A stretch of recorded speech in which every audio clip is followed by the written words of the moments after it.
everyone and welcome to the Cloud Computing Full Course, your complete guide to understanding and mastering the cloud technologies. This course starts with the fundamentals of cloud computing, exploring its architecture, service models, and deployment strategies. You will then dive into popular cloud platforms like AWS and learning essential services such as EC2, S3, IAM, Lambda, CloudFormation, and much more. We will also cover cloud security, networking, monitoring, and serverless computing while giving you hands-on experience with real-world cloud projects. And finally, you will explore career opportunities, certifications, and interview preparation to become a job-ready cloud professional. And by the end of this course, you will have the knowledge and skills to confidently design, deploy, and manage applications in the cloud. So before we begin, please like, share, and subscribe to Edureka's YouTube channel and hit the bell icon to stay updated on the latest tech content from Edureka. Also, check out Edureka's Cloud Architect Certification course that equips you with the skills to design, plan, and scale secure and reliable cloud solutions. Through this comprehensive master's program, you will learn to build cloud architectures that align with business objectives and drive innovation. This program highlights 200 plus hours of live instructor-led and self-paced learning and master 11 plus in-demand courses including Python, cloud computing, AWS, DevOps, and more. Gain hands-on experience with 20 plus industry tools through real-world projects and a capstone challenge. So check out the course link given in the description box below. Now, let us get started with our first topic, that is, what is cloud computing? What is cloud computing? Everything nowadays is moved to the cloud, running on the cloud, accessed from the cloud, or maybe stored in the cloud. So what exactly is the cloud? Simply put, cloud computing, often referred to as the cloud, is a service that allows people to use online services that are generally available through any device with an internet connection. This means that the user does not need to be at a certain location in order to access certain data. From computing and analytics to secure and safe data storage and networking resources, everything can be delivered within no time thanks to the cloud. The goal of cloud computing is to deliver these services over the internet in order to offer faster innovation, flexible resources, and economies of scale. Have you ever realized that you probably have been using different cloud-based applications every day? Whenever you share an important file over OneDrive with your colleague through the web or use a mobile app, download a picture, binge watch a Netflix show, or play an online video game, it all happens on the go. The best part? It saves you a lot of money and time. You don't have to buy any machinery or install any kind of software. Everything will be handled by the cloud platform which is running these applications, whether it's Google, Microsoft, or Amazon. Many such tech giants have already switched from traditional computer hardware to more advanced cloud architecture. Not just that, these companies are also the most popular cloud service providers in the market today. As more and more companies undergo strategic digital transformations designed to utilize the power of the cloud, they need more IT professionals and leaders with the expertise to extract the best business results out of their investments.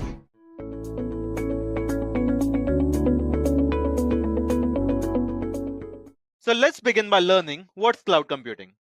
Well, cloud computing is the delivery of cloud services including servers, storage, databases, networking, software, analytics, and intelligence over the internet to offer faster innovation, flexible resources, and economies of scale. You can access cloud computing services through a web browser using your internet connection and a cloud provider, or even through a cloud-based application. These services can be used to store, manage, and process data, as well as to run applications and entire IT infrastructures. This allows users to access data and resources remotely and enables organizations to scale their computing resources up or down as required, reducing the need for expensive on-premises IT infrastructure. One of the benefits of cloud is its accessibility from anywhere. You can have a developer on the other side of the world and he'll still be able to use your cloud services and log in using just the login console. On top of it, the scalability factor is also something that makes cloud very attractive to adopt. So why opt for cloud computing? Well, let's start by listing those reasons and by comparing on-premise versus cloud computing first. Well, if you're an organization, you will need to set up your own IT infrastructure, and physical servers take space. With cloud, there's no need for you to buy your own servers and maintain them. The cloud is also highly scalable, which means that as your usage grows, you can easily get the required resources on demand, and scaling down is also as easy. Therefore, you end up saving costs and you pay for what you use. It's that simple. This also leads to another point, and that is that you don't need to hire a team to maintain your infrastructure. Well, if you had set up on-premise infrastructure, you would need to hire a huge team to maintain all of that. And this is completely eliminated using cloud services. Well, coming on to our next point, with cloud, you have the option to recover data with disaster recovery mode. If you maintain physical servers, there's less chance of data loss, but it still exists. And if you don't continue properly with the backups, the data loss can turn into a critical event. Clouds have essentially turned this into a better way to operate for small or big businesses alike. Also, with clouds, there exists better security protocol, and you have more flexibility in how you want to structure your infrastructure. So you can handle your infrastructure any way you like with ease. Clouds are also easy to set up compared to managing your own infrastructure on site. So the time cloud saves is huge. You can also collaborate less with on-premise infrastructure management. Whereas with cloud, you can have a developer on the other side of the world and they will still be able to collaborate with you. And finally, clouds have automatic software updates.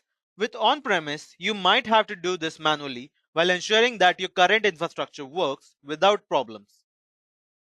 Now let's talk about the advantages of cloud computing for a minute. Well, obviously, cloud computing is cost effective. You only pay for what you use, and the scalability factor really makes cloud a very attractive choice for businesses with ridiculous amount of traffic. Next, cloud providers also have large data centers with many servers and resources that are designed to handle a high volume of data and traffic. This means that cloud-based applications and services can run faster and more efficiently than those that are hosted on premises. Additionally, cloud providers often use advanced technologies such as content delivery networks, often called CDNs, to distribute data and resources to users based on their geographical location, which can further speed up the access to data and applications. This can be especially beneficial for businesses or organizations that serve a global audience as it allows them to deliver content and services to users faster and regardless of their location. Another advantage of cloud computing is high accessibility. With cloud computing, users can access their data and applications from anywhere with just the internet connection. This means that employees can work remotely and businesses can serve customers and clients from multiple locations. This brings us to another advantage of cloud computing, and that is it eliminates the need for expensive on premises hardware. With cloud computing, organizations can access computing resources remotely through the internet and don't have to invest in maintaining or upgrading the physical servers, storage devices, or other hardware. Cloud services are also typically easy to set up and get started with, as they often come with pre-configured templates, and many providers offer simple web-based interfaces, making it very easy to create and manage resources. All of these factors contribute to the ease of implementation of cloud computing, making it a very convenient and accessible option for businesses and organizations of all sizes. Now, let's look at the types of cloud computing. Well, to categorize cloud computing, you can differentiate them between two types. First is the deployment type, and the other one is the service model. Under deployment type, you can say that you have three types of cloud computing, and that is private, public, and hybrid cloud. Under service model, you can say that cloud services are of three types, which is SaaS, PaaS, and IaaS, which stands for software as a service, platform as a service, and infrastructure as a service, respectively. So, under the deployment model, the first type of cloud is the public cloud. This is accessible to the general public and doesn't have any sort of restricted access. Public cloud is a cloud computing service that is provided by a third party provider and made available to the general public over the internet. Public cloud services are typically provided on a pay as you go or subscription based model, allowing organizations to only pay for the resources that they use. A private cloud is a cloud computing environment that is dedicated to a single organization. And that means that it is built and maintained by the organization itself or by a third party provider who works on behalf of the organization. A private cloud provider offers many of the same benefits as public clouds, such as scalability, cost effectiveness, and accessibility, but with added security and control. The organization has full control over the environment, including the hardware, software, and networking components, and can configure and customize the environment to suit its specific needs. Private clouds are often used by organizations that have a strict security or compliance requirements or that handle sensitive or confidential data.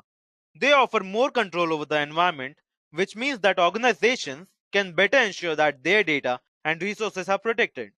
They also offer more control over the environment, which means that organizations can better ensure that their data and resources are protected. Now, coming on to a third type of cloud, which is the hybrid cloud. A hybrid cloud is a combination of a public cloud as well as a private cloud, where some resources are hosted on premises and some are hosted by a third party public cloud provider.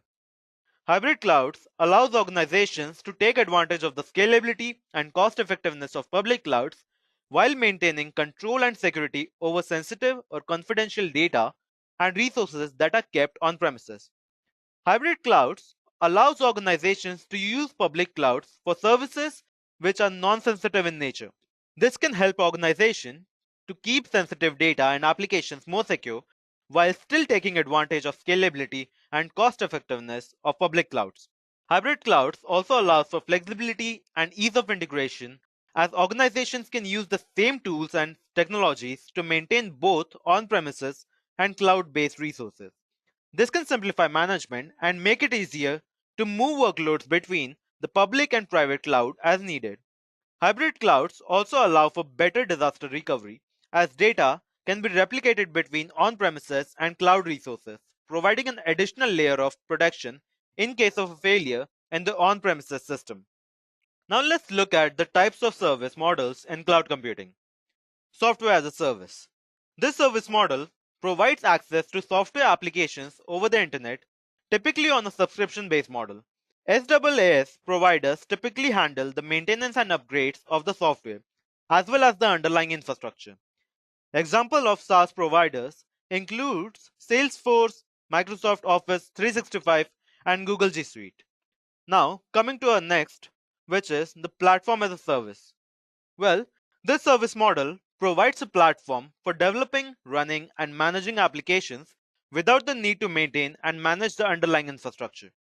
PaaS providers typically offer a range of tools and services such as databases, development frameworks, and analytics that can be easily integrated and used to develop and run applications. Examples of PaaS providers include AWS Elastic Beanstalk, Microsoft Azure App Service, and Google App Engine.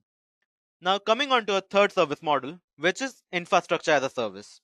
This service model provides virtualized computing resources over the internet, including servers, storage, and networking. Organizations can use IaaS to provision and manage their own IT infrastructure without having to invest in and maintain on-premises hardware.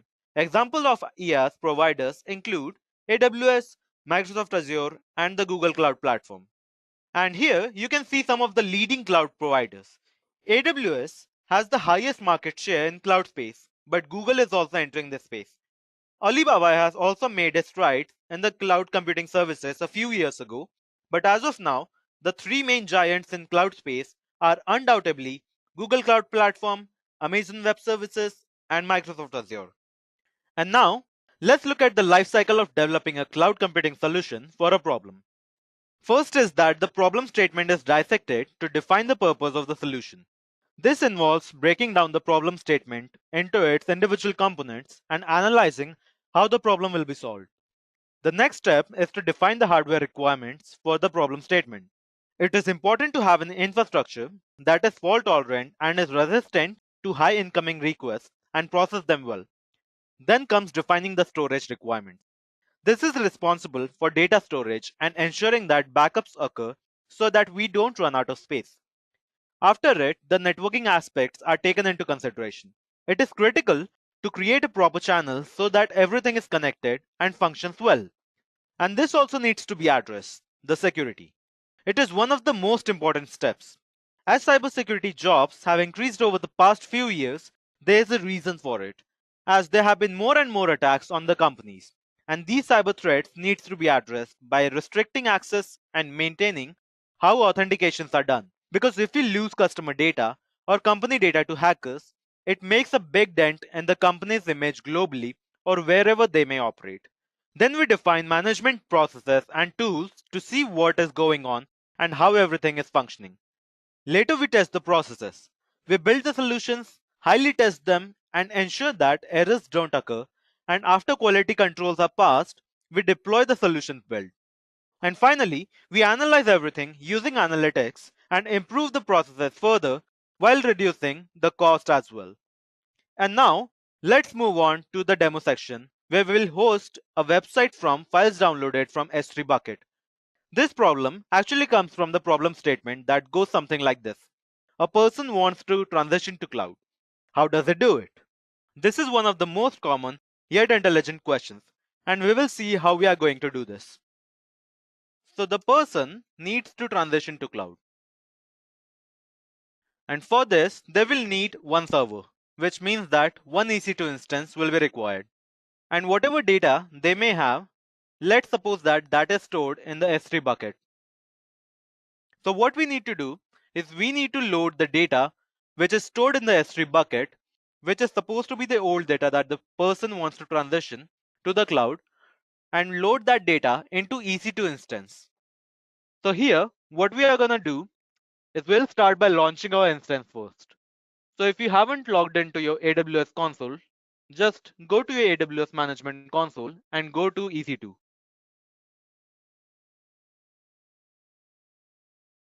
Now here, I'll provide it. Let's say I provide my server the name ed1 server. And now for the OS type, I'll just select the default, which is Amazon Linux. Now I'll just go down and I'll select in the key pair. Now for the key pair, I'll just be using my old key. And if you haven't created a key pair before, you can just do that by clicking on this button right here. Now for the network settings, I want to allow the HTTPS and HTTP traffic from the internet. Now with all of that done, let's launch our instance. Now, while our instance is launching, let's understand what we need to do. So as per the problem statement, the data that needs to be transitioned to cloud needs to be stored in the S3 bucket. So here I have my Amazon S3 buckets, and in that I have this website dash samples dash one. And in this bucket, I have stored some HTML files, as you can see here. So what we need to do is that we need to load this HTML files and make that just available on the EC2 instance that we just launched. And now that we have a success message, let's see our EC2 instance. Now for this EC2 instance, I'll be using MobiXterm to just log into it. Now you can also use Putty, but I tend to use MobiXterm because it has a lot more features than Putty. So let's wait for it to load. And here I'll just click on the sessions button and let's select SSH because we want to SSH into our instance. Now let's select this instance ID, and what we need to do is that we need to copy this public IP address. So let's just copy this, and in the remote host I'll just paste this, and for the specify username I'll just provide ec2-user. Now what we'll do is that we'll load our key here. So let's do that. And I have a previously created key pair, so I'll just use that. And after everything is done, let's say session name should be server, customize tab. I'll select pink, and yeah, let's hit OK.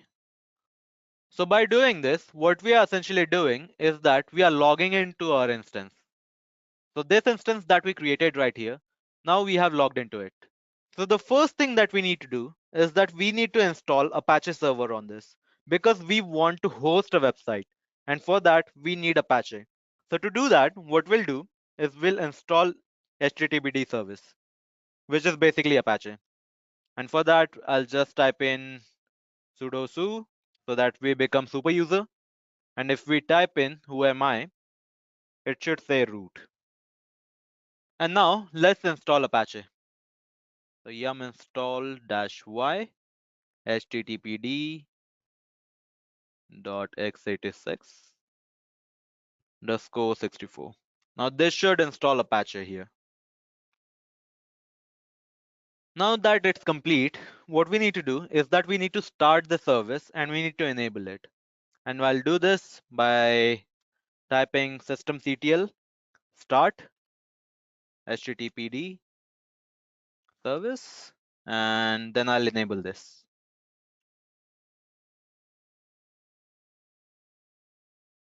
And with that, what should happen is that you should now be able to go to this. So what we'll do is we'll just open this address, and now we should be greeted with the Apache page. Yeah, so that's it. Here we go. So this is the test page that we get. And if you are able to see this, it means that Apache is working properly. So now what we need to do is that we need to load this HTML file onto our instance. So to do that, what we need to do is first of all, we'll need to create an IAM user so that we can have programmatic access for this. So to do that, let's go to IAM. And under IAM, we'll create a user with the permission to programmatically access. Until we do that, let's type in the command AWS configure so that we can control our AWS right from the console. And let's create the access key and the secret key. So here, let's add in the user. And let's provide it a name, space manager or something. Let's hit next, attach policies. And what we need to do is we need to provide the policy of S3 full access because we are going to be downloading data from it. And let's create this user. So let's click on the space manager user. And what we'll do is we'll create our keys. So under security credentials, I think we should be able to do that. So here we'll just click on create access key. And let's choose CLI. Now hit on next and create access key. So here we get our access key and we'll load this into our instance. And as you can see, I have typed in AWS configure previously. So now for the secret key, and with that we should be done. So now for the final portion, what we need to do is we need to copy the data from here and load it into our Apache server. And the way we do that is by typing in AWS S3, then we'll sync in the data, and then I'll provide it my bucket name.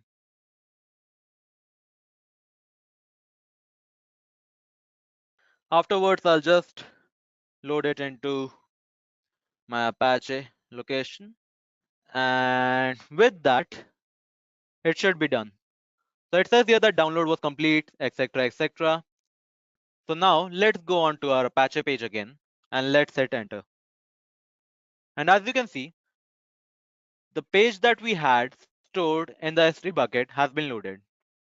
So now we can also navigate to the sample2.html file by typing in, just provide a slash here and then type in sample2.html.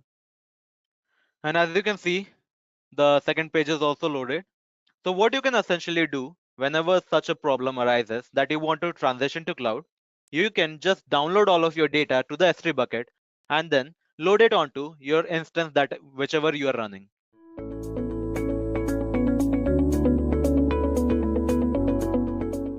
So a bit of a primer in terms of what a cloud environment is and what is cloud computing. So essentially, Cloud computing is availability of IT resources on a demand basis, on a pay-as-you-go basis with respect to cost, and the services should be available over the internet. So this is the most generic definition of a cloud computing model, wherein cloud computing in general, be it a private cloud, be it AWS, Azure, or any kind of a cloud environment, wherein the services are available on demand basis, available over the network with pay-as-you-go pricing model.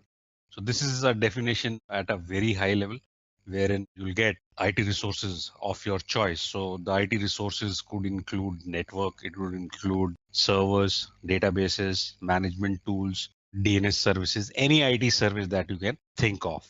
So at a broader level, this is the definition of cloud computing and what a cloud is. So essentially, it is the responsibility of the cloud provider to provide all these services to you, wherein you as a customer really sign up with the cloud provider and those services would be made available to you on a need basis.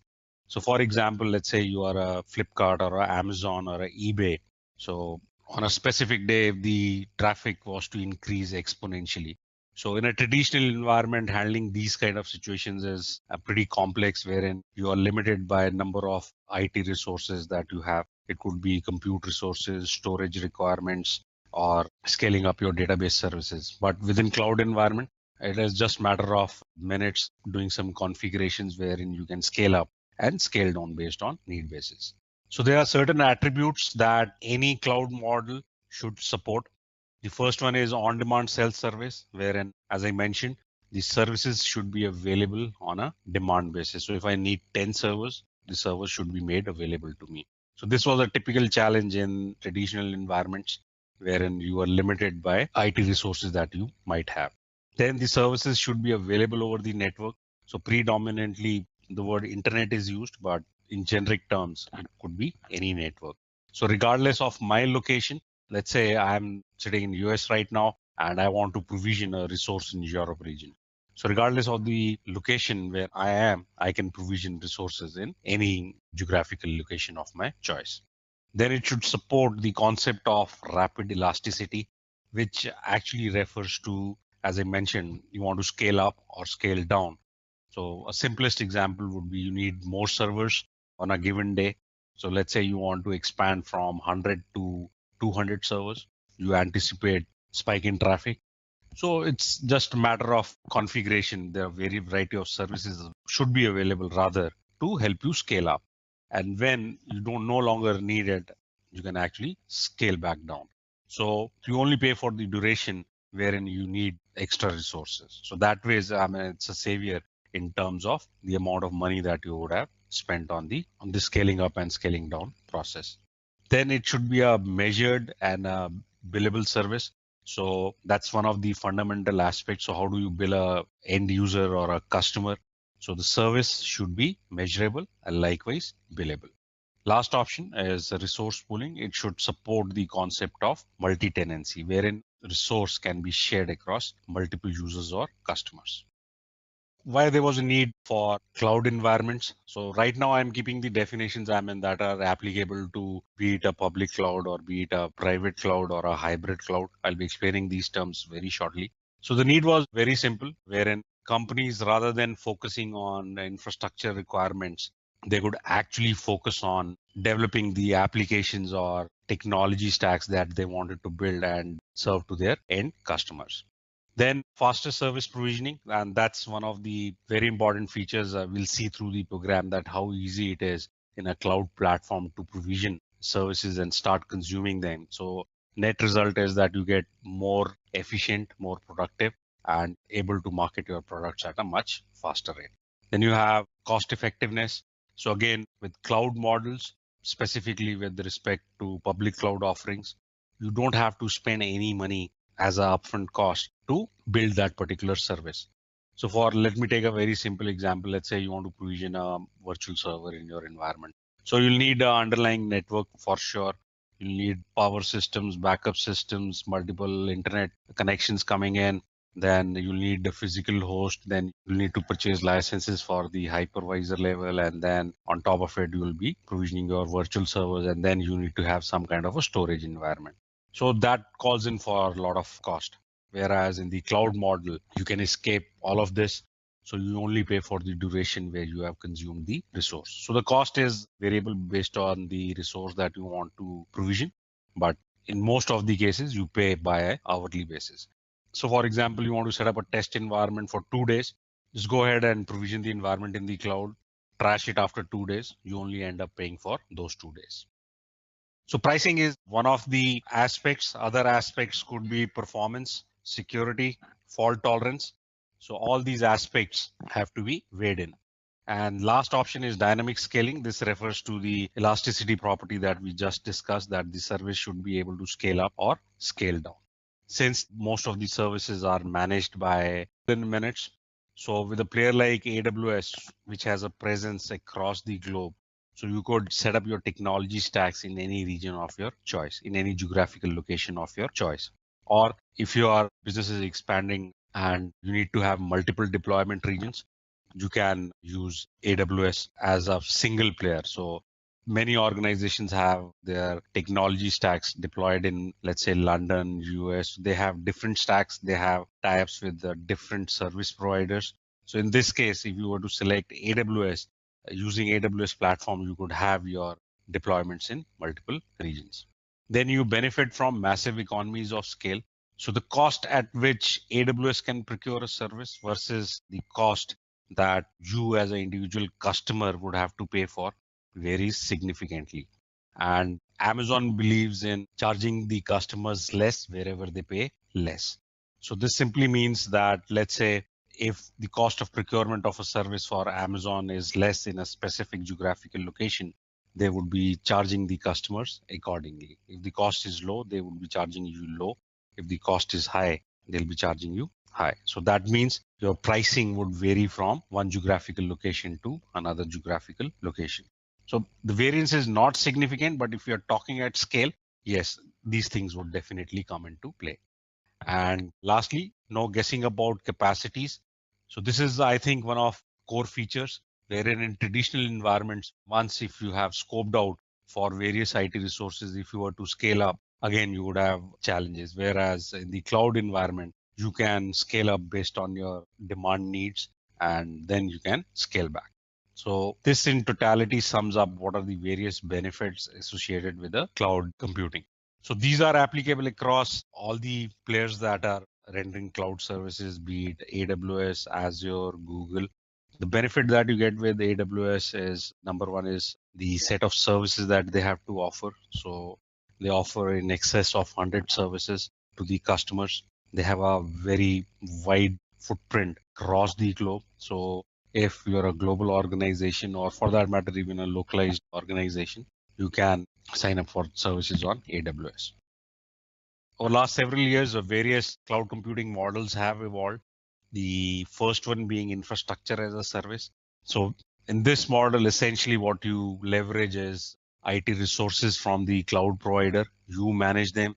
You are responsible for your application, their maintenance, and so on.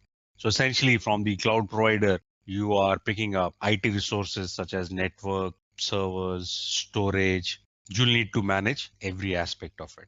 I think we have a great slide ahead that gives you a good comparison with respect to each cloud computing platform. I just spoke about infrastructure. So network storage, servers, and virtualization, typically these are controlled by the vendor. And you as a customer, you are responsible from operating system level and above.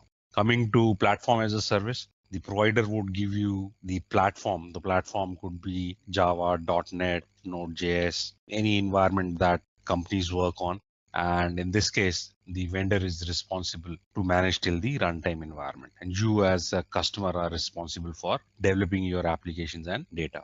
So a good example would be Google Sites. If you want to develop a site, you really don't know what kind of infrastructure, underlying infrastructure and the underlying platform that Google is running.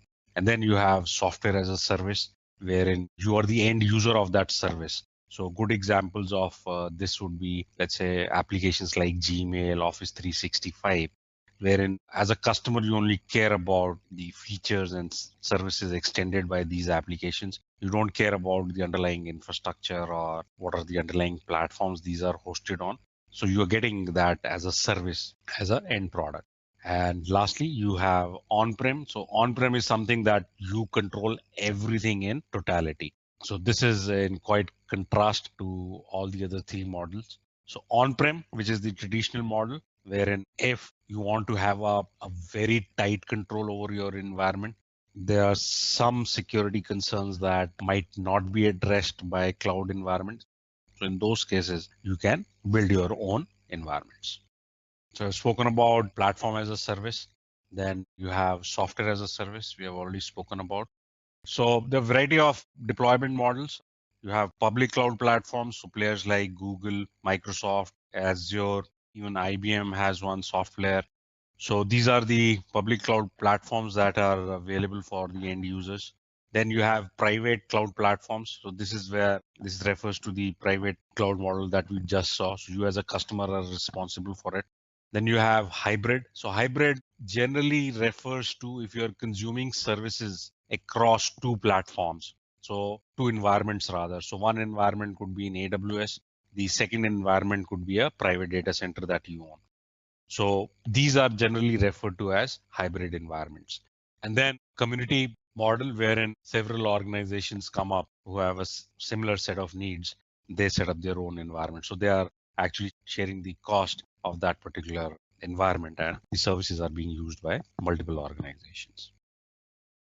Okay, so moving on, let's start with the introduction to AWS. So AWS, as we have said, is a public cloud platform extending IT resources such as compute, database storage, network, content delivery services. And it offers more than 100 services actually. And while going through each of these services, we'll also see the cost aspect of it, wherein for every resource that you use, you are charged on an hourly basis. So there was a market survey for public cloud adoption for the year. There was a comparison between 2017 and 2018. So AWS, as it stands today, controls 64% of the cloud market, and rest of the players, barring Azure, no one is even close. So I'll come back to this slide. So essentially, this is talking about various services on AWS and equivalent services that are available. So these are the most common used services, such as EC2 is your virtual servers. So in AWS, they're termed as EC2. Azure refers them to as virtual machines. Google refers to them as compute engine. So different players, different terminology that they follow. So set of core services, they are being represented by different names in different environments. So there are various benefits. We have already spoken at a higher level what the benefits of cloud platform are. So all are applicable to AWS as well. Cost effective. We have seen it's a pretty dominant player in the cloud arena. Scalable and provides high performance. Any service that you use, if it's a compute resource, you're using network resources, you're using database resources, any application services such as email services or notification services, monitoring services, these are highly scalable and can deliver the performance. Very easy to use. As we'll see when you provision the resources, it's pretty easy to set up these services and integrate it within your applications. The services are reliable since these services are managed by AWS. So AWS takes the responsibility of managing and maintaining these services. Then with respect to security, so security again here, there are a couple of things that would fall under AWS responsibility and a couple of things that would be responsible that the customer would be responsible for. So we cannot take it for granted that. So this refers to Amazon's footprint across the globe. So this is essentially divided into three parts. You have regions, availability zones, and edge locations. So on top of this infrastructure, they have classified certain set of services as foundation services, such as compute, storage, database, and networks. So the idea here is that any technology stack cannot be completed without these four foundation services. So you'll need compute resources, you'll need the servers, you'll need storage for sure, you'll need a network in which you want to operate within AWS. And then any application would need a database in the backend. So these services are referred to as foundation services. And the idea here is that any application will have to use all these four foundation services. And then on top of it, again, it is customer's choice that whether they want to use any other service over and above the services that are mentioned here. So the first term that I'll be talking about in context to AWS is the term regions. So regions, essentially, they are geographical locations in which AWS has the presence. So I'll just log into the portal. Shortly, I'll demonstrate on how do you sign up for the free tier account as well. So when you sign up for the account, essentially you supply an email address and you set up a password. So that's what I'm using to sign up, or rather logging to my account. So on the top right hand corner of your browser, you would see the region in which you have logged in. So any resource that I provision would be logged in the Oregon region in this case. So as of today, Amazon is operating out of 18 regions across the globe. So regions, they are synonymous to geographical locations in which the AWS operates. So it's a separate geographical region. I'll come to availability zones in a bit. So first, let's talk about on what should be the criteria in choosing a right region. So the first aspect is service availability. So let's say you want to use foundation services are available across all the regions. So let's say you are looking out to set up a warehousing solution, and for any newly provisioned region, warehousing solution might not be available for the initial period. So in that context, as a solution architect, you need to figure out that whether the service is available in the target region of your choice. The second aspect that you would be looking at is security and compliance requirements. So let's say you're working in healthcare organization in US. So law of land states that the data needs to be sitting in US. So naturally, from a security perspective and compliance perspective, your choice would be somewhere in US. Then the third aspect is cost, which refers to, as we said, that pricing of a service, they're not similar across all the regions. So if you are talking at scale, this could also be one of the deciding factors. And then you have user location and latency. So this refers to, let's say my target audience is in, let's say, Asia. So what region should I select so that users are closest to my application? So my obvious choice would be, let's say, Singapore in this case. So combination of all these factors would help you decide which region to choose in which you want to provision your environments. So based on various factors that we spoke about with respect to selecting a region, the factors that we discussed was service availability, service and compliance requirements, cost, proximity to the end user or latency. So based on these factors, so in this case, you see an analysis has been made with respect to a specific virtual server, and the region, the North Virginia region, is the cheapest, wherein you pay about $460, and the maximum is Sao Paulo, which is $719. So this is only with respect to cost. The second term that we should be familiar with is availability zones. So availability zones are essentially the data center environments that we refer to in day-to-day basis. So essentially, availability zones are data center environments that AWS has. So let's say this is a specific region R, and by design, whenever AWS comes up with a new region, by design, at the bare minimum level, they'll have two availability zones. So essentially, these are two data center environments that AWS comes up with, and the services that they offer, these are extended by these availability zones. So both the availability zones, so in this case, we're talking only about two. So there are regions in which they would have as many as 6 availability zones within a same region. Also, these availability zones are connected with very high speed networks, low latency networks. So the idea here is that from a solution architect perspective, that you should have a distributed workload across two availability zones. So in the event of availability zone going down, your application would still be available from the second availability zone. So I recall a scenario a couple of years back. There was an electrical storm in North Virginia region causing an outage in one of the availability zones. So since our workloads were distributed across two availability zones, our application was not impacted. So by design, at the bare minimum, every region would have two availability zones. So this is to ensure highest level of availability for your technology stacks. And from a solution architect perspective, you need to make sure that your workloads are distributed across multiple availability zones. So for example, in the North Virginia region, if you were to take a look at number of availability zones that we have 6 availability zones. So it is up to the customer on how many availability zones that you may want to use. So this is to ensure the highest level of availability for your applications. So if you were to take a look at some another region, let's say Mumbai. So in the Mumbai region, you'll see 2 availability zones. So number of availability zones by design is 2. So they can add more availability zones, and that depends on the volume of business that they generate from that specific region. So availability zones, they are data center environments from where AWS services are rendered, and you need to design your applications in a distributed fashion across multiple availability zones to ensure highest level of availability and fault tolerance. So we'll see that how do we distribute our workloads across multiple availability zones. So by design, we have already said it will have bare minimum 2 availability zones. So you need to have distributed workloads, be it any tier of your application, web tier, application tier, database tier.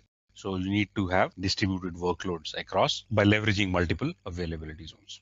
So this is a great slide that you see in terms of achieving high availability for your technology stacks. So on the left hand side, if you're a customer who is on AWS and you have selected any region for deployment of your application, so you're leveraging multiple availability zones out here.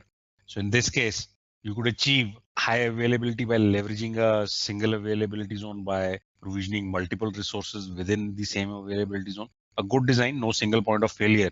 But what happens if AZ1 was to go down? So if this was to go down, even if I have multiple resources in this availability zone, if the AZ goes down, everything is down. So a better idea is to leverage multiple zones wherein you are spreading your workloads across 2 availability zones. So even if one goes down, you're still good. So now if you were to move on a higher availability scale, you could choose 2 deployment regions. So again, you could leverage the same approach as we saw in the first region, wherein again, you are leveraging multiple AZs. This is generally used for building up of DR environments, part of BCP, business continuity planning. You could leverage multiple regions. In addition, let's say what happens if something happens to AWS for some reason, all the regions are impacted. So in that case, you could leverage 2 cloud platforms. So as you see in the screen, you have AWS and Azure. So you could have one deployment in AWS and the second deployment in Azure. But keep in mind on the scale, if you refer, the more you move on the higher availability side, there'll be a price impact as well. So again, you'll have to check out with your organizations what are your SLAs committed to your internal and external customers. So let's say if you're a banking organization, can you actually afford to have a downtime or some kind of a data loss? The answer is no. So you'll be looking at this scenario in totality. Else, let's say your application, your SLAs are that, okay, if there's an outage of, let's say 10 minutes, that is okay with the customers. So accordingly, you'll have to design and place your workloads accordingly. So this is an important concept. So now we know what regions are, what availability zones are, and in building up highly available environments. So for example, we'll talk about having deployments in 2 regions. So you'll need to have some kind of a data replication in place across these 2 regions.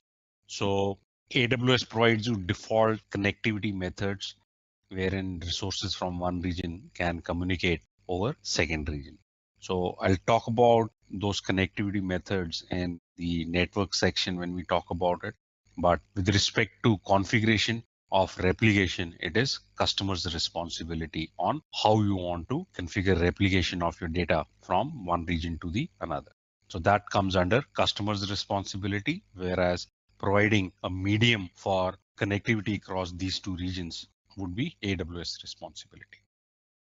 So again, why replications between the regions? Increase fault tolerance, increase redundancy to reduce latency. Covered that. We have spoken about availability zones. So this is a generic definition of availability, which refers to a system or a component to be operational and accessible anytime. So even if there was an outage, how do you recover from that? Either without any downtime or if any downtime is applicable, how do you recover as quickly as possible? So there are various methods to measure availability. You have terms like MTTR, which is mean time to repair. So anybody coming in from systems background would be able to relate.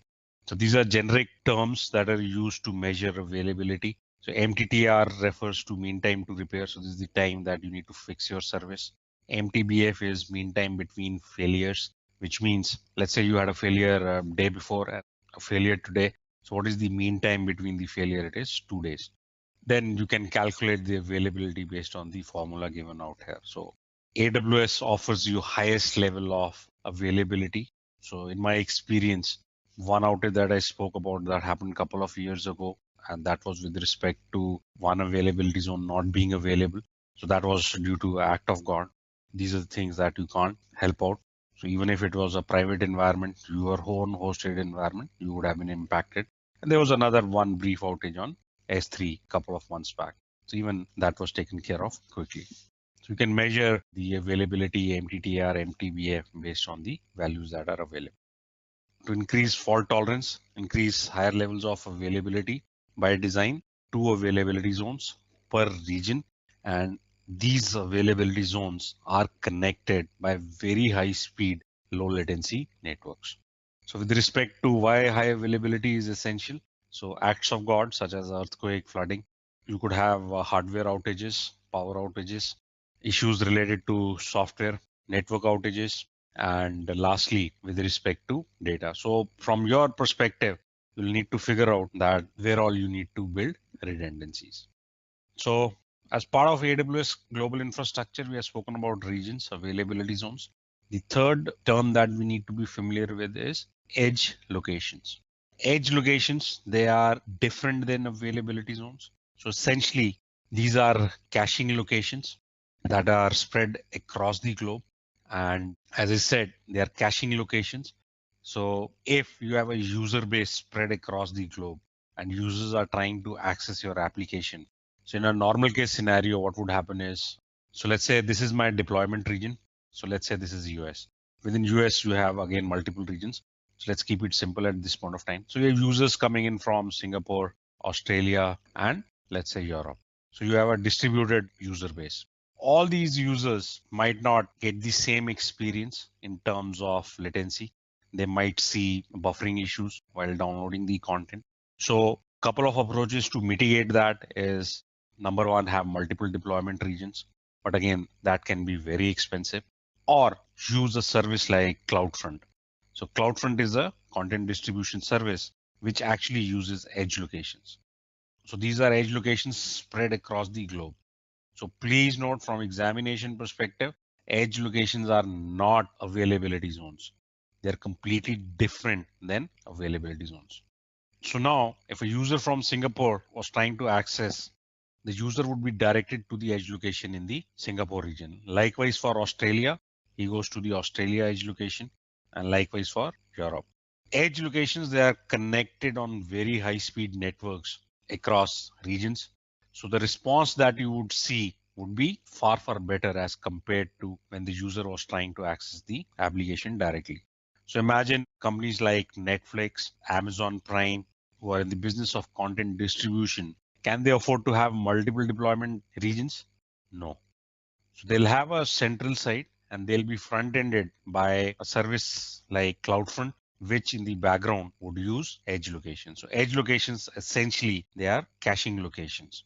So the users would be served the content from the edge location directly. So since this edge location is in Singapore, the user would be served the content from the Singapore edge location. So the only exception if the request is new or fresh. So in that case, the edge location will have to actually send the request to the original, and once it gets the response, it would cache the content. So benefits of edge location. So you can cache your data from your applications to AWS edge locations. You maintain a single environment and typically used in content delivery network scenarios. And you only pay for the data transfer that actually happens. We missed out on this slide, which defined latency. So latency is the time required to transfer data from client to server. So round trip time that we are talking about. which is when the request is sent and when the response is received. So in a traditional scenario, it would be higher. Whereas if you are leveraging solution like CloudFront distribution, which leverages edge locations, the response time would be much, much faster. Next, we'll talk about on how do we set up AWS account on the portal. So AWS gives you 12-month free tier account, wherein most of the services that we'll be using for the program, they are covered under the free tier. So that means you don't actually have to pay a dime to use those services. So all what we need to do is we'll go to the portal, make sure you select the account as personal. There are mandatory fields like first name, second name, email address, password, and then you'll also need to supply your credit card details. So that is only for validation purposes. So you're not charged on that credit card. Even to an extent, if you have consumed a service that is not eligible under free tier, it would generate an invoice and notify you. That's about it. So they use credit card only for first time validation. So if you're signing it from India, you are charged, let's say about 2 rupees, else from outside, couple of cents just to validate that you are a legitimate user. So what all services that we are entitled to? You have Elastic Compute, which is virtual servers. So how many hours that single user is entitled to? So you are entitled for 750 hours of virtual servers on these platforms, Linux, Red Hat, and 750 of Windows. So 750 hours is the total time limit that you can use only for a specific instance type, which is T2 micro instance. So this is the instance type refers to the hardware specification, number of CPUs or memory thrown into that particular thing. Likewise for load balancers, again 750 hours. The caveat is 15 gigs of data processing. Then storage, again, what is the amount of storage that you can use? So you can use 30 gigs. And likewise for any other service that it is very clearly marked on the portal which service is eligible under free tier and which is not. So make sure if you're practicing something on AWS, provision the resources and make sure you terminate them once you are done with them. So go to the portal, you can use this link. So go to create a free account.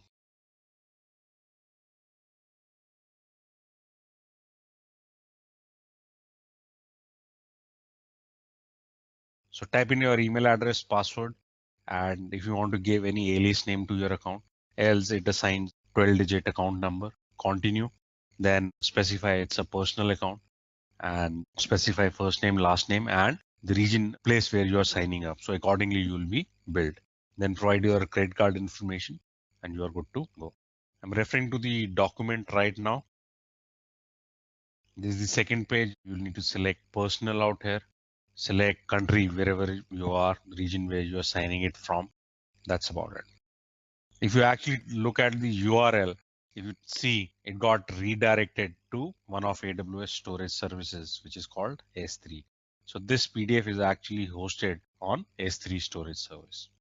So for any service that you choose, so let's say I want to provision virtual server. So I'll explain these steps. So a specific instance type is only eligible and it would be very clearly marked that whether it is available for the free tier or not.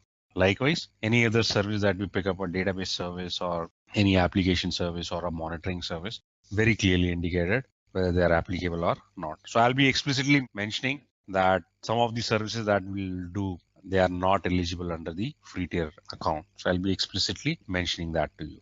Also, let's say if you're exceeding your limits or you want to keep a tab on your expenses on your AWS account, AWS gives you the flexibility of creating billing alarms. So billing alarms is a way of getting notified that, so let's say you had a budget of, let's say $100. So you're about to exceed that. So you can set up a billing alert.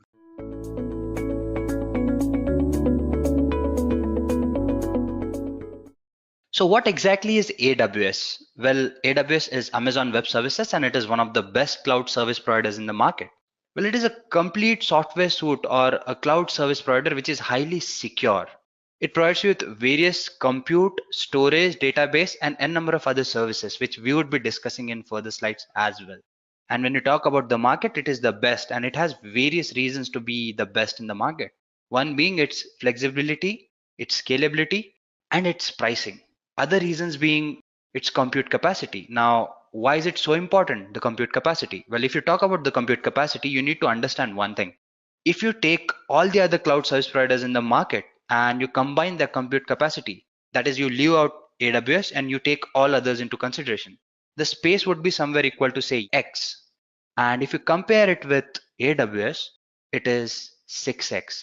So AWS has more compute capacity, which is 6 times more than all the other service providers that are there in the market.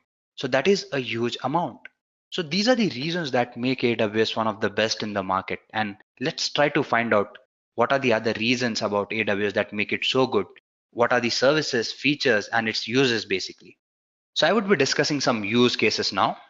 If you're talking about a manufacturing organization, now their main focus is to manufacture goods, but most of the businesses, they focus so much on various other services or practices that need to be taken care of that they cannot focus on the manufacturing goal. Now this is where AWS steps in. It takes care of all the IT infrastructure and management. That means businesses are free to focus on manufacturing and they can actually go ahead and expand a lot. Architecture consulting. Now their main concern is prototyping and rendering.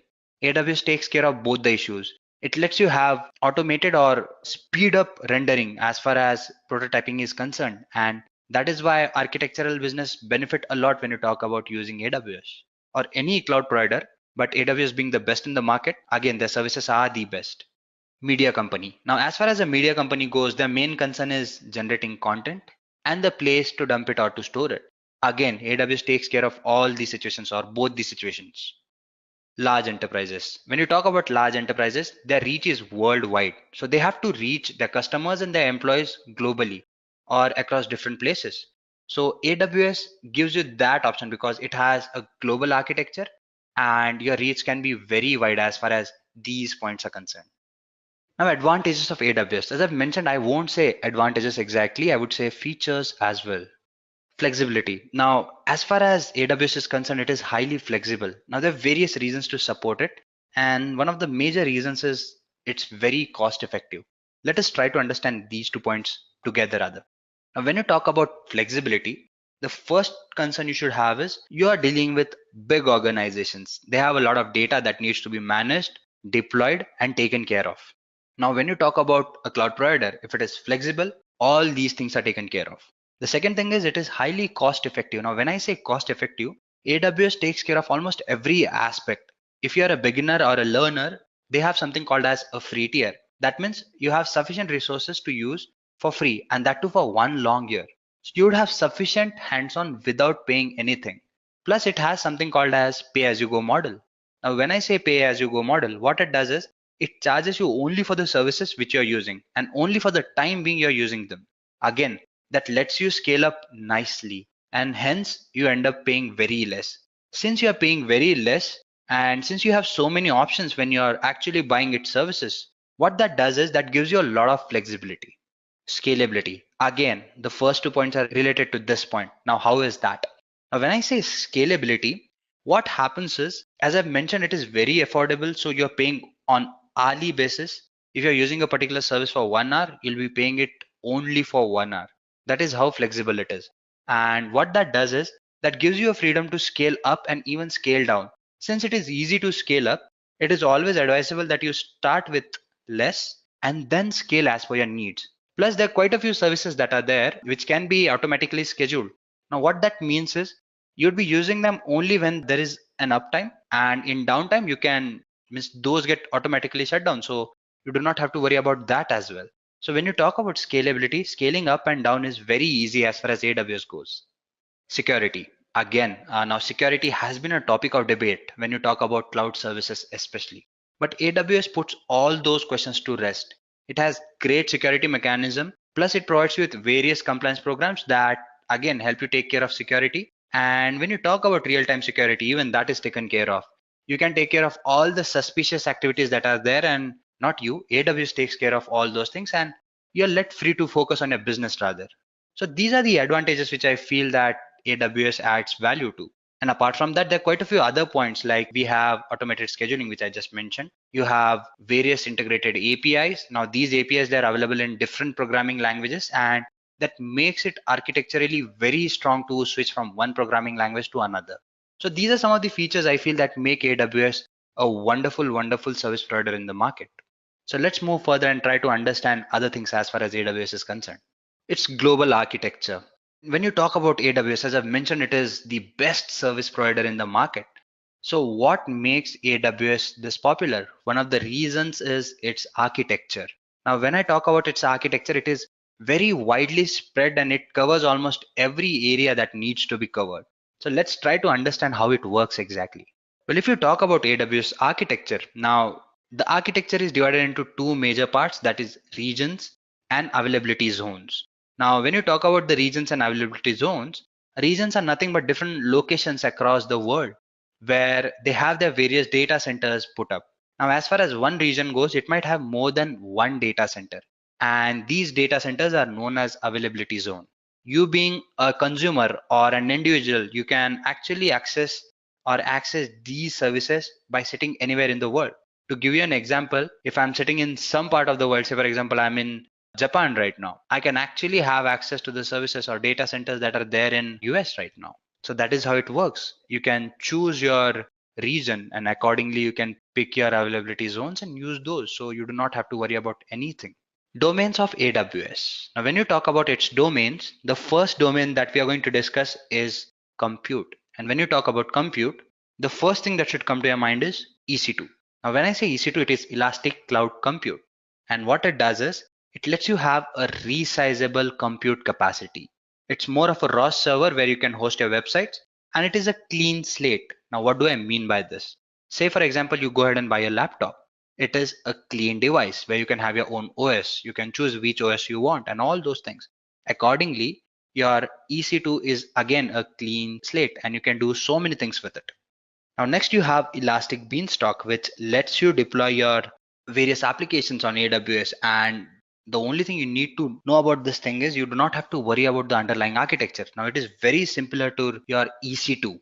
And the only difference between the two is, as far as your Elastic Beanstalk is concerned, you can think of it as something that has predefined libraries, whereas your EC2 is a clean slate. Now, when I say predefined libraries, say for example, you want to use Java. As far as EC2 goes, now this is just an example, don't take it literally.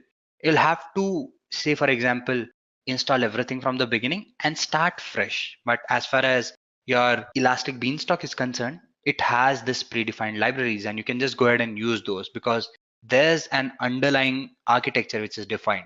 Let me say it again. I just gave you an example. Don't take these sentences literally. So next we have migration. When you talk about migration, you need to understand one thing. AWS has a global architecture and there would be a requirement for migration. And what AWS does is it lets you have physical migration as well. That means you can physically move your data to the data center which you desire. Now, why do we need to do that? Say, for example, I'm sending an email to somebody. I can do that through internet. But imagine if I have to give somebody a movie. So instead of sending it online, I can actually go ahead and give it to someone if that person is reachable for me. And that way it would be more better for me. My data remains secure and so many other things. So same is with data migration as well. And when you talk about AWS, it has something called as Snowball, which actually lets you move this data physically. Now it's a storage service and it actually helps you in migration a lot. Security and compliance. Now, when you talk about security, we have various services like I have IAM, we have KMS. Now, when I say IAM, it is nothing but your identification and authentication management tool. We have KMS, which lets you actually go ahead and create your own public and private keys, and that helps you keep your system secure. Then we have storage. Now, when I talk about storage, again, AWS has quite a few services to offer to you. We have something called as your S3. Now, S3, it works as a bucket object kind of a thing. Your storage place is called as a bucket and your object which you store in are nothing but your files. Now, these objects have to be stored in their root files, which act as the buckets basically. And then we have something called as your CloudFront, which is nothing but your content delivery network. We have something called as Glacier. Now, when you talk about Glacier, you can think of it as a place where you can store archives because it is highly affordable. Next, we have networking. Now, when you talk about networking, we have services like VPC, Direct Connect, Route 53, which is a DNS. Now, when I say VPC, it is a virtual network which actually lets you move or launch your resources. That is your AWS resources basically When you talk about direct connect, you can think of it as a leased internet connection which can be used within AWS. Next on this list, we have something called as messaging. Yes, AWS assures secured messaging, and there are quite a few applications to take care of that as well. Now we have something called as Cloud Trial, we have OpsWorks, all these things, they help you in messaging or communicating with other parties basically. Databases. Now storage and databases are similar, but you have to understand one difference. When you talk about your storage, that is where you store your executable files. So that is the difference between the two. And when you talk about databases, we have something called as your Aurora, which is something which is very SQL like, and it lets you perform various SQL options at a very faster rate. And what Amazon claims is it is 5 times faster than what SQL is. So yes, when you talk about Aurora, again, a great service to have. We also have something called as DynamoDB, which is a non-relational DBMS. And when you talk about non-relational DBMS, I won't be discussing that, but this helps you in dealing with various unstructured data sources as well. Next on this list, we have the last domain, that is the management tools. Now, when you talk about management tools, we have something called as CloudWatch, which is a monitoring tool, and it lets you set alarms and all those things. Hopefully today, when we are done with the demo part, you'd be having at least one part of your CloudWatch covered, because we would be creating alarms using CloudWatch today. So stay tuned for that as well. So this was about AWS and its basics, as in the points which we just discussed, that is what it is, its uses, its advantages, its domain, its global architecture. Do you all have any questions related to this? Because I'm quickly going to switch into the demo part. We would be understanding what free tier is, how AWS works, what it all has to offer as far as the free tier is concerned, how to create an account and all those things. So yes, guys, what I've done is I've gone ahead and I've switched into my AWS account. The first thing you need to understand is what AWS does is it offers you a free tier.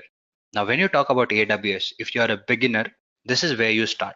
Now, what AWS does is it provides you with its free tier, which is accessible to you for 12 months. And there are quite a few services which we just discussed, which are available to you for free. And when I say free, there's certain limitations on it, as in these many hours is what you can use it for, and this is the amount of memory or storage you can use in total and all those things, and its capacity and everything. Based on that, you have different instances which you can create and all those things. Now, what AWS does is it gives you these services for free, and as long as you stay in the limits that AWS has set, you won't be charged anything. And trust me, when it is for learning purposes, that is more than enough. And let's quickly go ahead and take a look at these services first, and then there are a few other points which I would like to discuss as well. But firstly, the free tier services. Now, say this is what it has to offer: 12 months of free and always free products. When you talk about EC2, which is one of its most popular compute services, 750 hours, and that is per month. Next, you have Amazon QuickSight, which gives you 1 GB of spice capacity. Amazon RDS, which is again, which gives you 750 hours of your T2 micro instance. Amazon S3, which is a storage, which again gives you 5 GB of standard storage, and AWS Lambda, 1 million free requests per month. So there are some of the videos here actually which would introduce you to these things that would help you get started with how to creating an account and all those things. And this is the other important point which I would like to mention. When you do create an AWS account, the first thing you need to consider is they would be asking you for your credit card details. So how does the login process work? Firstly, you go there, you give in your email ID and your basic details, as in why do you want to use it and all those things. Next, what it would do is just to verify your account, it would ask you for your credit card details. Even the debit card details work. I've actually tried those. So you can go ahead and give your credit card or debit card details. And when you do that, what it does is it subtracts a very small amount from your account. I did this in India and I know that I was charged 2 rupees, which is fairly less. And that was again refunded back to me in 2 to 3 working days. The only reason they cut those 2 rupees was just for the verification purpose that my account is up and running and I am a legitimate user. Now, as long as you stay in the limits, you won't be charged anything. But if you do cross those limits, you'll be charged. Now, you might be worried, as in, what if I do cross the limit? Would I be charged?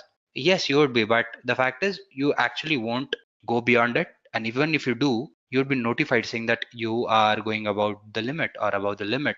Even when your free subscription ends, you're notified saying that, do you want to enter your billing details and do you want to start billing? And if you say yes, only then you'd be charged for the subsequent months, and that is a stringent process. You don't have to worry about it. That is, you won't be losing out on any money as long as you follow these rules. So if you do not have an account, my suggestion would be you go ahead, you log into AWS and create your free tier account, which is a very easy and 2 to 3 step process. Once you've done that, these are the services that are available to you, and you can go ahead and use all of these services on your own. Next, we have something called as your simple monthly calculator. Now, this is a very useful app to have. What it does is, whatever service which you are going to use, you can enter in the detail, and accordingly you'll be given the price as well. Now, this is something for use after your free tier ends, so that you know that if I have to use these services, how much would I be charged? And this thing will tell you in total. Now, if you can take a look at here, you have these services. Say, for example, I want to add an EC2 service. An instance gets added here. I can put in the description. Now it is Linux t1.micro instance, and this is what my monthly cost is. I can go ahead and I can change the number of instances here to suit my need, and accordingly everything would get verified as in, okay, this is the cost and all those things. So if I enter these values, my AWS calculates all the values accordingly for my storage, for my compute, and there are the other details which you can go ahead and fill in here. And once you've done that, you can actually come here and you can check your estimate monthly bill, because once you save those details there, or once you calculate those details, here would be your monthly expense, because you would be dealing with more than one instances. So your different costs are added together and a total is given to you here. And you can actually go ahead and save it and share it with others, because yes, you might be required to exchange these details with some of your colleagues or whatever it is. And to do that, you have an option here as well, which is provided by AWS.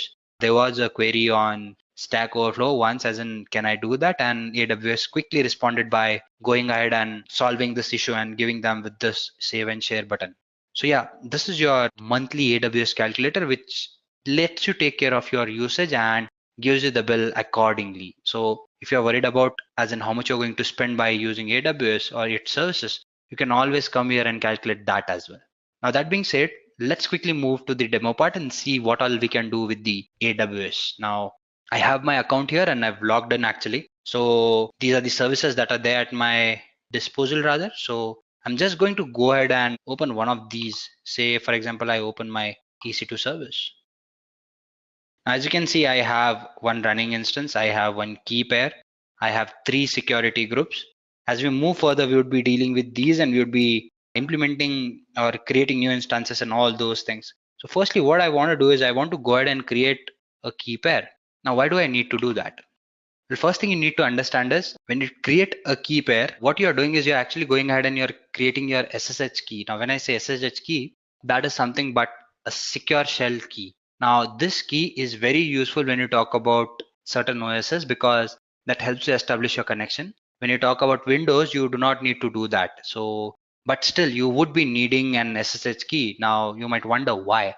The reason you'd be needing it is because given on the longer run, even if you're using Windows, you'd be required to put in an admin login, and for that you'd be requiring this key anyways. If you're on using this application on your Linux OS, in that case, it is a must that you generate the key first. One more thing you need to understand is once you generate this key, you need to take care that you do not lose it, because once it's gone forever. So that is one precaution you need to take. So let's first start by creating a key pair here. And as we move further, you'd understand why did I create one. So I say create my second key, because I believe I've created a key in this account prior to this. Second key, I say create. And there you go, I have a key. Now my second key is something which I basically have it here. I'll just cut it from here and I'll paste it in one of my folders basically. So let's say I'm here and I say I need a new folder. I come here, I say AWS demo, and I put my key in here. I would be needing this, that is why I'm doing it. Now you can see that the extension here is .pem. You might get other extensions depending upon the system which you're using and the OSs that it's running or using. So depending on that, this extension might vary. It's preferable that it is .pem. So yep, we have this key now, and let's see what we can do with it. I'm gonna go ahead and select this key, unselect this for now. And I have all the information as far as this key is concerned. Now, as I've already mentioned that security is very important when you talk about your cloud services. So it is very important that you define a proper security group to take care of all these things. So before we create an instance, let's quickly go ahead and create a security group first. I come here. I've actually gone ahead and created a security group. So I would want to go ahead and create one more. So I would say create. Now, when I do that, I need to give a name to it, say this security for today's demo. I say security demo description for reference sake is what I would say. There you go. And we'd be going ahead and adding in rules here. And then where do I want certain rules? Because you can go ahead and define certain rules. How do you want to give access to your system and all those things? So I say, as far as my accesses are concerned, I'd be wanting an SSH rule. See, the port range is given to you because you can communicate with the system through these ports basically. And then I can go ahead and add more. I can say HTTP. There you go. I say I would be needing HTTPS as well. And since I'm using Windows, I would go for RDP. Now these are the different port names that are there. This is a basic thing which we are doing, and we can ignore our security policies here. This is just for the demo sake, and I would be creating a simple security group. So this sources, bear with it for now. Now I say create, and there you go. My security group is created. It is security demo here. That is the name. Now let us move further and go ahead and create one of the instances that we can do. So I go to services, I say EC2, and I say launch an instance or create an instance. Now there are quite a few instances here. We have Linux and all those things. I would be going for Microsoft Windows. Let me just go ahead and pick one. We can actually go ahead and pick any. The only thing we need to consider is whether it's eligible for you. Now, when I say eligible, I mean eligible for your free tier basically. So let us go ahead and pick one of these. I would say base 2012 server. Let us see whether it's doable for us. Yep. Now this is selected by default because it's free tier eligible and we're actually going to go ahead and use it. Now, when you're creating an instance, you need to understand one thing. These are the details that are there about the instance. And these are some of the points you need to consider. When you say review and launch, you can just click on it. You would directly be taken to the last step and all the by default admits are given to you. But now that we are doing it for the first time here, I would want to do it step by step. There's nothing we are doing. We are just selecting the by default thing, but I just want you to see what all it has to offer to you. Say, for example, when you pick a general purpose T2 instance, number of CPUs, 1, your memory, 1 GB basically. And these are the other details as in network performances, low to moderate and all those things. So I say next. These are the details which I can enter in as in the number of instances, purchasing options, network, subnet, and all these things. Is there an IAM rule and all those things? So yeah, for now, I'm not going to make any changes again here and I'm just going to say next. As you can see the size, I have 30 GBs of total available with me. And these are the details about it, IOPS and all those things. So you can just go ahead and say next. Now you have an option here whether you want to go ahead and add a tag and all those things, and you can do that. Or you can just go ahead and say next. You have a wizard here. And there you go. I have my 7th step where I can go ahead and launch my instance. You can see I have a notification here saying that improve its security. As I mentioned that we are doing it for the demo sake and I've chosen few basic ones. So I do not have to worry about anything. My ports are open and those are accessible. So the thing is my AWS is warning me as in you should not have it that way. So when you do go ahead and implement it on larger scales, you need to take care that your security groups are well defined and properly defined. For now, let's go ahead and say launch. Now it would ask you to pick a key pair. As I've mentioned that key pair is important whether you're using it on Windows or not, but you need to go ahead and define a key pair. So I would go ahead and select an existing one because we created one. Proceed with a key pair. Okay. I say I acknowledge and I say launch. And it says that your instance is now launching. So what I'm going to do is I'm going to go ahead and view the launch log and it gives me details as in what are inbound rules and all those things are mentioned here. How do I connect to my instances and all those things. There's an information here. I can just go ahead and say view instances. And there you go. I have both of my instances here and the details are given to me as in what are the details. Now I've gone ahead and I'm stuck with this availability zone as far as I'm concerned, which is Mumbai for my case. You can go ahead and pick an availability zone for your sake. but make sure you stay consistent with it because that would be more convenient for you. That is for your different instances. Status checks as far as this goes. Everything is okay here. This was the instance which I launched yesterday. This is the one which I've launched today, which is still initializing. So there you go. You have one here.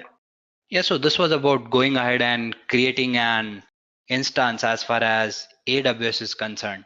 Now, what we can do is we can go ahead and try and do other things as far as your AWS is concerned. Now, the other points which we need to discuss are, can we connect this instance to a server? And the answer to this question is yes, we can do that. Meanwhile, what I want is I want my instance to refresh first and everything needs to be in place before we do that. Yeah, so there you go. Now as you can see the status checks, as far as the checks are concerned, it is complete and we can go ahead and we can connect to a server now. So I was talking about the different servers that you can go ahead and connect to. Now, if you're using a Linux machine, you need to understand one thing, that you have to go ahead into your terminal and then you have to connect to your server. But when you talk about Windows, the process is a little different. Let us see how we can do that using Windows. Say for example, I select this instance here, the second one, I say connect. So what I'll have to do is I'll have to go ahead and download a remote desktop file for that. And how do I do that? I do this. I say connect. It would be asking me for my admin password here.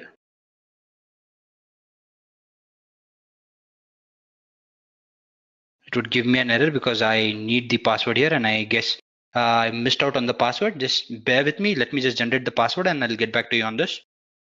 Okay, so how do I do that? This one, and I'm just going to connect or try to connect it because I have one here already. So as you can see, I have this option here which says get me a password. As far as my administrator or username is concerned, it is administrator. And when I say get password, I'll be clicking here and it would be asking me to choose a file. Say for example, I go ahead and I choose one of the files. Now I had downloaded the password last time, or the key rather. Now that is why you need the key. When you store it at some place, you'd be asked for this key and you have to enter it here. And when you say decrypt password, there you go. You'll be getting your password here, which is this. Now I would be copying this password for my reference sake. Control C, just to give you a demo again. I'll download it. I'll close it. And I would say connect. It would ask for the admin password and I say take this. Do you want to connect despite these certification errors? Yes. And there you go. I've connected to the server here and this is the file which I created the last time. There you have it. So this is how you go ahead and actually create your instance and connect to the server. You can go ahead and create another files here. You can say new, you can have your options.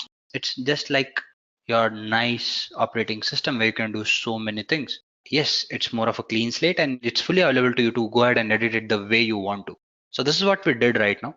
We've actually gone ahead and we've created an SSH key. The reason we did was because we wanted to log in here. Second thing, we went ahead and we created a security group. Yes, it wasn't great, but you can actually set security rules as per your needs. Then you can go ahead and launch your instance and then you can connect to a server you want to. Now this is what I have here. I can actually go ahead and do other things as well. What are the other things that I can do? Well, I can go ahead and I can set alarm for my systems. And how do I do that? Now I have something called as my CloudWatch here under my management tools. Now when I come here, I can go ahead and set alarms as well. What kind of alarms? Say for example, I want to monitor my system and I want to make sure that the usage as far as my system is concerned, it does not go above maybe say 70%. And if it does go above 70% and that happens for 5 continuous minutes, I want my system to throw in an alarm for me. So can I do that? Yes, I can actually go ahead and do that. I can create an alarm and I can do that accordingly. I click here on alarm.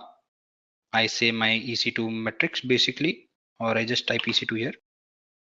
All the services are here. And since we are creating an alarm for utilization, let's select that. You get all the details here as in how much is the usage and all those things. You can come here and define the alarm name, say CPU usage greater than 70%, say, and you say throw an alarm when usage exceeds 70%. There you go. 70. And I move down and I say notify me. How do I do that? Send notification to new list. Suppose I enter in some email ID. Now take this for example. Suppose I go ahead and use this account here and I say create an alarm. Okay, there has to be a name as well. Say VPT for example. And congratulations, your alarm has been created. It says insufficient data because there's pending information here. You need to understand one thing. When you do create an alarm, the email ID you enter in, AWS would go ahead and it would give in a message to the email ID or in the email ID saying that this is something that is trying to happen here. Do you want to be notified when the usage goes this far? And if the user says yes, or he or she confirms that that can be done, in that case, AWS would configure this status saying that yes, it is no longer pending, and the status would be displayed here and this would turn to green. So this is how you actually go ahead and create your own alarm as far as AWS is concerned.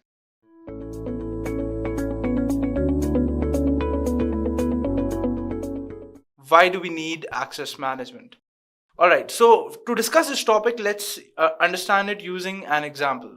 Say you have a company in which you have a server, and this server has everything in it. It has all the modules in it, and it gives you it gives different users the permission to use the different servers, right? Now, in your company, first of all, you should have an administrator which will have all the rights to access the server, right? So nobody in the today's IT world works on the root account, right? So there has to be an administrator account. So first we will create an administrator account with all the permissions.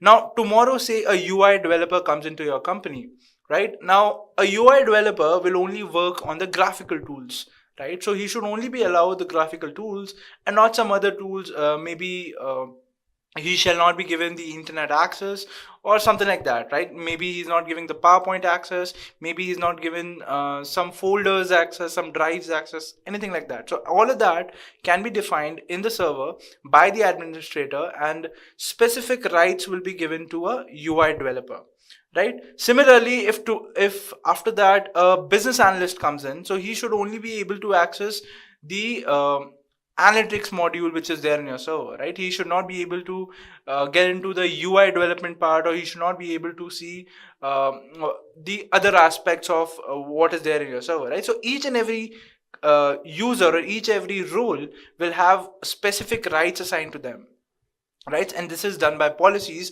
which are in turn given by administrators, right? So this is what access management is, that giving each role the specific rights that they deserve. And this is what we are going to accomplish today in AWS, right? So this is why we need access management. Let's go ahead and understand how can we accomplish this in AWS, right? So to accomplish this in AWS, you need a service called IAM. You have a service called IAM which uses this concept of access management and allows you to give it to your users who are going to use your account, right? So what is IAM? So IAM is basically a service from AWS using which you can give permissions to different users who are using the same AWS account that you have created, right? So in a company in any company, be it, you don't have to have 2 or 3 AWS accounts. You can have one AWS account on which a number of people can work, right? For example, you can define that maybe a developer would like to work on your AWS account, and he should only have the EC2 instances, or he should only work on the EC2 instances. You decide that, right? So you can define a policy like that only the developers will only be able to access the EC2 instances on your AWS account. Similarly, if say a database administrator comes in, so he should be only able to access the DB instances on your AWS account, and so on, right? So all of that is possible using IAM. But IAM is not only about creating users and creating policies. There is more to IAM, right? And hence we'll be discussing the different components of IAM now. So let's go on and see what are the different components. So there are basically 4 different components in the IAM service. So the first service is user, then we have groups, then we have roles, and then we have policies, right? So the way we are going to go about these are, first I'm going to explain you each role or each service in IAM, each component in IAM, and then we're going to see how we can execute them or create them in the AWS console. Right, so let's start with the users. So the very first time you actually create a AWS account, that is basically the root account that you have created, right? So there is no user inside it. So why do we basically need a user? You need a user because you are supposed to give permissions to someone, right? So say I first of all want to give administrator rights to a user, right? So you understand, you have to have an entity first to which you can assign permissions, right? So these entities are called users on AWS. So any person who wants to access your AWS account has to be added as a user in IAM, and then you can attach different policies onto that user. Right, so this is what user is all about. Let me go to my AWS management console and show you how you can create a user in IAM. All right, so give me a second. All right, guys, so this is my AWS sign in page. All right, so this email ID, when you log in through your email ID and your password, that is basically your root account. So what I'm going to do right now is I'm going to log in using my root account and first create a admin account for myself. All right, guys, so you should never work in your root account. You should always have an administrator account through working. The root account should only be used when there is an emergency. Say you have been logged out of your administrator account, only then you should be using your root account. So the first thing that you should do when you enter your root account is go to IAM, which is just right here. Go to IAM and then you will have this dashboard thing, right? Over here you can see there is a thing called users. You will click on users and you will click on add user. All right, so now it will ask you for the username, so you can provide a username. Say I'll add my name first, so that'd be Hemant, right? And what kind of access do I want to give to this particular user? So there are basically two kinds of access that I can give. First is the AWS management console access, and then we have the programmatic access, right? So what is these two? If you want to, so there are basically two ways you can access the AWS resources, right? You can either access them using APIs, that is using your code. Say you have created an application which is interacting with your AWS resources, right? So in that case, if you're interacting with the APIs, using the APIs, that is called the programmatic access. Right. Secondly is the AWS management console access. That is when you are using the AWS website to actually deploy resources or create or remove policies or whatever. Right. So that is called the AWS management console access. So for my user, I'd be giving it both the accesses, that is programmatic access and the management console access. Also, guys, when you enable the programmatic access, basically you get the access key and the secret key as well. What are these? I will be explaining you in a bit. All right, so we have selected both of these options and then move ahead to choose the password. So do you want an auto-generated password or a custom password? I'll choose a custom password since I'm creating account for myself, right? So I'll choose a custom password. And do I want to reset the password on my first login? No, I don't want that. So I'll click on next permissions. All right, so what kind of permissions do I want my account to have? I will be configuring that over here. So as of now, there are no groups. There is no existing user that I can copy from. So I'll attach existing policies. And since I want to attach the administrator access, that is the first policy over here, I'll select that and click on next. All right, so you can review all the settings that you did over here and click on create user. This will create a new user in your AWS account. So as you can see, I have got my access key ID and a secret access key.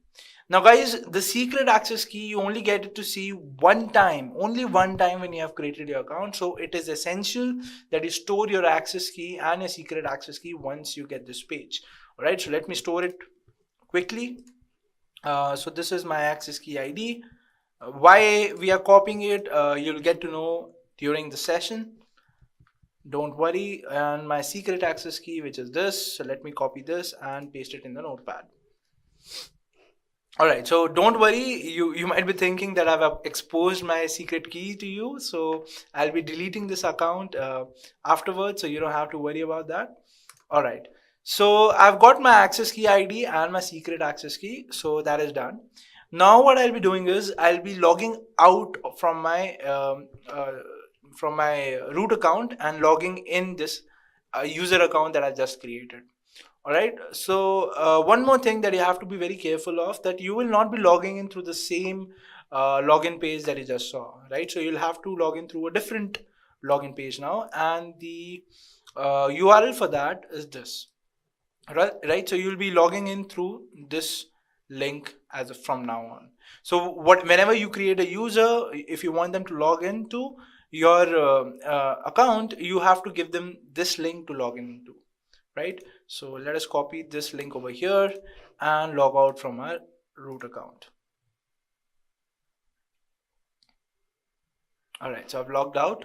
I'll close this and I'll come here and go to this particular link.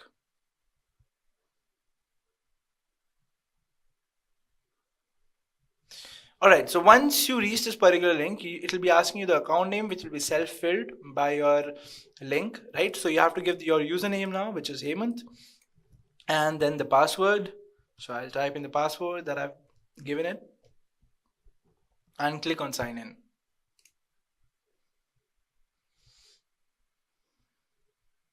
So now I have basically signed in to the user that I've just created on my root account. Right, so I no longer have to use my root account. I can basically lock away my root account for emergency purposes. I'll be using my administrator account from now on. I can do everything from my administrator account that could be done from my root account as well. But there are cases wherein you get locked out from your administrator account. In that cases, you will be needing your root access. All right. So moving on, guys. So I'll go to IAM now. So as you can see, we have created a user and we have logged into that user. And if I go to IAM now, you can see that it will show that one user has been created.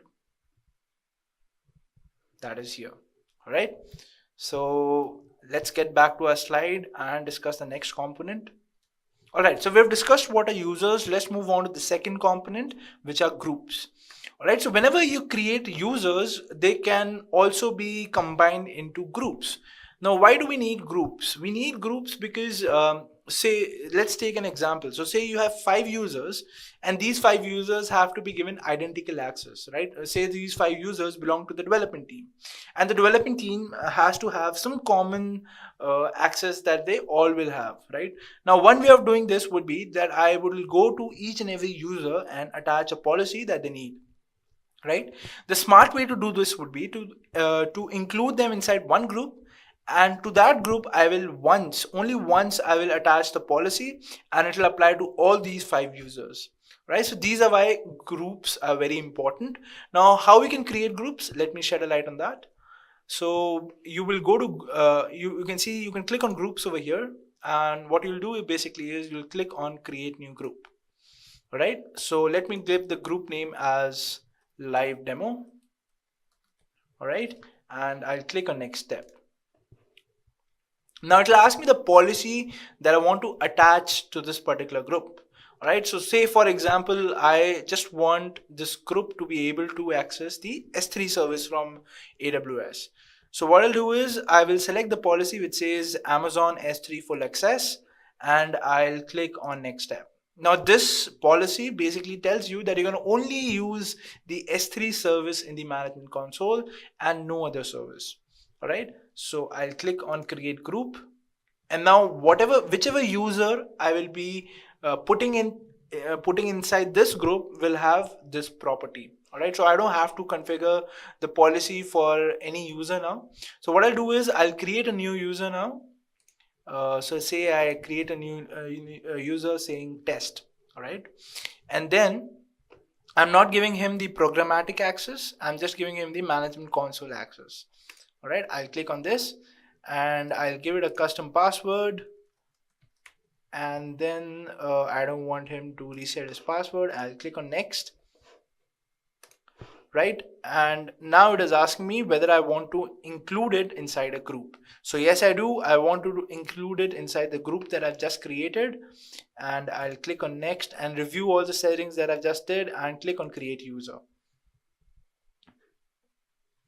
All right, so the test account has just been created. Now, as you can see, guys, in the case of my account, which I created, I got an access key and a secret access key, right? So in this case, I'm not getting any because I didn't select the programmatic access. Only when you select the programmatic access, it will give you the key so that your application can actually interact with the services that you have launched. All right, so I've created a test user successfully. Let's log into this test user. So I will type in the URL that has been given to me.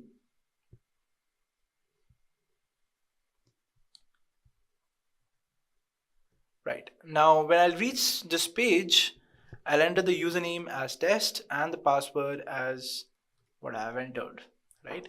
And I'll click on sign in. Now with this, you can see that I will now be able to see the management console. The management console will exactly look like how it was used to see, how I used to see it in my root account or my administrator account. But when you will try to access, say, a service which you have not been assigned to, say, for example, I only have access to S3 right now because I've deployed it in the group where it has only the access to S3. If I try to go inside EC2, let's see what will happen. Right, so it says you're not authorized to describe running instances. As a matter of fact, I'm not authorized to see anything on my EC2 page. All right, so that is because I don't have access to the EC2 dashboard. But let's see if I can see the S3 dashboard. So I'll quickly go to S3. And if I have the S3 access, I'll be able to see all the buckets which are there in my S3. And yes, I do. So let me go inside a bucket and delete something so that, all right, so let me delete an object from this particular bucket. So yes, I can delete it.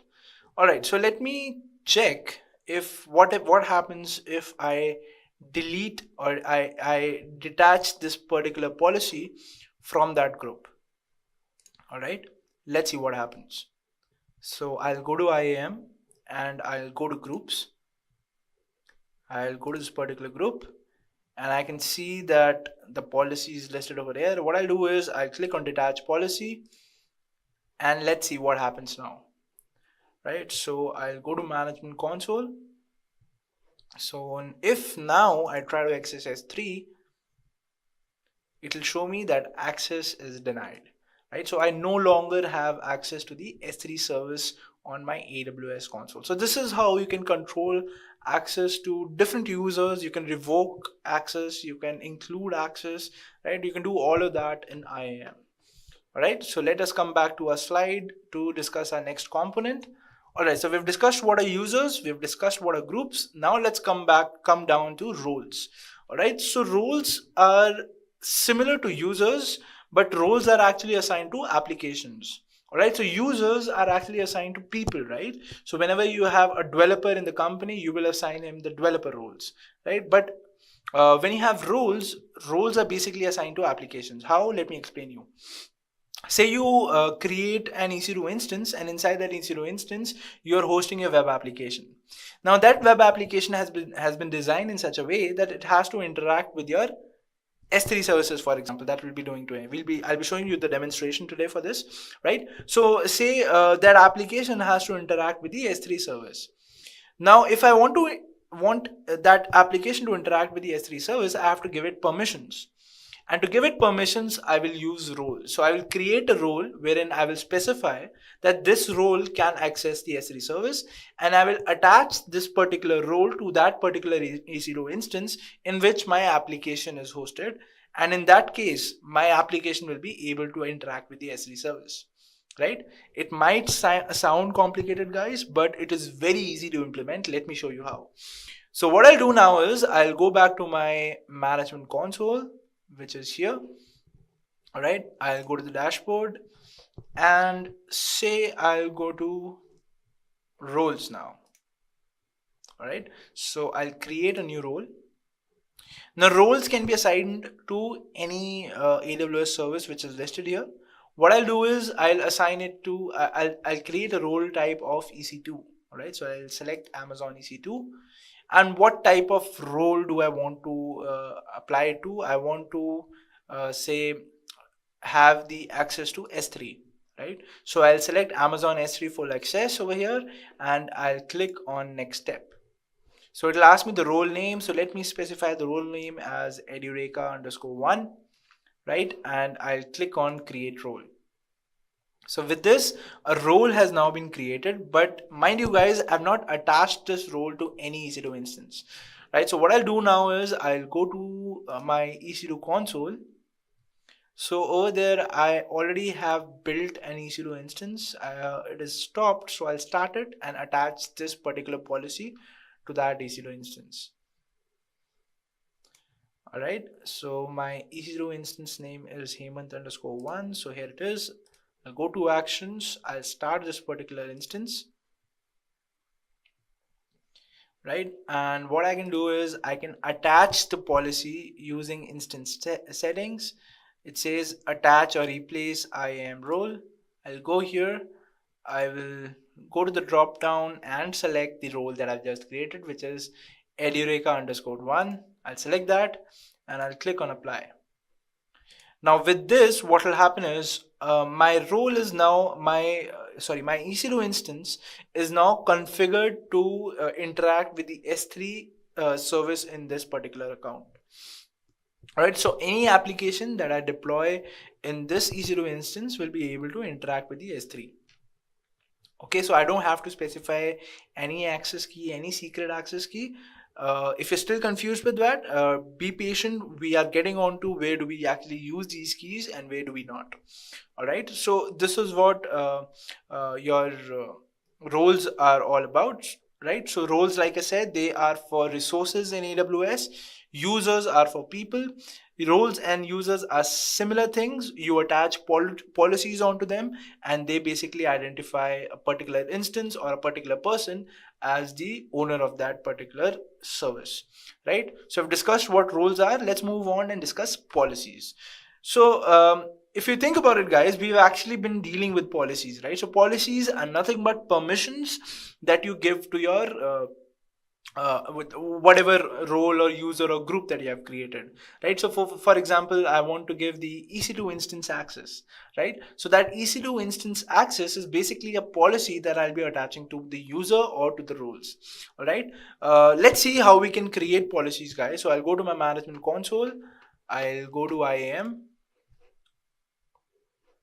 Right, so you can either create policies or you can actually use the already existing ones.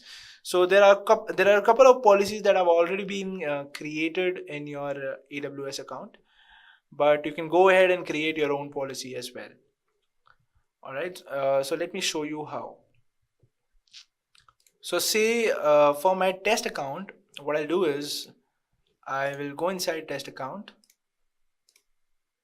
All right, and I will add permissions and I will attach existing policies directly, and here I am, guys.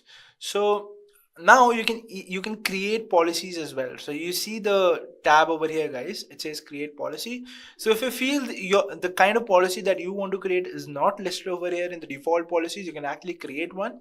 And creating a policy is very easy, guys. You'll just click on create policy and you will see this page.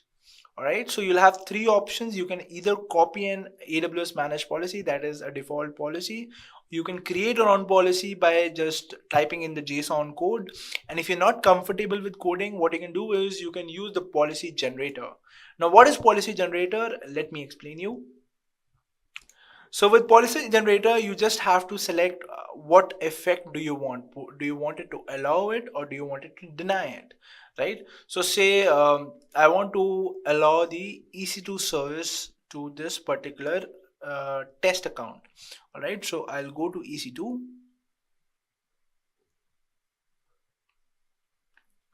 right, here it is. I selected EC2. What kind of actions can he perform? Say I want to give him all the actions. You can do anything with EC2, and resource name is basically a particular resource. So with ARN you can identify a particular resource. So I don't want a particular resource to be assigned to him. I want he can access every resource in EC2, right? So I just add star for all of them, right, and click on next step. So with this, as you can see, it has automatically created a policy document for you. All you have to do now is click on create policy, and it will create the policy for you. So as you can see, there were 18 customer managed policies. There are now 19. So I can go here and select the policy over here. All right. So if I go to my user now, which is test, and go to permissions, I will just click on add inline policy, click on select, again go to EC2, select actions, all actions, right, and put it to star. So I'll click on add statement, click on next step, and click on apply policy. So a policy has been applied on the test user that it can actually access the EC2 instances now.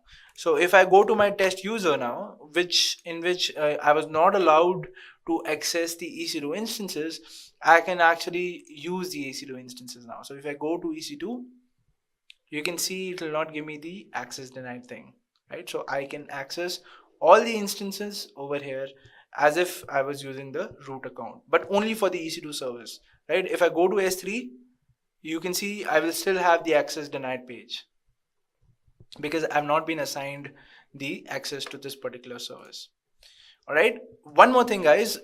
What if you add an allow and a deny policy together inside a group? What will happen then? So in that case, so since I have allowed EC2 access, what I'll do is I'll deny EC2 access as well in this particular user. So I'll create one more policy and I'll say deny. I'll select EC2.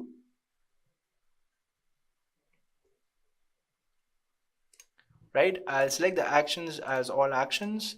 I'll give the resources all, add the statement, and click on next step, apply the policy.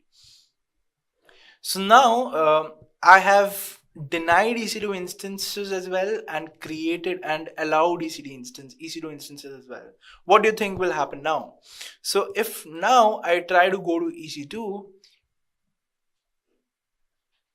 let's see what will happen. So it will say you're not authorized to use EC2 anymore, because whenever you're creating policy, guys, you either get the allow option or the deny option. If you have selected both of them, it will always prefer the least permission that you have given. So in our case, that is the deny option, right? So it will always deny the case even if you have allowed it in the same user, right? If you have mentioned that that particular service has to be denied to that particular user. All right, so this was about policies, guys. Let me come back to my slide. So we have discussed what are users, what are groups, what are roles, and what are policies. Let's go ahead and discuss the very important part of authentication, which is called the multi-factor authentication. So what is multi-factor authentication, guys? So multi-factor authentication is basically something like OTP that you get when you're logging into your Gmail account, right? So you enter your Gmail email ID, you enter your password, and when you click on continue, it'll ask you for your OTP, right? So same is the case here as well. You can configure your AWS account in such a way that you will enter your username, you'll enter your password, and when you click on login, it'll also ask you for a code that has to be given to it. Now that code is basically the multi-factor authentication thing that we're talking about. So there are basically two layers of security now. One layer is a password and second layer becomes the code that you'll be entering, right? Now with AWS, there is an application called the Google Authenticator, right, which you can use to create a virtual multi-factor authentication device. Now, for those of you who already are using multi-factor authentication in your companies, so there's a thing called Gemalto, right? So people who work from home and they have to connect to their company's network, the way you connect it is using a Gemalto token, right? And so those of you who are from the IT background, you can relate to it, right? But if you want to go through a simpler way, you can actually create a virtual multi factor authentication device. And to create that in your AWS is pretty simple. You just have to download an application called Google Authenticator on your phone, and you have to connect that application to your AWS account, and that is it. Now, it might sound tough, but it's very simple. Let me show you how. So you will basically go to your AWS management console, and you will go to the particular user that you want that multi-factor authentication to be assigned to. Right? So for example, I want it to be assigned to the test user, right? So what I'll do is I'll go to users, I'll go to test, right? And in the security credentials tab, I will have this page which says assigned MFA device. So it says no as of now. So I'll assign it a device. I'll click on edit. And now it'll give me an option between a virtual MFA device and a hardware MFA device. Now I have to choose among the two. So since I said you can create a virtual MFA device very easily, so I'll select the virtual MFA device. And now it is basically asking you to install the application on your phone. So we have already done that. Let's click on next step, and now you'll be presented with the screen. So basically now what you have to do is you will be logging into your Google Authenticator app, and you will be scanning this barcode from your phone. So let me show you how. Let me connect my phone to the computer so that you can see the screen. Give me a second.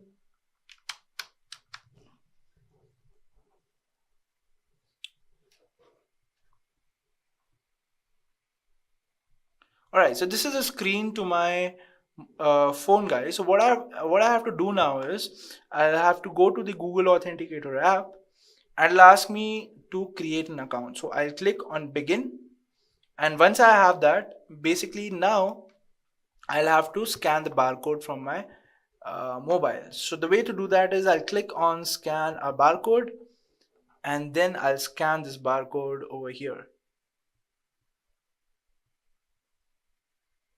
Right, it might take some time, so be patient.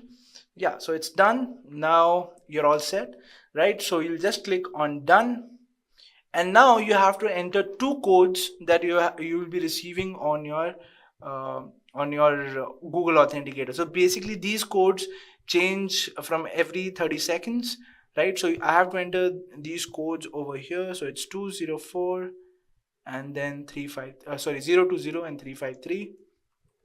020-353, and I have to enter the next code as well. So let's wait for the next code, and it's 127891. So I'll enter that over here as well. So it's 127891, and that is it, guys. So now I'll click on activate virtual MFA, and it says the MFA device was successfully associated. So I'll click on finish, and that is it, guys. You're done. Right? So now if I log out from my test account, that is from here, right? This is my test account. So if I log out from here right now,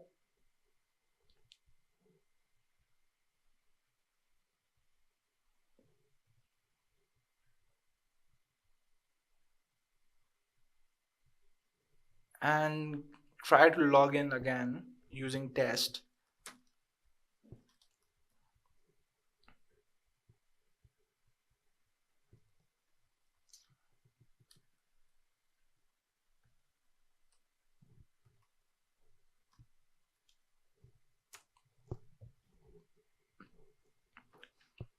so I'll come to my normal login page, right? So I'll enter my username and my password, which is this, and now I'll click on sign in. So now it'll ask me for the MFA code. So let's see what is our MFA code as of now. So it has changed to 734552. So let us enter that 734552 and click on submit. So with this, I'll now be able to log in to my AWS console using the test account, which I configured using the administrator account in IAM. All right, so it's very simple, guys. You can actually get world-class security with the click of a button using IAM. All right, so we have seen how we can do multi-factor authentication. Let's move on to the hands-on part now. So this is what you guys have been waiting for. So just give me a second so that I can configure everything on my end.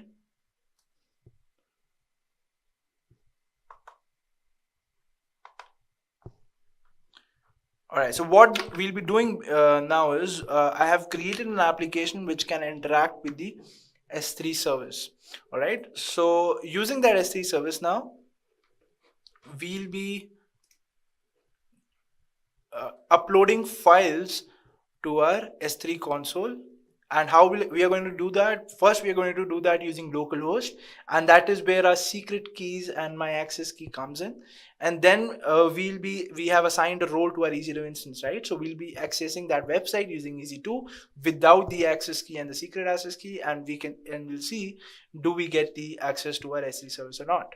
All right, so let us do that. So now what I'll do is I will go to my localhost application. So guys, this is basically my application. What I have to do is I'll choose a file, I'll upload a picture from any sample pictures, and then it'll upload it to a particular bucket that I've defined in S3, and that the bucket looks something like this, right? So that bucket's name is quarantine demo. So let me show you the bucket. So as of now, I think there are some objects, so let's delete those objects. So here it is. This is the bucket quarantine demo. So I have like 3 objects over here as of now. So let's delete these objects. All right. So now what I'll be doing is this is the code for my application, guys. All right. So in this code, as you can see, I've not specified the key and the secret key as of now. So I'll get the key and the secret key from here, right? So let me show you without the secret key and access key, how is this localhost website functioning. So if I try to upload a file as of now, say this is the file that I want to upload, I'll click on upload image, and I'll get an error, right? Because it is not authenticating itself to the service that I want to go to. So now I'll add the credentials, that is the key and the secret key. Now the way to do that is like this. So I'll copy it and I'll paste it here. I'll delete this and this as well, not required. And now I'll paste my key and my secret key, which is this, right? So I'll copy the key over here, and then my secret key as well over here. And now I'll save it. And if I try to access my localhost website now, I should be able to upload a file, right? So if I try to upload the file now, it says well done, S3 upload complete. So these credentials that I've just entered are basically credentials for my Hemant account. So if you want to see where did I get these credentials from again, you can basically go to users, you can go to your user, and you can go at security credentials, and over here it will list you the access key ID. It will not list you the secret access key because it is only available once. You can only use it once, copy it once, you will not be able to see it again. And if I make this particular key inactive from over here, and if I try to upload anything again, I will again get an error because without the keys my account will not be will not be authenticated to the S3 service. So as you can see, it says invalid access key because it is not valid anymore. All right, so I can make it active again, but that is not required as of now. So what I'll do now is I've already configured this website on the EC2 console. All right, so let me go to my EC2. Right, here it is.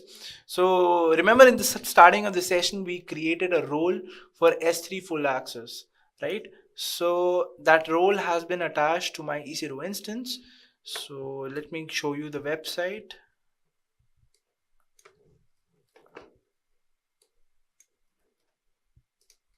Here it is. All right, so I can access the website on my EC2. Now, if I choose a file as of now and I try to upload the file, I'll be able to do so because my policy has been attached. Now, let's see what happens if I attach the policy, right? So I'll go to this and I'll select no role, click on apply, yes, detach. And now if I try to upload a file again,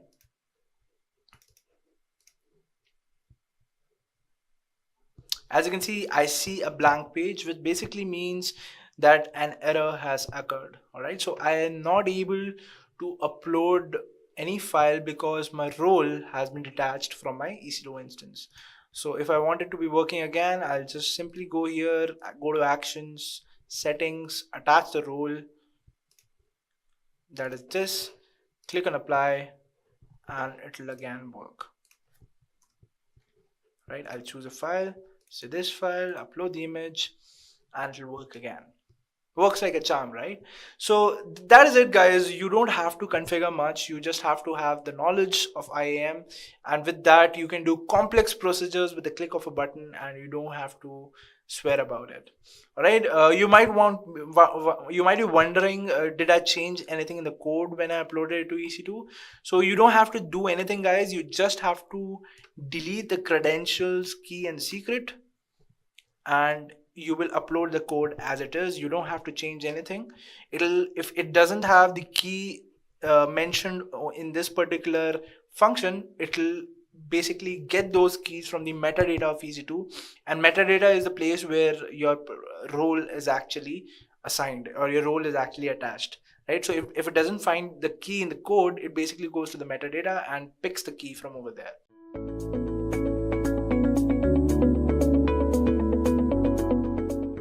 So what exactly is cloud storage?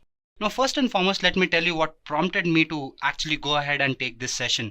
Well, recently I had been interviewing, and where I asked people what did they know about cloud computing, and they told me that cloud computing is a place, or it is a place online where you actually store data.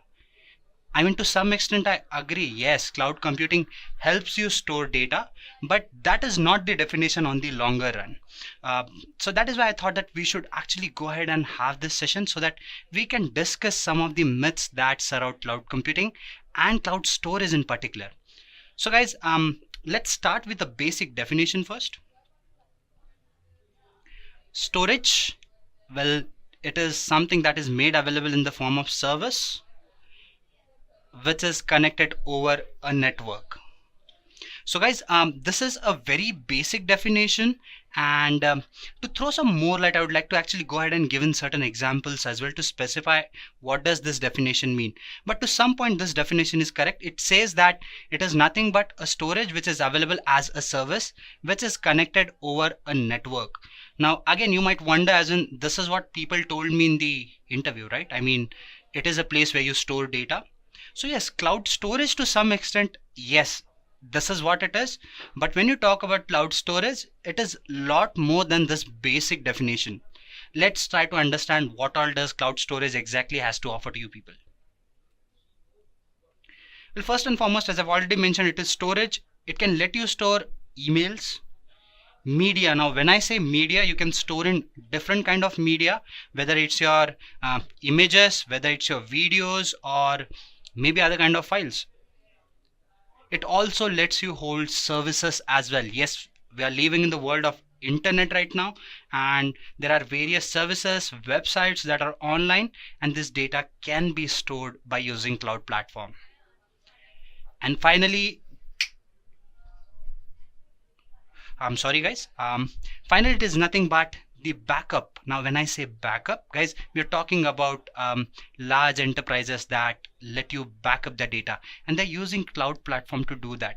But again, it still holds the same point, right? I mean, when I say emails, media, services, backup for large organizations, I mean, it is still a simple storage. No. Now let me tell you what it does.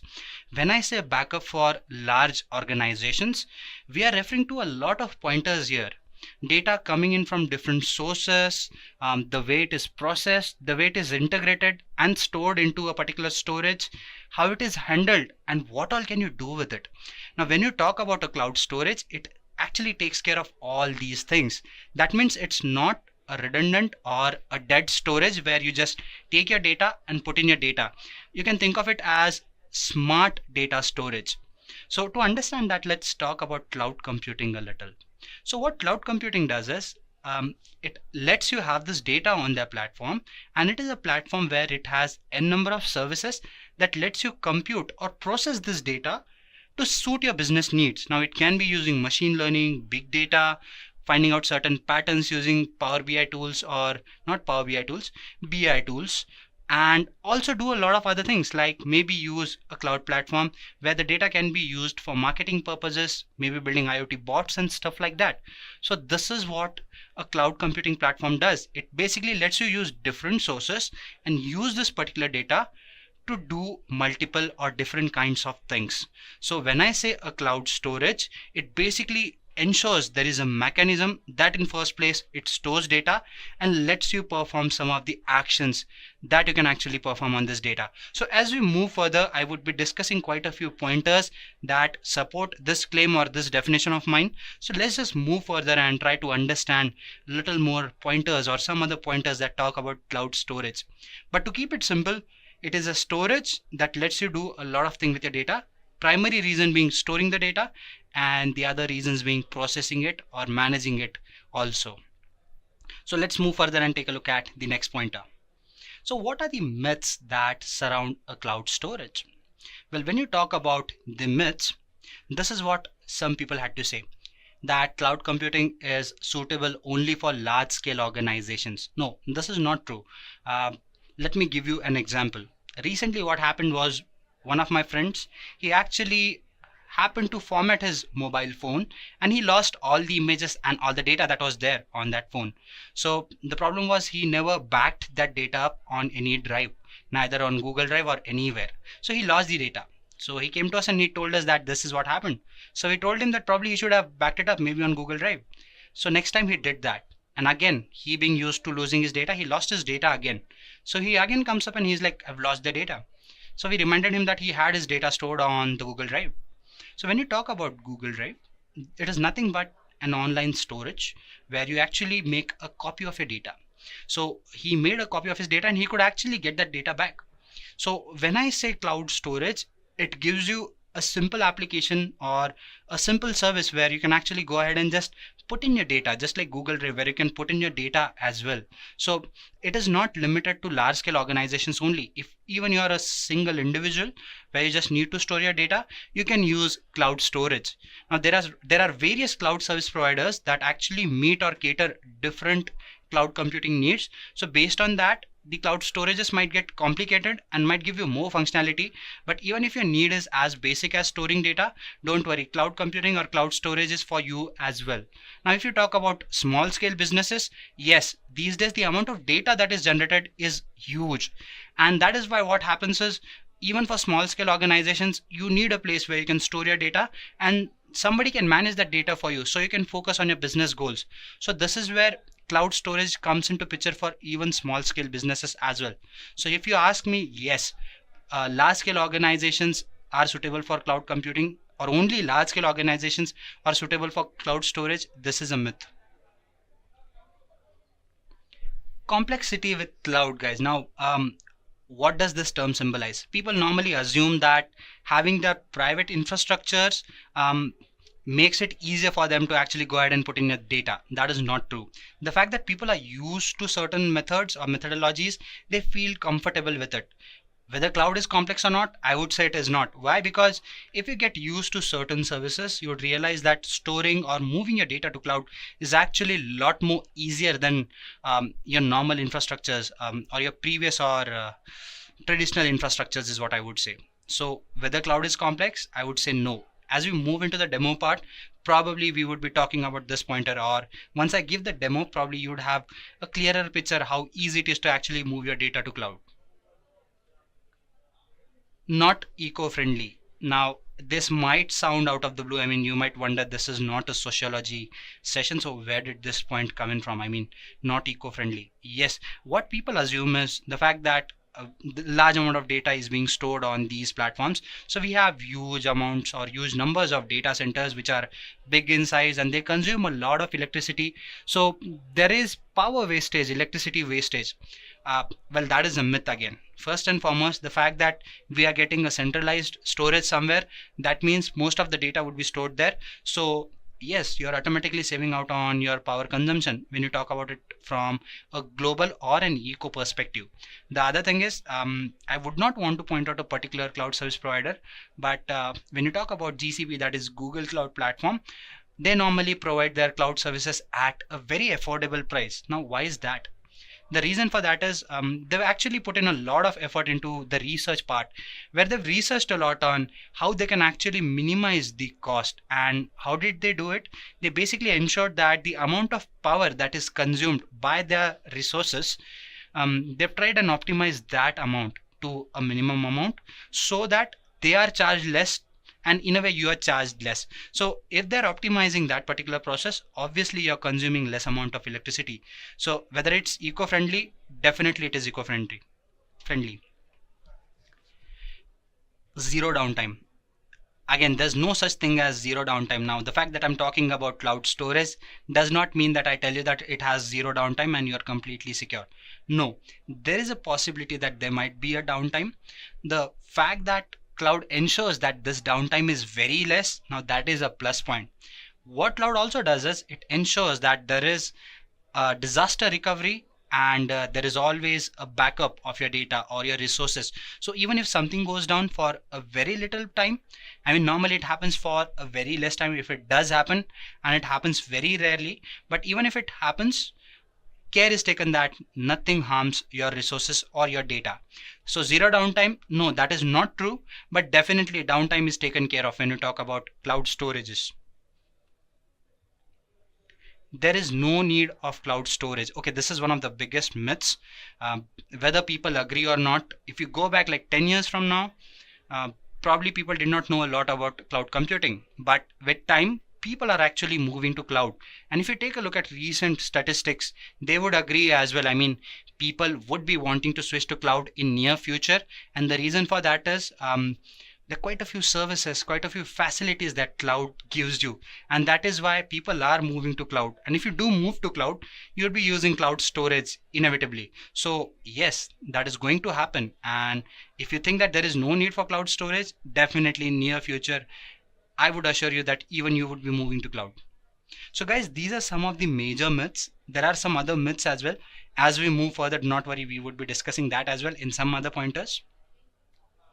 So let's just go ahead and talk about some of the benefits of using a cloud storage for data storage, or basically using cloud for data storage. So what are the benefits of this thing? Now, I purposely kept this pointer for the later half, and I first discussed the myth because these pointers would definitely help you understand some of those myths better.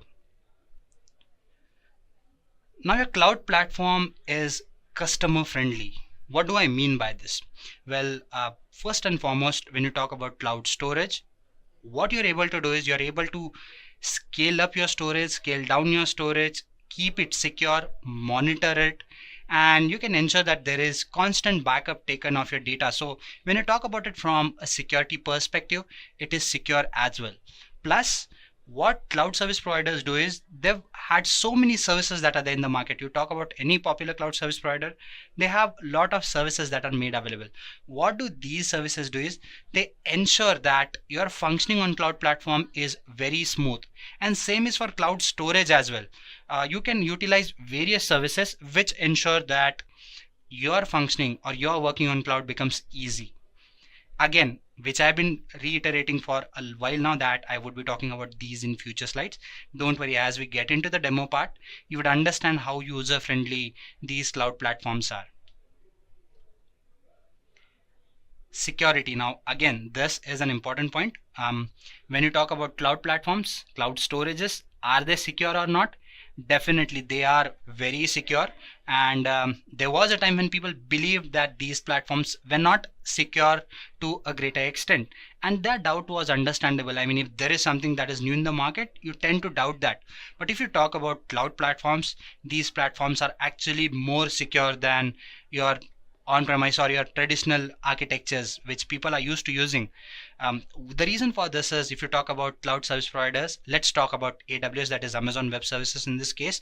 What it does is it gives you a shared security model. Now, what do I mean by this? You have service level agreements where you and your customer, or maybe the customer and the AWS providers, they basically come to a term where they decide as in what kind of security or what kind of principles are to be implemented on the architecture. And you can take control, as in you can decide what accesses do you want to give to the vendor and what are the accesses you want to keep to yourself. So when you do combine this approach, it ensures that security is at the optimum, and you get to be, or you get to take control of your security as well. So yes, if you talk about cloud storage being secure or not, yes, it is very secure. To name some, we have S3 in AWS.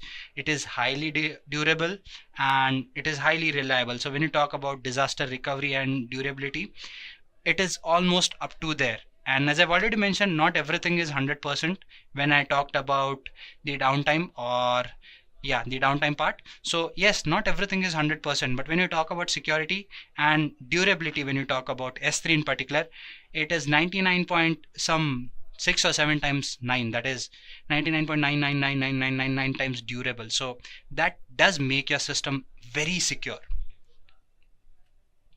Another benefit, guys, it is pocket friendly. Now, if you talk about cloud service providers, whether it's storage, whether it's compute service, database services, all these services, you can actually go ahead and use these services for rental basis. It's just like paying for your electricity. I mean, if you're using a particular service, you'd be paying for that service for the duration you use that service, and you'd be paying only for the resources that you've used. So it is pay as you go kind of a model where you pay only for the resources you use and only for the time duration you use. So whether it's pocket friendly or not, yes, it is pocket friendly. And as you move further, I mean, if you're using more storage, the cost, again, it cuts down to a greater extent. So it is already cheaper, and if you decide to scale up, it would be more cheaper, or it would be cheaper is what I should say. So yeah, these are some of the benefits. Now, if you talk about cloud computing and storage, again, there are other benefits like, as I've already mentioned, durability, scalability, and various other benefits, but these are some core ones. I would not want to get into the details because I wish to keep everyone on the same page for people who have been attending this session for the first time, and for people who probably know a bit about cloud computing. Again, guys, if some of the terms that I'm talking about in this session, you feel that these terms are fairly new for you and I'm probably going at a faster pace, I would suggest that you actually do go ahead and check into the other sessions that we have on our YouTube channel, because we've talked about a lot of stuff there. I mean, other cloud services, what cloud computing is, what cloud service providers are, what are different service models, and quite a few other videos and sessions, to be honest. So I would suggest that you go through those sessions as well. And I'm sure that by now many of you might have been wondering as in whether this session would be recorded and a copy of it would be available to you people or not. Not worry, most of our sessions, they go on YouTube, so probably a copy of it would be there on YouTube. And if not, you can actually share your email IDs as well. If it does not go on YouTube, somebody would share a copy of the session with you people. So guys, if I'm happening to go a little faster than what you're expecting, do not worry, you'd be having a copy of this as well. But for now, just try to keep up with the pace that I am going with, and I'm sure that by the end of this session, we all would be good. So guys, what are some of the cloud storage practices that you should take care of? Now, these are the practices that should concern somebody who is planning to move to cloud. Again, if you are a newbie and you're just here to practice, we are not talking about you in particular, but these pointers are important for you as an individual as well. But I'm talking about it from more business perspective or more industrial perspective. So if your organization is planning to move to cloud, definitely these are some of the practices or pointers that you should take care of. So first and foremost, scrutinize SLA. So as I've already mentioned, you have SLAs where your service providers or your vendors basically come to a term where you actually go ahead and decide on particular rules, as in, okay, these are the terms and these are the services as a vendor I would be providing you people, and you as a customer, you agree to certain terms, as in, okay, this is what you would be giving us and this is what we would be paying you. So there are certain pointers that you should consider while you're actually signing your SLAs. One thing that you need to understand is when they say that you would be, this is the base charge, try to understand how the charges would be when you decide to scale up and stuff like that. Other thing that you need to consider is, I've talked about downtime, right? So normally you have SLAs where people talk about the stuff that there won't be an outage which is more than 10 minutes. So yes, I mean, this sounds fairly good, right? So in an hour's time, this is a hypothetical example. Do not consider that there would be a downtime of 10 minutes. This is for your understanding. Let's assume that there's a downtime of maybe 10 minutes in an hour's time, which is too high for now, but let's assume that. So what a service provider would claim is, if there is a downtime once, probably this is what the charge would be. But if it goes down after that, probably you get some more concession discount and those kind of things. So if there is an SLA where you say that it is 10 minutes, and what if there were two downtimes of 99 minutes in an hour? And that is fairly close, right? So you've been robbed of your right. So that is what I'm trying to say. I mean, if you do actually go ahead and have particular SLAs, make sure that you consider in right points that suit in your business as well. Follow your business needs. Again, guys, storage, as we move further, we will be discussing what are the different kinds of storages. So when you talk about cloud service providers, they provide you n number of storages, or n types of storages is what I should say. So depending upon the business you're dealing with, the kind of data that is generated, you should be able to choose a proper storage for your requirements. I mean, whether you're dealing with the real-time data, whether it's stationary data, archival data, based on that, you should be able to actually go ahead and set up your cloud storage. Also, you need to understand, as in, okay, this is the data I would be putting in, and these are the integrations I would be needing because I'm using these kind of tools. So are those compatible with my cloud platform? So probably you need to consider these pointers as well. And if you follow these rules, probably your business would end up saving a lot of money. Now, there have been use cases where businesses have actually gone ahead and saved lakhs of dollars, thousands of dollars. So yes, considering these pointers, understanding your business also becomes important. You need to ensure that the security which you are actually managing or monitoring is defined properly. I've already mentioned that if you talk about cloud service providers, they let you have an SLA where you both come to a similar agreement. So understand the security, what are the accesses that you have, what are the accesses you want to give, what kind of data are you dealing with, and based on that, probably you can come to terms when you're actually moving to cloud. Plan your storage future. What we are trying to say here is plan the future of your storage. Again, do you need to scale up in near future? What are the peak times that you can expect and stuff like that? So when you initially actually set your storage up, probably you would be in a much better position to scale up. I'm not refraining from the fact that cloud providers are already scalable, but just to be secure, you can do that. When you talk about cloud providers, mostly they give you an option of scaling right away or instantly, but still having an understanding of how much storage you need, where you're gonna move in like 2 years, 3 years time, probably having an understanding of all those things would definitely hold you in a much better position. Be aware of hidden costs. again guys, I've talked about the first SLA, right? So it is similar to that. Understand what you're paying for, how much are you paying for. It is a pay as you go model, but having an understanding of which services would cost you how much would help you in forming proper SLAs or having proper policies for your storage. So these are some of the do's and don'ts of cloud storage, guys.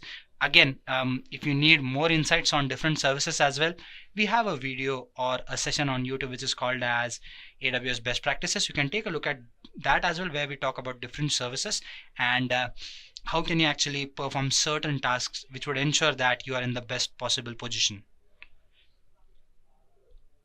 So guys, we've talked about quite a few things. We've understood what cloud storage is. We've understood what are the benefits, what are some of the myths, and what are some of the practices that you should take care of. Now let's take a look at some of the different cloud service providers that provide you with these services. And once we are done with it, then probably we would move into the demo part. So guys, there are quite a few cloud service providers which also provide you with storage services. We have Google Cloud Platform, which is one of the leading ones. DigitalOcean, probably it's everywhere, whether you search for internet ads, companies, it's there. Terramark, again, this is a popular cloud service provider. IBM is there in storage or in cloud for a very long time, guys. Now if you go way back, I happen to attend a session where I believe it was AWS and some reInvent session where I did not remember the name of the speaker, but that person made a very valid point. He said that in 1980s he remembered, or he happened to visit a facility. I believe it was IBM's. I'm not sure whose. I think it was IBM's. So he said that they had this huge machine which was for storage. I mean, it looked very cool in 1980s, a huge machine, and it was very costly. It was like somewhere around thousands of dollars, and the storage space was 4 MB. Yes, for 4 MB the cost was thousands of dollars. So you can understand how far storage has come, how far cloud has come. And yes, IBM, it has been there. I mean, it has been there since then. So if you talk about IBM, if you talk about Google Cloud Platform, these are principal cloud service providers. Then you have Microsoft Azure. Now if you talk about current market, I mean, if you go by the stats alone, Microsoft Azure and AWS, these are the leading cloud service providers. AWS is way ahead of all the other cloud service providers. I'm so sorry. But if you talk about Microsoft Azure, it is actually catching up with Amazon Web Services, and recent stats show that Microsoft Azure is doing fairly well. So yes, these are some of the popular cloud service providers, and more or less all of them have good storage services as well. But as I've already mentioned, Amazon Web Services is one of the best in the market, and in today's session we would be understanding some of the popular cloud services that Amazon Web Services has to offer to you.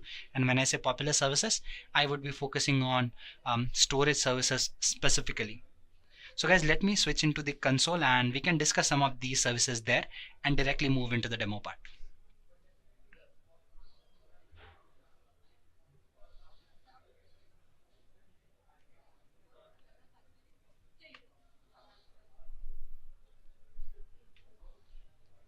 So yes guys, I hope this screen is visible to you people. This is how the AWS management console looks like. So again, for people who are completely new to cloud platform, let me tell you that what Amazon Web Services or most of the other cloud service providers do is they give you a free tier account. What they're trying to say here is you use our services for free for a short duration of period, and if you like, then go ahead and buy our services. So these services are actually made available to you for free for one complete year. Yes, there are certain limits or bounds on these services. So if you exceed those limits, you would be charged. But if you stay in the bounds or limits, you won't be charged. And if you talk about exploring these services, these limits or free tier services are more than enough. So again guys, if you are completely new, you should come here, that is Amazon Web Services Management Console, create a free tier account. It is a very simple process. Put in certain details, where you work, why do you want to use these services, your basic details, and then probably you would have to enter your debit card or credit card details. Don't worry, they won't charge you, but this is for the verification purpose. And again, if you're worried about whether you would be charged or an amount would be minus from your credit amount that or your credit card, that does not happen, guys. AWS gives you notifications saying that okay, you've been using these services and probably you might be overusing some of your services. Also, you can set in alarms where if you reach a particular limit, after that you can actually go ahead and ensure that there is an alarm so that you do not exceed the free tier limit. So yes, once you do have an account, you can avail all these services that are here, guys. So let's just go ahead and take a look at the console a little and just jump into the storage services right away. So when you click on this icon here, storage, guys, or services rather, you get access to all these services. As I've already mentioned, AWS provides you quite a few services. There's somewhere around 100 services, guys, and they cover different domains. You can see the domain names at the top: compute, robotics, analytics, business applications, storage. You have management and governance, security, identity management, and all those services, guys. So there are n number of services, whether it's migration, whether it's media services. You have services for almost everything. So guys, we would be focusing on the storage services. Before we go there, this is one thing.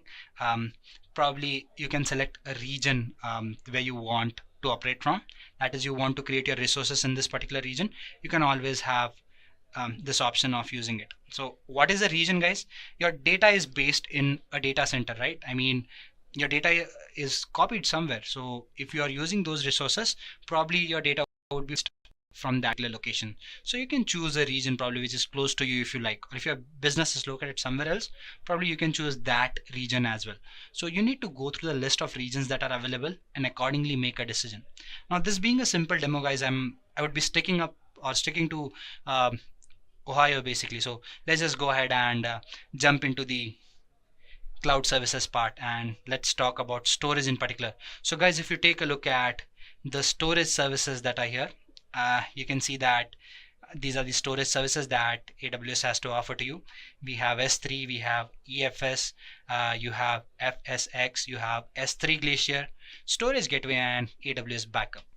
Let me just try and throw some light on some of these services, and probably we would just go ahead and get into the demo of one or two of these services at least. So guys, when you talk about S3, it is simple storage service. So that is SSS.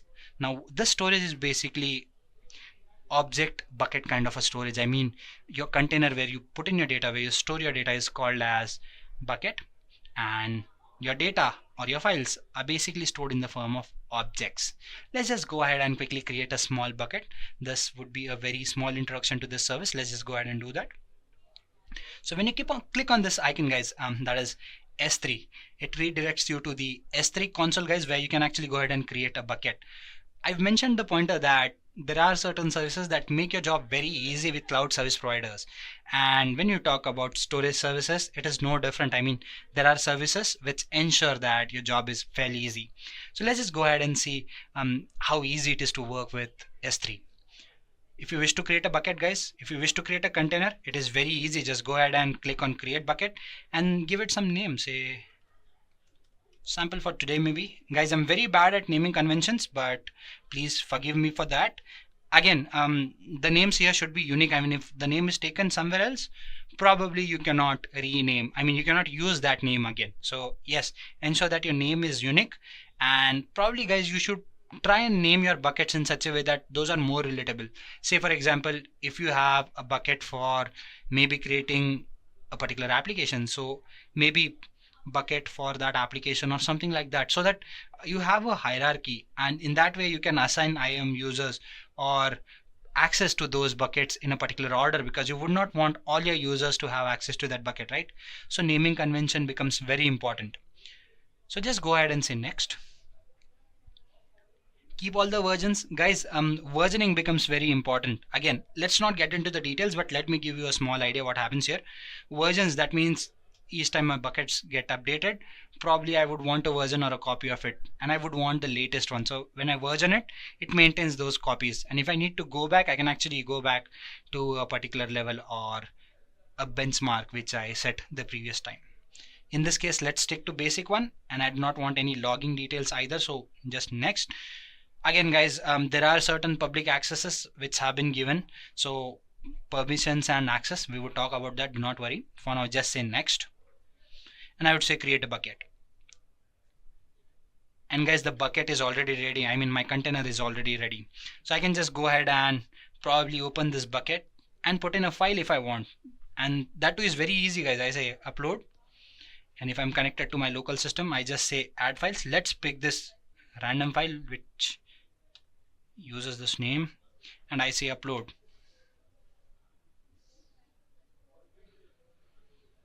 And there you go, guys. The file is already there. I mean, we've created a bucket, a container, we've put in our files. It's as simple as that.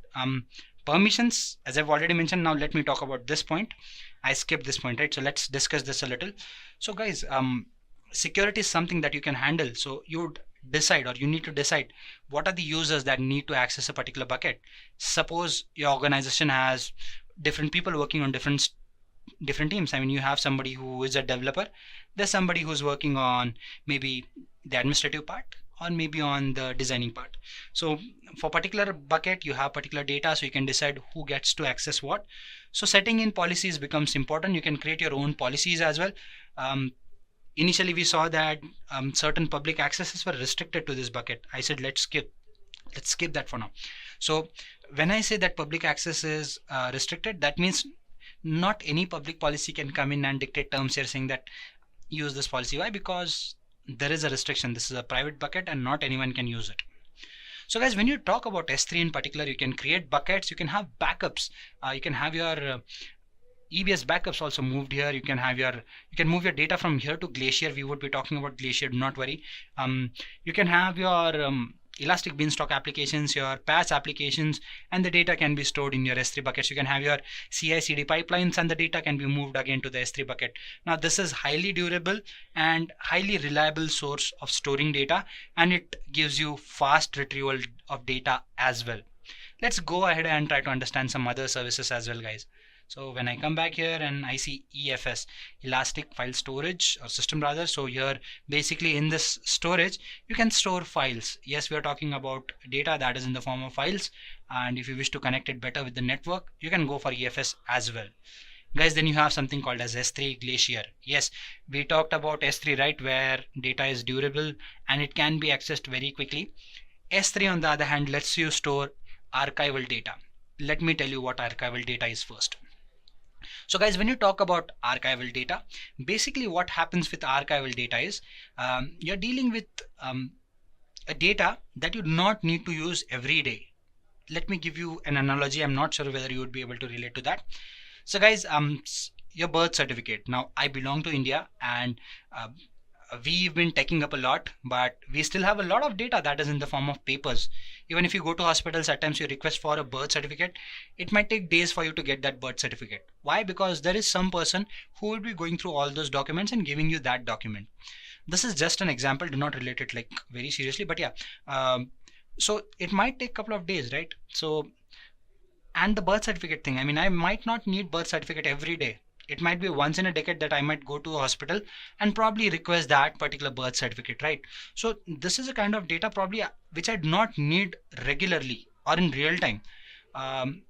So I can compromise a little on the fact that if the person is giving me that data in 2 days time, it's okay, because that does not cost me anything. I can wait for 2 days maybe, but that's not the case. At times you need the data to be retrieved very quickly.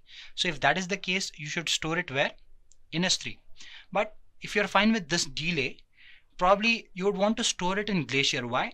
Glacier normally takes a longer while to retrieve your data. But the advantage of Glacier is it is profitable because it is very affordable compared to S3. S3 is already affordable. You can check in for the prices. But if you have archival data which you won't be using every day, you can store it here. And the fact that it takes a longer while, it won't cost you.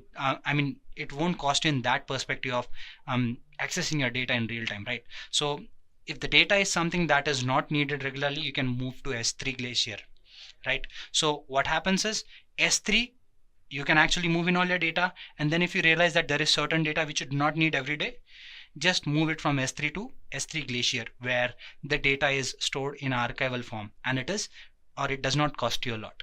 So again, guys, I won't be getting into the demo of S3 Glacier. We have a session on S3 Glacier, or Amazon Web Services Glacier rather. And to do that, what you need is you need probably a third-party tool. which makes it easier for you to retrieve the data. So I won't be getting into the stuff where I download that tool and show you how it works. It's very simple. Just like we created buckets here, you create vaults there, and you probably move in your data and you can retrieve that data. But again, it takes a longer while to retrieve that data. So it is similar to S3, but little different. So yeah, that is S3 Glacier. We've understood what EFS is and what S3 is. Then again, guys, you have some other services as well here. If I scroll down, you have your storage gateway, you have your AWS backup as well. So what are these things and what do these things do? Well, storage gateway and AWS backup, basically backup, as it says, you can have backup of your data and you can like save it from going down and stuff like that. When you talk about storage gateway, these are services that let you move your data from on-premise atmosphere or your infrastructure rather to cloud. So if you already have data that is on your existing on-premise or infrastructure rather, you can actually move that data to cloud as well. So there are services to help you do that, and those services are your storage gateway services. So guys, we've discussed some of these services. There is something else which is called as Elastic Block Storage. Now Elastic Block Storage, what it does is it lets you create volumes, snapshots and copies of the volume that is attached to your instances. Let's go ahead and take a look at how this works. I mean, there are a lot of pointers to talk about it. So as I move further, I would be discussing those pointers while I also show you how to do it. So guys, when I say EBS or Elastic Block Storage, what it does is it lets me attach some kind of volume to my instance. Now instances, let me tell you what instances are first. Now when you talk about cloud services, they give you compute services where you can spawn instances or spawn temporary servers or servers where you want to host your data. Now each time I won't be going ahead and buying a new machine, right? Instead, what cloud does is it, and what happens?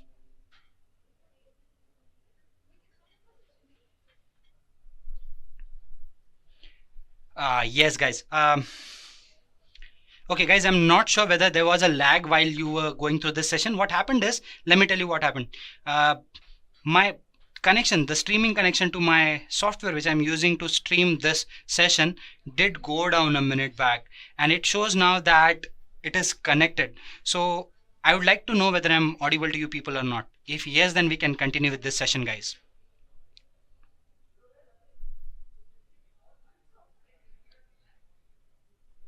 Okay, I'm guessing we are fine, so I'm just gonna go ahead and continue with the session. I was talking about instances. Let me talk a little more about it. So when I talk about these servers that are ready to use, basically these servers are something that you can use and you can have some memory attached to it. So what we're gonna do is we're gonna go ahead and launch one instance and understand how memory or how storage works with it. So to do that, we're gonna go ahead and just launch that particular service. It is called as EC2, which is a compute service, guys. So here I can actually go ahead and create servers or launch instances in simple words. So let's just go ahead and launch a particular instance. Now I have the freedom of launching both Linux based, Windows based, Ubuntu based kind of instances. So you have the freedom of choosing what kind of instance do you want. This being a simple demo, guys, I'm gonna stick with the Windows instance. I'm not gonna show you how to deal with that instance because I've done that in previous sessions. You can take a look at some of those sessions as well, guys. Let's just go ahead and launch this particular session, or this particular instance rather. Now guys, this is a Windows instance, and okay, not this. Let me launch some basic one. This is also free tier, guys, but yeah, I would want this. Make sure that your instance is EBS backed. So guys, your backing up works in two ways. You can back it up on S3, you can back it up on EBS, that is Elastic Block Storage. Now Elastic Block Storage is important. Why? It lets you create images and volumes. What are those? We'll talk about that once we create this instance. So ensure that for now it is EBS. So if I click on, okay, this is the thing. If I click on this icon,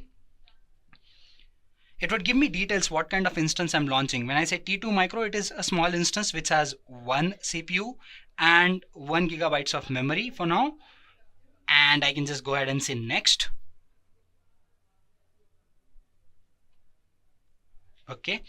Some of the other details, whether you want a VPC or not, let's not discuss that. And then you get into the storage part, guys. This is the device to which I'm attaching my root volume. So this is the path rather. So I need to focus on this. It is SDA1, guys. That is /dev/SDA1. You need to remember this when you create new volumes. And the types of volumes that you can attach to your instance are these. You have general purpose SSD, provisioned IOPS, and magnetic. Magnetic is something that is getting outdated, probably might be replaced. So these are the few ones. You also have some other kind of volumes that you can attach, but the point that you need to remember is when you talk about having a primary volume, in that case you have only these options because these are bootable, guys. So there are certain other volumes that you can attach. If I attach a secondary volume, you see the options are more. I have HSD for throughput optimization, and then I have cold HSD as well. But this is a basic thing. We're not gonna get into the details of that. We would skip that. So guys, all I'm trying to say is this is the device, this is the size, and probably this is the type of instance or volume, sorry, is that would be attached to my instance. So let's just go ahead and say next, add tags. For now, let's not add anything. And then let me say configure the settings. So guys, when I launch an instance, it says that security is not optimum, but it's okay. I mean, you can assign the ports you want to when you use it for a higher security purpose. And then this is important, guys. For your each instance, you need a key pair, which is a secret way of logging in, or a secure way of logging in, not secret, a secure way. So this is a second place authentication. Once you're logged into your account, you would be needing a key pair if you wish to use this instance. So make sure you create one and you store that one as well. If you have one which you can use, probably you can do that. Else you can just create one. Say new key. I say download. Guys, once you download it, keep it safe somewhere. It is stored in the form of .pem file. So do that. And then I say launch an instance. So guys, once this happens, if I just go back to the EC2 dashboard, probably I can see that there is an instance which is running. For now it is 0. Why? Because guys, my instance is still getting launched. It takes a couple of minutes or 1.5 or 1 minute probably to launch an instance. The reason for this is probably a lot of things happen in the background. I mean, certain network is associated. If you talk about an instance, it needs to communicate with other instances, right? So in that case, probably you need to have a network that lets all these instances connect. So a network is set here basically, and probably all the storage volume is attached, and a lot of things happen. That is why there are certain status checks that your instance needs to go through, and hence it takes a minute or so to launch this instance. So if you take a look at this, the status checks, it says that it is initializing. So if you refresh it, probably it happens at times. So let's just try our luck, see whether it's no, it's still initializing, but guys, we can see the volume that would be attached to it. So let me just come here and rather go here. If I click on volumes, guys, there is a volume that is attached to it. So there is a 30 GB volume. So there is a volume that probably has a size of 30 GB. So it is here already and it is in use. So it would be attached to my instance once it is up and running. So the point I'm trying to make here is what Elastic Block Storage does is it lets you manage all these things. Now there are two ways to manage these things. Either you create a copy of this volume, disable this volume, and then attach the next one, or probably you can directly scale your existing volume or make changes to it right away. So what Elastic Block Storage does is it lets you manage these storages. So again, let me tell you how it works. So when I create an instance, probably it is created in a particular region, right? So in that particular region, say for example, now I'm based in India, so I have a data center in Mumbai. So my instance would be created at that data center, and probably the storage for it would also be there. So there is no latency when I try to use that storage. So this is what EBS does. It lets you manage that particular storage. So how it works is I can create a copy of it. So what this copy does is it serves two purposes. So next time, if I wish to make changes to that storage, I can do that. If this particular storage or volume goes down, I have a backup copy.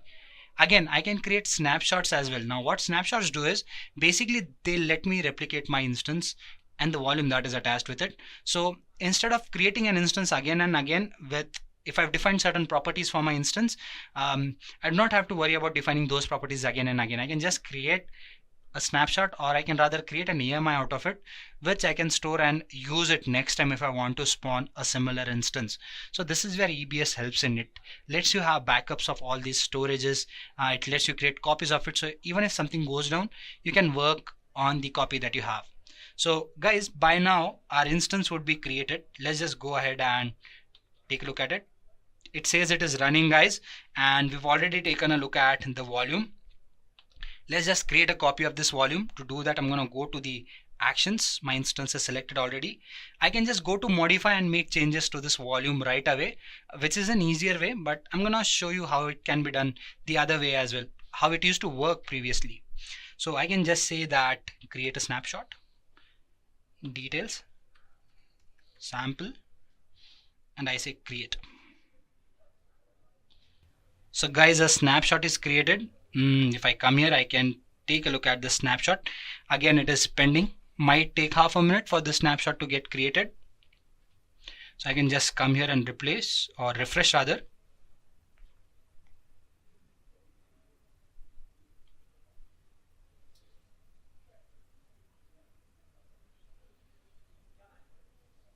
But these things at times take a little while. So guys, we would be creating a copy of it. Probably we would be detaching the volume that we've created and it is attached to our instance, and we would replace that with the copy that we are creating now. So once this thing is done and created, we can do that. For some reason it's taking a longer while today. Let's hope that it gets done quicker. Okay, it's still processing. Let's bear with me, or just bear with me meanwhile this happens.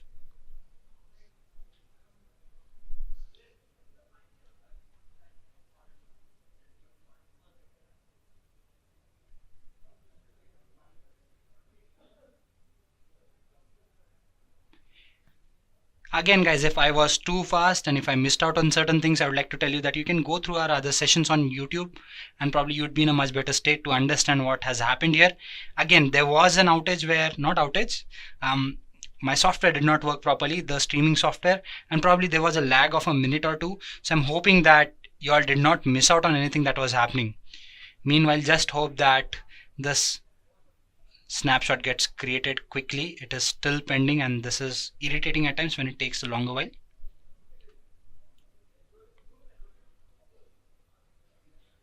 It's completed guys. Our snapshot is ready.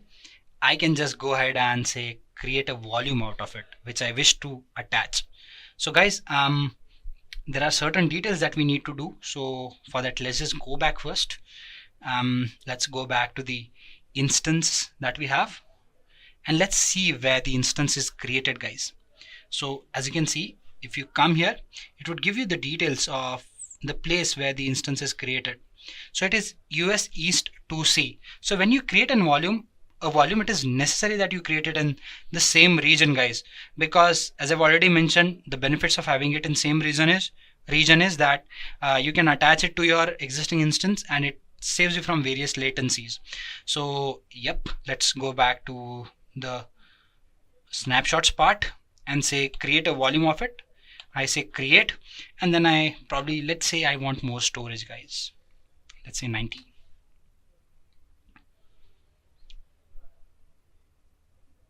Okay, this is general purpose. It is two-way, so let's go to 2C. If I'm not wrong, it was 2C. Let's just go ahead and create it in 2C and say create a volume. Close. So guys, our instances or our volume is created successfully. Again guys, now you can take a look at it from this perspective. I have my snapshot here, right? So this snapshot says 30 GB. That does not mean that the snapshot which I took, its size is 30 GB. It says that it was created from an instance whose size is 30 GB. So there's a difference between these two things guys. Understand that as well. So I have a volume which is based in availability zone 2C. I have an instance which is here, and it again is an availability zone 2C. So we can attach to it. Let's just again go back to the volumes part. So guys, I have two volumes. I created this one and this is attached to my instance. Let me just try and remove this first. Detach volume. Okay, it's giving me an error. Try to understand why this error is there.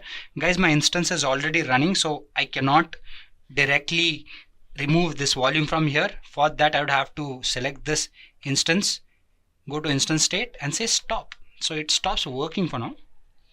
And once it does, I can attach the volume. So for now, what you can see is there are these volumes here. It is in use, right? So once the instance stops, it would be available and won't be in use. So I can replace it with this instance.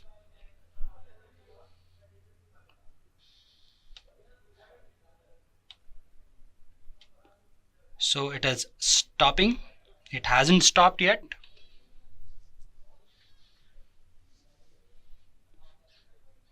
So guys, do not worry, we would be done with the session very soon, and once we are done, probably you all would be free to leave. I believe that this session has taken longer than my normal sessions, but yeah, there was a lot of stuff to talk about. We talked about the complete storage services that AWS has to offer to you people, hence this session was so long. So let's just quickly go ahead and finish the stuff.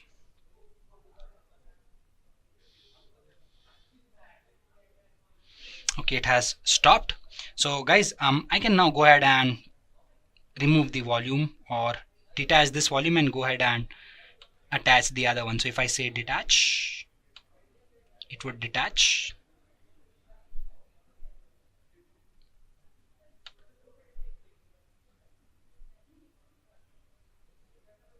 Yeah, see, both are available now. Let's try to attach this volume and say attach volume.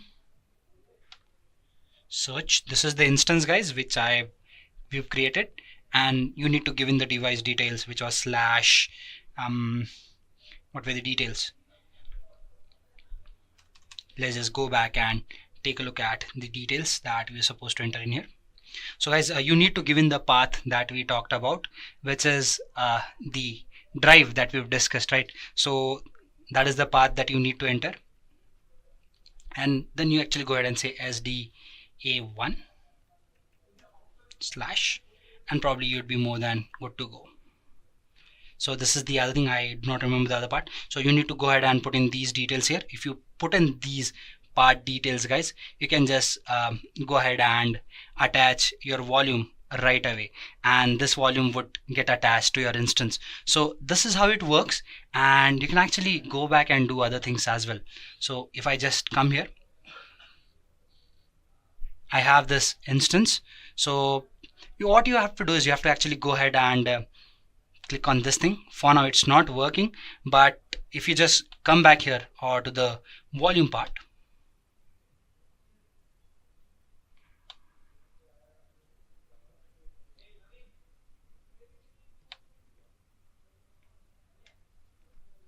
so if you just go to the volumes part, which we were at in the previous slide, you can actually go ahead and attach the volumes. Now here you go.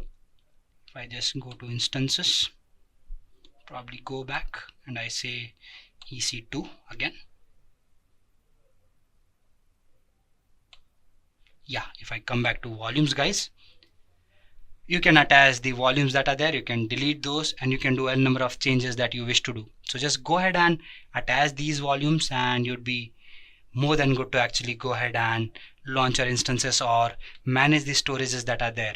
Again, the only thing that I missed out on is the path. I told you to note the path, the device name, right? You just have to go ahead and enter in the device name here, and if you enter in the device name while creating your volume or attaching your volume, your instance would get attached to that, or your volume would get attached to that instance right away. So yes, guys, this pretty much sums up today's session. We've talked about quite a few things here, guys. We've talked about S3 services. We've talked about EBS in particular. We've understood like how to detach a volume, how to attach one. I just did not show you how to attach the volume, but you can do that. The reason I'm not showing you that is I probably lost out on the device name here, which normally comes in here. So before you deactivate your device, make sure that you have this name. And when you do launch or attach your volume to that particular thing, all you have to do is you just go to the volumes part, and probably when you say attach to a particular instance, put in that device name there, and your instance would be attached, or your volume would be attached to your instance, and you can just go ahead and say launch, or just start this so-called instance again, and you'd be good to go, guys.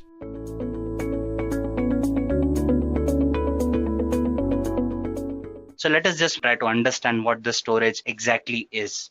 So guys, when you talk about S3, now it is a simple storage service which is simple or easier to use in real sense.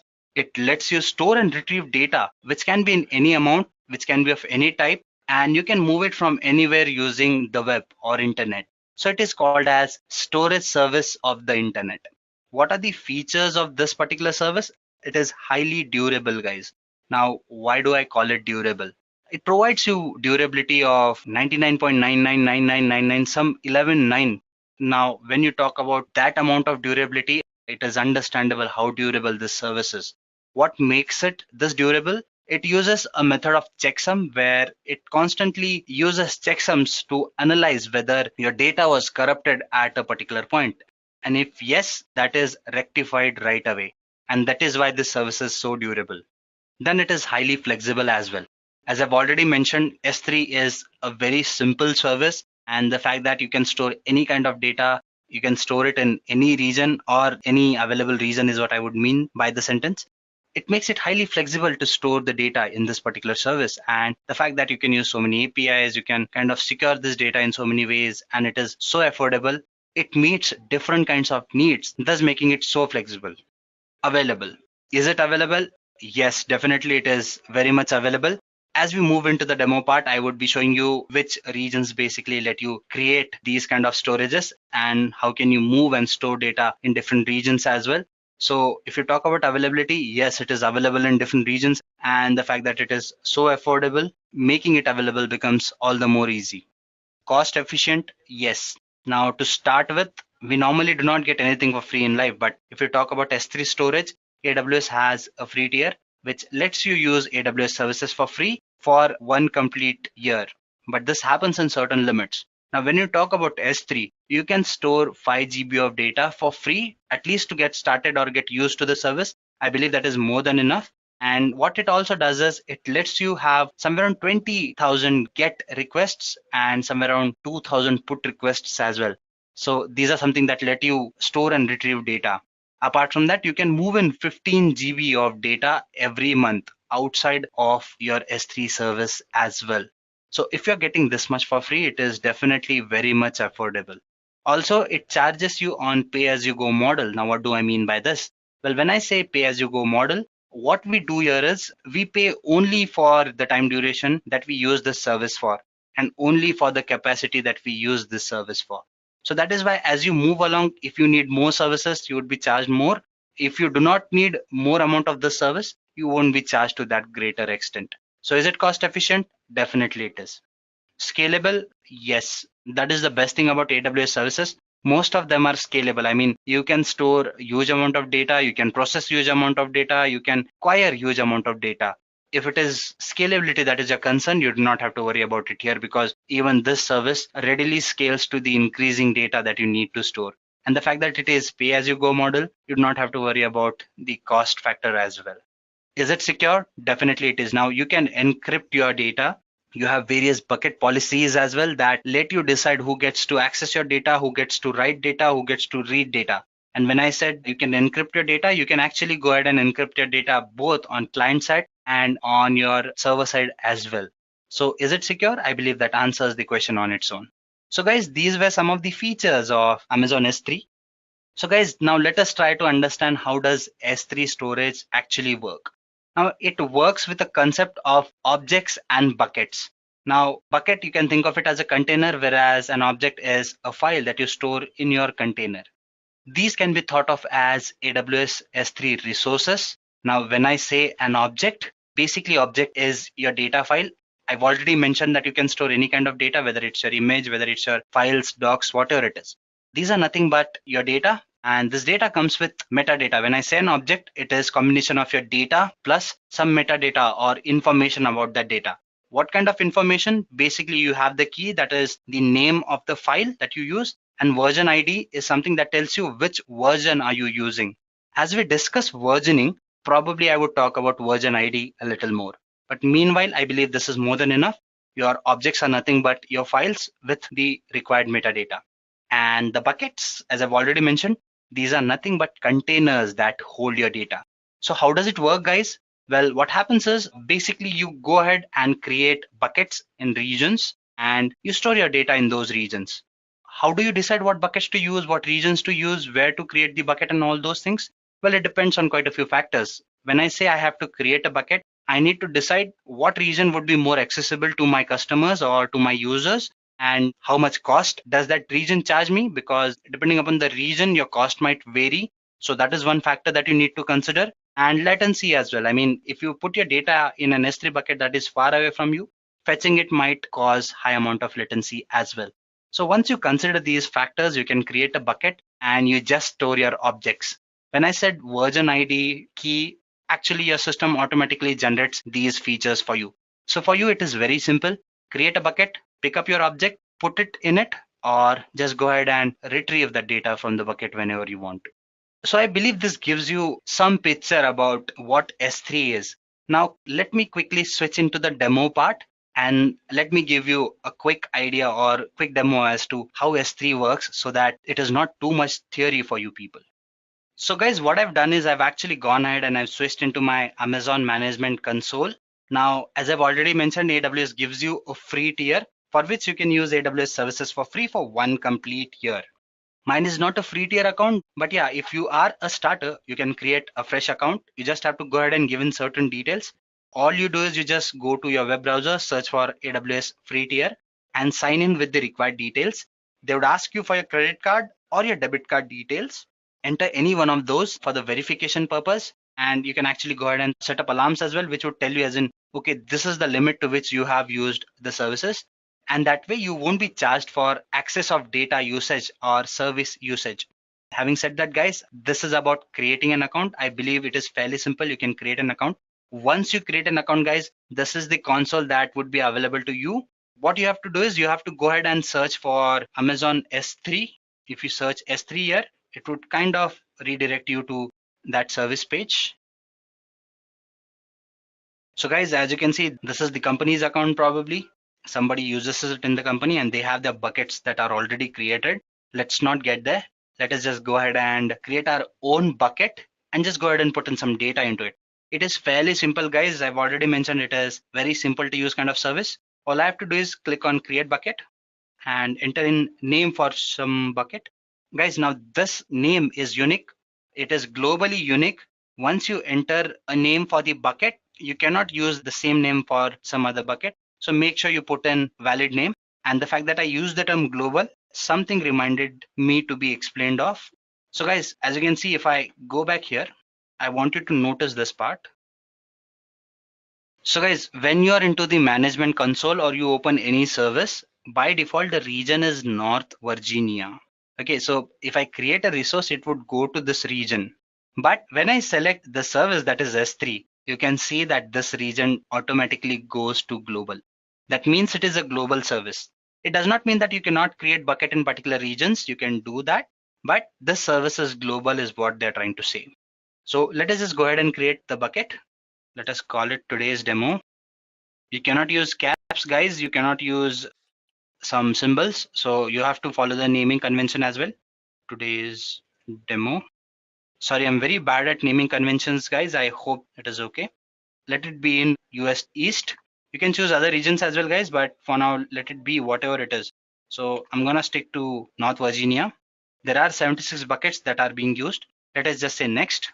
Bucket name already exists. So this was already taken, guys. See, so you cannot use it. Let's call it, say, Ramos bucket 13113. Okay, do you want to keep all the versions of the object? We will talk about what versions are. Okay, guys. Meanwhile, you just bear with me. I'm just going to go ahead and create a bucket. Create a bucket. And there you go, guys. I'm sure Remo's bucket should be here somewhere. Here it is. If I open it, I can just go ahead and create folders inside it, or I can directly upload data. So I say upload, select a file. Let's just randomly select this file. It is Van Rossum, founder of Python, basically. Let's just say next, next, next. And the data is uploaded, guys. You can see the data being uploaded, and my file is here for usage. So guys, this is how object and bucket kind of stuff works. You can see that this is the data that I have. If I click on it, I would get all the information. What is the key? What is the version value? For now, let's not discuss version, but this is the key or the name of the file that I've uploaded. So it is fairly clear, right guys? So let us just quickly switch back to the presentation and discuss some other stuff as well. Now guys, another important topic that is to be discussed here is S3 storage classes. Now we've discussed how the data is stored or how buckets and objects work. But apart from that, we need to discuss some other pointers as well. As in, how does AWS charge me, or what kind of options do I have when it comes to storing this data? So it provides you with three options, guys: standard, infrequent, and glacier. Let me quickly give you an explanation to what do these storage classes mean and what all they offer to us. When I say standard, it is the standard storage which gives you low latency. So in case if there is some data that needs to be fetched right away, you can actually go ahead and use standard storage. Say for example, I wish to go to a hospital for certain kind of checkup. So in that case, my details would be entered in. And the fact that I'm getting myself checked in a hospital or diagnosed in the hospital, what happens is this data is important, and if it is needed right away, it should be available. So this kind of data can be stored in your standard storage where the latency is very less. Then next we have infrequent access. Now what do I mean by that? Now in this case, my latency period has to be low because I'm talking about data that I would actually need anytime if I want to. But when I store this data for a little longer duration, all I want is this data to be retrieved quickly. Say for example, I get a particular report or a particular test done. So in that case, I would actually go ahead and submit my details, or say for example, my blood samples, but I need this information maybe after 3 days. So what happens is, in this scenario, I would want to store this data for a longer term, but the retrieval should be faster here. In the first case, that was not the case. If I needed that data right away, and if I wanted it to be stored for a very short duration, I would use standard. But if I want to store it for a longer duration and I want a quick retrieval, in that case, I would be using infrequent access. And finally, I have Glacier. We have already discussed this. Here, your retrieval speed is low and the data needs to be put in for a longer duration. And that is why it is more affordable. If you take a look at the stats that are there in the image above, you can see that minimum storage duration is nothing for standard. For infrequent, it is 30 days, and for Glacier, it is 90 days. If you take a look at latency, it is milliseconds, and 4 hours. So that itself explains a lot of stuff here. So what are storage classes and what do they do? I believe some idea is clear to you people. Again, as we move into the demo part, we would be discussing this part as well. And we would also discuss expiration and transition that supports these terms. But let us move further and try to understand something else first. Versioning and cross-region replication. Now guys, when I say versioning, I'm actually talking about keeping multiple copies of my data. Now, why do I need versioning and why do I need multiple copies of my data? I've already mentioned that AWS S3 is highly durable and secure. How is that? Because you can fix the errors that are there, and you can also have multiple copies of your data. You can replicate your data. So in case if your data center goes down, a copy of it is mentioned or maintained somewhere else as well.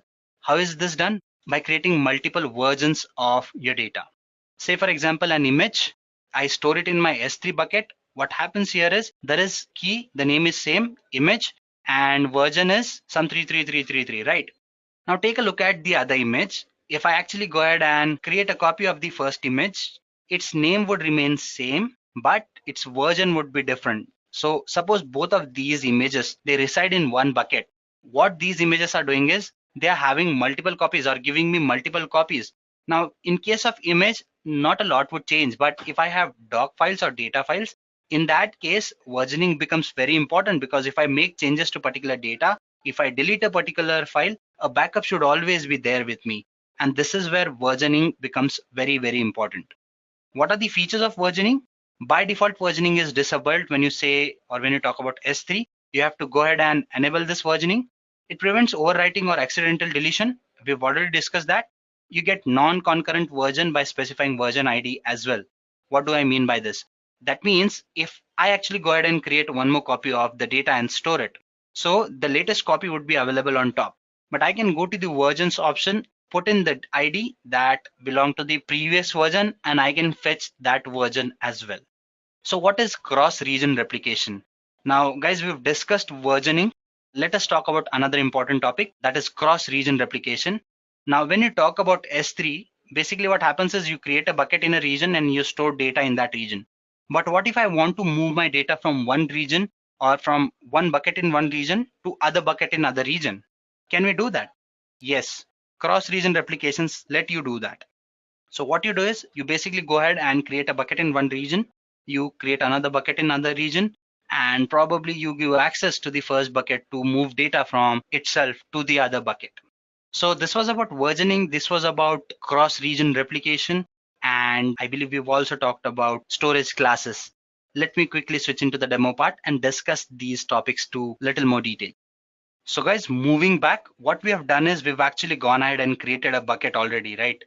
When you talk about, what was the name of the bucket? It was Remos, if I'm not wrong. Yep.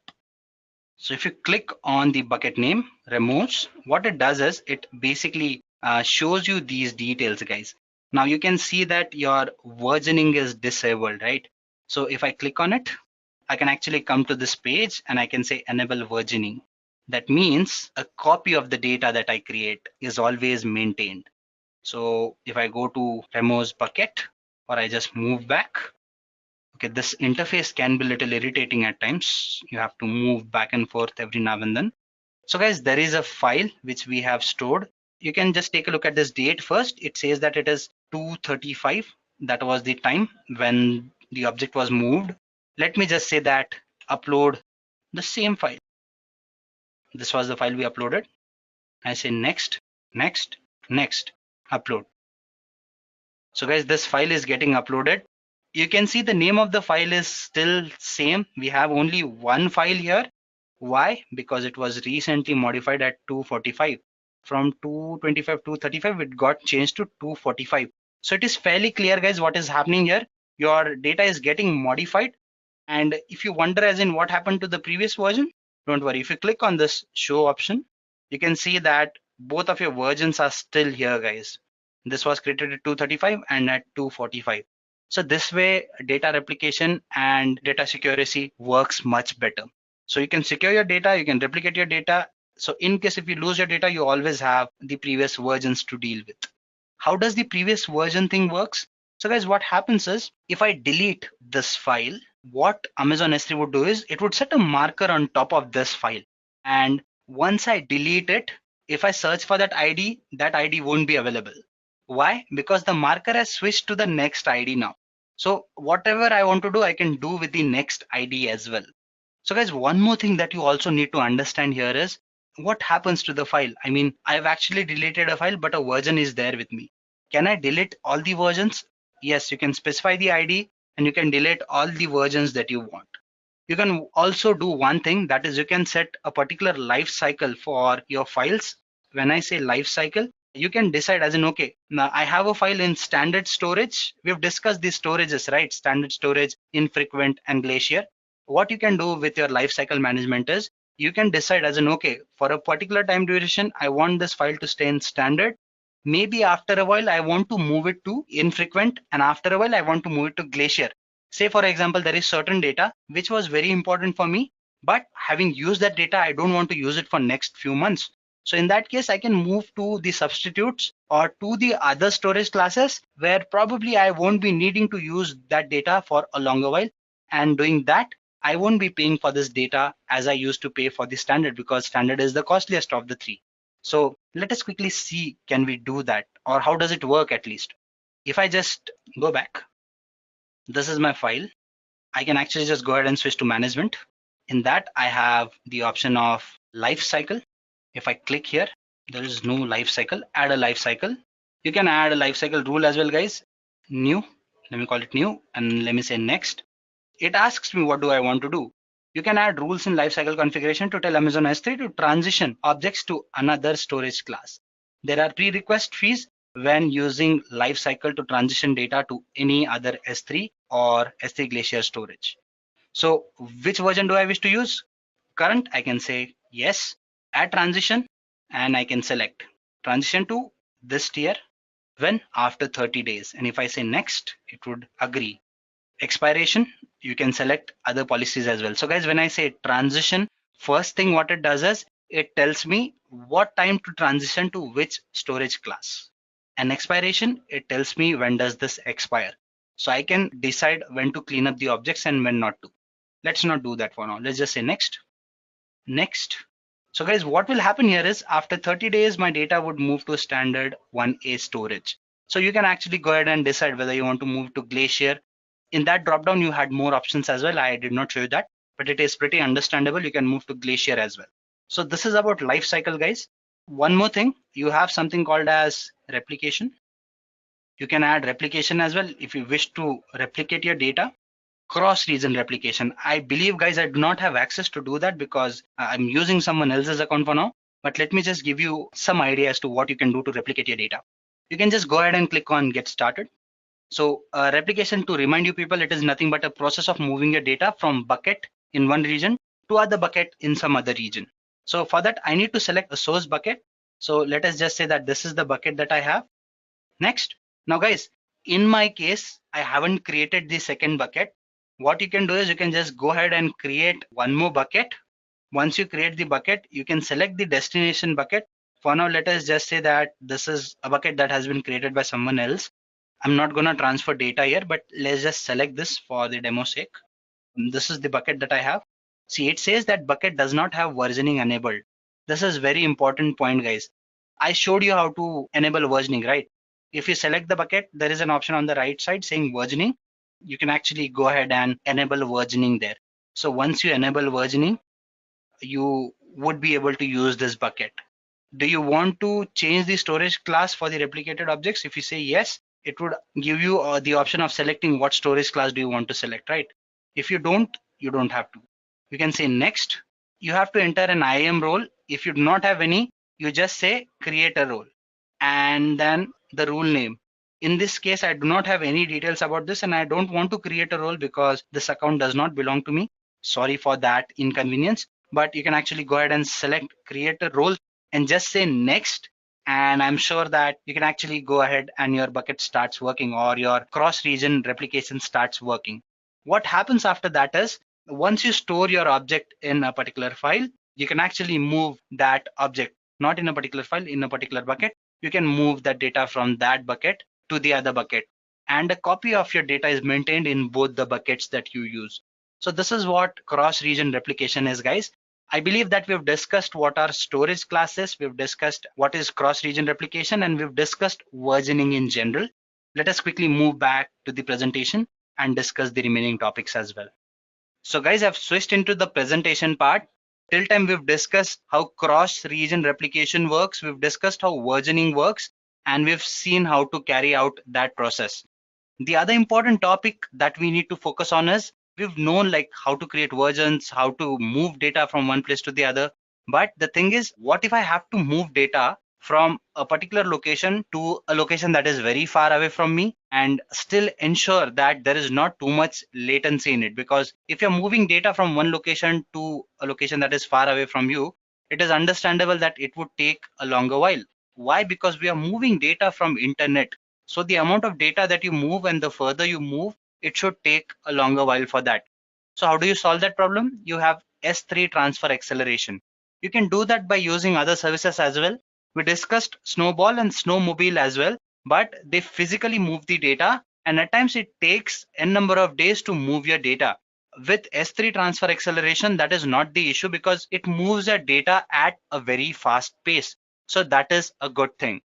So how can you move your data at a faster pace? By using S3 transfer acceleration. Now guys, let us first understand what it is exactly. So what it does is it enables fast, easy and secure transfers of files over long distances between your client and S3 bucket. And to do that, it uses a service called as CloudFront and the edge locations it provides you. As I move further, I would be talking about what CloudFront is. Do not worry about it. First, let us take a look at this diagram. So normally, if you are moving your data or directly uploading your data to a bucket that is located at a faraway distance, I mean, suppose I'm a customer and I wish to put my data into an S3 bucket, which is located maybe a continent away from me. So using internet, it might take a longer while. Instead, what I can do is I can use transfer acceleration. So how is it different? Now guys, there is a service called as AWS CloudFront. What it does is it basically lets you cache your data. When I say cache your data, that means you can store your data at a location that is in the interim or that is close to your destination. Now this service is basically used to ensure that data retrieval is fast. Suppose I'm searching for a particular URL. What happens is when I type that URL, a request is sent to the server, it fetches the data and sends it to me. So if it is located at a very far location, it might take long while for me to fetch the data. So what people do is they analyze as in how much requests are coming from a particular location. And if there are frequent and a lot of requests, what they do is they set up an edge location close to that particular region. So you can put your data, you can cache your data on that edge location, and that data can be fetched from that edge location at a faster rate. So this is how edge locations work. What transfer acceleration does is it basically puts in your data at the edge location so that it can be moved to your S3 bucket at a quicker pace. And that is why it is fast. So guys, this was about S3 data acceleration. Let us quickly move into the console part and try to understand how S3 acceleration works. So guys, I've switched into the console. S3 acceleration or data transfer acceleration is a very easy thing to do. I do not remember the bucket name. I think it was Remos something. Okay, if I select this and open it, I can actually go to the properties part. Guys, there are other things that you might want to consider. You can come here and take a look at those as well. For now, I'm just gonna say go ahead and enable transfer acceleration. It is suspended. I can enable it. It gives me the endpoint as well, and I say save. So guys, what this means is if I'm putting my data into this bucket, it would be transferred very quickly, or I can use this bucket to transfer my data at a quicker pace by using data transfer acceleration by S3. Again, guys, I missed out on one important point. The fact that we have been talking about buckets and stuff like that, there is something important that I would like to show to you people. First, let us just go back and disable this part. I do not want it to have the transfer acceleration thing going. I just wanted to show it to you people how it is done. I just say go back to suspended. And one more thing, guys, if you once you actually enable the transfer part and if you upload a file, you can see the difference in the speed. The problem is you need a third-party tool to do that. So you can actually go ahead and download a third-party tool as well. And using that, you can actually go ahead and see how it works. Having said that, I was talking about buckets in general. So let us just go back and go to Remos again. There you go. And I'm gonna copy the ARN. I'll tell you why. I've copied the ARN. Now, when I open this bucket, guys, we have quite a few things. Permissions, I talked about security, right? So you can decide public access as in who gets to access your bucket. So guys, you can actually go ahead and decide who gets to access what kind of buckets. Say for example, here in your block public access, you can decide who gets to access what data publicly. For that, you have access control lists. Using these ACLs, you can actually decide who gets to access how. Other thing you can do is you can just go ahead and create a bucket policy and decide who gets to access your bucket or who gets to put your data, delete your data, and do all these things. Let us just go ahead and create a policy. Now you can write your own policy or you can just use a policy generator, which again is a third-party tool. So I want to create a bucket policy for my S3. So let's just say S3 bucket policy. And what kind of effect I want? I mean, do I want someone to access my system or do I want to deny someone from accessing my system? I can decide that. So let's for now just say that I want to deny someone from doing something. And what I want that someone to do is to deny a particular thing for that person for all the objects. I mean, I do not want that person to access any of the objects that is there. So what I say is star. That means nobody should able to do anything to any of the objects that are there in this bucket. So it says star service Amazon S3. What action I want? I want to prevent someone from deleting an object. There you go. And this is the ARN. That is why I copied it. It should be followed by a / and a star. Add a statement. And I say generate policy. So guys, the policy has been generated. I just have to copy it. If I copy this thing and I go back to the console, if I paste it here, I can say save. It's saved. I'll save it again just to be safe. So guys, we have actually gone ahead, and let me just go ahead and again go to Remos. So guys, now there is an object here. Let me just try and delete this object. If I just go to the actions part here and I say delete, see the file is still here. Is it the other version? No, it's not deleted. See, there's an error here. If I click on it, it says 100% failed. Why? Access denied, because I do not have the access to delete the object right now. Why? Because I've created a bucket policy, guys. So that is what bucket policies and ACLs do. They let you make your objects or your data more secure. And as you saw in the option, there are quite a few options that you have at your disposal, which you can choose from, which you can mix and match and decide as in, okay, this is what I want to do. I want to probably give someone an access to delete a bucket. I want to give someone an access to do this or do that. So guys, this was about S3 data transfer acceleration, and we've also seen how you create a bucket policy, how you attach it to your bucket and stuff like that. Now let me just go back and kind of brush up this session or finish this session up with a use case so that you can probably understand the topics that we've discussed a little more. First, let us go back to the use case, guys. So guys, I've switched into my presentation console again, and we would be discussing IMDb Media. Now, for people who watch movies, they might know what IMDb is. It is a website that gives you details about movies. They tell you what are the movies that are nice. If you probably select or type a particular movie name, they would give you details about it, as in who were the actors, how was the movie, how was the review, a short snippet explaining you what the movie is about, its genre and stuff like that. Plus they have their own ratings to kind of gauge in the customers even better, as in IMDb being a popular site, and when they say that this movie is this person good or liked by these many people, people normally believe it. So they have that score as well. So if you talk about a website that basically deals with movies, you understand the number of movies that are released worldwide. And if most of them are present here on IMDb, that means that database is huge. But we are talking about data that is being processed in great numbers, great amounts. I mean, when you talk about the data that is here, what is happening here is you have n number of movies that are being released. So if someone searches for a particular movie, it has to go through the database, and that data has to be fetched to him right away. So how do you deal with the latency issue? Well, this would answer a lot of questions, or it would sum up a lot of topics that we've discussed here. Let us go through this use case probably. So what happens here is, in order to get the lowest possible latency, all the possible results for a search are pre-calculated with a document for every combination of letters in the search. What this means is, probably based on the letters, you have a document that is created, and it is traversed in such an order that all the data is scanned letter-wise. When you actually go ahead and put forth a query, what happens is, suppose if there is a 20-character letter or a word that you put in, so there are somewhere around 23 into 1030 combinations that are possible. So your computer has to go through these many combinations. What S3 does is, it basically lets you store the data that IMDb has.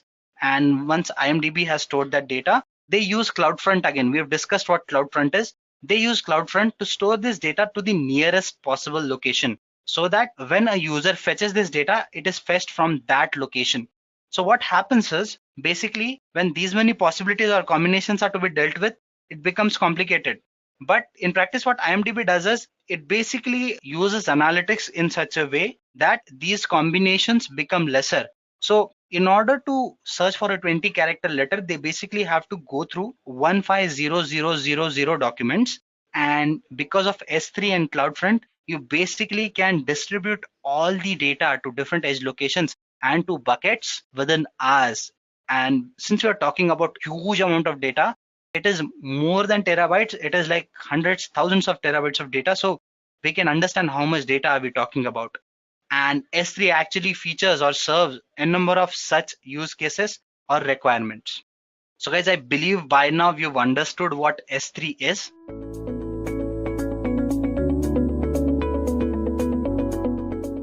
What is Amazon VPC? Amazon Virtual Private Cloud is a service that lets you launch AWS resources in a logically isolated virtual network that you define, which means you will have a part of AWS Cloud that can be used only by your AWS resources and can be accessed only by you or the people you permit to access. Now, these people could be your business partners, your employees, or anyone you want. You will have complete control over your virtual networking environment, which would include selecting your own IP addresses range, creating of subnets, and configuration of route tables and network gateway. I will explain all this term in some time. Now, Amazon VPC allows you to create multiple layers of security, including security groups and network access control list, which will help you control access to your Amazon EC2 instances in each subnet. You can use IPv4 and IPv6 for most resources in your virtual private cloud, which will help you ensure secure and easy access to resources and applications. Now that you have some idea about what exactly is AWS VPC, let us move on to our next topic and see how does it work. But before we get into the working part, I would like to explain the terms which I mentioned before. So if you're wondering what are subnets, these are logical subdivision of a larger network. You can launch your AWS resources into a specified subnet. And when I say AWS resources, I mean your EC2 instances and so on. There are two types of subnet, the public and the private. You use a public subnet for resources that must be connected to the internet. And with a private subnet, the resources won't be connected to the internet. Now, another interesting point is IP addresses of all the subnet in a network will start with the same prefix. Next we have is a route table. Now, a route table contains a set of rules called route that are used to determine where the traffic in a VPC is directed. You can explicitly associate a subnet with a particular route table, otherwise the subnet is implicitly associated with the main route table. Each route in a route table specifies the range of IP addresses where you want your traffic to go, which is the destination, and the gateway, which is the network interface or connection through which to send the traffic, which is the target. Now, as I've mentioned about public subnets and private subnet, let us see the difference between them. So in a public subnet, resources are exposed to the internet using the internet gateway. They make use of both public and private IPs and are mainly used for external facing applications like web servers where you want your information to be visible to the users. Whereas in the public subnet, resources are not exposed to the outer world and it uses only the public IPs. They are mainly used for backend applications like database and application servers. Now that you have some idea about subnet and route table, let us move on to the working of VPC and understand it. Now, if your account was created after 4th of December 2013, your account comes with a default VPC that has a default subnet in each availability zone. We will see this in the demo part.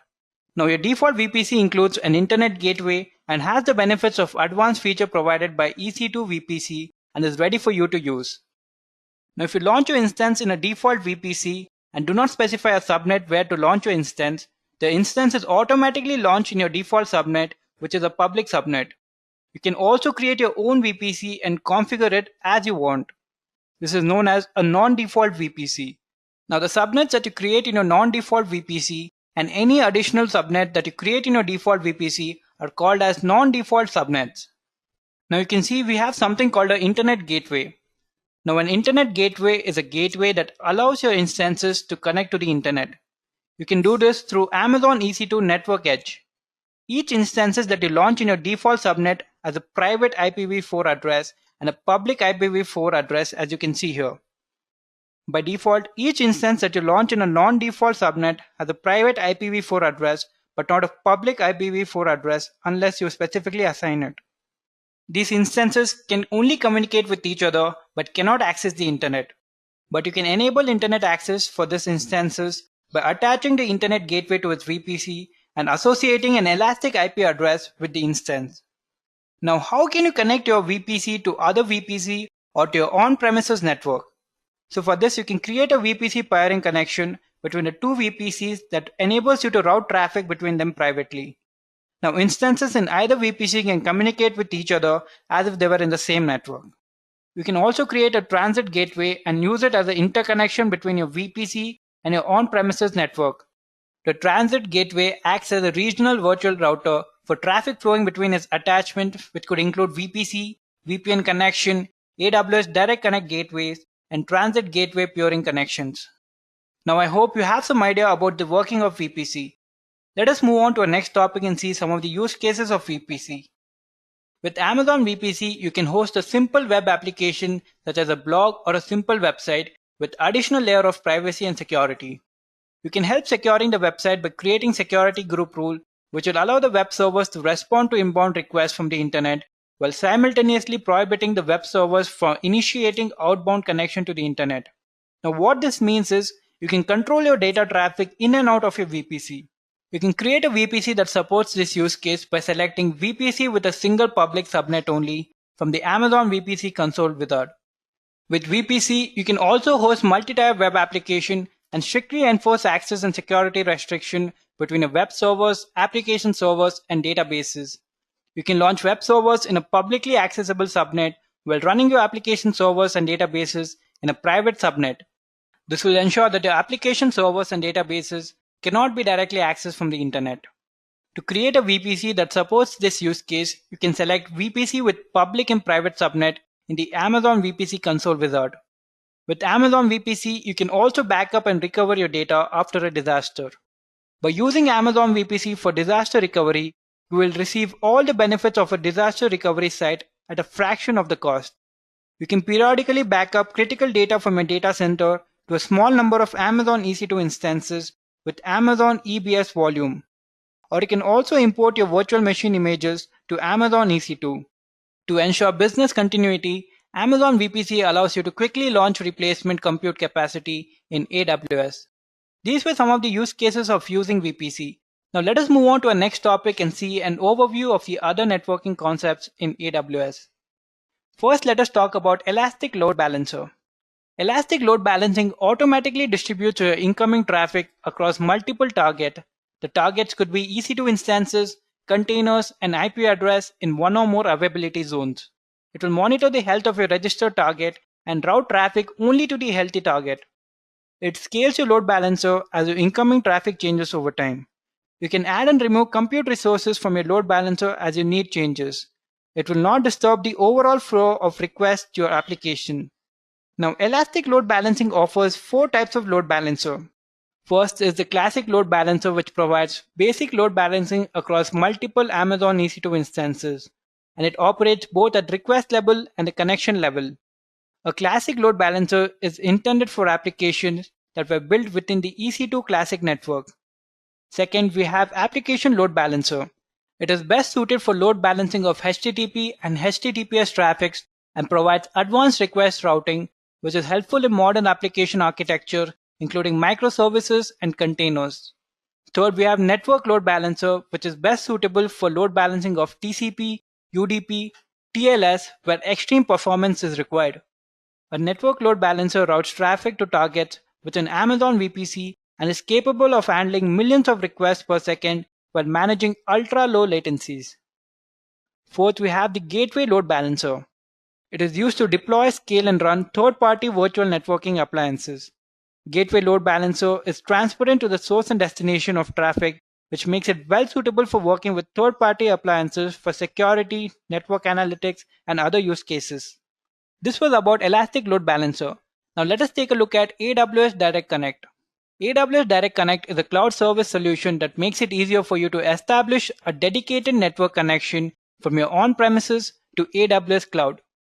Using AWS Direct Connect, you can establish a private connection between AWS Cloud and your data centers or your office.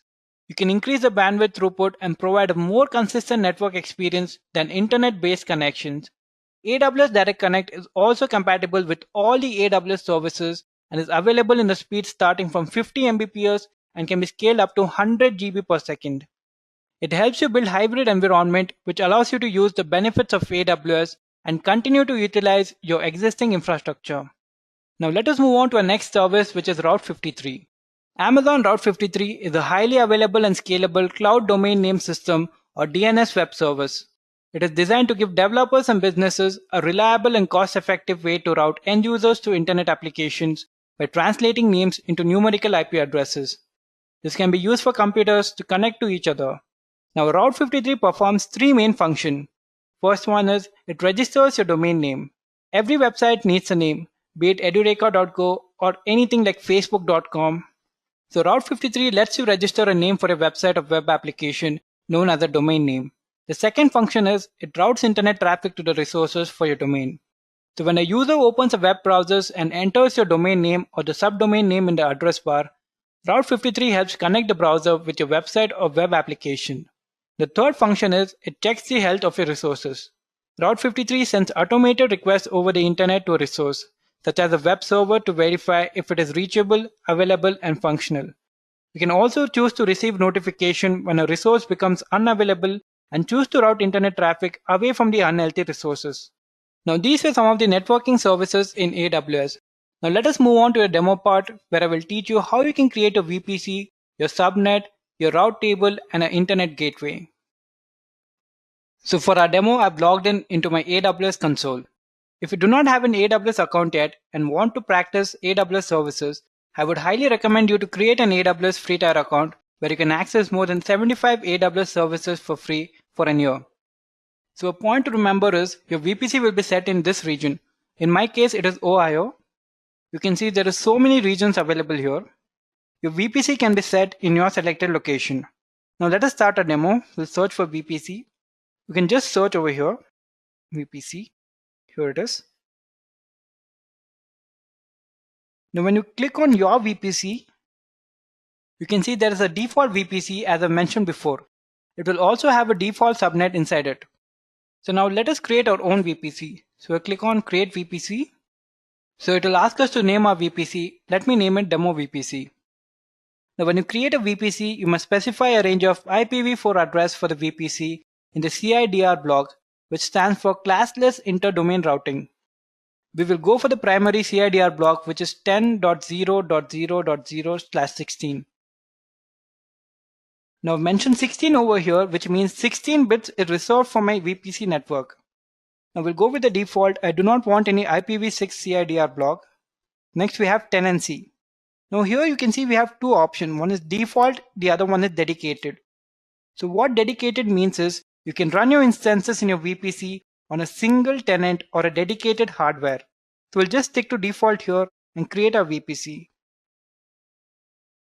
Then you'll get a message saying you have successfully created your VPC. This is your VPC ID and this is your VPC name. Now let us create a subnet. Now as I've told you in the theory session, a default subnet is created. And you see we have three default subnets over here. When I just scroll here, you see the three default subnets are created in three different availability zones. So each availability zone has one subnet in it. So now let us create a new subnet. We have to select a VPC from here. This is a VPC. Next we'll come down and we'll name our subnet. Let us name it demo subnet. Now we have to select a availability zone. We have three availability zones in Ohio. We'll just select one of these. Now we also have to mention our IPv4 CIDR block for our subnet. So we'll just set it to 24. So when I type 24 over here, it means 24-bit is reserved for my VPC network. Now the starting of the IP address of the subnet should be the same as the starting address of your VPC. Now after this, let us create a subnet. This might take a few seconds and you can see you have successfully created your subnet. This is your subnet ID and this is your subnet name. Next we'll create our internet gateway. We'll get back to route table in a few minutes. Now as you can see there is a default internet gateway, but we will go ahead and create our own internet gateway. So here it will ask us to name our gateway. Let's just name it demo internet gateway and just create our internet gateway. It is very simple. Now our internet gateway is created. This is our internet gateway ID, but the state is detached. Now you can go attach your VPC to your internet gateway. Just click on attach to a VPC over here and just select a VPC from here. Here is our VPC, so we'll just select it. And now attach internet gateway. So here, the state is attached. Now let us move on to the next step and create a route table. Now as I mentioned before, route table determines where the network traffic from a VPC is directed. Now these are some of the default route tables, but we'll create a new route table. So now we have to name a route table. Let us name it demo route table. And we have to attach a VPC to it. Here is a VPC. Let us create it. We'll get a message saying a following route table was created. And here is the route table ID. We'll close it. So after we create a route table, we have to associate a subnet to it. So we'll just click on route table over here. Go to subnet association edit subnet association. Now select a subnet. So this is a subnet, demo subnet. So we'll save it over here. After the subnet association, we have to edit the route to access the internet gateway. So we click on route, edit our routes. Now let us add another route. So the destination will give 0.0.00. Now this means your traffic can flow anywhere. The target will keep it as internet gateway. So we're trying to access our internet gateway. So we'll select this and then save the route. Now we get a message saying route successfully edited. We close it. Now with this, we have created a VPC, a subnet, a route table, and an internet gateway. Now let us see if we can launch an instance in our VPC. Well, let me go to New tab, AWS Management Console. Let me type EC2 over here. I'll go to Instances. I'll go to Launch Instances. Here, let me launch in Window instance. So I'll select Window. Now I'll select this instance and then go to Configure Instance. Now here under Network, I'll remove the default VPC network and set my network. I'll change the subnet also. And we also have to change the auto assign public IP to enable. We will enable this to create a public IP. So after this, we'll make no changes. Go to Review and Launch. Before that, let us create a security group. Let us just name it Demo Security Group. And now Review and Launch. We'll use an existing key pair and now launch our instance. Now let us click on View Instance. Now this might take a couple of minutes. While our instance is getting created, let us go back to a VPC. We go to VPC dashboard, and here you can see there are two VPC. One is a default VPC and the other one which we have created. And there are 4 subnets. 3 are defaults and 1 which we have created. There are 2 default route table and 1 which we created.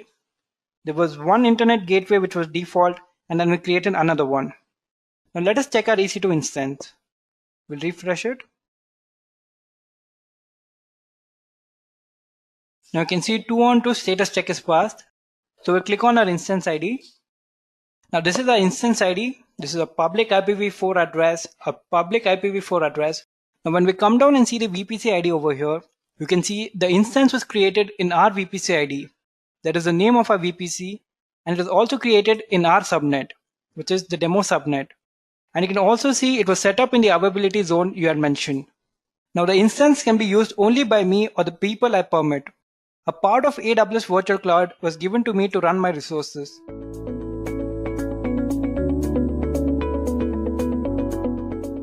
Suppose you are a particular user and you're trying to visit a particular website, and imagine that that website is based somewhere at a very far location.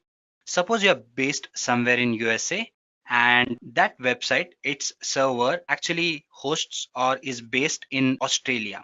Now, in that case, when you make a request for particular object or particular image or maybe content, now your request is sent to the server that is in Australia, and then it gets delivered to you. And in this process too, there are quite a few interrelated networks that deal which you are not aware about. The content directly gets delivered to you, and you have a feeling where you feel that you type in a particular URL and the content is directly made available to you. But that is not how it works. Quite a few other things happen in the interim. And due to that, what happens is the data that gets delivered to you, it does not get delivered to you very quickly. Why is that? Because you'd be sending in a request, it would go to the original server, and from there the content is delivered to you. Now, if you are based in USA, the situation would be convenient if the data is delivered to you from somewhere close by. Now, when you talk about a traditional system where you are sending a request to somewhere in Australia, this is what happens. Your data or your request is sent to the server based in Australia, and then it processes that request and that data is made available to you, which gets delivered to you.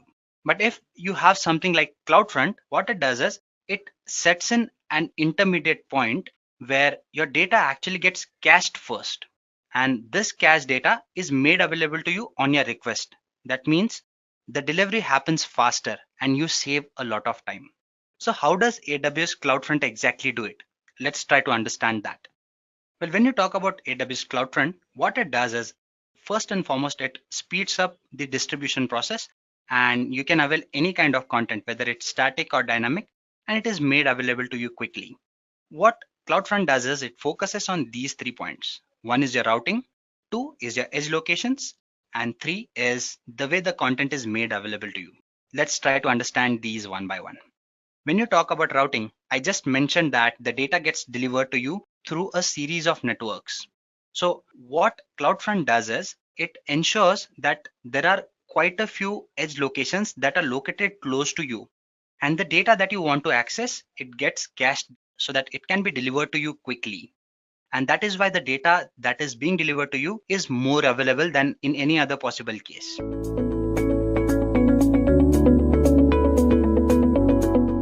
So what happens exactly, and how does this content gets delivered to you? Let's try to understand this with the help of this diagram. Suppose you are a user. So basically what you would do is you would send in a request that needs to reach a particular server.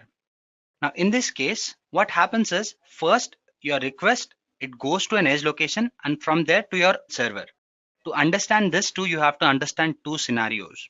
First and foremost, suppose you are based in USA and you want to fetch a particular data that is based in Australia, you would be sending in a request. But what AWS does is instead of sending that request directly to your server, which is based in Australia maybe, it has these interim edge locations which are closer to you. So the request, it goes to the edge location first and it checks whether the data that you're requesting is already cached there or not. If it is not cached, then the request is sent to your original server.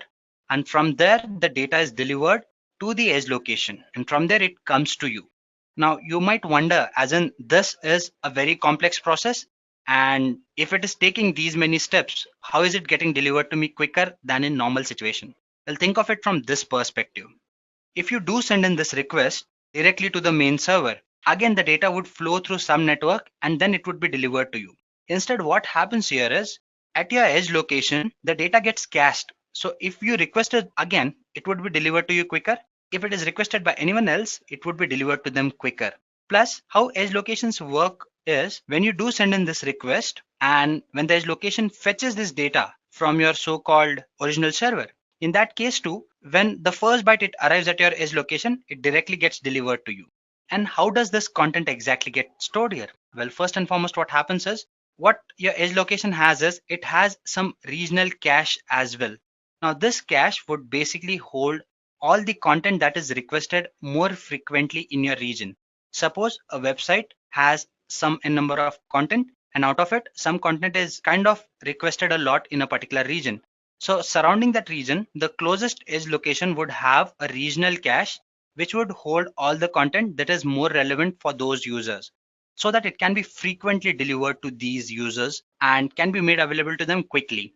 In case if this data gets outdated and it is no longer being requested, then this data can be replaced with something else that is requested more frequently. So this is how CloudFront works. What it does is it creates a distribution and you have some edge locations through which you can actually request that data faster.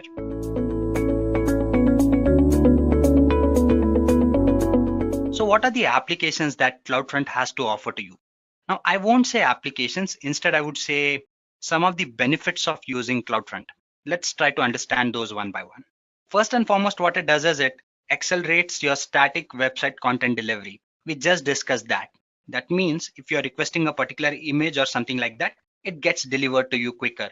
Why? Because it is cached at your edge location and you do not have to worry about any latency issues. Next, what it does is it provides you various static and even dynamic content. Suppose you need some video or a live session or something like that. Even that gets delivered to you quickly. I just mentioned that when you request a particular thing, when the first byte it arrives at your edge location, your CloudFront starts streaming that to you or start delivering that to you. Same happens with your live streaming videos as well. You would be getting that streams instantly without any latency whatsoever. Encryption. Now, when you do access this content, what AWS CloudFront does is it lets you have this so-called domain where you put in HTTPS and you get secured data. So you already have one layer of security, but it also lets you add another layer of security by giving you something called as encryption. By encrypting your data or by using your key value pairs, which is the same, You're actually ensuring that your data is more secured and it can be accessed privately as well. Customization at the edge. Now, what do I mean by this? Now, there is some content that needs to be delivered to the user or to the end user. If the customization it happens at the server, again, it might be time consuming and there are quite a few drawbacks of it. Say, for example, I need a particular content and it needs to be processed or customized at the very last moment. So these things can be done at the edge location as well, thus helping you save time, money, and various other factors as well. And finally, what it does is it uses something called as Lambda Edge, which again lets you deal with various customizations and lets you serve your content privately. So these were some of the applications or uses of CloudFront.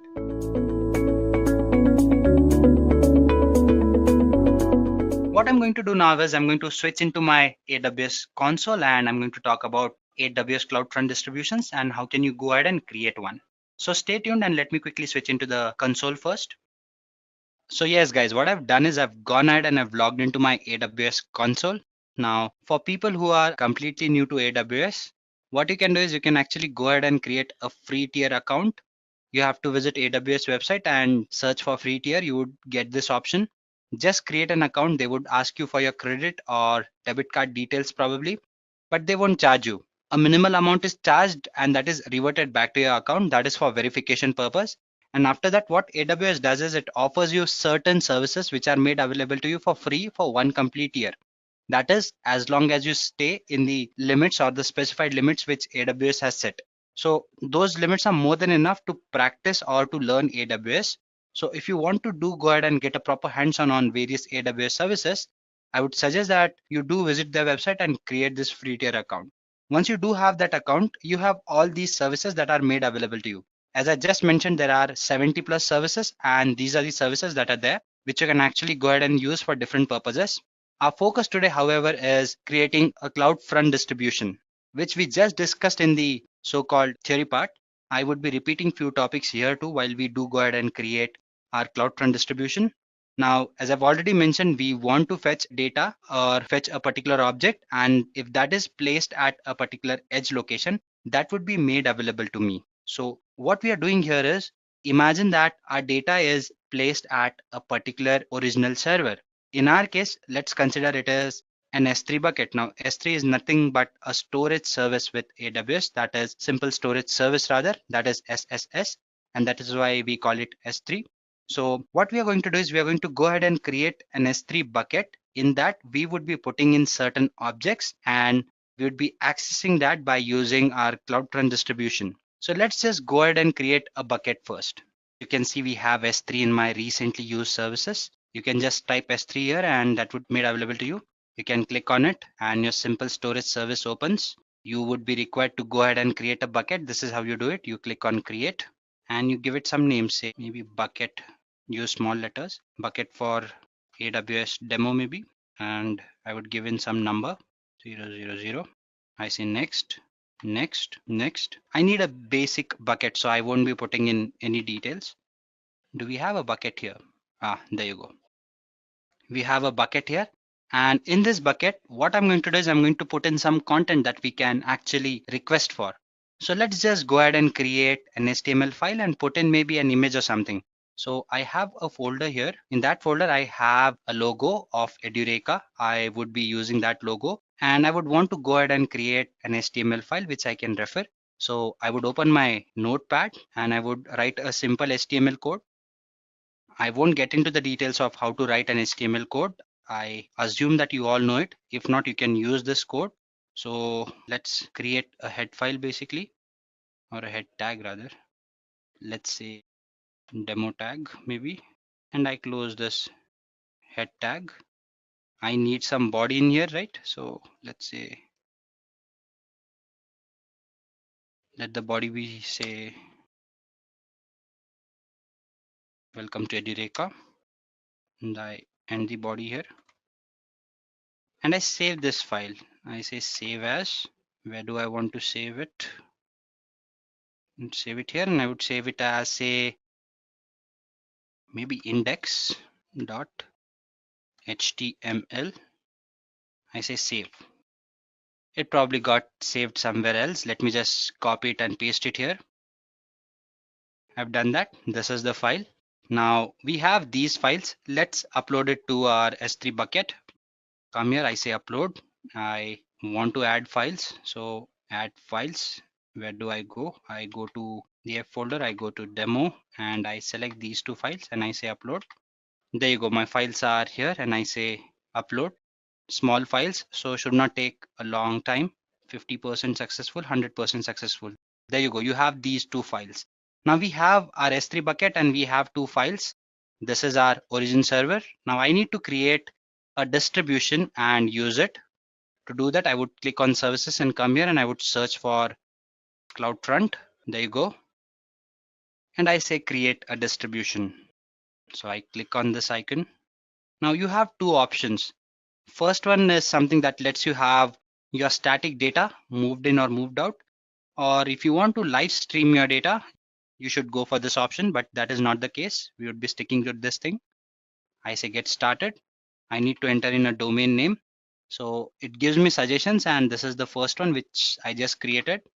Original path is something that you can give in for the folders from where you want to access the data, but mine directly resides in the bucket. There are no extra folders, so I don't need to enter anything. Original ID, this is what I have here. Basically, I can use this, or I can just go ahead and change the name if I want to, but I would let it stay the way it is. Restrict bucket access, yes, I want to keep it private, so I say restrict and I create a new identity. And there you go, I have a new user created here. Apart from that, grant read permissions on bucket. Yes, update my bucket policy accordingly is what I would say. Then I would scroll down, customer headers and all. I don't need to put in these details. How do I want my data to be accessed? The protocol policy. I would say redirect HTTP to HTTPS so that it is secured. If I scroll down, I have some other options as well. Cached HTTP methods and all those things. Do I need to change these? Object caching, can I customize it? Yes, I can, but again, I would be using the by default one. If you want to, you can customize it. Smooth streaming, no, these are some of the things that you need to focus on. If you have some streaming data, you can put in details accordingly, but we are not doing that. What is the price class that you want to choose? You have some options here which you can pick from. I would be going for the default one. And then I just scroll down and I say create a distribution. So your distribution is getting created now. And this process might take a longer while. If you click on this thing, you'll realize that it is in progress and it takes somewhere around 10 to 12 minutes for this distribution to get created. So meanwhile, I'm going to pause this session and I would come back with the remaining part once this distribution is completed. So bear with me for that while. So there you go. The distribution has been deployed. The status is deployed here. So we can actually go ahead and use this thing. Now we have a domain name here which I can use and I can just enter it here and we would be redirected to the page. And what happens here is you would be actually given access to this page through the edge location. That means you're not going to the server. Instead, the data is being cached to you from your distribution or your edge location rather. So you enter this website and you hit the enter button. There's an error. It shouldn't have been. Oh, I know what just happened. When you do go ahead and create your so-called distribution, in that you actually have an option of selecting a by default file, which I did not. So I'll have to give in an extension here saying /index.html. And if I hit the enter button now, it should redirect you to the demo tag, which says welcome to Edureka, right? So this was the HTML file that we created.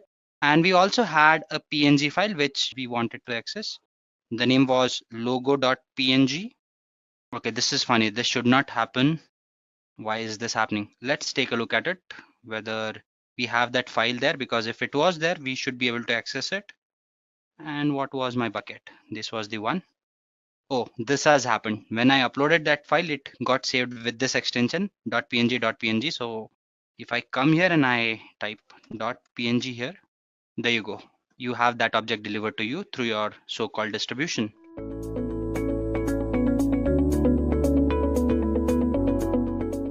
In this video, I'll demonstrate how to use AWS Lambda and API Gateway to create a REST API, showing how Lambda functions are triggered by incoming requests and also display results directly in the browser. Now let's take the example of Netflix, which is one of the world's leading entertainment services with over 260 million members in more than 190 countries. and is transforming its infrastructure with AWS Lambda. Netflix is no stranger to complexity. Each quarter, they deliver billions of hours of videos to millions of customers worldwide. Supporting this demand requires a powerful, agile infrastructure, and Netflix, as an AWS customer, relies on AWS Cloud Power to keep up.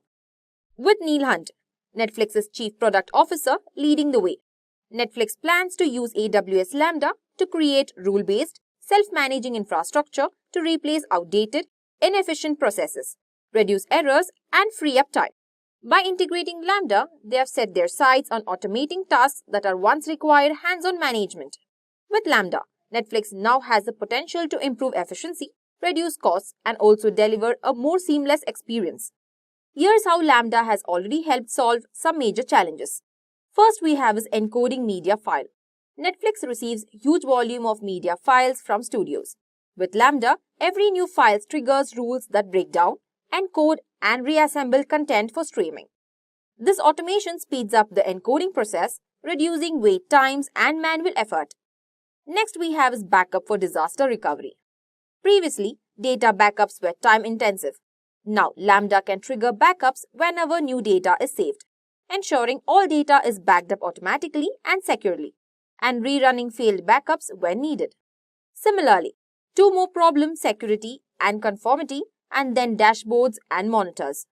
By building this rule-based, self-managing infrastructure with AWS Lambda, Netflix is turning its vision of a fully automated and efficient system into reality, serving millions of members with a smarter, faster, and more secure service. But how? You only have to spend running the code once. So, there is no wasted resources and no need to worry about under or over provisioning servers. Pretty cool, right? AWS Lambda really helps businesses like Netflix, Flipkart, which handle high-volume tasks without the stress of managing all the infrastructure. Now let's understand what exactly means by AWS Lambda. AWS Lambda is a serverless computing service provided by Amazon Web Services that allows you to run code without provisioning or even managing servers. Alright, let's dive into a demo where I'll show you how to use Lambda function and API Gateway to create a REST API. We'll also see how it triggers the Lambda function and how it all works together. Let's get started. Now, as you can see this AWS platform, let's start with the first step. Now let's create a Lambda function. This function will act as our API backend. Now let's go to AWS Lambda service and click on Create Function and name it as New API Lambda. We have the runtime as Node.js. Now let's change the runtime to Python. Let's click on Create Function. For this demo, I'll keep it simple with a basic message response. But in a real-world setup, this function could hold any backend logic for your application.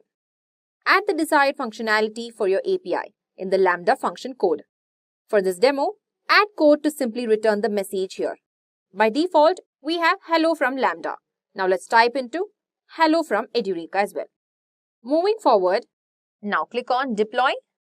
So here you can see the deployment is successful. Moving forward, we have to create a REST API in API Gateway. For that, let's go to API Gateway service in AWS and select REST API. Now, choose New API, name it as My First API and set the endpoint type to regional and click on Create API. Now we will create a method for the API. Select the /resource in the API Gateway and click on Create Method. Then choose Get as HTTP method. For the integration type, select Lambda function. Choose the Lambda function created in the previous step, that is, New API Lambda. Click on the Create method. Confirm any prompts to grant API Gateway permission to invoke the Lambda function. Here you can see that the API is successfully created by the Get method. Now let's configure the integration and test the setup. If you see here, this is how the API works. First we have the client. The client sends a request to the API. So in method request, The API checks the request, like permissions, and then an integration request. The request is forwarded to the Lambda function. And then comes the Lambda integration. Lambda processes the request and returns a result. Next in the integration response. The Lambda output is formatted for the API. And in the method response, the API prepares the response for the client. At the last in, we have the client. The final response is sent back to the client. This is how the flow works from the client to the Lambda and back. So, we can also test this API. For that, let's deploy the API. In API Gateway, go to Actions, Deploy API, create a new stage. Let's put the stage name as Dev and click Deploy. Now the API is deployed. Now let's invoke the API. Copy the invoke URL from the deployed stage. Paste the URL in a browser like Chrome or a tool like Postman to test the GET request. Here you can see the response as status code 200 along with Hello from Edureka. So, this is a short demo using the AWS Lambda function and API Gateway to create a REST API.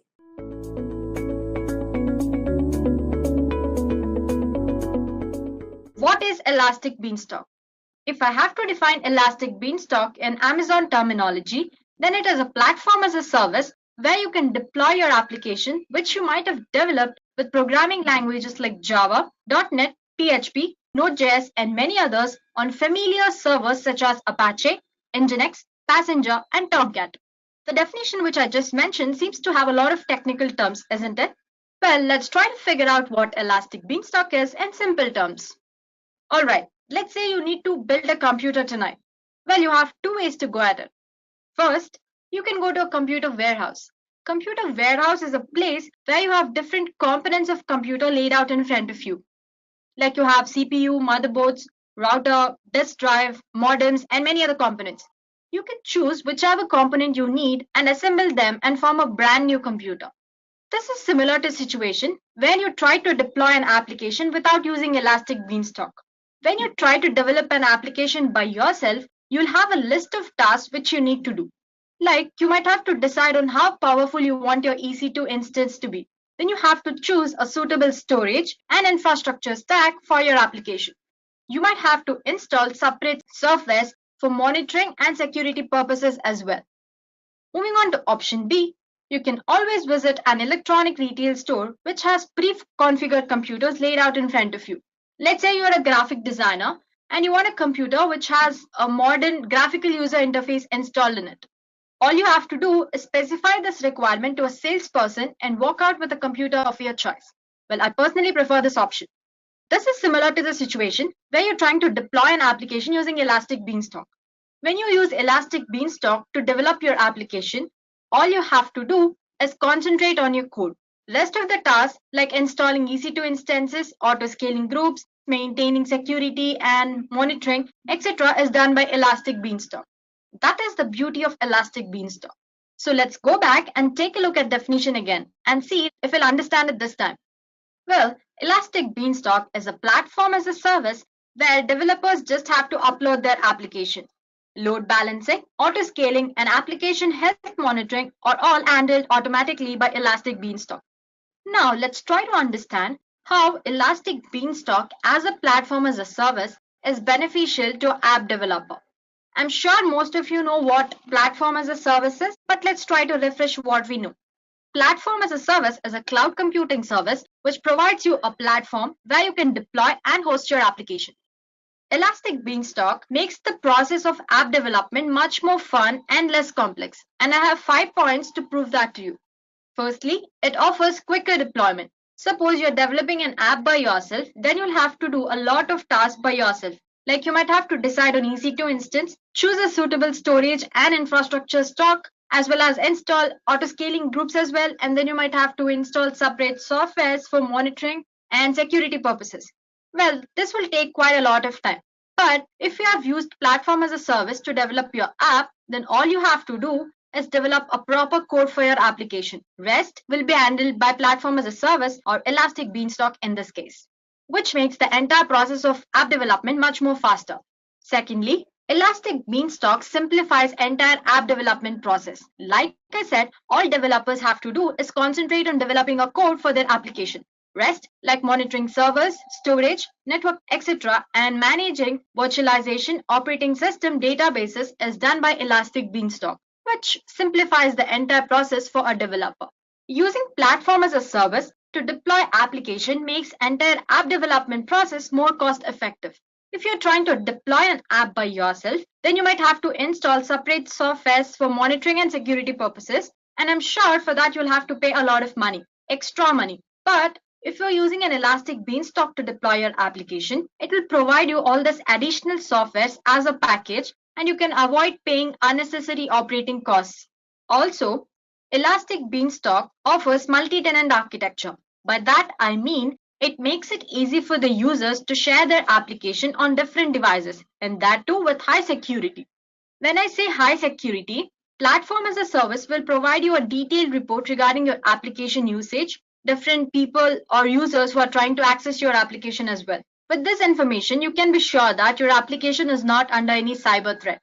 And finally, Platform as a Service provides you an option where you can know if the user who is using your application is getting a better experience out of it or not. With Platform as a Service, you can collect feedback at different stages of your app development, like during development stage, like testing stage, production stage, design stage. By doing so, you'll have a report regarding how your application is performing at every level, and you can make improvements if needed.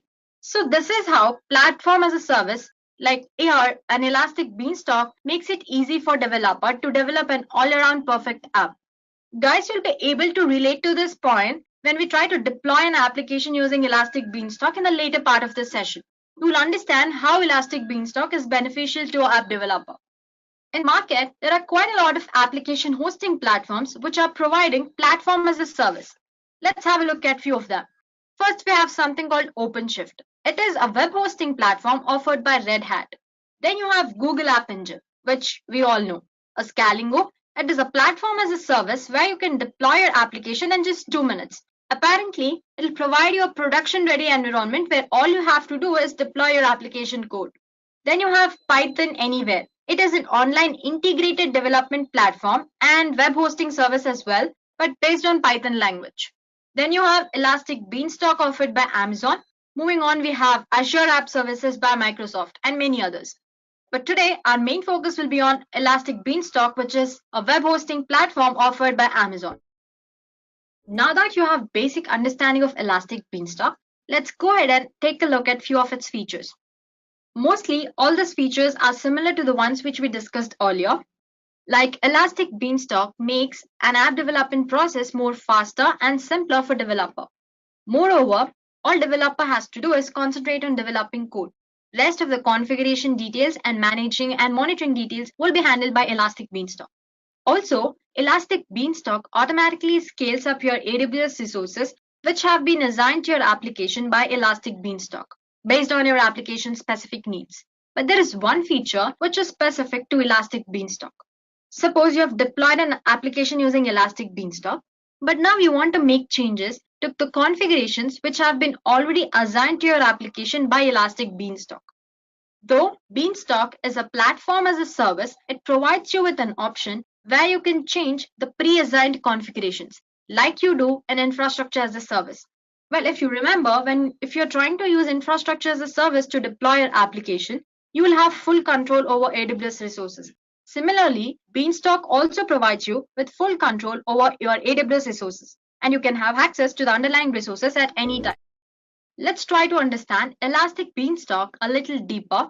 First, we'll be discussing a few components of Elastic Beanstalk, then we'll have a look at its architecture. Let's see what we have here first.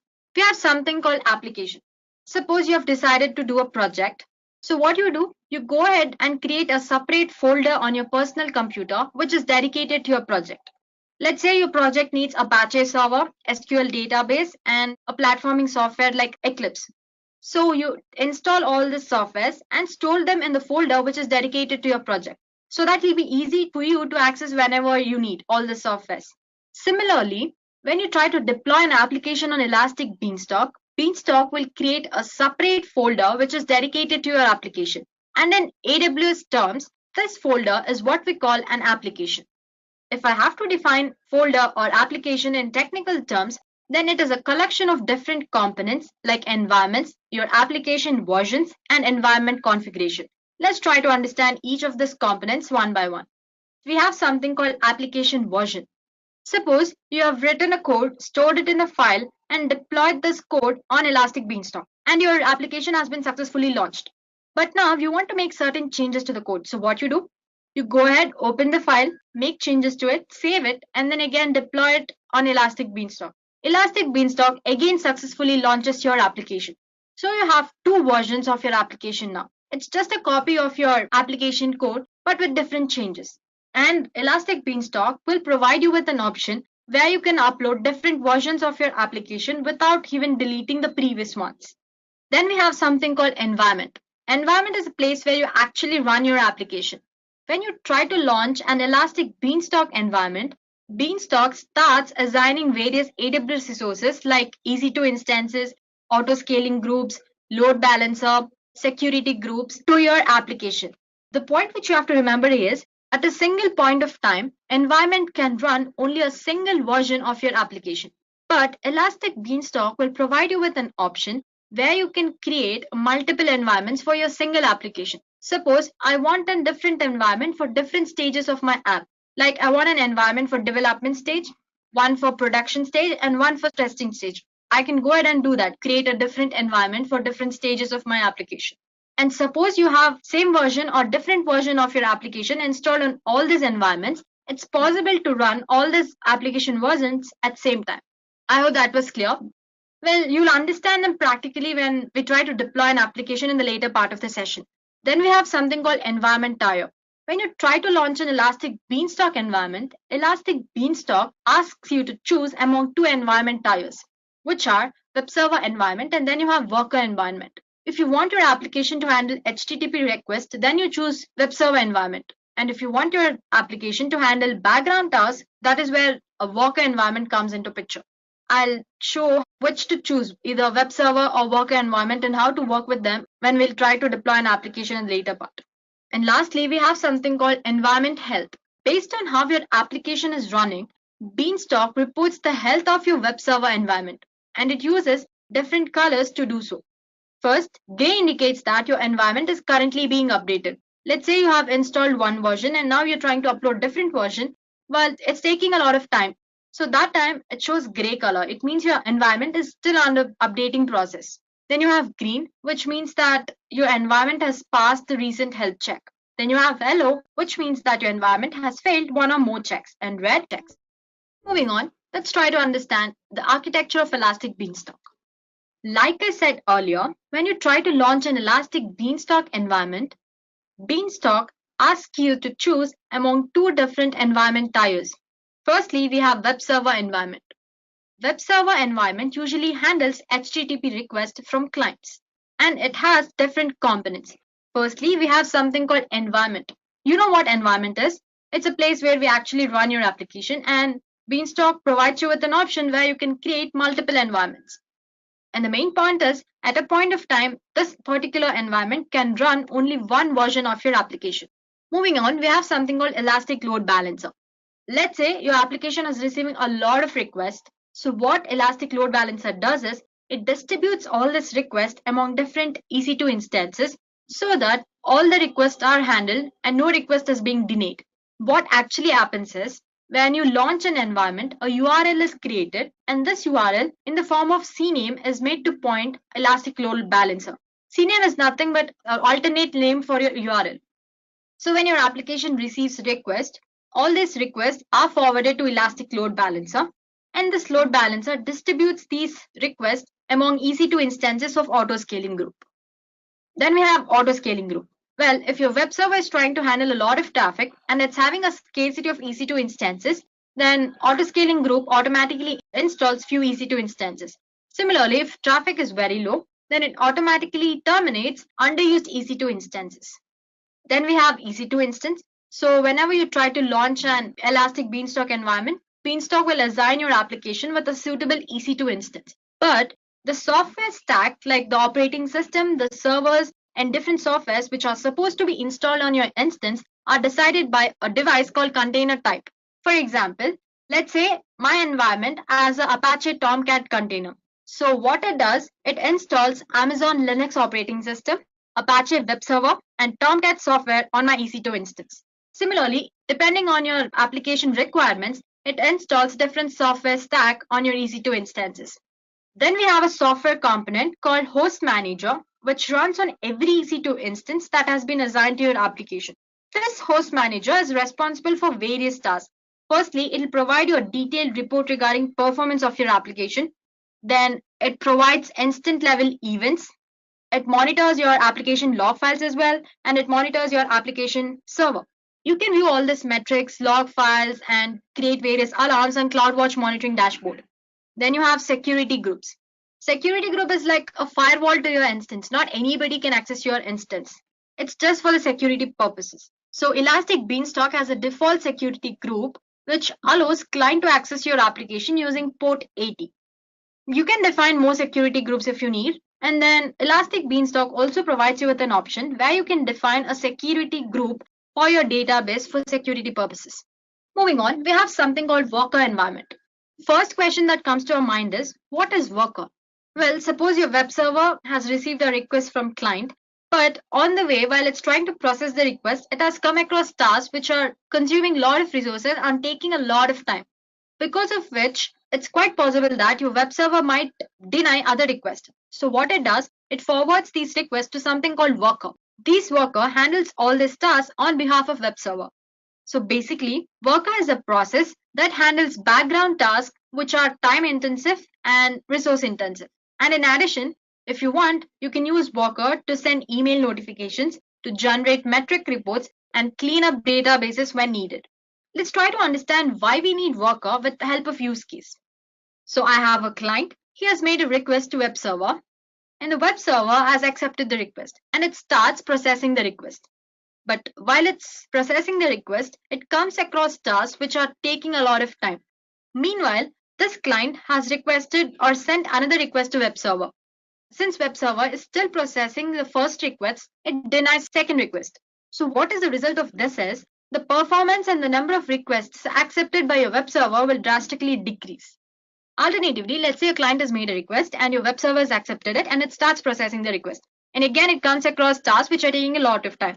This time what it does, it transfers or it passes all these tasks to worker environment. And this worker environment will handle all these tasks. And request 1 is successfully completed. Meanwhile, if it receives a second request, since it has completed processing request 1, it will accept request 2. I hope the scenario was clear. Well, all we are doing by installing worker environment is we are avoiding spending a lot of time on single request here. Now you know what web server environment is and worker environment is, and why do we need worker environment. But there has to be some way so that this web server environment can pass on this task to worker environment. Let's see how. So you have your web server environment. It has received a request, and while processing, it has encountered tasks which are taking a lot of time. So what it does, it creates an SQS message. SQS is a simple queue service offered by Amazon. And this message is then put into SQS queue. And the different requests are arranged based on priority in the SQS queue. Meanwhile, when you're trying to install worker environment, Elastic Beanstalk installs something called daemon. What this daemon does, it pulls SQS message from SQS queue. And then it sends this task to web application which is running on worker environment. As a result or as a response, this Beanstalk application handles all this tasks and responds with an HTTP response option. So this is how the entire process of handling tasks, transferring and then handling tasks goes on. So you have a client. He has made a request to web server, but the web server is encountered with tasks which are time consuming and resource consuming. So it passes this request to SQS queue. And when you try to install worker environment, there's a daemon which pulls out all these messages or tasks from your SQS queue. And then this daemon sends all these tasks to your application. Application resolves all these tasks and then it responds with a HTTP response option. So this is how your two applications communicate. I think that was a lot of theory. Don't worry, we have arrived at the fun part of session where we'll be trying to deploy an application using Elastic Beanstalk. Here, by creating an application on Elastic Beanstalk practically, you'll understand different concepts, its architecture, and different environment ties and all this. So let's go ahead. So this is my AWS management console. And if you want to take a look at all the services, then you have all the services here. But we're mainly concerned with Elastic Beanstalk, which I've recently used. So it shows the all recently used resources or services here. So I'm going to choose that Elastic Beanstalk. And this is my Beanstalk console. If you're trying to deploy an application for first time, this is the page where you land. When we scroll down, it says that I can deploy an application in 3 easy steps. All you have to do is select a platform of my choice, then upload a application code if I have one, or use a sample application code and then run it. Let's see if it's as easy as it says here. So go ahead and click on create new application option here. It'll ask you for application name and description. I'm going to name my application as Tomcat app. Then description as my new web app. And then I'm going to click on this create option. See, when I try to create an application, it has created a separate folder which is dedicated to my application. And in that folder, we have different components. As you can see here, I have my environment, then I have application versions. And if I've saved any configuration, it will show all the saved configurations here. Now let's go ahead and create an environment. On the right side, you see an actions option and you click on that, you get different choices. You can just select create environment here. So again, it's asking you to choose among 2 different web environment tiers. You have web server environment and worker environment. In web server environment, your application handles HTTP requests from clients. Then you have worker environment, where your application will process background tasks like time-intensive and resource-consuming tasks. In this demo, I'm going to work only with web server environment. You can go ahead, explore, and create worker environment once you understand how to deploy an application on Elastic Beanstalk. So I'm going to click on the select option here. It will take me to a page where I'll have to give a domain name, or in technical terms, a URL to my application. You can give any URL of your choice and see if it's available. So let's say my Tom app, and let's see if it's available. It says the domain name is available. Then description, I'm going to give it the same as before. So my new web app. Then when I scroll down, it asks me for a platform of my choice. There are different options. You have Go, then you have .NET, Java, Ruby, PHP, Node.js, Python, Tomcat. And if you're trying to deploy an application on the platform which is not here, you can configure your own platform and deploy it on Elastic Beanstalk. It provides you an option. Here you can see there's a custom platform here. So I'm going to choose Tomcat platform for my application. And since I'm not any kind of developer, I'm just going to go ahead and use the sample application provided by Amazon. But if you have any application code, if you have created or developed some code, you can store that in a file and upload here. It says you can upload your code. Then you have a zip. You need to convert your file to zip or WAR file and then upload it here. So I'm going to just select sample application and then click on create environment here. So it's going to take a while for Elastic Beanstalk to launch my environment. Though it's not as much time as it would have taken me to develop entire application by myself. While Elastic Beanstalk is trying to launch environment, let's discuss some points. In the earlier part of the session, we discussed some benefits of Elastic Beanstalk. Firstly, I said that it fastens your process of developing an entire app. So it's true, doesn't it? All I did was select the platform of my choice. Rest is done by Elastic Beanstalk itself. So thereby it's saving a lot of time. Similarly, it simplifies the process of app development. Again, all I did was select a platform of my choice, like installing EC2 instances, security groups, auto-scaling groups, and assigning IP addresses. Rest is done by Elastic Beanstalk. I even mentioned a point where I said that it'll provide Elastic Beanstalk provides you with an option where you can change the pre-assigned configuration. We'll explore that once the environment is created. Let's go ahead and see what Elastic Beanstalk is doing.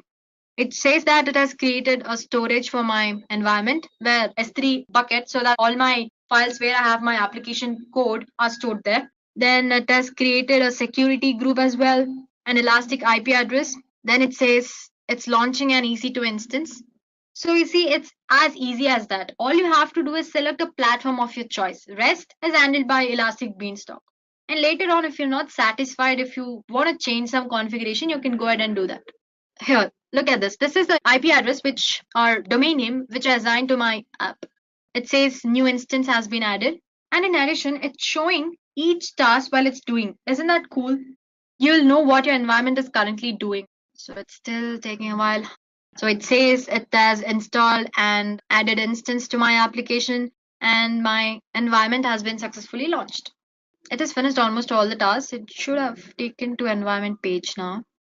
So this is my environment page, or you can say a dashboard. First, you have environment health here. It says green. It means that my environment has successfully passed the health check. Then it shows the sample version of your application. Since I've used the sample application, it's saying sample application here. Since I've chosen Tomcat as my platform, it has installed suitable infrastructure stack like Amazon Linux, and you have Java 8 programming language. Let's go ahead and explore this page. First, we have something called configurations here.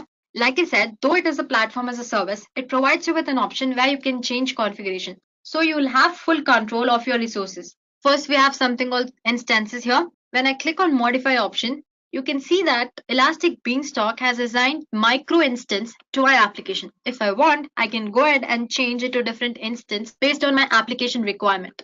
Scrolling down, I have CloudWatch monitoring.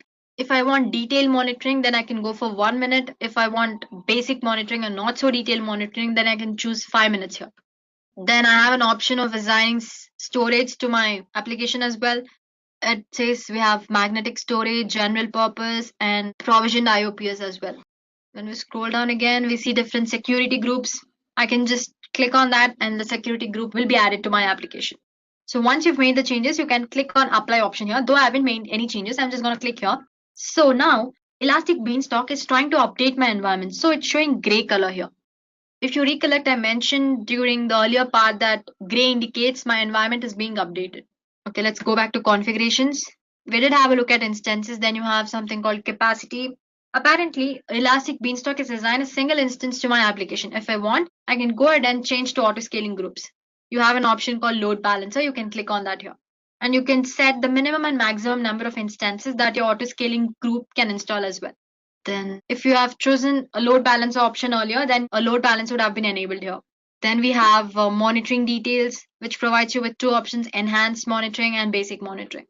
And when we scroll down, you can see a streaming to CloudWatch logs option here. So if you want your log files, you can view them on CloudWatch dashboard as well.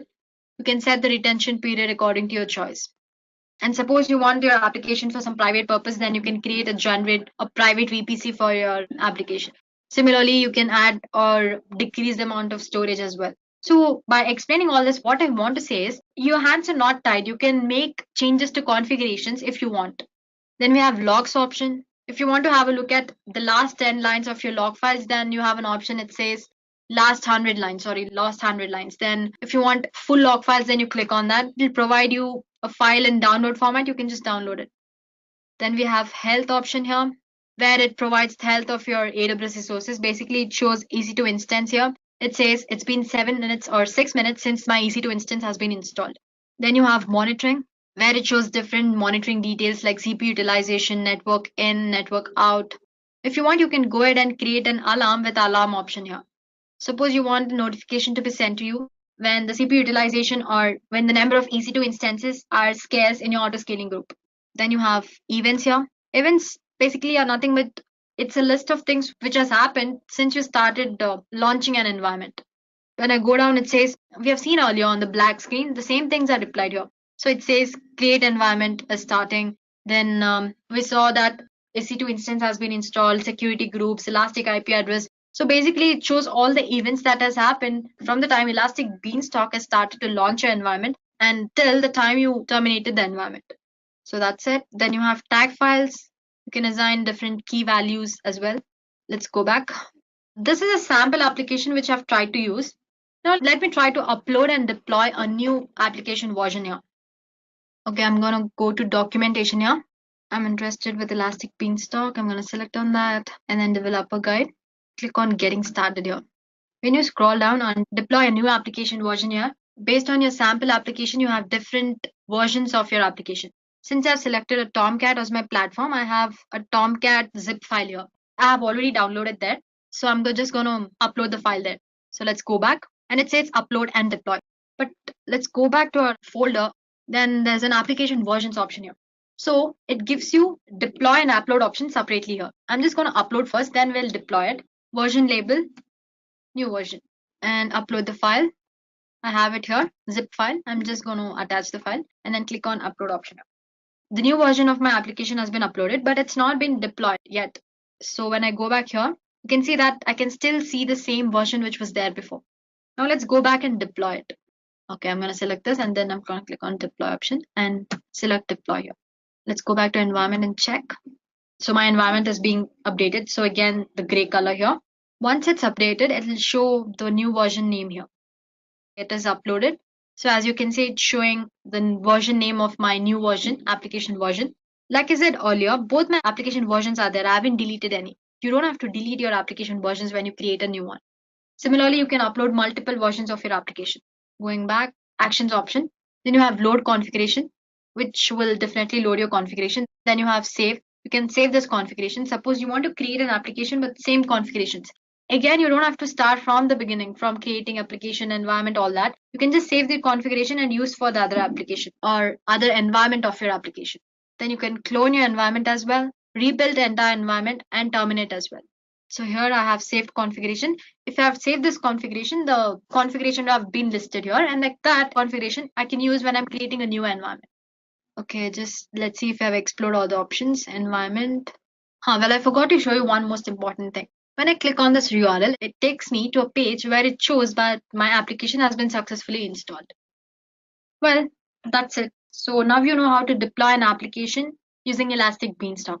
Though I have used the sample application here, you can go ahead and upload a code of yours if you have any and try it out. Well, all the options here seems to be user friendly, so you will know what to do. It seems to be easier process. You will understand it better when you try to deploy an application by yourself.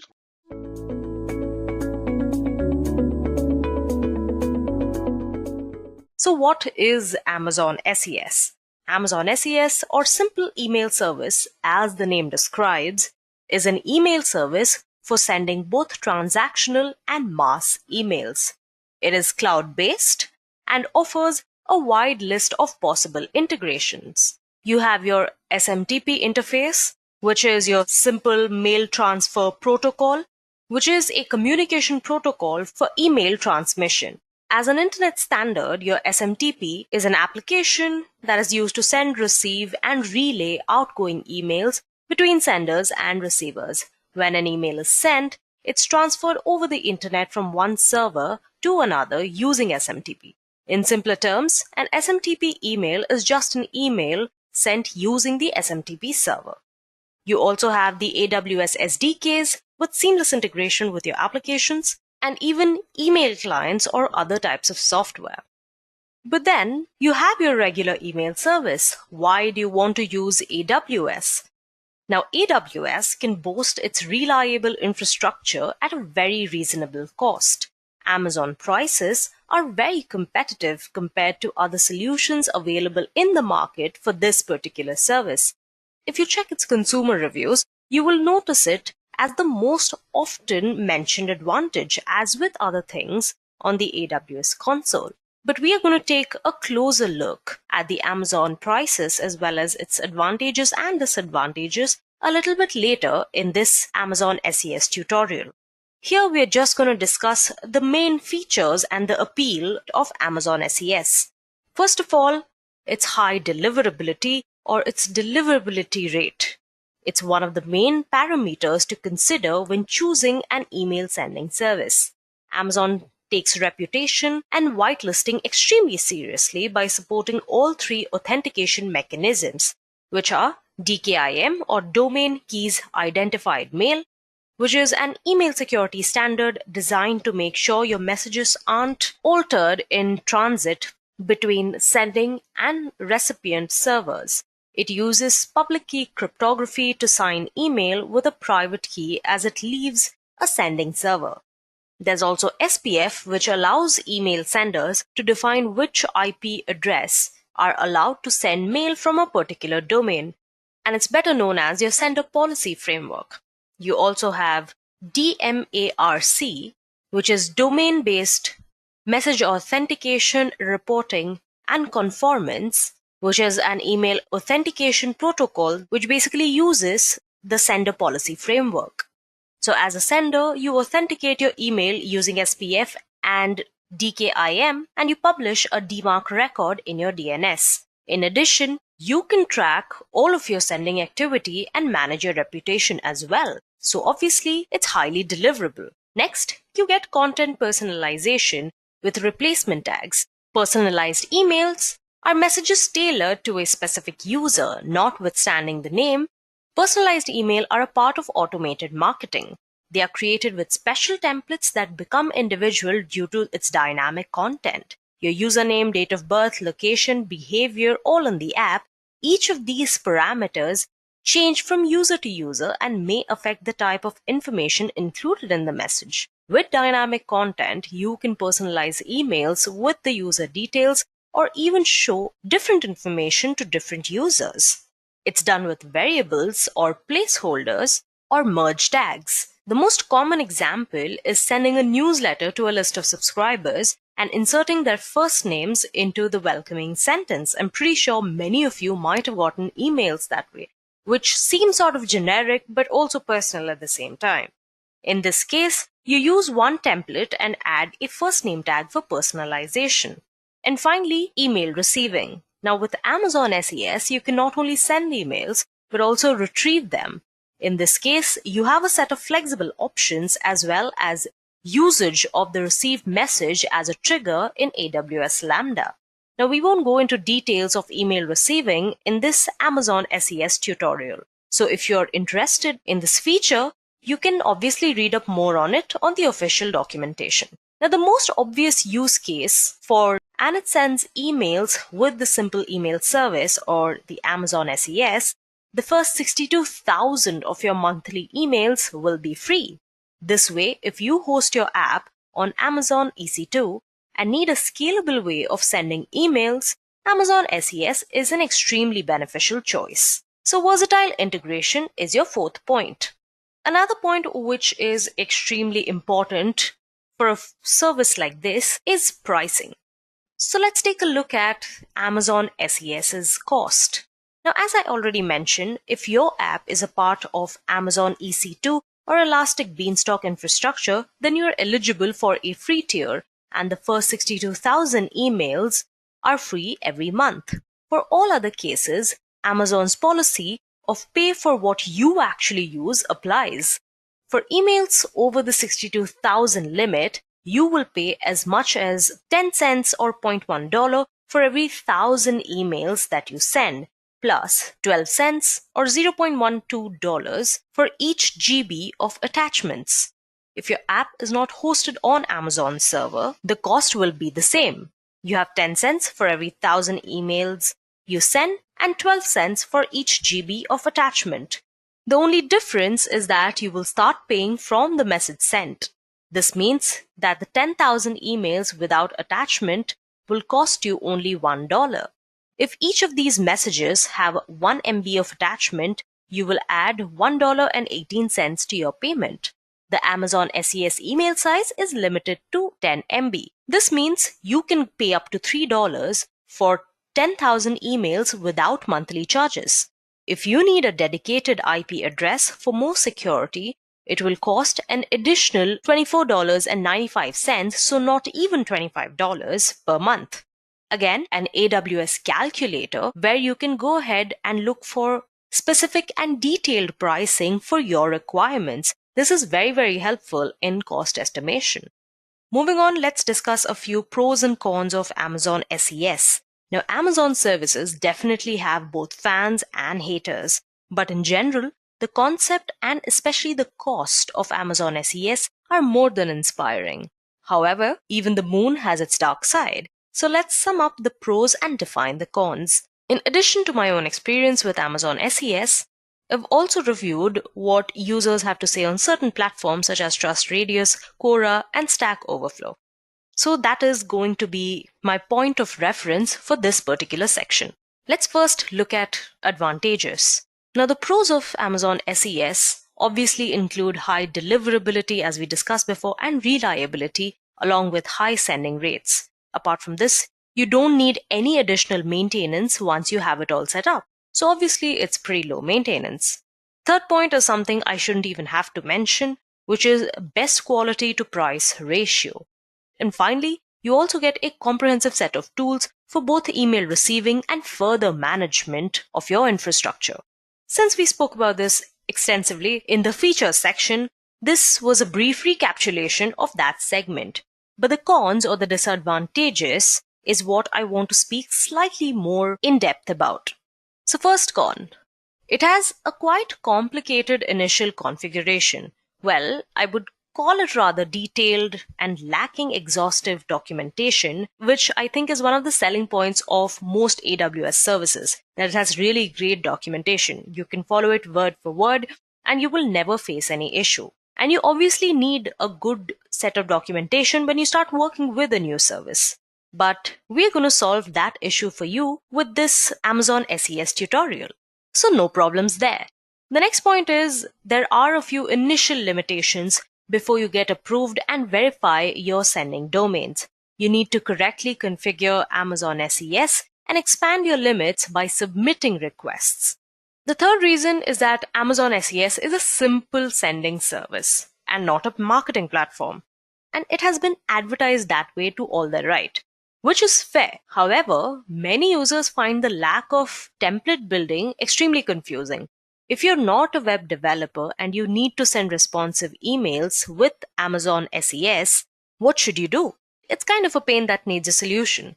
And in addition to this point, Amazon SES does not provide you with an email list storage, so that is on you. Now, because we discussed the cons of Amazon SES, it is only fair that we see how SES compares to other services. It is often seen as an alternate to SendGrid or MailChimp, which are email marketing platforms rather than email sending services. Amazon SES offers both SMTP and API integration. On the other hand, it is simply for email sending and doesn't feature any additional options like drag and drop templates, A/B testing, or detailed analytics. But there are several tools similar to SES with varying functionalities. First of all, you have Mailgun. This is an email service for developers, which you can also integrate with your app via API or SMTP. In addition to email sending, it offers an email list management and validation system. However, compared to the Amazon SES, it's only fair to say that Mailgun is a way more expensive tool.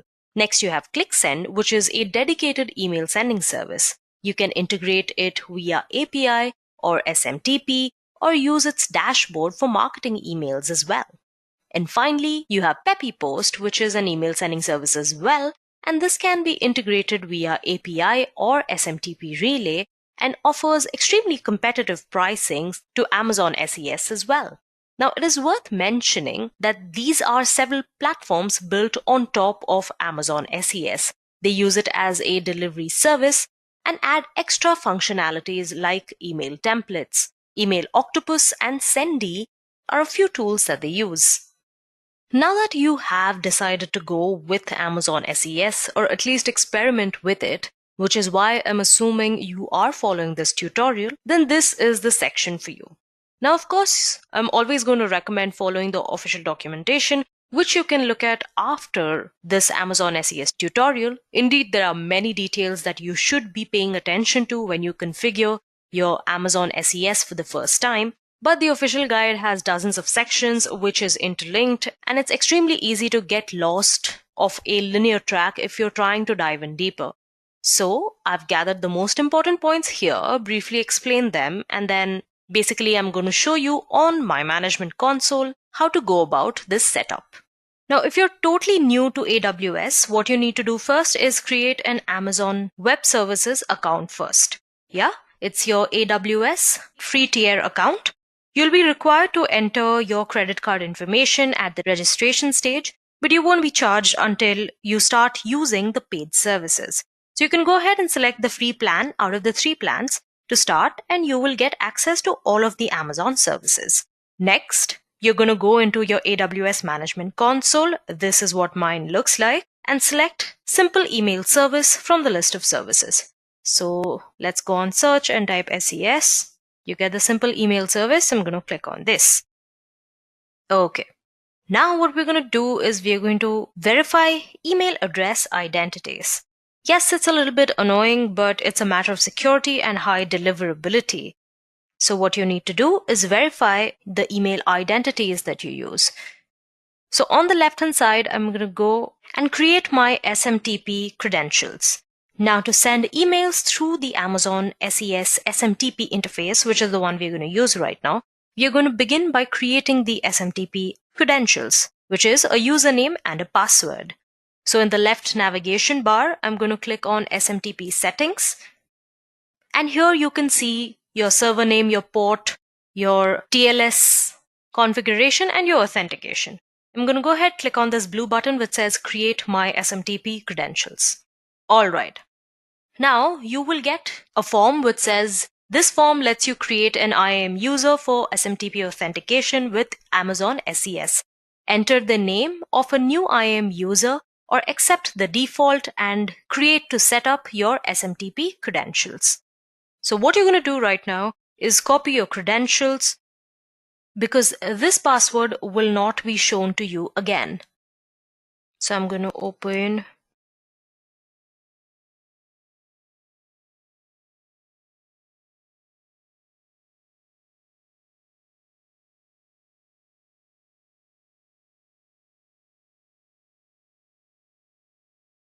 So my SMTP security credentials are here. You have your SMTP username and password. So either copy it or you can click on download credentials. So I am just going to copy it because I already have a notepad open. All right. So I'm just going to click on download credentials. And then I'm going to close it. So next what we're going to do is we're going to verify an email address. So we're going to add and verify our own email address using a few steps. So I'm going to go on to my Amazon SES console.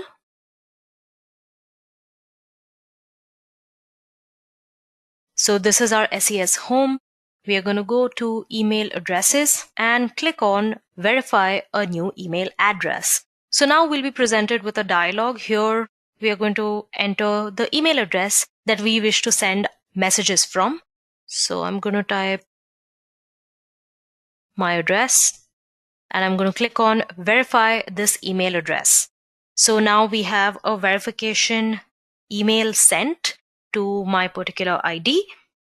You should just about now receive a verification message from Amazon SES asking you to confirm that you are the owner of this email address. I'm quickly going to go and click on the verification link in my mail. And voila, you have successfully verified an email address and now you can send emails from this address. So I'm going to go back here to this page and refresh it. I'm going to check the status of the email address.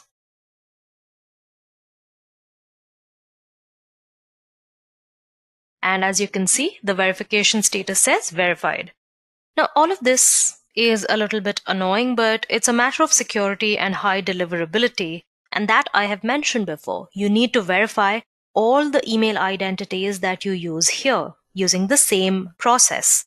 But remember one thing, that your email addresses are case sensitive, and another important thing in using AWS is its regions. So remember that they are the physical locations of Amazon data centers available to any customer.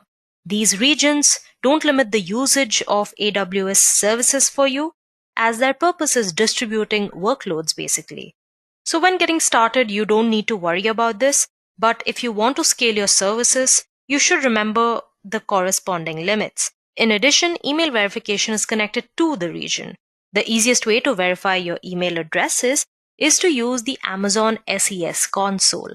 It doesn't require any coding skills, and even if you're not a tech savvy, you will be able to walk through this process within seconds. All you will have to do is enter your email address and then press the link in a confirmation message that you will receive in your inbox. So I'm just going to quickly add like 2 more email addresses.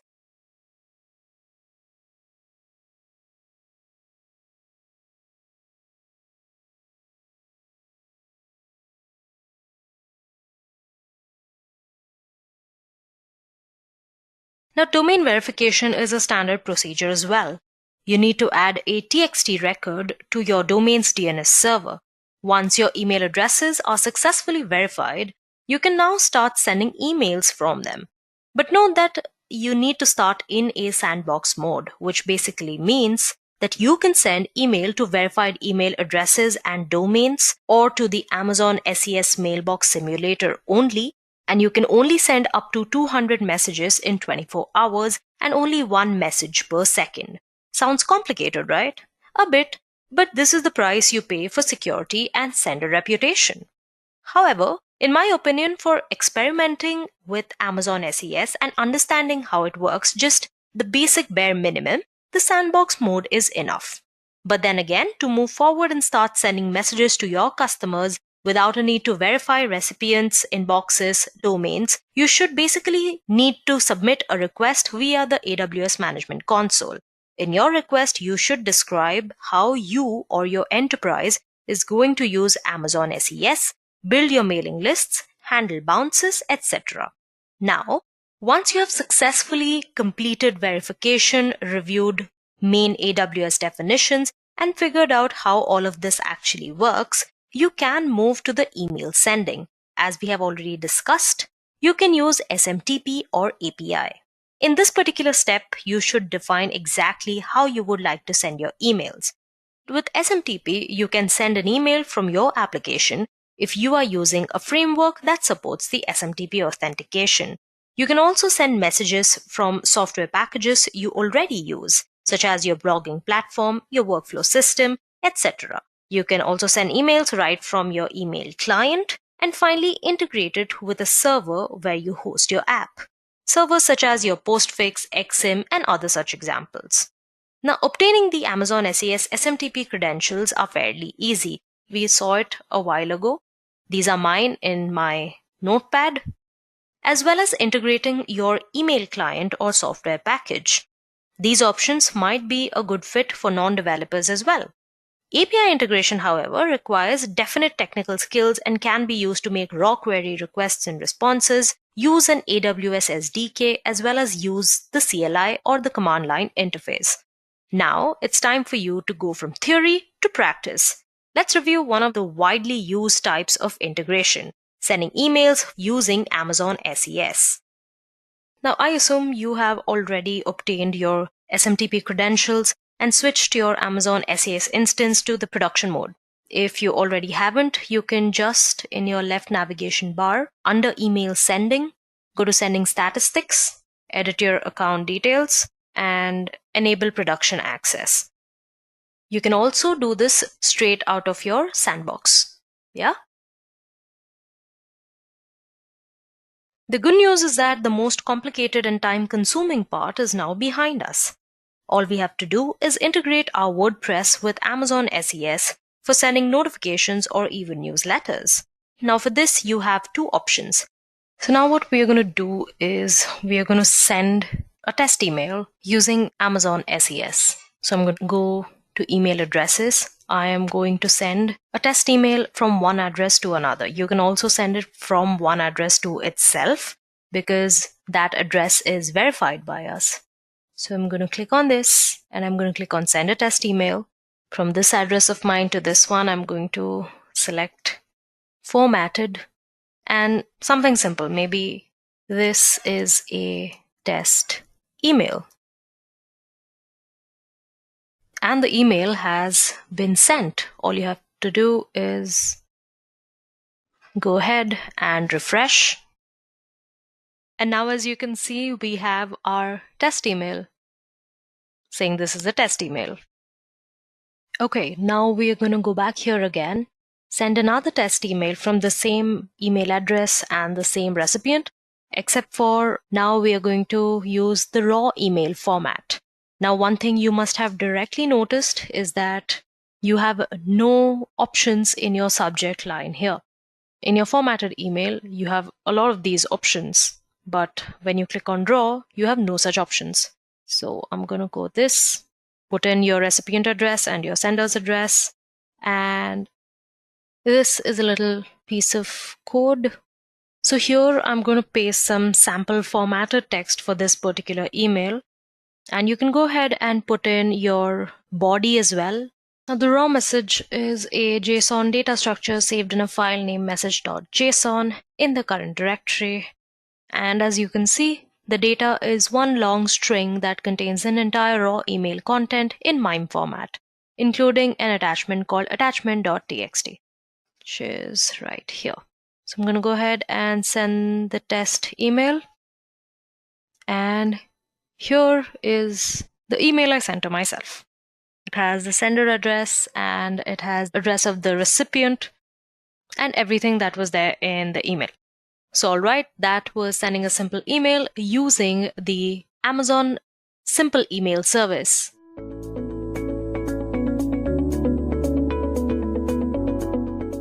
What is an API? API is basically the acronym for Application Programming Interface, which is a software intermediary that allows two applications to talk to each other.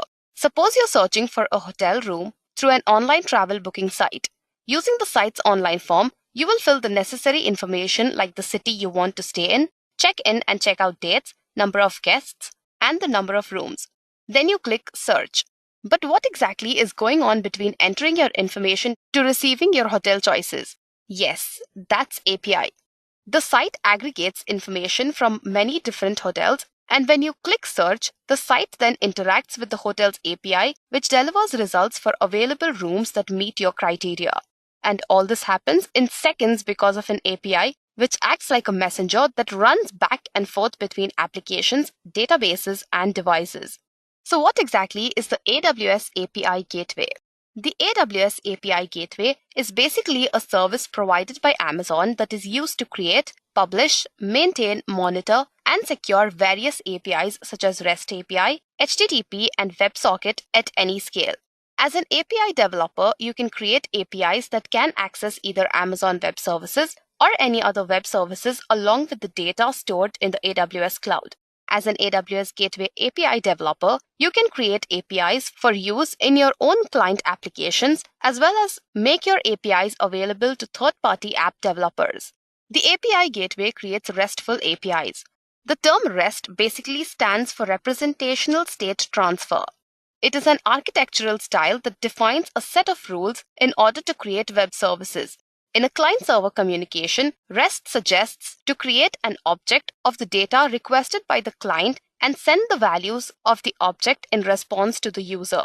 For example, if the user is requesting a movie in Bangalore at a certain place and time, then you can create an object on the server side. So over here, you have an object and you are sending the state of an object. This is why REST is known as Representational State Transfer. The architectural style of REST helps in leveraging the lesser use of bandwidth to make an application more suitable for the internet. It is often regarded as the language of internet and is completely based on the resources. The features of API Gateway. Amazon API Gateway offers features such as support for stateful or WebSocket and stateless or HTTP and REST APIs. It is powerful, provides flexible authentication mechanisms such as AWS Identity and access management policies, Lambda authorizer functions, and Amazon Cognitive user polls. You can also make use of the developer portal for publishing your APIs. It also provides canary release deployments for safely rolling out changes. It provides CloudWatch access logging and execution logging, including the ability to set alarms. You will also be able to use the AWS CloudFormation templates to enable API creation. It also provides support for custom domain names and integration with AWS WAF for protecting your APIs against common web exploits. Also, integration with AWS X-Ray for understanding and triaging performance latencies is available. So those were some of the features of the AWS API Gateway. Talking about the benefits of using the AWS API Gateway. Now, there are a number of benefits of using the AWS API Gateway. First is that it supports efficient API development. You will be able to run multiple versions of the same API simultaneously when you make use of the API Gateway, which allows you to quickly iterate, test, and release new versions. Also, you will have to pay for calls made to your APIs and data transfer out, and there are no minimum fees or upfront commitments. Performance at any scale. You can provide end users with the lowest possible latency for API requests and responses by taking advantage of the global network of edge locations using Amazon CloudFront. Throttle and traffic authorize API calls to ensure that backend operations withstand traffic spikes and backend systems are not unnecessarily called. The Amazon API Gateway provides a tiered pricing model for API requests. With an API request price as low as $0.9 per million requests at the highest tier, you can decrease your costs as your API usage increases per region across your AWS accounts. Easy monitoring. Performance metrics and the information can be monitored on API calls, data latency, and error rates from the API Gateway dashboard, which allows you to visually monitor calls to your services using Amazon CloudWatch. Flexible security controls. You will be able to authorize access to your APIs with AWS Identity and Access Management, or the IAM, and Amazon Cognito. If you use OAuth tokens, API Gateway offers native OIDC and OAuth 2 support. To support custom authorization requirements, you can execute a Lambda authorizer for AWS Lambda. RESTful API options. Create RESTful APIs using HTTP APIs or REST APIs. HTTP APIs are the best way to build APIs for a majority of use cases. They are up to 71% cheaper than REST APIs. If your use case requires API proxy functionality and management features in a single solution, you can use REST APIs. So who makes use of the API Gateway? The API Gateway is basically used by two types of developers, that is, the API developers and the app developers. An API developer is basically someone who creates and deploys APIs to enable the required functionality of an API Gateway. To make use of AWS API Gateway, you must be an IAM user in the AWS account that owns the API. On the other hand, an app developer builds a functioning application to call AWS services by invoking a WebSocket or REST API created by an API developer in the AWS API Gateway. This way, the app developer becomes the customer of the API developer. Therefore, the app developer does not require to have an AWS account. However, the API that is created should either not require the IAM permissions, or it should support authorization of users through third-party federated identity providers that are supported by Amazon Cognito User Pool Identity Federation. Such identity providers include Amazon, Amazon Cognito User Pools, Facebook, and Google. API Gateway REST API. So if you remember, we've spoken about REST API, WebSocket API, and HTTP API. Now let me just brief you about each of these. API Gateway REST API. It is basically a collection of HTTP resources and methods that are integrated with backend HTTP endpoints, Lambda functions, or other AWS services. You can deploy this collection in one or more stages. Typically, API resources are organized in a resource tree according to the application logic. Each API resource can expose one or more API methods to have unique HTTP verbs supported by the API Gateway. Using AWS API Gateway, you can create RESTful APIs that are HTTP-based and can enable stateless client-server communications, and also implement standard HTTP methods such as GET, PUSH, POST, PATCH, and DELETE. The AWS API Gateway WebSocket API. It is basically a collection of WebSocket routes and route keys that are integrated with backend HTTP endpoints, Lambda functions, or other AWS services. Just as REST API, you can deploy the collection of WebSocket APIs in one or more stages. API methods are invoked through front-end WebSocket connections that you can associate with a registered custom domain name. The AWS API Gateway will create WebSocket APIs that adhere to the WebSocket protocol, which enables stateful, full duplex communication between the client and the server. Also, you can route incoming messages based on the message content. API Gateway HTTP API. It is nothing but a collection of routes and methods that are integrated with backend HTTP endpoints or Lambda functions. Just as the previous two, you can deploy this collection in one or more stages. Also, each route can expose one or more API methods that have unique HTTP verbs supported by the API Gateway. Now that you have a brief idea about the three types of APIs available, let's take a look at some of the important terms and concepts that you should be aware of when you're working with APIs.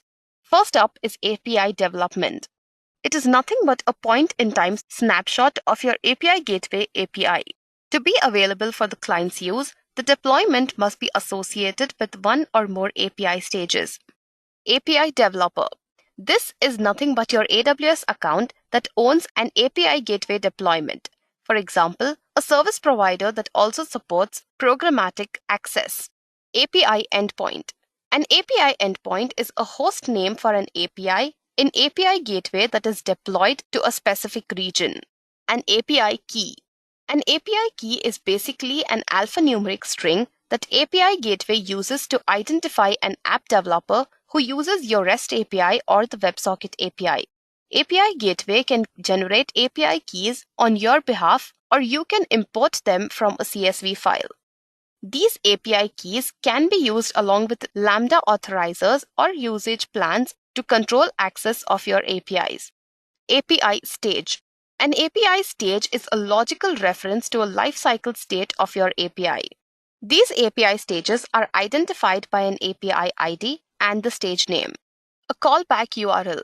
When a new client is connected through a WebSocket connection, you can call an integration in API Gateway to store the client's callback URL. You can then use that callback URL to send messages to the client from the backend system. Developer Portal.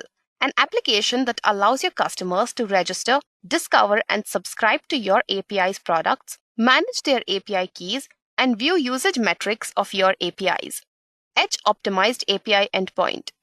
It is the default host name of an API that is deployed to the specified region while using a CloudFront distribution to facilitate client access typically from across the AWS regions. API requests are routed to the nearest CloudFront point of presence or POP, which typically improves connection time for geographically diverse clients. Integration requests. It is the internal interface of a WebSocket API route or REST API method in an API gateway. In API gateway, in which you map the body of a route request or the parameters and the body of a method request to the formats that are required by the backend. Integration response. The internal interface of a WebSocket API route or REST API method in API gateway in which you map the status codes, headers, and payload that are received from the backend to the response format that is returned to a client app. A mapping template. It is a script in Velocity Template Language or VTL that transforms a request body from the front-end data format to the backend data format, or that transforms a response body from the backend data format to the front-end data format. Mapping templates can be specified in the integration request or in the integration response. They can reference data made available at runtime as context and stage variables. The mapping can be as simple as an identity transform that passes the headers or the body through the integration as is from the client to the backend for a request. The same is true for a response in which the payload is passed from the backend to the client. Method request. It is the public interface of an API method in API Gateway that defines the parameters and the body that an app developer must send in requests to access the backend through the API. Method response. It is the public interface of a REST API that defines the status codes, headers, and body models that an app developer should expect in response from the API. Mock integration. In a mock integration, API responses are generated from API Gateway directly without the need for an integration backend. As an API developer, you decide how API Gateway responds to a mock integration request. For this, you configure the methods integration request and integration response to associate a response with a given status code. Model. A model is basically a data schema specifying the data structure of a request or a response payload. A model is required for generating a strongly typed SDK of an API. It is also used to validate payloads. A model is convenient for generating a simple mapping template to initiate creation of a production mapping template. Although useful, a model is not required for creating a mapping template. So those were some of the important terms that you should be knowing in order to move ahead with the session. Don't worry if you haven't understood it completely. We'll be elaborating more over this when we move on to the hands-on session. Before we move on to the hands-on session, let's discuss the pricing of the AWS API Gateway. With the AWS API Gateway, you only pay when your APIs are in use. There are no minimum fees or upfront commitments. For HTTP APIs and REST APIs, you pay only for the API calls you receive and the amount of data transferred out. There are no data transfer out charges for private APIs. However, AWS private link charges apply when you're using private APIs in the API Gateway. API Gateway also provides optional data caching charged at an hourly rate that varies based on the cache size you select. For WebSocket APIs, you only pay when your APIs are in use based on the number of messages sent and received and the connection minutes. The API Gateway free tier includes 1 million HTTP API calls, 1 million REST API calls, 1 million messages, and 750,000 connection minutes per month for up to 12 months. Post-free tier services, you will be charged based on the region, the type of API service that you use, and the number of requests. To know more in detail about the pricing, you can check out the official AWS API Gateway pricing page. Here, you will find all the necessary details based on the region of your choice. Now let's move on towards the most interesting part of the session, which is creating APIs using the AWS API Gateway. Prerequisites. Before using the Amazon API Gateway for the first time, you must have an AWS account. Therefore, you will have to sign up for an AWS account. And once your account has been created, you should also create an AWS Identity and Access Management, that is an IAM user with administrator permissions. To know more about how to create an AWS account, make sure to check out AWS Crash Course video from Edureka. Creating a REST API using Lambda. Now before doing that, I'll just brief you about what is AWS Lambda. AWS Lambda is basically a serverless compute service, meaning the developers don't have to worry about which AWS resource to launch or how they will manage them. All they have to do is just put the code on Lambda and it executes. The AWS Lambda executes your backend code by automatically managing the AWS resources. When we say manage, it includes launching or terminating instances, health checkups, auto-scaling, updating or patching new updates, etc. So in order to create a REST API using AWS Lambda, the first thing that you have to do is create a Lambda function. Now to do that, you will have to open up the AWS console. Now if you already have an AWS account, just log into your account. Else, create a new account before you get started. Please note that AWS will provide free services for an year, and to know more about the free tier services, you can check out Amazon's official page for the same. Now since I already have an account, what I'm going to do is just log into my account and get started. Okay, so once you've logged into your account, you'll be able to see the AWS Management Console, which is just as you can see on the screen. Now, as you can see, there is a huge list of services that are provided by AWS. So if you just scroll down, you will notice that the Lambda service is present under the Compute section. So just click on that to move on to the Functions List page. This page basically shows all the functions that you have created in the current AWS region. Please make a note that recently created functions might not immediately appear. It might take a while for them to show up. Now, as you can see, this page has several options such as create function, filter, actions, etc. Also, if you are a returning user who has already created some Lambda functions, you will see a list of functions that you have created, else the list will be empty. Now, if you want to create a new Lambda function, simply click on the create function option that is present at the top right corner of the page. Please make a note that the action drop-down list is not clickable. This is because the actions are to be performed on Lambda functions that are already created.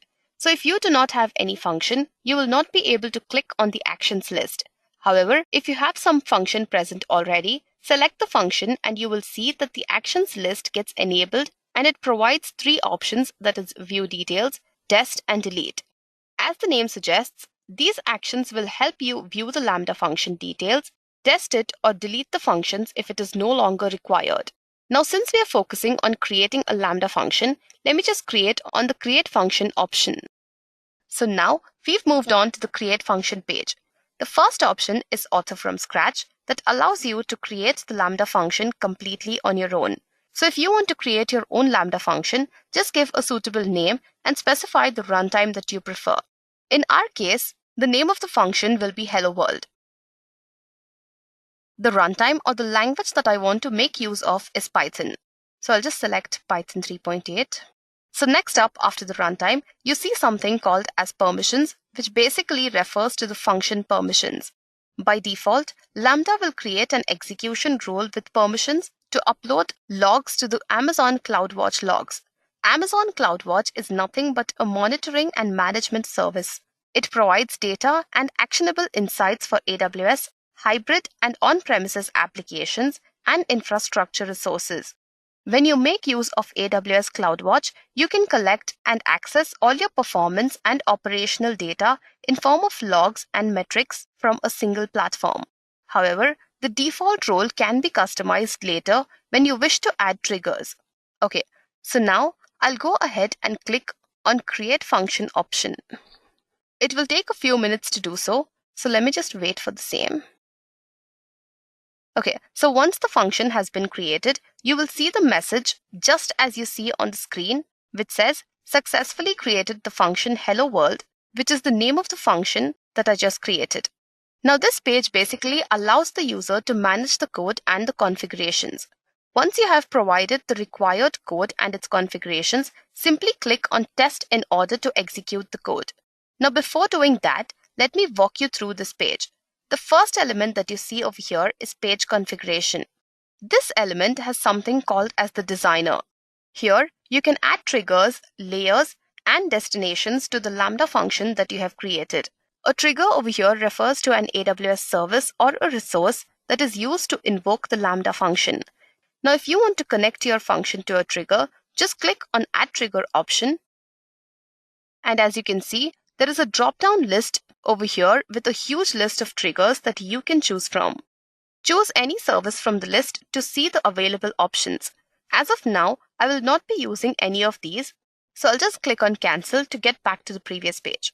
The next thing that you see over here is two options, that is the function that you've just created, which in my case is Hello World, and below that is Layers. By default, the function is selected, and when you scroll down the page, you will be able to see the code editor and a sample code that has been generated automatically for our function. Now this is a very simple function called as the Lambda handler, which simply returns a message saying Hello World from Lambda. The code editor in AWS Lambda console enables you to write, test, and view the execution results of your Lambda function code. Okay, so now let me just scroll back up and select the Layers option. Layers are basically resources that contain libraries, a custom runtime, or other such dependencies. You can create layers to separate your function code from its dependencies. By default, no layer has been added. To add a layer, all you have to do is choose Layers and then click on the option Add a Layer. To include libraries in a layer, place them in a directory structure that corresponds to your programming language. Now, since we have a very simple function, I will not need any extra layer for it. But just for the sake of showing you guys, let me click on Add a Layer option. As you can see, there's a drop-down list present over here as well. There are two more options that are present over here. One is Custom Layer and the other one is Specify an ARN. In the Custom Layer option, you will see any of the previously used or created layers. Since I've not used any, my list is blank. The next option that I see over here is to use an ARN. ARN basically stands for Amazon Resource Name. Entering an ARN enables you to use the layer that is shared by another account or a layer that does not match your function's runtime. The format in which you should specify an ARN is shown in the text bar itself. Okay, so now let's get back to the previous page. So I'll just click on Cancel. Next up is the Destinations option. Destinations are AWS resources that receive a record of an invocation after success or failure. You can configure Lambda to send invocation records when your function is invoked asynchronously or if your function processes records from a stream.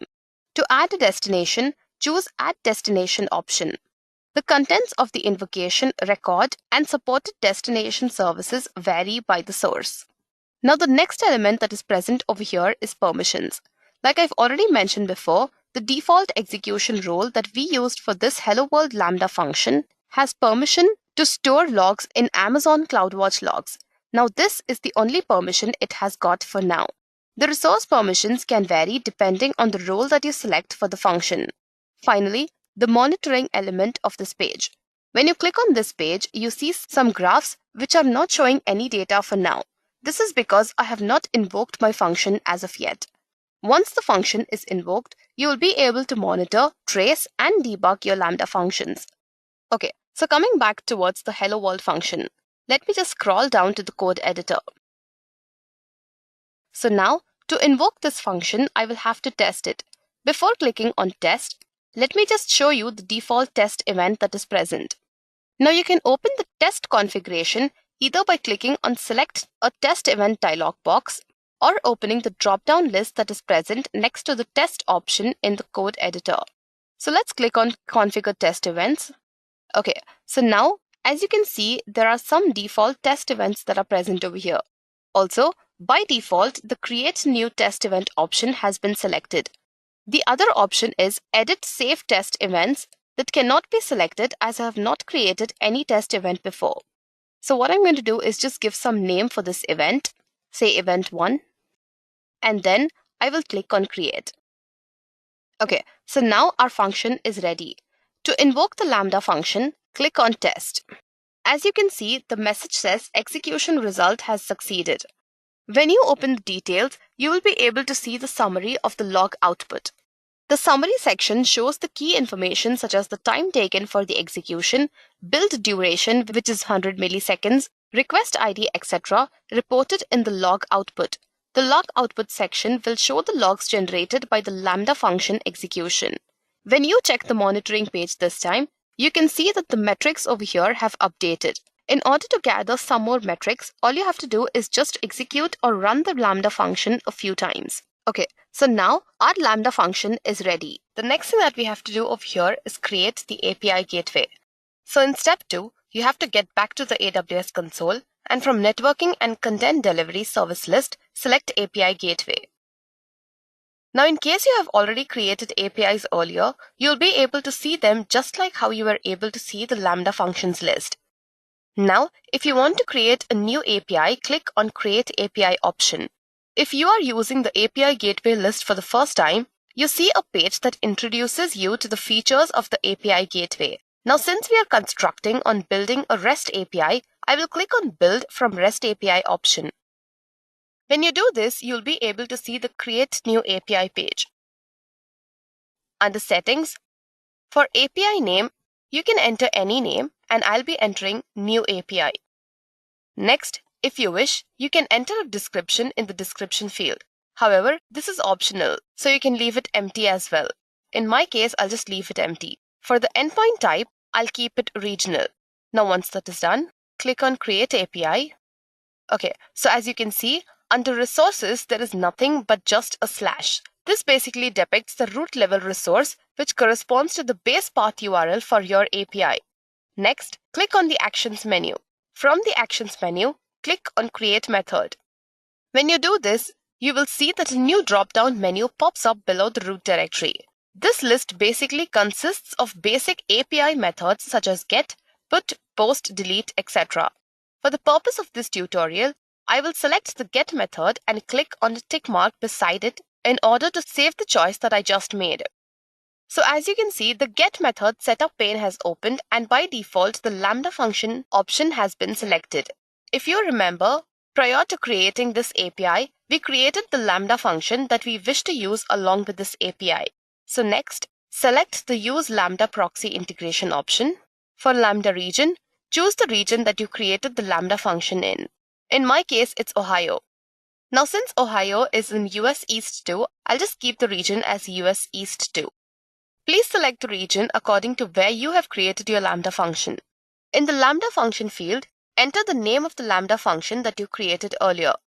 Okay, so as you can see, the moment I type H, the function Hello World is displayed in the drop-down menu.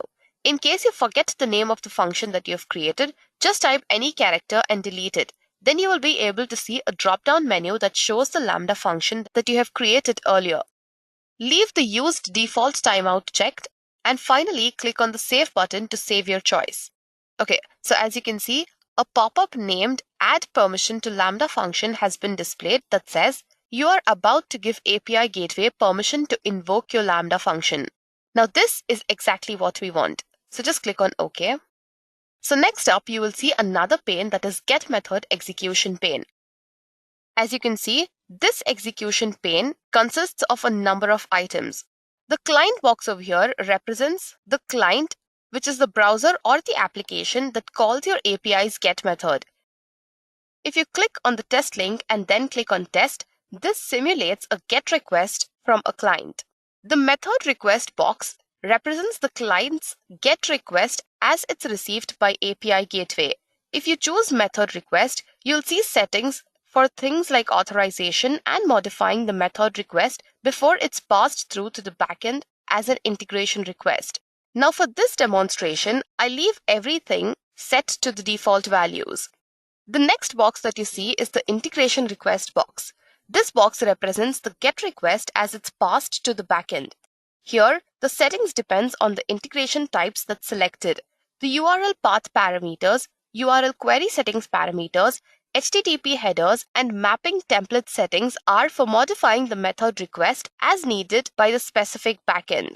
The integration type for this demonstration will be set to Lambda function, and I leave the other settings set to the default values itself. So the next box represents the backend Lambda function that you have just created. If you click on this, it opens the Lambda function in the Lambda console. Integration response. The integration response box represents the response from the backend before it's passed to the client as a method response. For Lambda proxy integration, this entire box is grayed out because a proxy integration returns the Lambda function's output as it is. For a Lambda non-proxy integration, you can configure the integration response to transform the Lambda function's output into a form that's appropriate for the client's application. We'll be doing it later on in the other demonstrations, but for now, I'll just leave everything set to the default values as I've mentioned earlier. Method response. The method response box represents the method response that's returned to the client as an HTTP status code, an optional response header, and an optional response body. By default, the response body that's returned to your Lambda function is passed through as it is as a JSON document. So the response body default setting is application/JSON with an empty model indicating that the body is passed through as it is. For this as well, I'll just leave it set to the default values. Okay, so next is step 3. In step 3, you will have to deploy your REST API in the API Gateway console. Now until here, you've created your API, but you cannot actually use it. This is because it needs to be deployed. To deploy this, all you have to do is click on the Actions drop-down menu and choose Deploy API. From the Deployment Stage drop-down menu, click on New Stage. And for stage name, just enter prod. Once that is done, click on Deploy. So as you can see in the prod stage editor, the invoke URL is present right at the top. If you choose to invoke the URL, it will open a new browser tab with that URL. Now when you refresh this, you will see the default message that is hello from Lambda. Now if you wish to test the API that you've just created, you can make use of various tools such as curl or Postman. In this tutorial, I'll be using curl. Therefore, I'll show you guys a quick demonstration of how to install curl for Windows operating system. So what I'm going to do over here is just open the browser and search curl for Windows. Select the option curl for Windows and then you will see two options, that is 64-bit and 32-bit. Select the appropriate option that suits your system and download the same. Once it has been downloaded, extract the files. So the next thing that you have to do is open the bin directory of this folder, paste its path in the path variable, which is present in your system environment variables. So just open your system environment variables, select path, and click on New. Paste the path that you've just copied, followed by a slash, and then click on OK. Now, to test the API, open the command prompt and type the following command along with the link of the API that you've just created. So curl -x get in caps followed by the link. As you can see, I have the desired output displayed on the screen which says hello from Lambda. So the next part of our demonstration deals with creating another Lambda function. What I'm going to do over here is add a parameter to the Lambda function. So click on the service drop-down list and select Lambda. Just as before, click on Create Function, and I'll just name my new Lambda function as Hello World 2, and the runtime will be Python 3.7.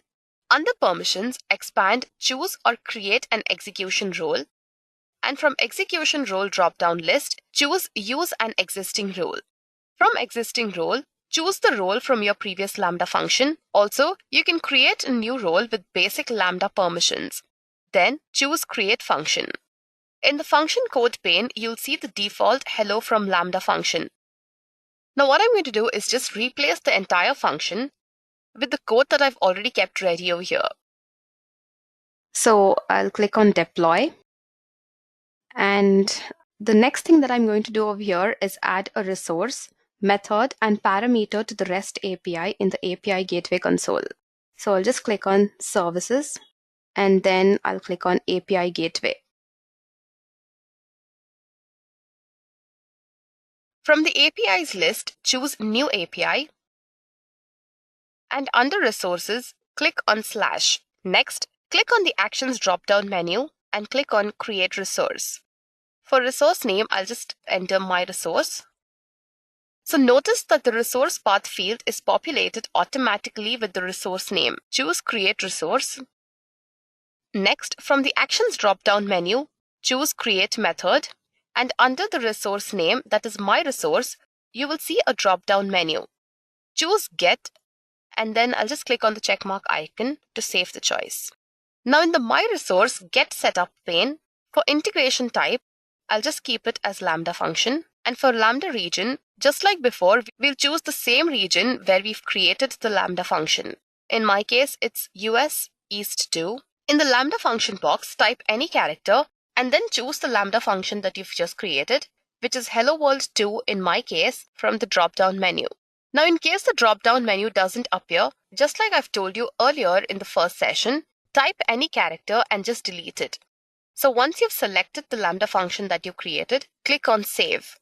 So once this is done, you will see the Add Permission to Lambda function pop up. Now this basically says that you're going to give API Gateway permission to invoke your Lambda function. Now since this is what we want, I'll just click on OK. In order to grant the API Gateway the permission that is required. Now once that is done, you will see the My Resource Get Method execution pane. Unlike the previous session, this time the integration response box is not grayed out. So just click on Integration Request and then expand the Mapping Templates option. Okay, so next, set the Request Body Pass-Through option to when there are no templates defined. So I'll just do that. And then I'll choose Add Mapping Template. For the content type, what I'm going to do is just type application/JSON and choose the checkmark icon. And then I'll click on the checkmark icon. Now in our case, the content type is application/JSON. Now in the template window, I'll just enter the code that I've already kept ready. Now this is the JSON document that will be passed to your Lambda function in the body of the input event object. The right-hand side of this tells the API Gateway what to look for in your input query string. The left-hand side stores it into the parameter that you're about to add to your Lambda function. So once that is done, just click on Save. And from the Actions drop-down menu, I'll choose Deploy API. From the Deployment Stage drop-down menu, click on Prod and then choose Deploy. So as you can see, again, I have the invoke URL present over here. The next thing that I'm going to do is test the API that I've just created. So what I'm going to do is just open the command prompt and I'll enter the curl command, that is curl -x get followed by the invoke URL. Okay, so as you can see, I have the desired output, that is hello from Lambda. In the next part of our demonstration, I'll be showing you guys how to create an API gateway directly through the Lambda service. So get back to the Lambda console and select the Lambda function that you've created. Here, it shows that a trigger that is an API gateway has already been added. Add trigger. From the drop-down list, select API Gateway. Click on API Gateway and then select the Create New API option from the API drop-down list. And for the API type, I will just select HTTP API. Now the security can be kept open since this is for purposes. Please make note that for real-time applications, you cannot keep the security option as open. Then click on. Now when I come back to the Lambda function configuration page, you will see that there are two API functions. When you scroll down, you will see both the APIs that have been created. Open the details of the Hello World API and click on API endpoint link. So as you can see, the function returns hello from Lambda. Click on test a few times and then I'll open the monitoring page to see the metrics. So as you can see over here, I have the corresponding metrics for my Lambda API that I've just created. So till now, we have seen how to create a REST API using the Lambda function through various methods.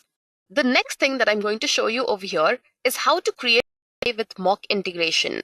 A mock integration basically enables your API to return a response for a request directly without sending the request to a backend. This enables the API independently from your backend. So the first thing that you have to do over here is create the API.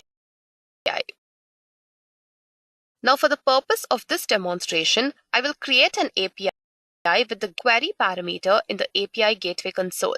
What I'm going to do over here is get Gateway pageant, and then I'll click on Create API just like we've done earlier. Page, what I'm going to do is click on Build for REST API. So under Create New API, choose API, and for the settings, I'll keep the API name API, and just like before, the description is optional, so I'll just leave it blank. Okay, type, set it to regional. The next thing to do is click on Create API. Now as you can see, the methods page option is empty, just like it was earlier. So from the Actions drop-down menu, click on Create Method. Under the resource name, that is /, you will see a drop-down menu. So from this drop-down menu, I'll just click on Get, and then I'll just click on the checkmark icon to save the choice. So now, as you can see, the Get Setup pane has appeared. Over here, for the integration type, I'll choose Mock, and then I'll just click on Save. Now we move on to the Get Method Execution pane.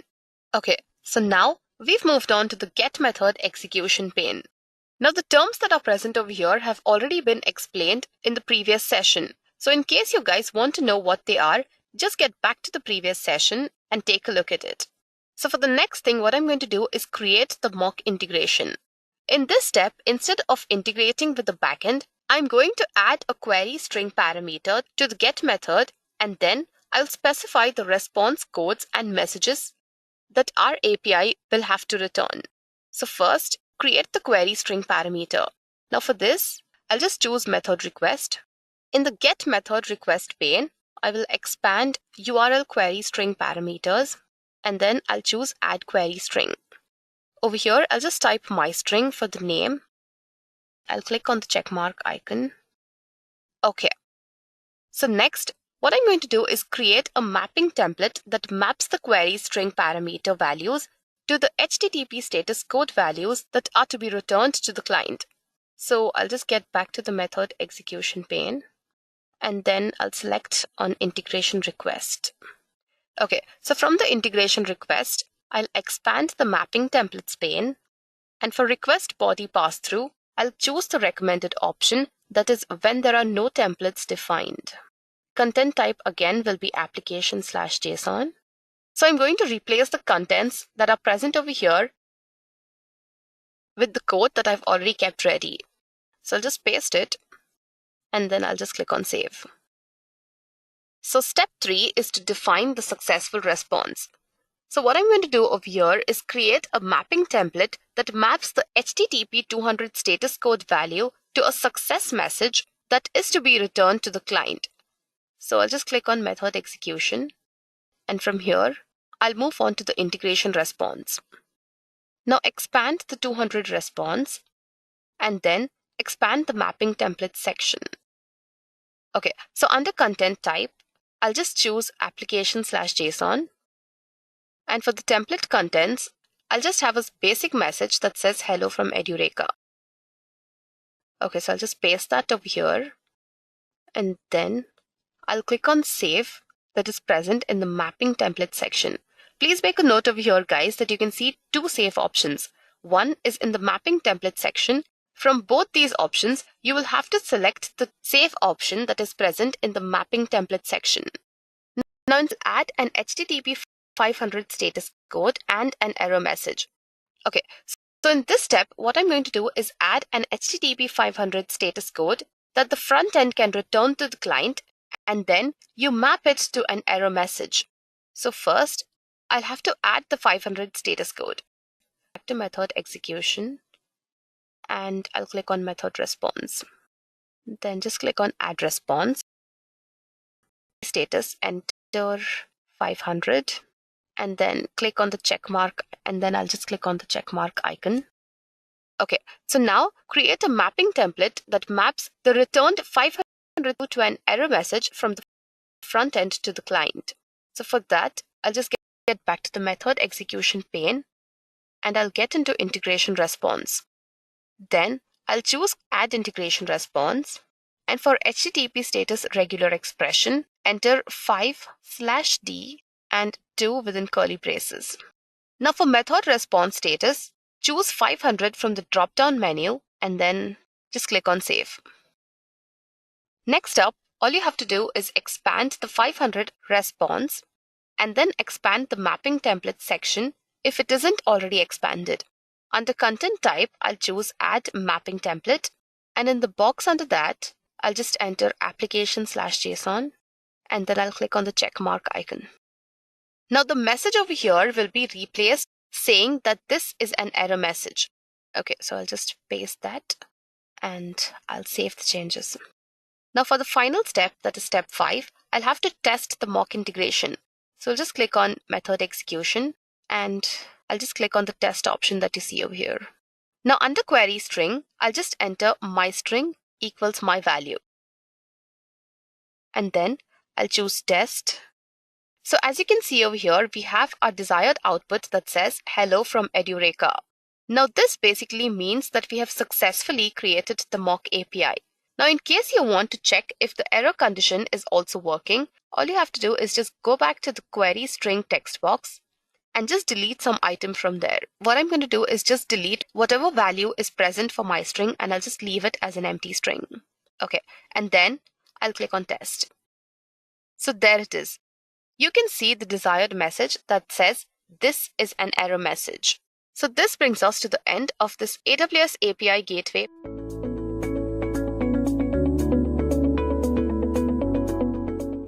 First, let us try to understand why we need cloud-based monitoring with a couple of scenarios. In our first scenario, consider that you have hosted a messenger app on cloud, and your app has gained a lot of fame, but lately the number of people using your application has gone down tremendously, and you have no idea what the issue is. Well, it could be due to two reasons. Firstly, since your application has complex multi-tier architecture, monitoring the functionality of every layer by yourself will be a difficult task. Don't you think? And secondly, since you're not using any kind of monitoring tool here, you wouldn't know how your application is performing on cloud. Well, one solution for that is to employ a monitoring tool. This monitoring tool will provide you insights regarding how your application is performing on cloud. And with this data, you can make necessary improvements, and you can also make sure that your application is in par with today's customer needs. And definitely after a while, you'll notice that the number of people using your application has increased. Moving on to our next scenario, let's say your manager has assigned you with a project and he wants you to make this project as cost effective as possible. So as you can see in this project, you're using 5 virtual servers which perform highly complex computations. and all these servers are highly active during daytime. That is, they handle most traffic during daytime. But during nighttime, the servers are idle. By that I mean the CPU utilization of these servers during nighttime is less than 15%. And yet, as you notice here, in both the cases you are paying same amount of money. You have to notice 2 points here. Firstly, all your virtual servers are underused during nighttime. And secondly, you're paying for the resources which you're not using. And this definitely is not cost effective. So, one solution is to employ a monitoring tool. This monitoring tool will send you notification when these servers are idle, and you could schedule to stop the servers on time. So guys, this is one way to make your project most cost effective and avoid paying unnecessary operating costs. Let's consider another scenario for better understanding. So let's say I have hosted an e-commerce website on cloud, and during sales season, many customers are trying to access my website, which is definitely a good thing. But for some unfortunate reason, application downtime has occurred, and you guys have to remember that I'm not using any kind of monitoring tool here. So it'll be difficult for me to identify the error and troubleshoot it in reasonable amount of time. And it's quite possible that in this period, my customer might have moved on to different website. So you see that I've lost a potential customer here. So if I've had a monitoring tool in the situation, it would have identified the error in earlier stages itself and rectified the problem. Well, I could have easily avoided losing my customer. So I hope guys, with help of these use cases, you were able to understand as to why we need cloud-based monitoring. So let me just summarize what we've learned till now. We need monitoring firstly because it provides a detailed report regarding performance of your applications on cloud.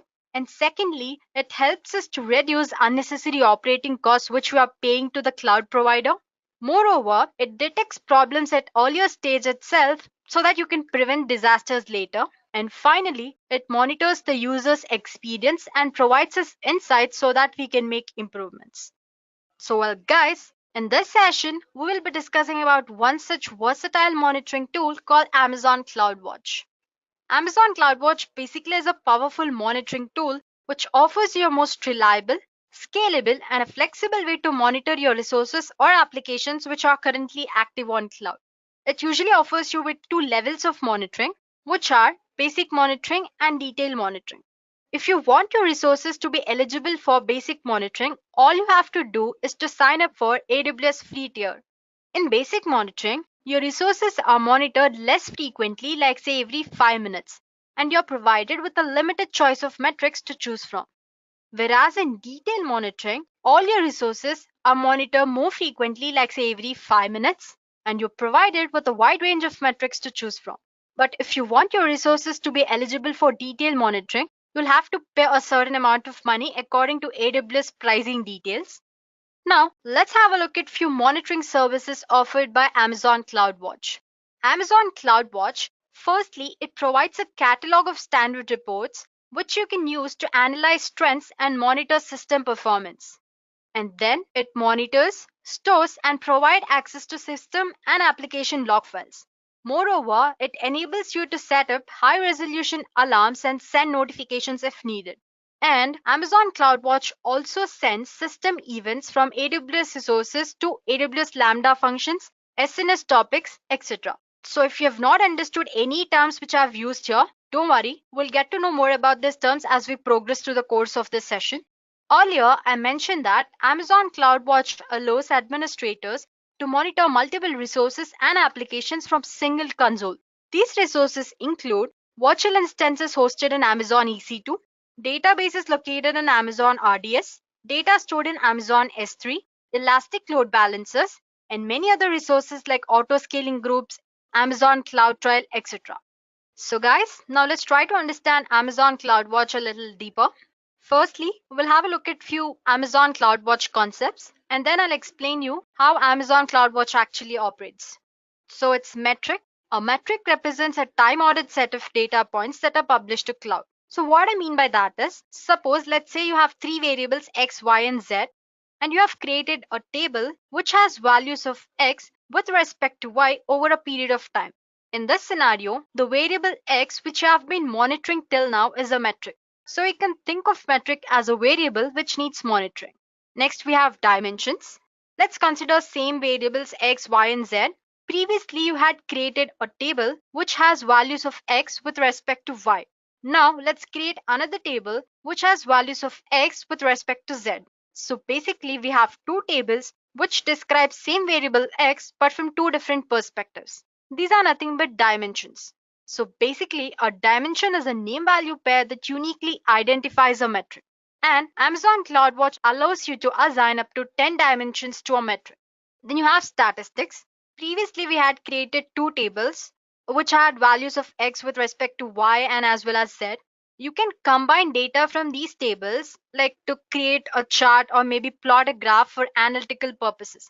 This combination of data is nothing but statistics. Statistics are metric data aggregations over a specific period of time.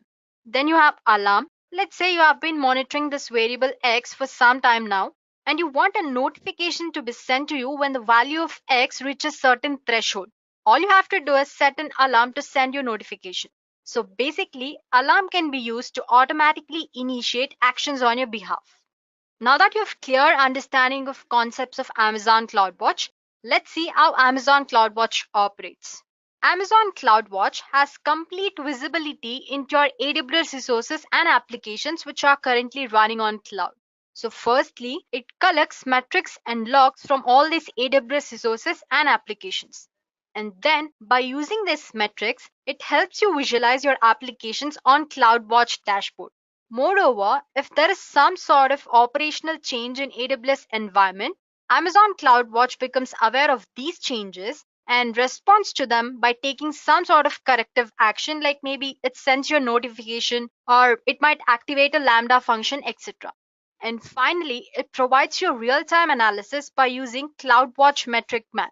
So if you're wondering what CloudWatch Metric Math is, it is a service which integrates multiple CloudWatch metrics and creates a new time series.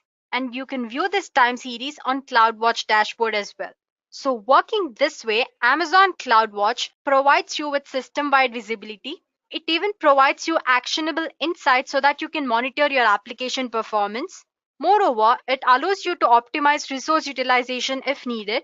And finally, it provides a unified view of operational health of your AWS environment. So I hope that by now you know what Amazon CloudWatch is. So now let's try to understand how Amazon CloudWatch works with help of a demo. So guys, this is my AWS console. Let's say AWS Management Console. And the services which you can see on the screen are the services offered by Amazon AWS.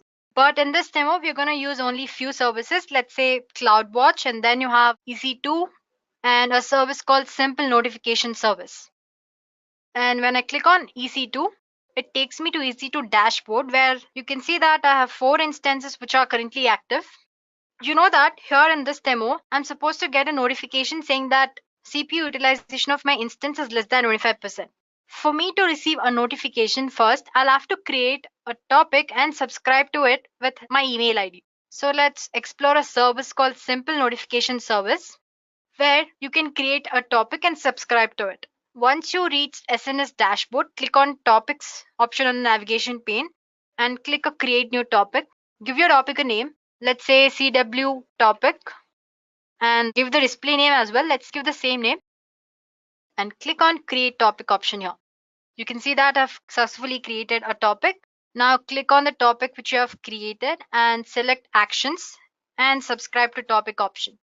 Well, I want notification to be sent to me in form of email. You have different options as well in form of Lambda function or JSON, etc.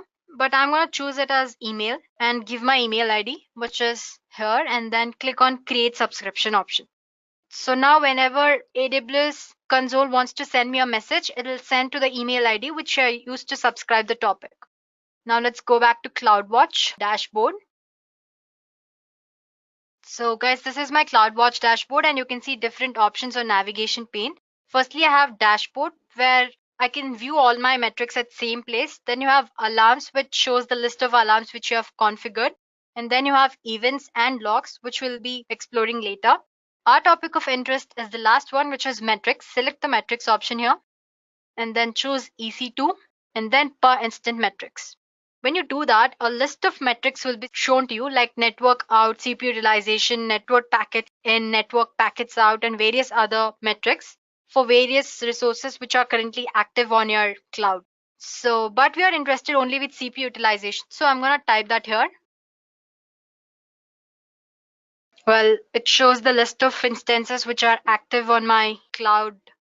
And I'm going to choose Windows 2 instance and then click on Graph Metrics option here. Okay, let's select Windows 2 only. And then on the right side, you can see you have a alarm button. When you click on that, a dialog box will be open where you can configure your alarm. Firstly, let's give alarm a name. Let's say low CPU utilization and a brief description as well. Let's say lower than 25%. Lower than 25% CPU utilization. Now I'm going to set the threshold, which is less than 25% in this case. And on the right side, you can see a period option. If your resources are eligible for basic monitoring, this period option by default is 5 minutes. And if your resources are eligible for detailed monitoring, it's usually 1 minute. And when you scroll down, you can see a send notification to option here. So select the topic which you have previously created. That will be C topic in my case, and then click on create alarm. Well, there is some error. Okay, it says there's an alarm already with this name. So let's give it another name of my instance. Now let's try again. And when you click on this alarm button and click on refresh option here, it says that I've successfully created a alarm. Here you can see that low CPU utilization of my instance. And when you click on that, it shows you all the details like description, threshold, and what action it is supposed to take when alarm is configured and all the details.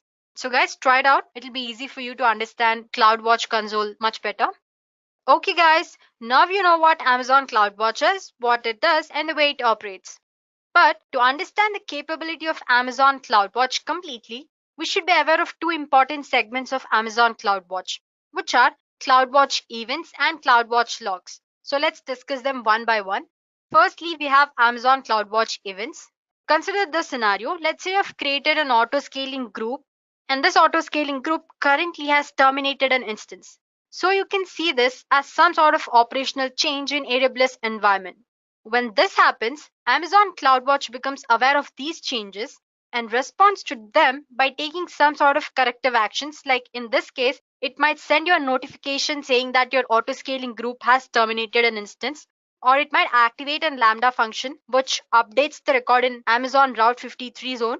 So basically what Amazon CloudWatch events does is it delivers a real-time stream of system events that describe change in your AWS resources. Now let's have a look at few concepts related to CloudWatch events. Firstly, we have event here.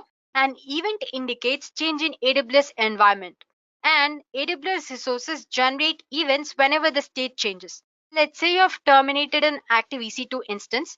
So the state of this EC2 instance has changed from active to terminated, and hence an event is generated. Then you have rules. Rules are nothing but constraints. Every incoming event is evaluated to see if it has met the constraint. If so, the event is routed to target. Target is where the events are handled.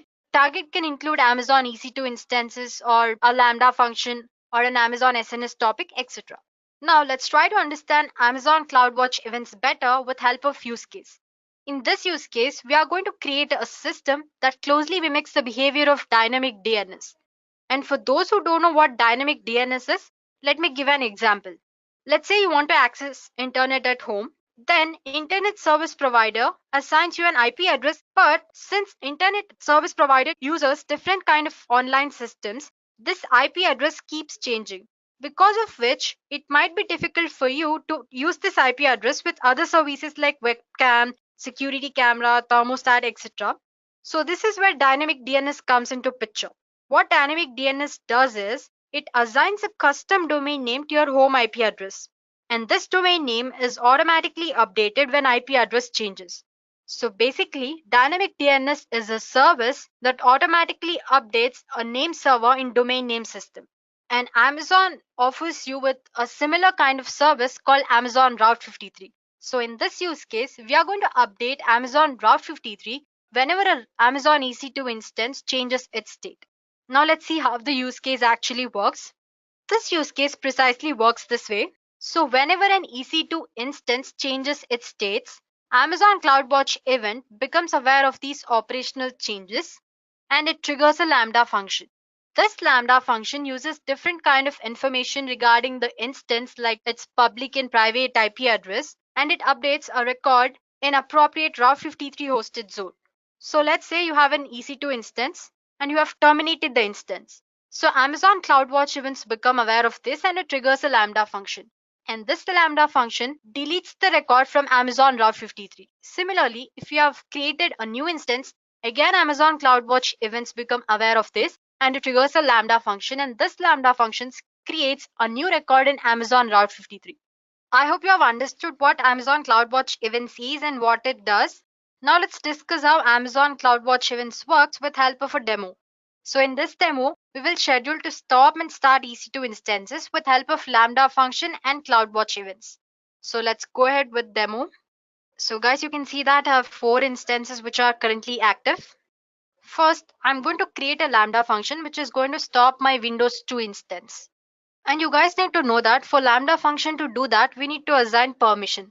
So Amazon provides you with a service called IAM, which is Identity and Access Management, where you can assign permissions. When you search for IAM in the tab, it shows you the service. Select that, and on IAM dashboard, on the navigation pane, you can see a policies option here. Select that and click on create policy option.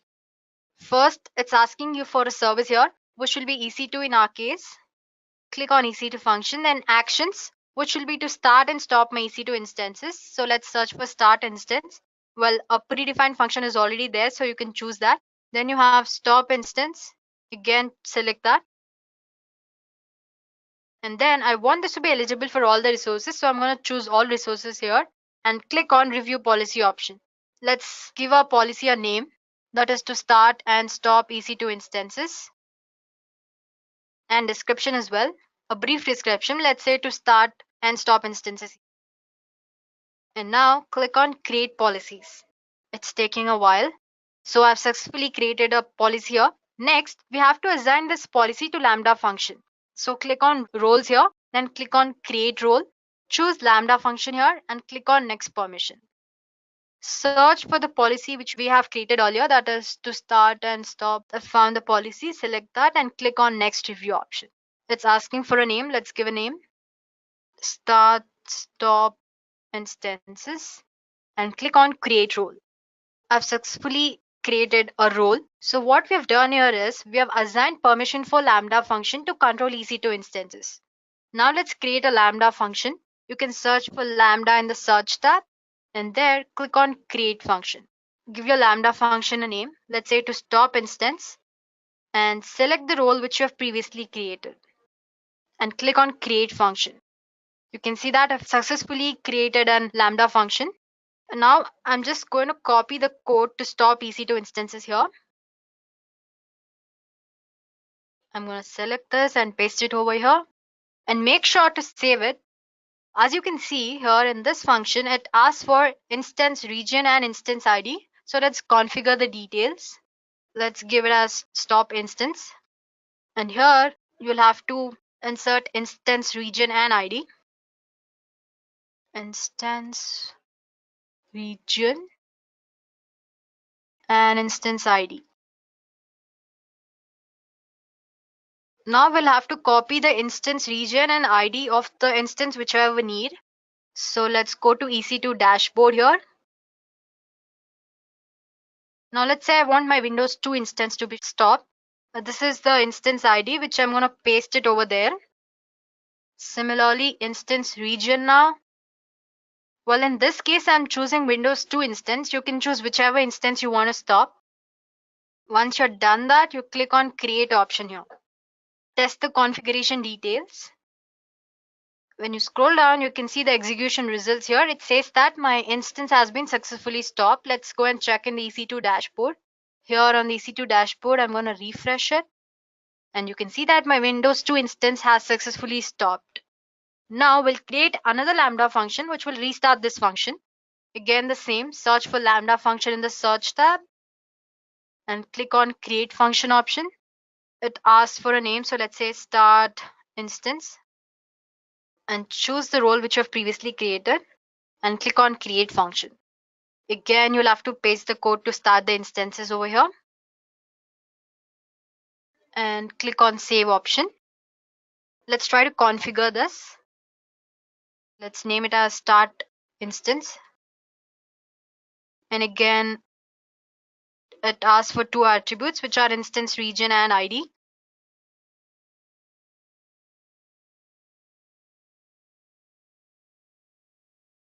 Now all we have to do is copy the instance region and ID here, like we did earlier. Let's go to EC2 dashboard and copy the instance ID and region. Well, you guys can see that here my Windows 2 instance has been successfully stopped. Now I'll copy this and paste it over there. Similarly, instance region as well. And click on create option. Now test the configuration. And when you scroll down, you can see that my instance has successfully restarted. In the EC2 dashboard, I'm going to refresh this. Well, my Windows 2 instance is on its way to get restarted. Till now, I've used Lambda function to start and stop my instances. But now I'm going to automate this process with help of Amazon CloudWatch. So let's go to CloudWatch dashboard here. Well, it's taking a while to load. Then choose events option and click on create rule. So here we're going to schedule to stop my instances every day at 6:30 p.m. and to restart this instances every day at 6:30 a.m. So click on schedule. If you want to know more about cron expressions, you can visit Amazon documentation. So let me show you. It has 6 fields. Firstly, it's minutes, then you have hours, then day of month, day of week, and year. We're concerned only with minutes and hours because we want our instances to be start and stopped every day, every month. So let's give the details. So if you're going to create a rule to stop the instance, let's say 6:30 in the evening, 30 minutes and 18, which is nothing but 6 p.m. And then rest all, you don't have to mention anything. When you give a proper cron expression, sample timings will be provided to you. You can see here the rest of the sample timings. And now let's add a target function, which is Lambda function in our case, and select on stop instance function and click on configure details. Give your rule a name. Let's say stop my EC2 instance, and description to stop my EC2 instance at 6:30 p.m. every day, and click on create rule here.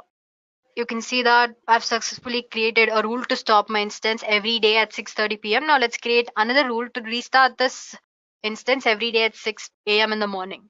Again, the same. Choose the schedule here and cron expression, which will be 6 a.m. in the morning. Again, the sample timings are shown here.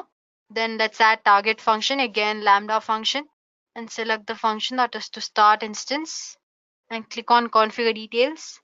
Let's name it as start my EC2 instance, and description as to start my EC2 instance every day at 6 a.m. and click on create rule. So now we have successfully created 2 rules to start and stop the EC2 instances at 6:30 p.m. and 6:30 a.m. respectively. So what we have done is we have saved our time here. We have automated the process of stopping and starting EC2 instances. So try it on yourself. It'll be easier for you to understand.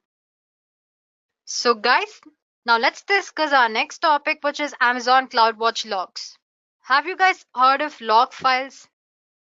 Well, log files are nothing but detailed record of events that occur when you're using your AWS environment. You can view your log files on your on-premise server as well. Search for an app called Event Viewer. Select the app and click on Windows Logs and select Systems. A list of log files will be shown to you. When you choose a particular log file, all the details regarding that log files will be shown, like the number of keywords, the login time, number of hours the file has been logged onto, and various other details. Similarly, you have log files created when you use AWS environment as well. So you can consider these log files as a data repository. Most of the metrics are generated from these log data. So whenever a metric is generated, a part of data is extracted from this log data. So you're designing metrics according to your like by choosing a part of data from this log data. So basically these log files are what you call a primary data storage place. And Amazon CloudWatch logs is used to monitor, store and access log files from AWS resources like EC2 instances, CloudTrail, Route 53, etc. Let's try to understand CloudWatch logs better with help of some features. Firstly, you can use Amazon CloudWatch logs to monitor your application and system log files. Let's say you have made a lot of errors but trying to deploy your application on cloud. In this scenario, you can use CloudWatch logs to keep track of your errors and send a notification to you when the error rate increases certain threshold so that you can make avoiding errors again. Then you have log retention. By default, logs are kept indefinitely. But CloudWatch provides you with an option where you can set the period between 10 years to 1 day. Then you have log storage. You can use CloudWatch logs to store your log data in highly durable storage. And in case of system errors, you can access raw log data from this storage space. And then you have DNS queries. You can use CloudWatch logs to log information about the DNS queries that Route 53 receives. Now let's have a look at few concepts regarding CloudWatch logs. Firstly, we have something called log event. So log event is just a record of activity that has occurred in AWS environment. It's straightforward. Then you have log stream. A log stream is a sequence of log events that have same source. Then you have something called log group. Log group defines group of log streams that has same monitoring and access control settings. By default, you have to make sure that each log stream belongs to one or the other log group. Guys, now let's try to understand CloudWatch logs better with help of this use case. In this use case, we are going to use Amazon CloudWatch logs to troubleshoot the system errors. You can see that I have 3 instances here and a CloudWatch agent which is monitoring all these 3 instances. So what CloudWatch agent does is it collects custom level metrics from all these EC2 instances, and then all these metrics and logs collected by the agent are processed and stored in this Amazon CloudWatch logs. Amazon CloudWatch logs then continuously monitors these metrics, as you can see here. By then, you can set an alarm which will send you notification when some sort of error occurs in the system. So whenever you receive a notification saying that some sort of error is there in your system, you can access the original log data which is stored in CloudWatch logs to find the error. So this is how you can use Amazon CloudWatch logs to troubleshoot the system errors. So basically you are having a look at original data so you can solve your problems faster and quicker.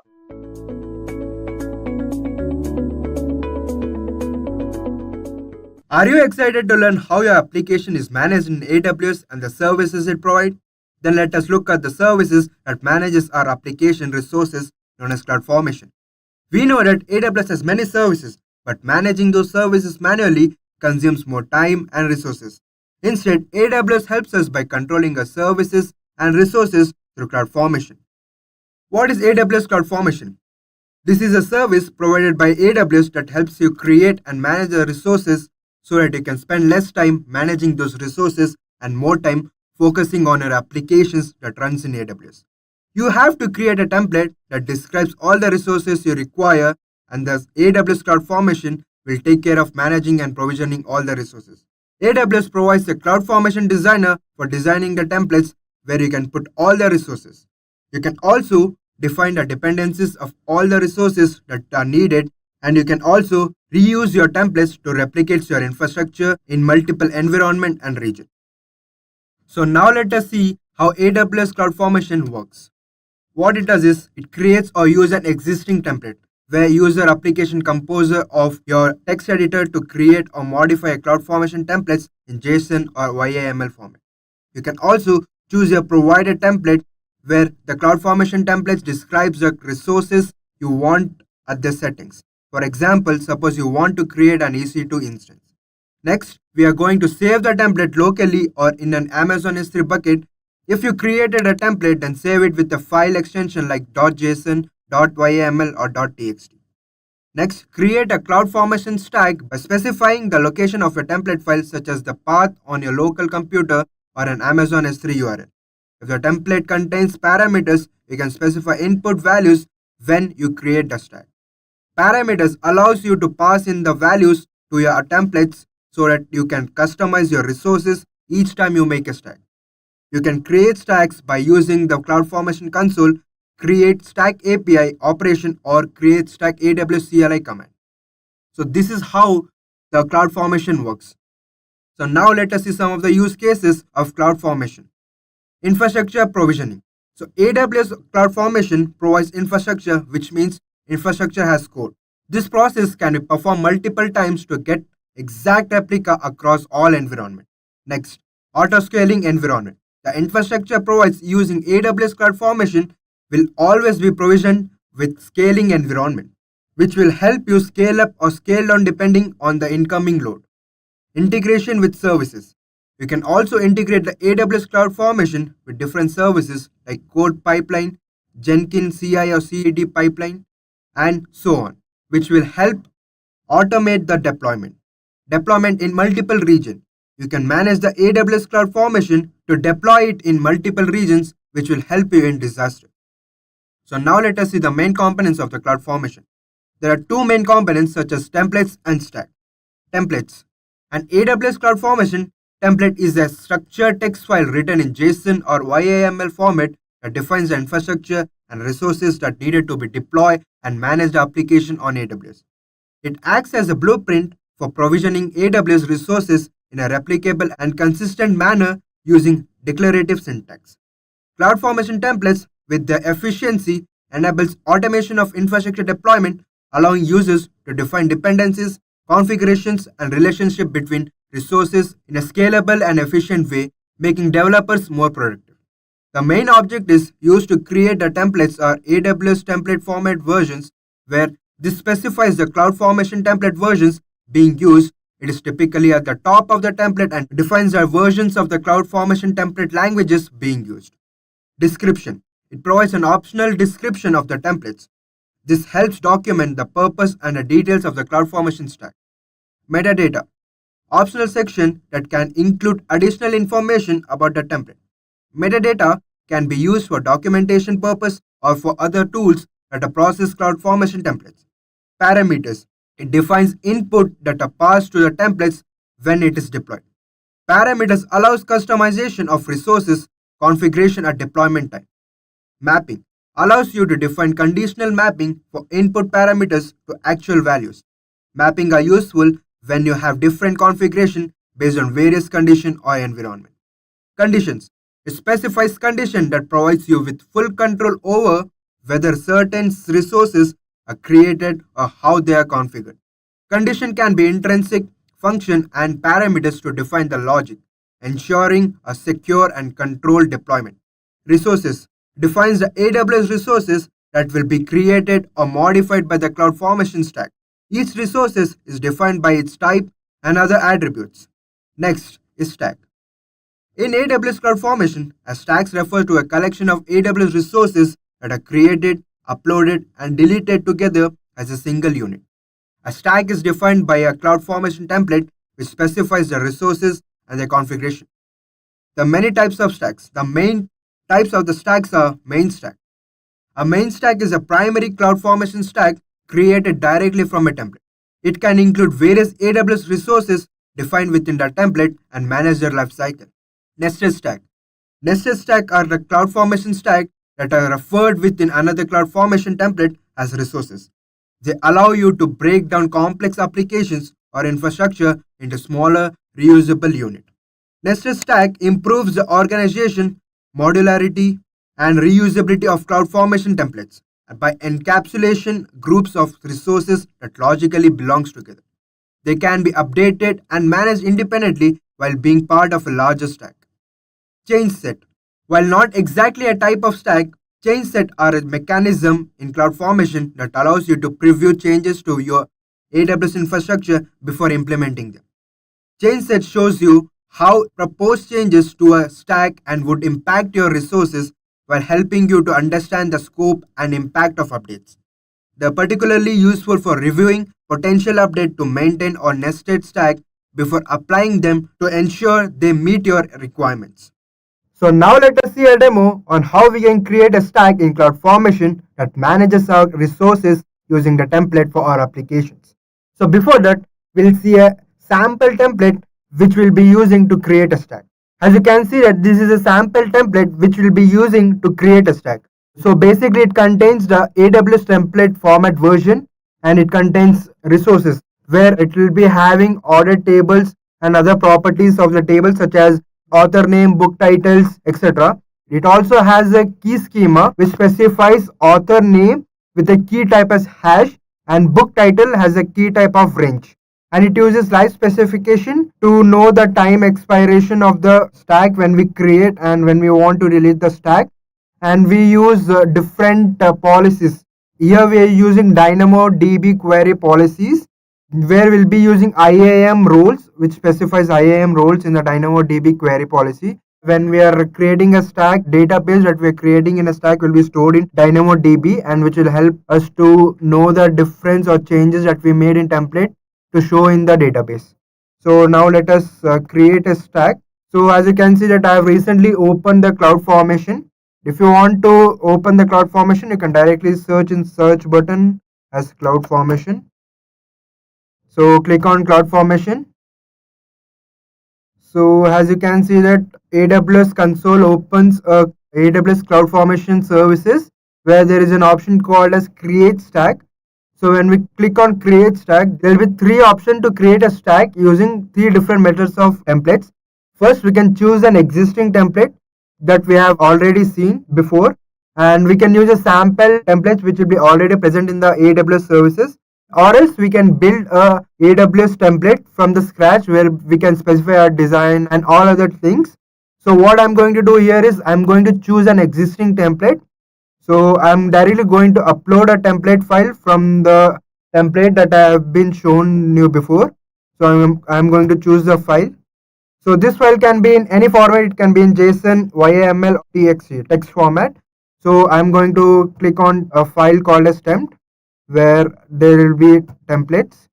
So after getting uploaded, you can get an S3 URL which confirms that there is no error in your templates. And if there are any error, it specifies here.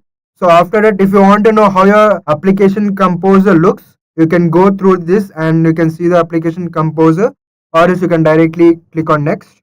After clicking on next, a page appears where you have to specify your stack name so that you can create your stack. So I'm going to specify DynamoDB demo as my stack name. If you want to define the parameters, it is up to you. You can define it, or else you can click on next.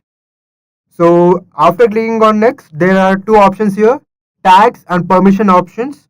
In tags, you can specify particular tags for the IAM role to access, or else you can give the tag so that your templates looks well organized enough, or else there are many other options you can use.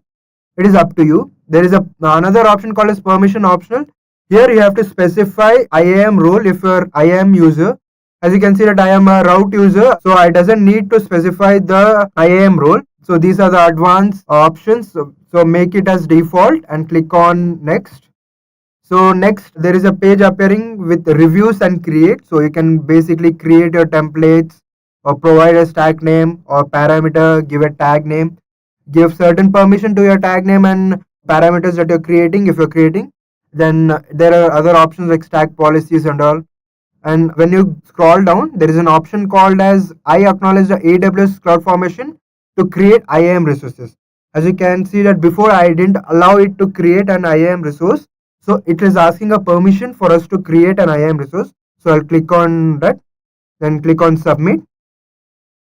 As you can see that our stack is in progress, it's creating.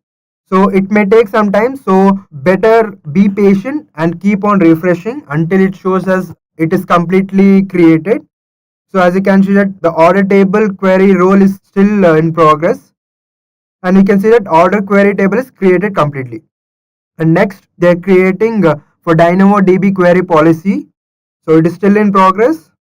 Please be patient. As you can see that the DynamoDB query policy is also created completely. Next they are creating order tables. Make sure that you refresh it correct to create the stack completely. So as you can see that the order table is also created and the stack DynamoDB demo is finally created. So now what we are going to do is we are going to DynamoDB service where we'll be assuming or we'll check whether there is an database created in the DynamoDB. So let me type Dynamo, search DynamoDB. DynamoDB. So as you can see, it appears. Click on that. So when you go to DynamoDB, you can see this as a dashboard. So on the left side, you can see there is an option called as tables. Please click on that. So after clicking on the tables, you can see that our table, authors table is created, a database is created here, where we are giving the reading capacity as 5 and writing capacity as 5. So this is how the stack works. When we create a stack, a database is created in DynamoDB, and this is how it looks. So now what we are going to do is we are going again back to CloudFormation. So what I'm going to do here is, as you can see that the creation is completed. So what I'm going to do is I'm going to update here. So before updating, I'm going to make some changes in the templates. So what I'm going to do here is, there is a reading capacity unit of 5. So I'm changing it to 10 and saving this. After saving this, so you have to go to stack actions.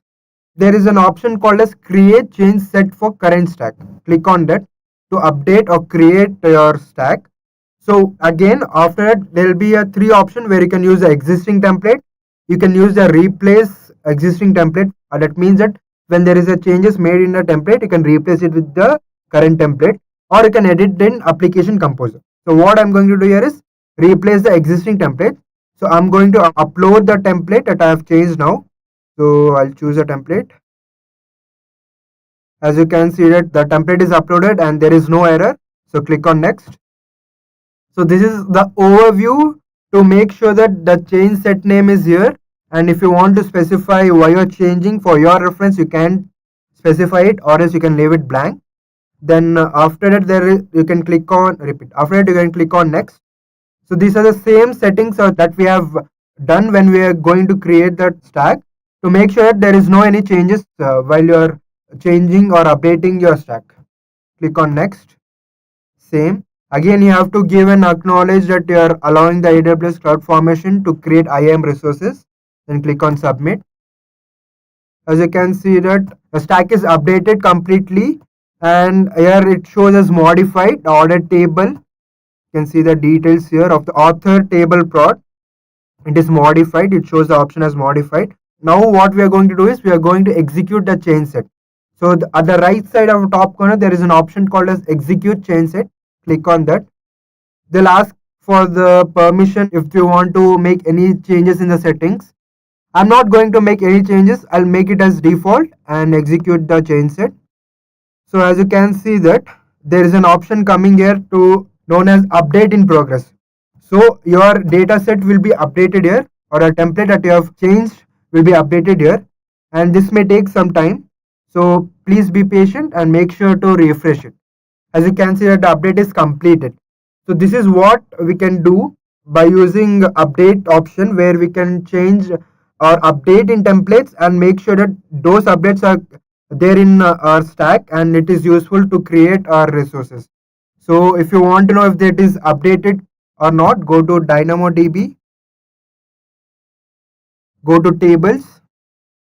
So as you can see that the reading capacity mode, it was 5 before. As I have changed or updated in the template, it is also changed here. So this is a difference when we use a stack or update or create a stack. Now we have seen how to create a stack, how to update a stack. Now let's go to CloudFormation again. See, even here also it shows us it is updated completely. So now what I am going to show is, we have seen how to create a stack, how to update a stack. Now the last one is how to delete a stack. This is a very simple option. As you can see that there is an option called as delete option. When you click on it, it will ask your permission whether you want to delete it permanently, because it cannot be undone. So before you delete it, make sure that you have a copy of it. And if the data is not so important, you make sure you delete it, or else you make a copy of it. So I'm going to delete this. So you can see that here it shows as delete in progress. The status is delete in progress. So when I refresh it, it may take some time to delete the stack. So please be patient and refresh again.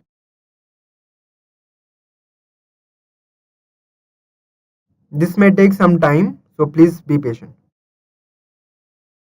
As you can see that the delete is completed. So when we refresh this stack, so there will be no stack, so there will be an option to create a new stack. So this is how we can create a stack, update a stack and delete a stack by using CloudFormation. This is mainly to help our applications when we use many services together. It saves our time and resources also.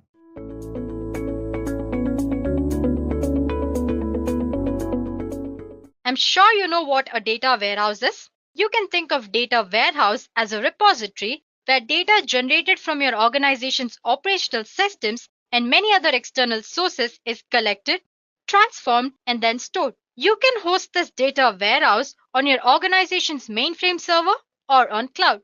But these days, companies are increasingly moving towards cloud-based data warehouses instead of traditional on-premise systems. And to know why, we need to understand the underlying architecture and the disadvantages of using traditional data warehouses. So let's begin by looking at architecture part. It is important to understand where the data comes from. Traditionally, data sources are divided into two groups. First, we have internal data, that is, the data which is being generated and consolidated from different departments within your organization. And then we have external data, that is the data which is not getting generated in your organization. In other words, that is the data which is coming from external sources. So this traditional data warehouse follows a simple three-tier architecture. To begin with, we have bottom tier. In bottom tier, we have a warehouse database server, or you can say a relational database system. In this tier, using different kind of backend tools and utilities, we extract data from different sources and then cleanse the data and transform it before loading it into data warehouse. And then comes the middle tier. In middle tier, we have OLAP server. OLAP is an acronym for Online Analytical Processing. This OLAP performs multidimensional analysis of business data and transforms the data into a format such that we can perform complex calculations, trend analysis, and data modeling on this data very comfortably. Finally, we have top tier. This top tier is like a front-end client layer.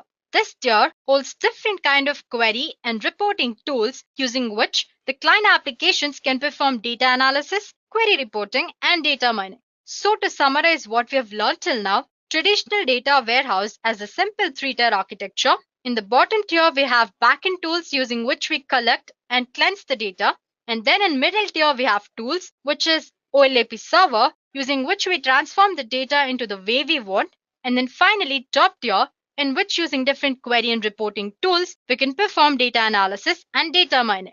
Moving on to the disadvantages of traditional data warehouse concept, there is this leading US business service company, and this company is running a commercial enterprise data warehouse. This data warehouse has data coming from different sources across different regions. The first problem that this company faced was when it was setting up a traditional data warehouse. As we discussed earlier, the architecture of traditional data warehouse is not very simple.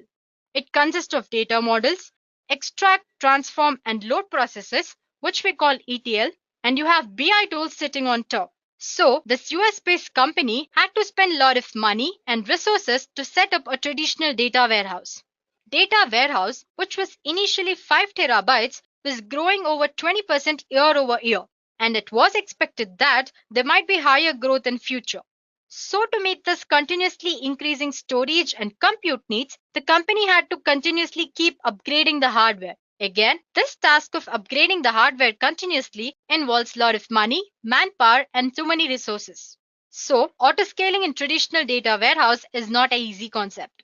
And since the company could not meet all the storage and compute needs easily, it was facing a lot of performance issues as well. And finally, the company had to deal with increasing costs. Initially, they had to spend a lot on setting up data warehouse, like they had to spend on hardware, manpower, electricity, security, real estate, and deployment costs, and many other. And as their data warehouse grew, they had to spend again to meet storage and compute needs. So to sum it up, setting up a data warehouse and deploying it and managing it later involves a lot of money and resources. Moreover, autoscaling in traditional data warehouse is not an easy concept. Because of all these reasons, many companies are increasingly moving towards cloud-based warehouses instead of traditional on-premise systems. So guys, in this session, we'll be dealing with one of the most famous cloud-based data warehouse provided by Amazon, which is Amazon Redshift. In simple words, Amazon Redshift is a fast, scalable data warehouse that makes it simple and cost-effective for you to analyze all your data across your data warehouse and data lake. Guys, I have a definition which is put up on the screen, and I have few words which I have highlighted over there. So as we progress through the course of this session, we'll know what those words exactly mean. So let's ignore them for now. But there are certain key concepts which you should be aware of when you're dealing with Amazon Redshift. So we'll discuss them now. Amazon Redshift Dataware is a collection of compute resources which we call nodes. And these nodes, when organized into a group, they become clusters. Each of these clusters run an Amazon Redshift engine and it contains one or more databases.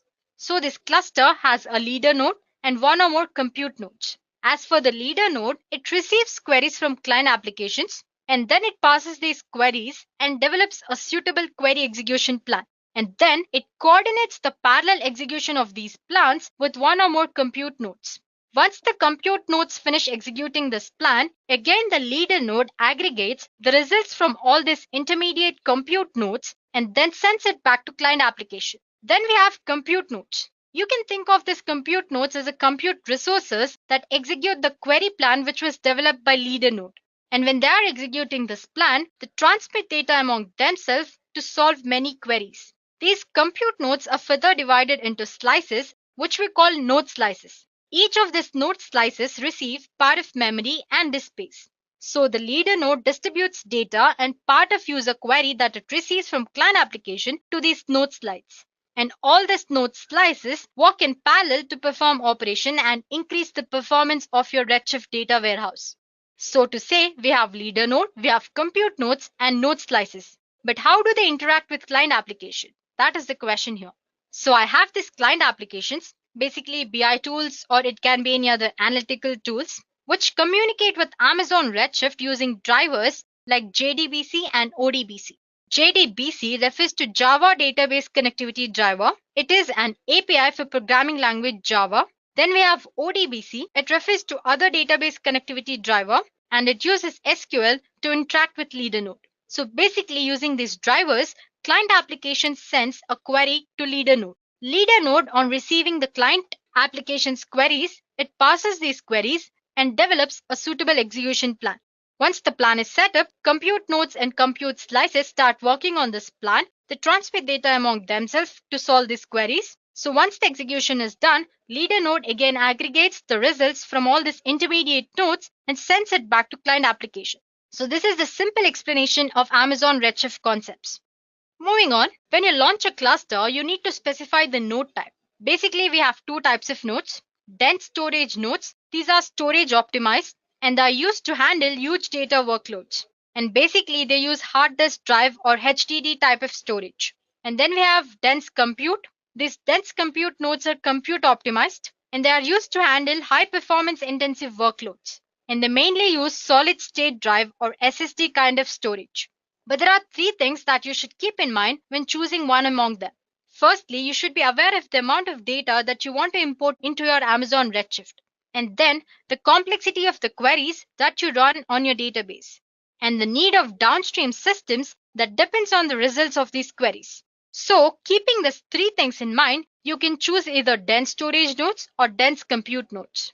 So guys, that was the architecture and its key concepts. Now we'll take a look at few reasons as to why Amazon Redshift is very popular. As we discussed earlier, setting up a traditional data warehouse involves a lot of money and resources. But it's very easy to set up, deploy, and manage a suitable data warehouse using Amazon Redshift. On Amazon Redshift console, you will find Create a Cluster option. When you click on that option, Amazon Redshift asks you for certain details like the type of node you want to choose, the number of nodes, the VPC in which you want to create your data warehouse, user ID, password, and many other details. Once you feel that you have given the right set of details, you have an option which says Launch the cluster. And one click, your data warehouse is just created. So with one click, you can easily create a data warehouse in Amazon Redshift. Once your data warehouse is set up, Amazon Redshift automates most of the common administrative tasks like managing, monitoring, and scaling your database. so you don't have to worry about managing or scaling your database needs. So that's how easy it is to develop or set up a data warehouse using Amazon Redshift. We also learned that auto-scaling is difficult in traditional data warehouse, but you can scale quickly to meet your needs in Amazon Redshift. Well, we already know that a cluster node has a leader node and one or more compute nodes. So if you want to auto-scale in Amazon Redshift, all you have to do is resize your cluster size. As we know, these compute nodes are like compute resources. So if you want to scale up, you can increase the number of compute nodes. Similarly, if you want to scale down, you just have to decrease the amount of compute nodes. Alternatively, we have something called single node and multiple node. In single node cluster, one node takes the responsibilities of both leader and compute functionalities. And the multi-node cluster contains one leader node and user-specified number of compute nodes. So suppose you want to resize your cluster and you are using a single node cluster, then you can change from single node cluster to multi-node cluster. Similarly, you can change from multiple node cluster to single node cluster when needed. So that's how easy it is to scale up and down in Amazon Redshift. Moving on, we learned earlier that while using traditional data warehouses, it's possible that the performance of your data warehouse might decrease. But with Amazon Redshift, you can get 10 times better performance than any other traditional data warehouse. It uses a combination of different strategies like columnar storage and massively parallel processing strategies to deliver high throughput and response times. So let's discuss these strategies one by one. Well, first we have columnar data storage. To understand what that is, first we should know row storage. Most of the traditional data warehouse and databases use this row storage. In row storage, all the data about a record is stored in one row. Okay, so let's say I have this database here.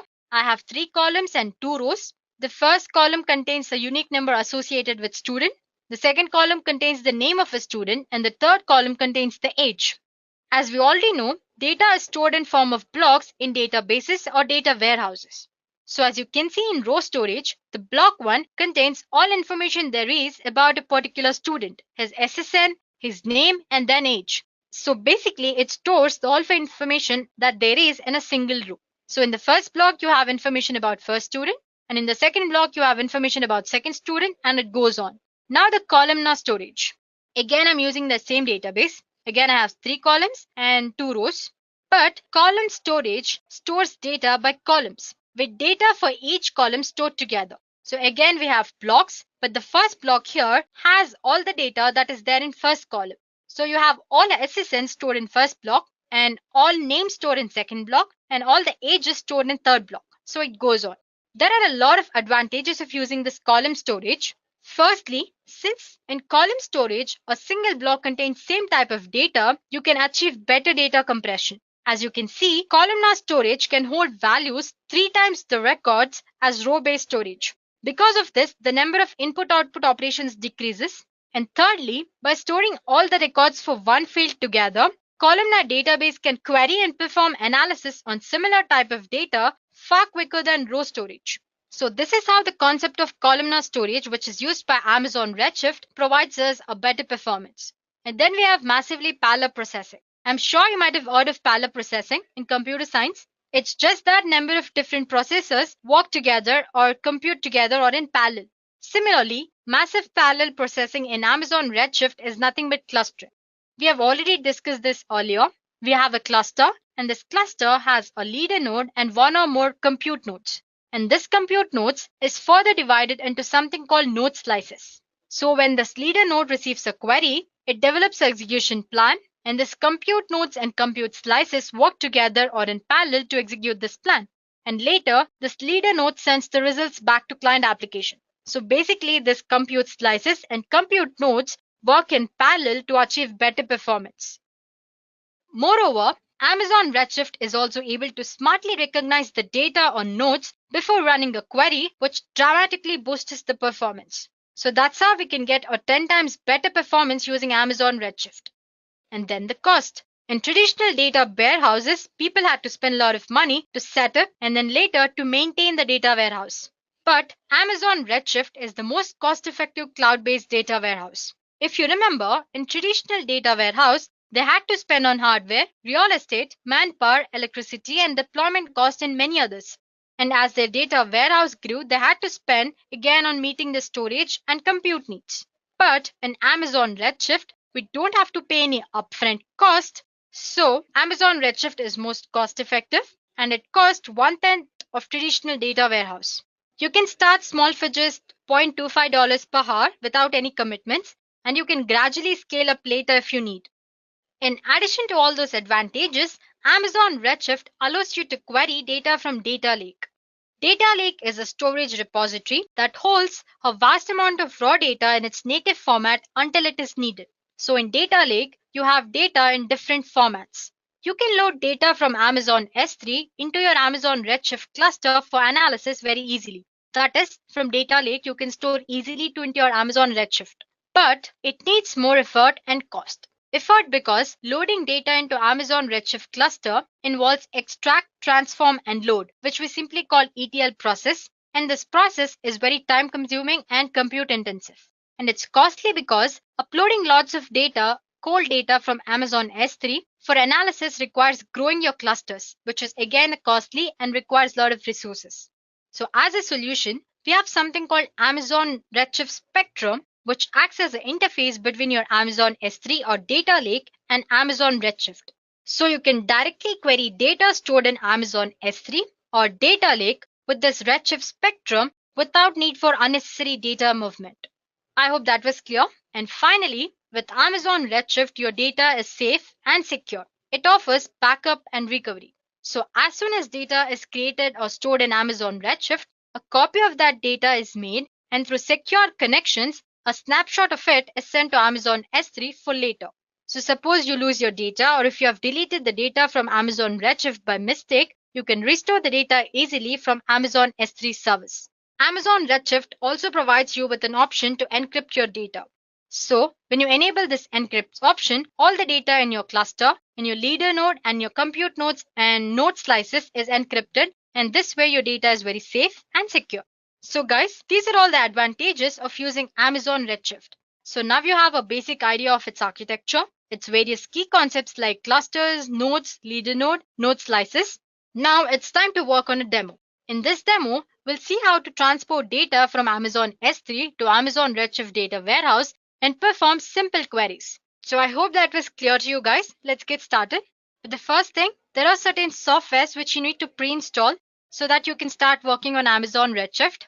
First, suppose you want to perform queries on the data on Amazon Redshift, then you need a SQL workbench where you can perform your queries. And as we learned earlier, the client application need a connection to communicate with Redshift. So we need to install a JDBC driver. And for that JDBC driver to run, we need to have a Java runtime environment. So we have 3 things to install here now. I'll show you how to install each of them. And I have this Java runtime environment download link by softonic.com. So it says free download, and you click on that, it'll be downloaded. You can store it anywhere. And once you're done with that, search for Amazon Redshift documentation. So here it is. Okay, not that. This one. And when you scroll down, it says Amazon Redshift get started. Click on that. And in the step 1, we have prerequisites. Okay. Scroll down and it says in the step 2, you have an option where you can download or go to SQL Workbench website and download it. So click on that. And here it says build current version. And you have download generic packages for all systems. You can download it. Once you click on that, it'll start downloading. And there is one more thing, which is JDBC driver. Go back to documentation part. Scroll down, and the step 4, you can see configure a JDBC connection. Click on that. It'll take to your page where you have JDBC drivers of different version. You can download the first one. Click on this and it'll be downloaded. So once all these 3 things are downloaded, store them in a file of your choice. Well, I have stored them on my desktop. I have this AWS folder and in that Redshift. So here's my workbench, a zip file. It was a zip file, so I extracted all the files. And then I have my JDBC driver here. Well, Java runtime environment isn't download, so that's okay. So I hope that was easy. So just install all these things and you're set to go. And we're back to our Amazon Management Console. I have previously used Amazon Redshift, so I have this Amazon Redshift in recently visited services. Anyway, you can search for Amazon Redshift here. Here it is. Well, it's taking time to load. Okay, this is my Amazon Redshift console page, and you have different kind of options on your navigation pane on the left side. And there are two ways to create or launch a cluster. First, you have quick launch cluster option and launch cluster option. This is the very easy way to launch a cluster. But suppose you want the freedom to specify all the details as in the VPCs, the security groups, different type of nodes, username, password, and all that, you can go for launch cluster option. Let's go ahead and explore that. So first it asks for a name, let's say my cluster, and database, DT1, and the port, this is default port, 5439 is the default port which will be handled by Amazon Redshift. Then the master username, let's say AWS user, and password. That's it. And confirm your password and click on continue option. So cluster details are done and dusted. Then you have node configurations. Well, for the free tier, you only have DC2 large. But suppose you have a premium membership, then you can choose any of this. For this DC2 large, this is the CPU capacity, memory, and storage. And the input output performance is moderate. You can go ahead and choose the cluster type. We discussed this. We have multi-node and single node. In single node, we have both the leader and the compute node responsibilities handled by single node. The multi-node, we have a single leader node and user specified number of compute nodes. Click on continue. And then here it asks for the VPC details, parameter group, and suppose you want encryption or not, and all the details. So basically, in this launch cluster option, you have the freedom to specify all the details. But for this demo, I'm going to use quick launch cluster option. So again, as for the free tier, I'm using DC2 large. And again, for the free tier, I'm using DC2 large type. It says there are 2 compute nodes. And let's retain the same cluster name. As for the master user, AWS user. Now let me give the password. And the default port is 5439. And last option, we have to choose among the available IAM users or IAM roles. But the question is why we need an IAM role here. In this demo, I said that we're trying to import data from Amazon S3, but you need certain set of permissions to access data which is stored in Amazon S3. For that, we need to create an IAM role. So let's go back to IAM service. Let me close all the tabs. Okay. Here you have roles option. You can click on that and click create role. And since we're dealing with Amazon Redshift, select Redshift, Redshift customizable, and click on next permissions. So we want Amazon Redshift to access data from Amazon S3. So search for S3 here. And you have a permission which says Amazon S3 read-only access. Well, for this demo, this is enough. But there is one more permission which says Amazon S3 full access. So you can perform read and write operations as well. As for this demo, I'm going to choose this permission which says Amazon S3 read-only access provides read-only access to all the buckets in Amazon S3. And click on next review. Give your role a name. Let's say my Redshift role 2. And click on create role. So now our Amazon Redshift database has permission to access data from Amazon S3. Let's go back to Redshift console. Okay, let me refresh this. And now it's showing the role which has been created is showing here. So as you can see, unlike other launch option in this, I didn't have to specify much details, just the node type, the number of nodes, and then the master username, cluster identifier, and password, and the default database port. And you can click on launch cluster option. So with one click, you've easily deployed a database on Amazon Redshift. If you remember, when we tried to use this launch cluster option, we had option to select a default database or use or create our own database. But when you use this quick launch cluster option, a default database called dev will be created for us.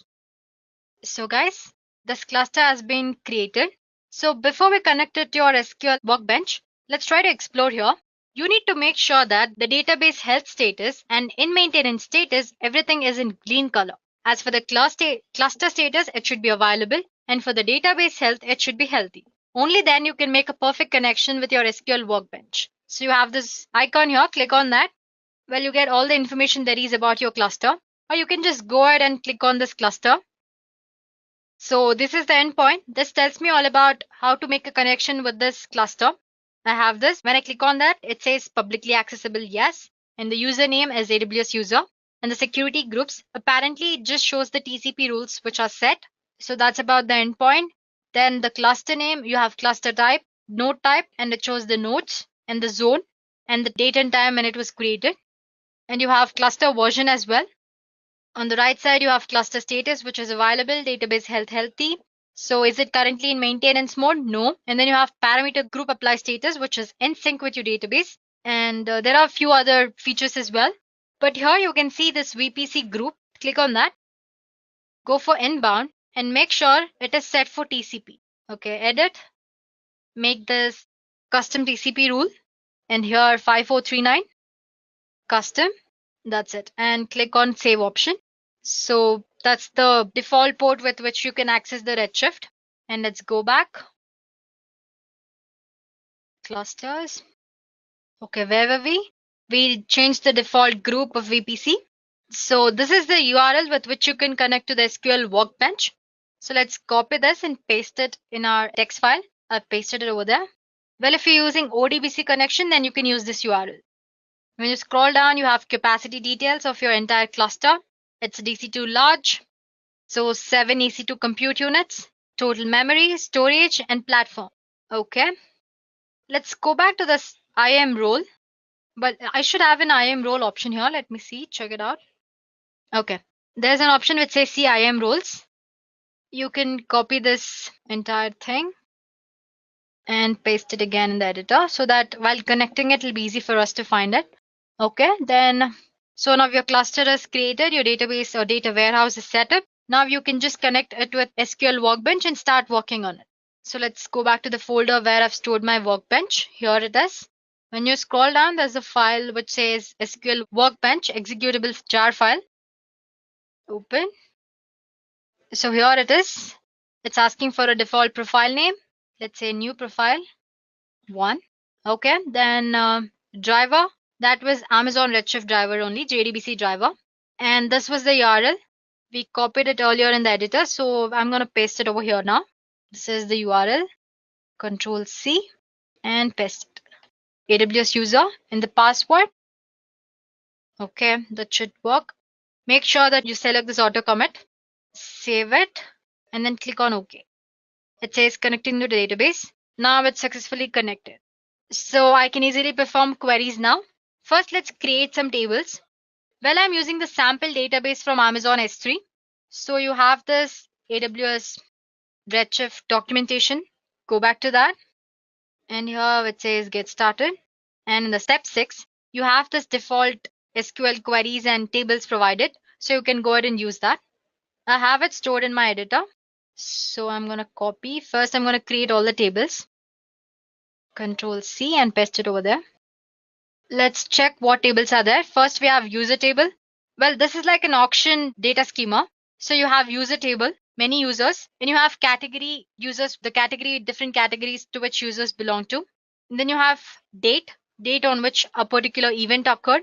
Then you have event table, all the details regarding an event. Listing, as in the items which are being sold are listed here, all the details about the items. Then you have sales, as in which user is buying, how much, which item, and all that details. So basically we have 6 to 7 tables. I'm going to select all that and say run option. So here it says table users created, table venue created, category, date, event, listing, and sales. So all the tables are easily created now. As for the next part, we need to copy the data or the data for the database from Amazon S3 to Amazon Redshift. Let's go back to the editor. And I have this copy command. I'll explain you the format. Control C. And let's paste it right here. Okay, let's explore this copy command. It says copy to the table users which you just created from this path. That is from the file which is stored in S3 bucket. But this is the credentials AWS IAM role which we copied to the editor earlier. Apparently, we're just giving a permission to access the data from S3. So we need to copy this IAM role here. And then we have delimiter. As in, let me go back to editor and show you an example. Okay. Let's say I have a data. Let's say I have name, Archana, space, some age, B, hobbies. So you can see this straight line. This is the delimiter, as in the thing which you're using to separate all the fields or the columns. So going back.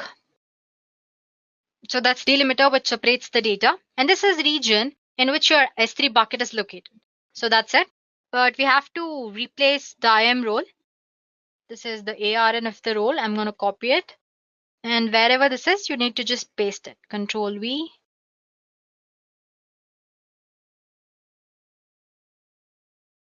Okay. We're done. Last one. So select everything and click on this execute button.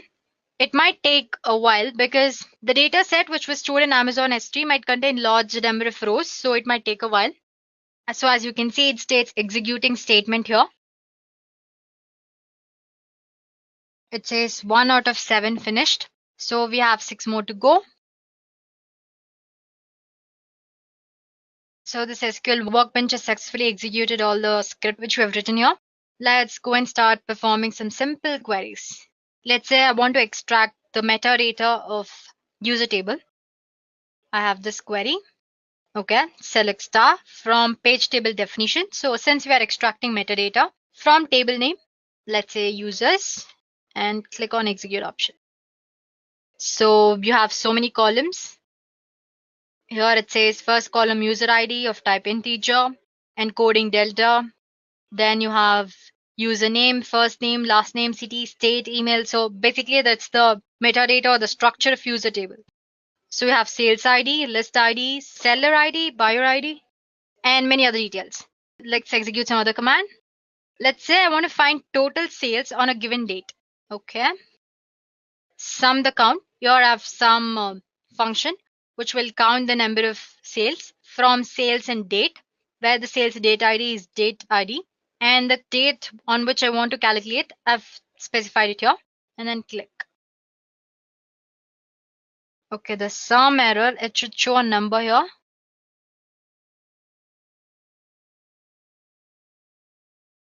Rest is working, only that is not working. I've selected the user table and I've asked them to display all that there is in the user table. So this is the data. Okay, select star from users. So I want to extract the names of people who are from, let's say, some states. Let's consider some state. Let's take NH. So STATE like NH. It should work now. It says executing statement. So these are the people who are from state NH. So basically, once you've the perfect connection from your SQL workbench to your Amazon Redshift, you can perform whatever queries you like. So let's go back to our Amazon Redshift console. Well, so this is the cluster. I'm going to click on this. Here you have queries. When you click on that, all the queries which you performed till now will be shown. So this is the query. So it says first name from users who was from state NH. This was the query which we performed earlier. So you have all the data or all the information regarding the queries which you executed. Well, that's all about Amazon Redshift. So guys, this is how easy it is to create a data warehouse using Amazon Redshift. Go ahead and explore many other features of Amazon Redshift. Well, I've just showed a part of them here. So go ahead and create a database, perform various queries, and have fun.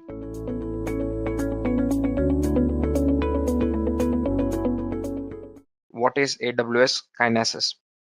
So Amazon Kinesis is one of the best managed services which particularly scales elastically, especially for real-time processing of the data at a massive point. These services can be used to collect large streams of data records which are especially consumed by the application process that runs on Amazon EC2 instances. This Amazon Kinesis is used to collect, streamline the process, and analyze the data so that easily we can get the perfect insights as well as the quick response with respect to the information.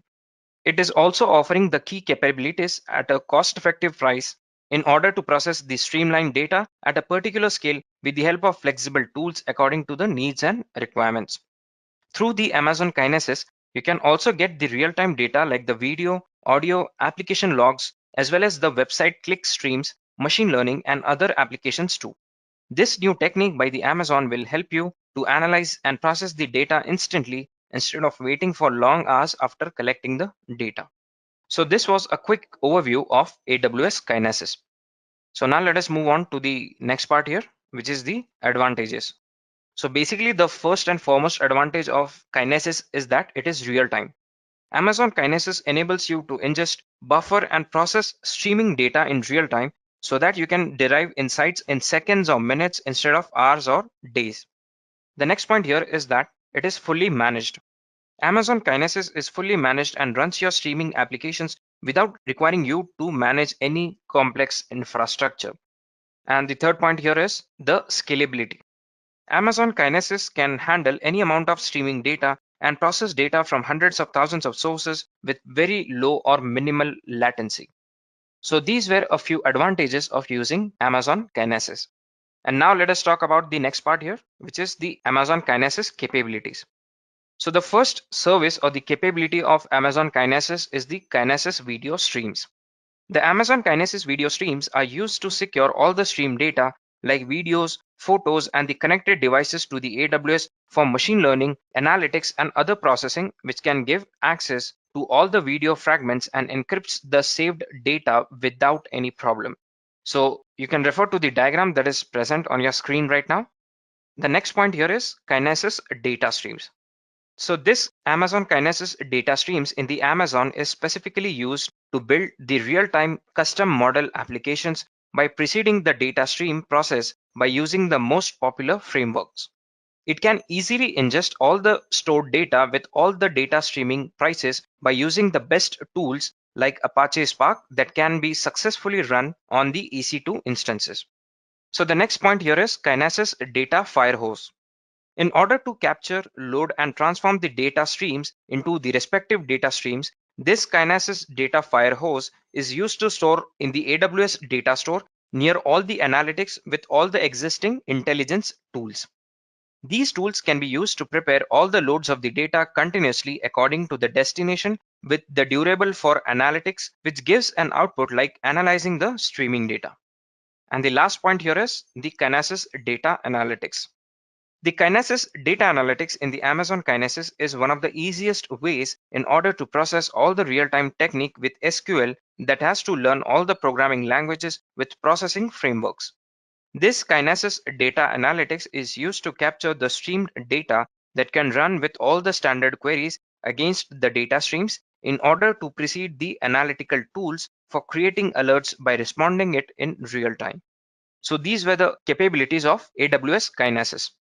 So now let us discuss the use cases of Amazon Kinesis. So the first point here is the video analytical applications.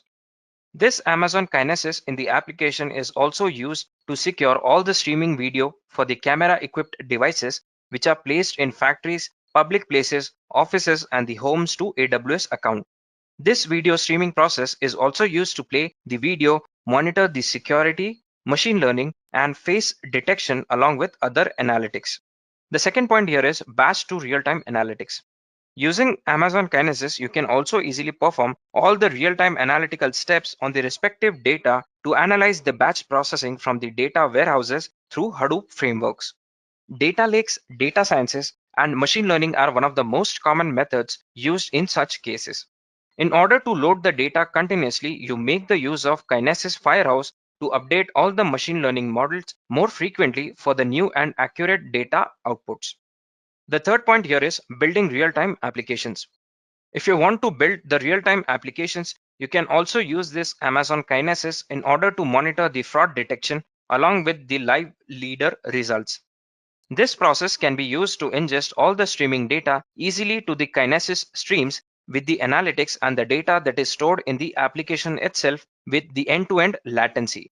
All these processes can help to learn more about the clients, products, services, and the applications to react immediately. And the last point here is analyzing the IoT devices. This Amazon Kinesis is used to process the streaming data directly from the IoT devices like the embedded sensors, TV setup boxes, and consumer appliances. You can also use this data in order to send the real-time alerts to the actions programmatically when the sensors exceed the entire threshold operating. It is better to use the sample of IoT analytics codes while building an application. So these were the use cases of Amazon Kinesis. And now we will move to the next part here, which is the comparison between Kinesis and SQS. Amazon Kinesis is differentiated from Amazon's simple queue service, that is SQS, in that Kinesis is used to enable real-time processing of the streaming big data. SQS, on the other hand, is used as a message queue to store the messages transmitted between distributed application components. Kinesis provides routing of records using a given key, ordering of records, the ability for multiple clients to read messages from the same stream concurrently, replay of messages up to as long as 7 days in the past, and the ability for a client to consume records at a later time. Kinesis streams will not dynamically scale in the response to an increased demand. So you must provision enough streams ahead of time to meet the anticipated demand of both your data producers and the data consumers. SQS provides for messaging semantics so that your application can track the successful completion of work items in a queue, and you can schedule a delay in messages of up to 15 minutes. Unlike Kinesis streams, SQS will scale automatically to meet application demand. SQS has lower limits to the number of messages that can be read or written at one time compared to Kinesis, so applications using Kinesis can work with messages in larger batches than when using SQS. So this was a comparison between Amazon Kinesis and Amazon SQS. So the next part here is to understand how does it work. So here I'm going to discuss the Amazon Kinesis data stream, which is one of the capability of Amazon Kinesis.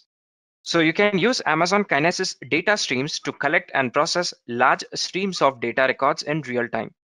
You can create data processing applications known as Kinesis data streams applications.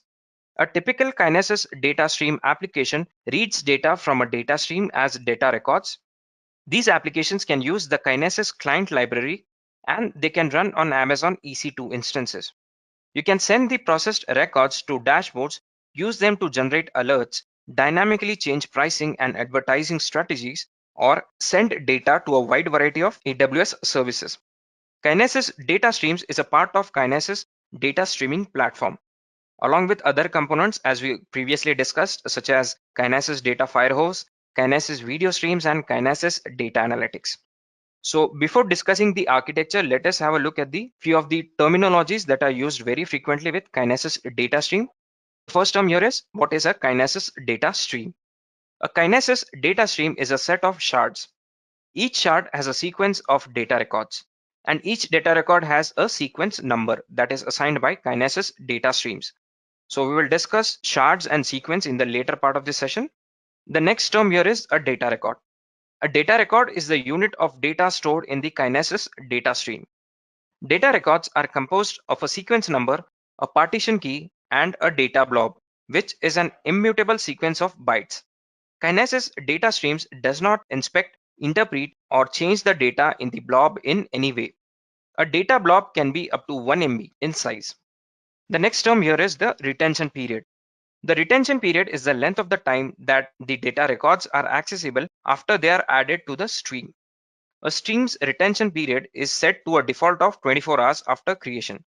You can increase the retention period up to 168 hours, that is 7 days, using the increase stream retention period operation, and decrease the retention period down to a minimum of 24 hours using the decrease stream retention period operation. So additional charges apply for streams with a retention period set to more than 24 hours. The next term here is the producer. So producers put the records into Amazon Kinesis data streams. So say for example, a web server which sends log data to a stream can be called a producer. And next term here is the consumer. Consumer gets the records from the Amazon Kinesis data streams and processes them. These consumers are known as Amazon Kinesis data streams application. The next term here is Amazon Kinesis data streams application. An Amazon Kinesis data streams application is a consumer of a stream that commonly runs on a fleet of EC2 instances. So there are two types of consumers here. So the first one is the shared fan-out consumer, and the second one is the enhanced fan-out consumers. The output of Kinesis data streams application can be an input to another stream, which enables you to create complex topologies that process the data in real time. An application can also send data to a variety of other AWS services. There can be multiple applications for one stream, and each application can consume data from the other stream independently and concurrently. So the next term here is a shard. A shard is a uniquely identified sequence of data records in a stream. A stream is composed of one or more shards, each of which provides a fixed unit of capacity. Each shard can support up to 5 transactions per second for reads and up to 1000 records per second for writes. The data capacity of your stream is a function of the number of shards that you specify for the stream.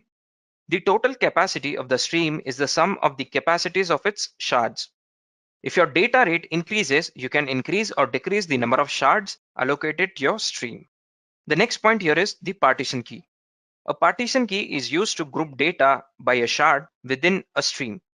Kinesis data streams segregates the data records belonging to a stream into multiple shards. It uses a partition key that is associated with each data record to determine which shard a given data record belongs to. Partition keys are Unicode strings with a maximum length limit of 256 characters for each key. An MD5 hash function is used to map partition keys to 128-bit integer values and to map associated data records to shards using the hash key ranges of the shards. When an application puts data into a stream, it must specify a partition key. So the next term here is the sequence number. So each data record has a sequence number that is unique per partition key within its shard. Kinesis data streams assign the sequence number after you write to the stream with client.putRecords or client.putRecord. Sequence number for the same partition key generally increase over time. The longer the time period between the write requests, the larger the sequence numbers become. The next term here is the Kinesis client library. The Kinesis client library is compiled into your application to enable fault-tolerant consumption of data from the stream.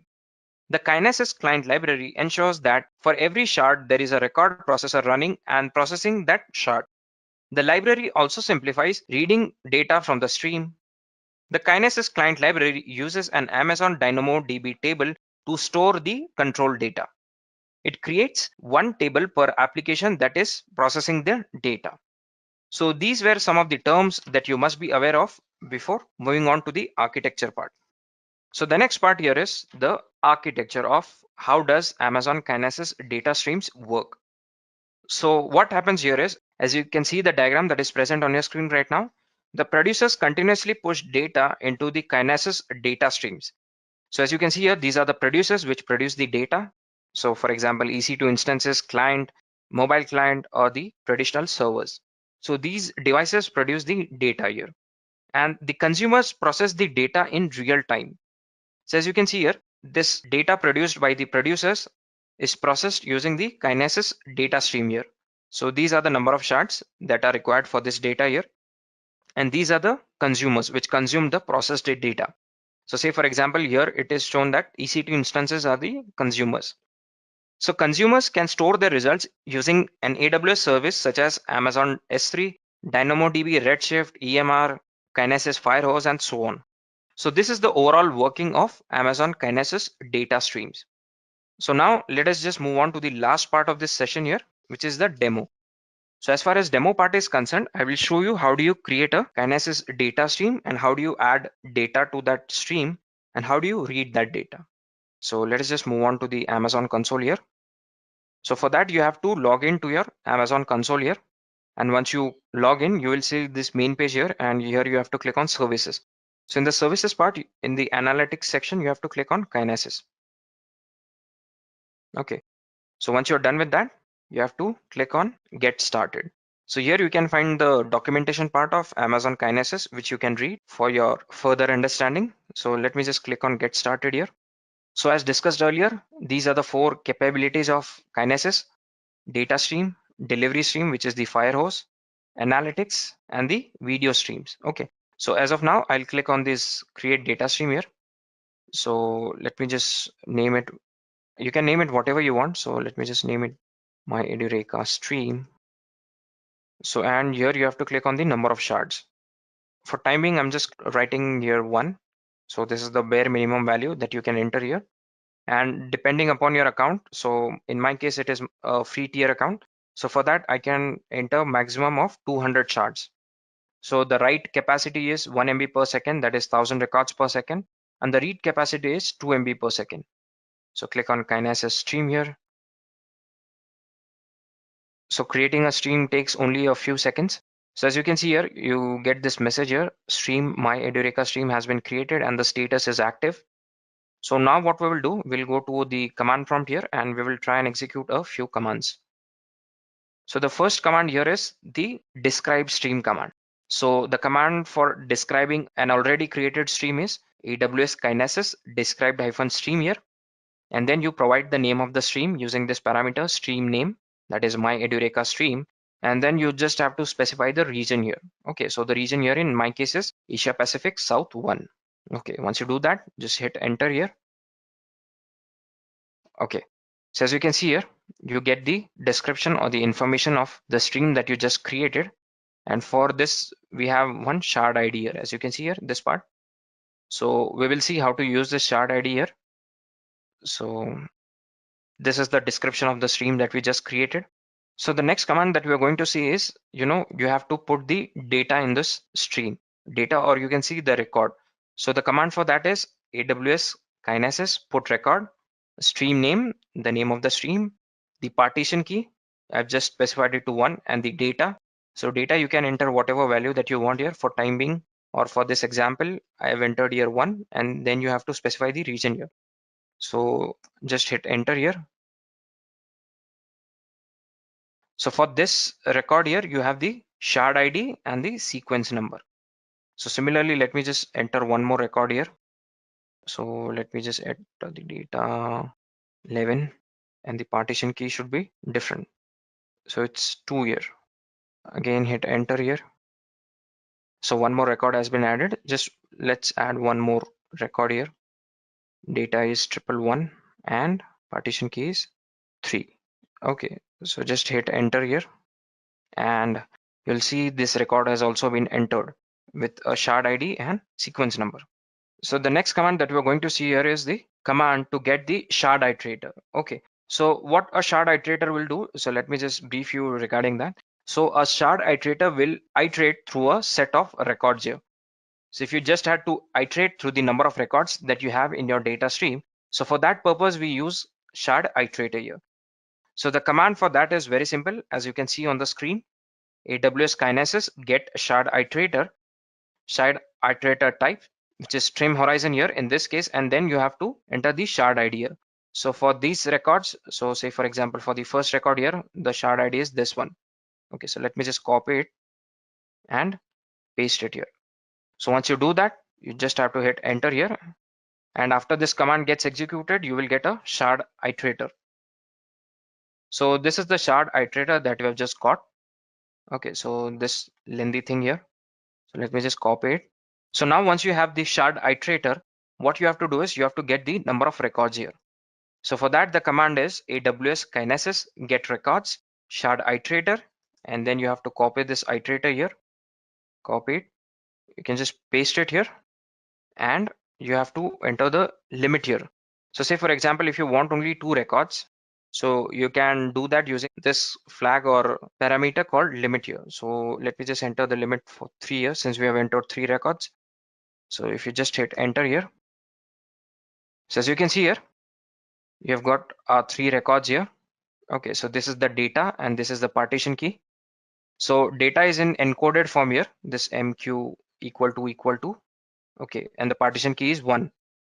So similarly, we have another data, and the partition key for that is 2. Okay, so this was 1, this was 11, and this was 111. So you can also decode this data if you want. And for the third record here, the partition key is 3, and this is the data here. So this is how you write data and you get records from the Kinesis data stream here. So I hope this demo here, it is good enough to get you started with Amazon Kinesis here. Similarly, you can get started with other Amazon Kinesis services here, such as the Firehose, Analytics, and the video streams. So this was the demo part here that I've just covered.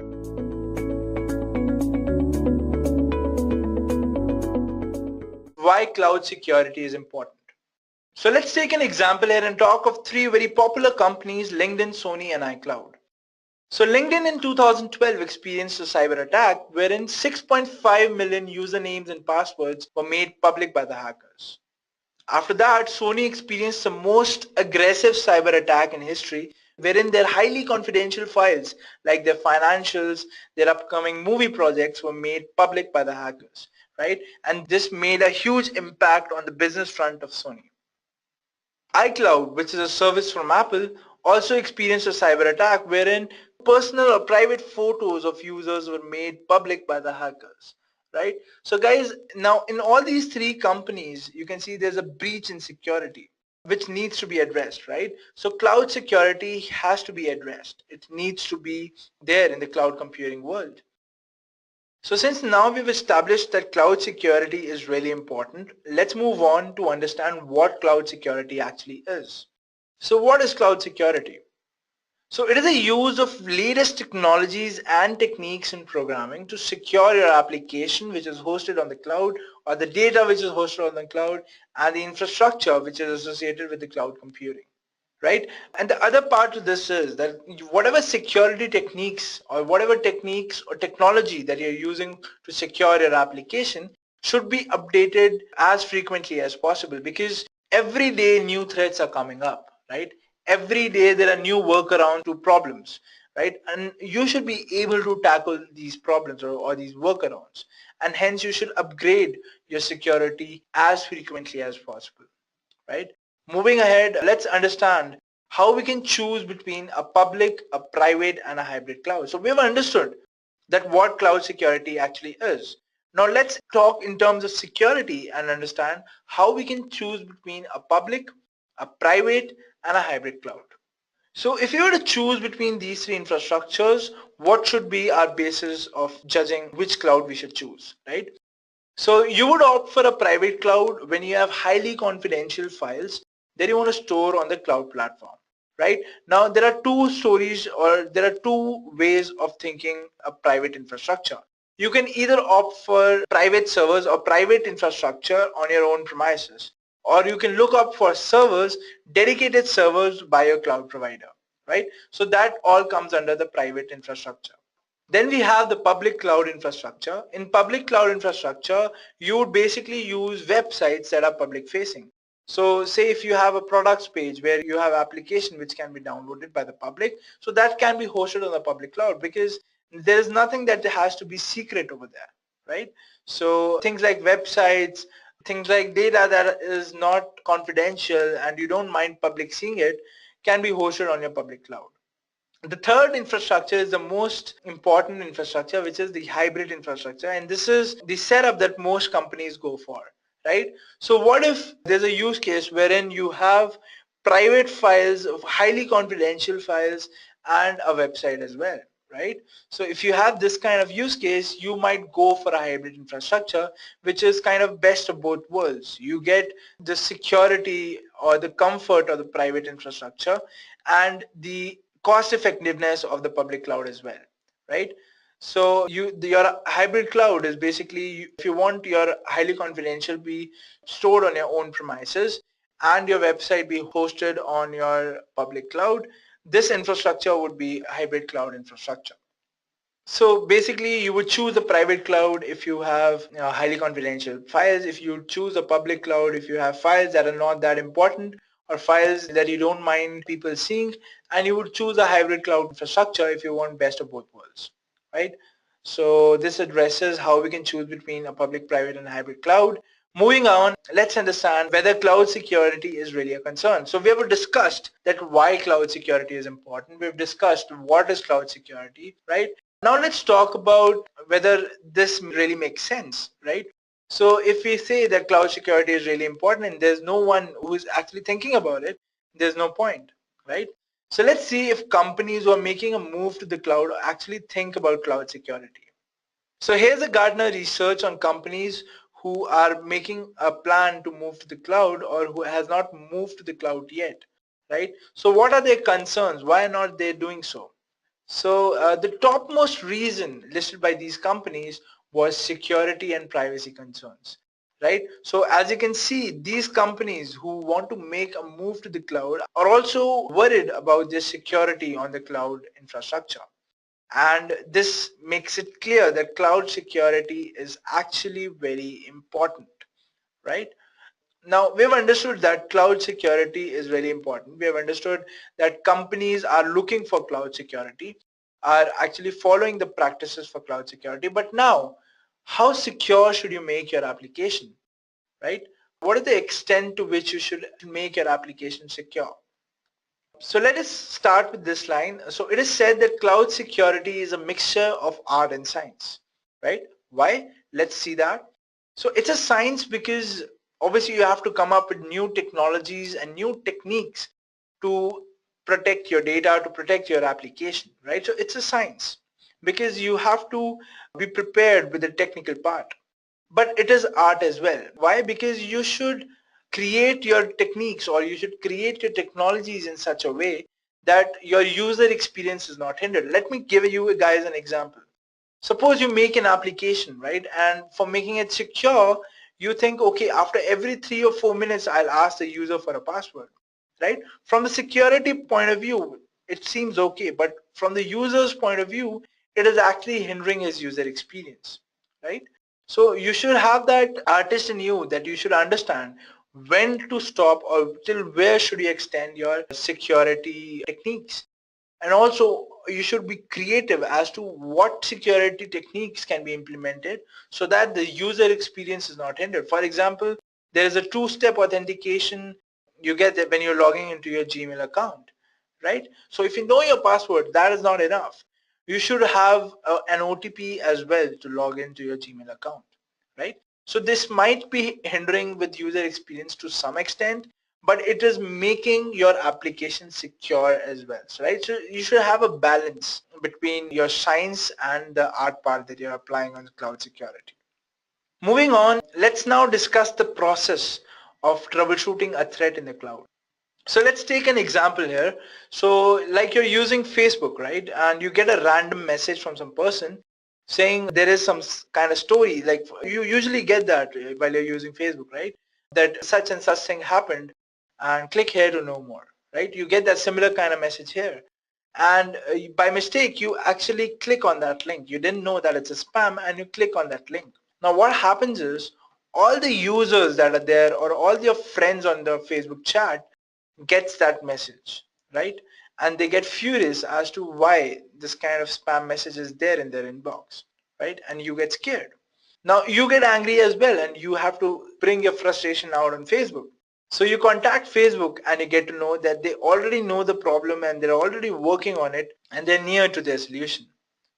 Now, how did they come to know that there is this kind of problem and needs to be solved, right? So basically cloud security is done in 3 stages. So the identification process or the threat identification process is done in 3 stages. The first stage is monitoring data. So you have AI algorithms which know what a normal system behavior is. And any deviation from this normal system behavior creates an alarm. And this alarm is then monitored by the cloud experts or the cloud security experts sitting over there. And if there's a threat, they see there's a threat, they go to the next step, which is gaining visibility, right? So you should understand what caused that problem, right? And or who caused that problem precisely. So your cloud security experts look for tools which give them the ability to look into the data and find or pinpoint that statement or pinpoint that event which caused this problem, right? So that is done using gaining visibility stage. And once we have established, okay, so this is the problem, then comes stage 3, which is managing access. So what this basically will do is it will give you a list of users. In case we are tracking the who, it will give you a list of users who have access and we will pinpoint the user who did that, right? And that user can be wiped out of the system using the managing access stage, right? So these are the stages which are involved in cloud security. Now, if we were to implement these stages in AWS, how would we do that? Let's see that. So the first stage was monitoring data, right? So if you have an application in AWS and you are experiencing this same kind of thing, what will you do for monitoring data? So you have a service in AWS called AWS CloudWatch. Now what is AWS CloudWatch? So basically it's a cloud monitoring tool.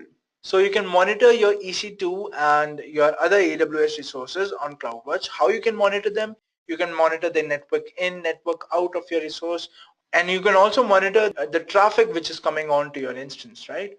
You can also create alarms on your CloudWatch. So if there's deviation from normal system behavior, like I said, so it'll create an alarm for you, it'll escalate the event and alert you about that thing so that you can go on and see what that problem actually is, right? So this is Cloud, the monitoring tool, right? So this was about AWS CloudWatch. Let me give you a quick demo of how the AWS CloudWatch dashboard actually looks like. Okay guys, so this is your AWS dashboard. So now for accessing CloudWatch, you can go under the management tools. Here is CloudWatch, you'll click on CloudWatch. Now over here you can monitor anything, right? You'll go to metrics and you can see there are 3 metrics over here. You can monitor your EBS, you can monitor your EC2, you can monitor your S3, right? Now say suppose I want to monitor my EC2. So as you can see, so I have 2 instances running in my EC2. One is called for batch instance and the other is called WPS instance, right? Now these are all the metrics which are there. So I can check metrics for my WPS instance for network in, I can check the disk read ops. So let me select the network out metric and there'll be a graph over here. So I can see this graph, and as you can see, between 6 o'clock and 6:30 I experienced a surge in my traffic, right? So basically this is how you monitor your instance in CloudWatch, and you have all these default metrics to check how your instance is doing in your AWS, right? So this is what CloudWatch is. You can also set alarms here, right? So if you go to alarms, click on create alarm, you'll go to EC2 and you can select your metric from over here. Now I've selected discrete bytes over here. Now once I do that, it'll ask me if there's a time range to which I want to monitor that instance, right? Okay, let's not set any time range. Let's click on next.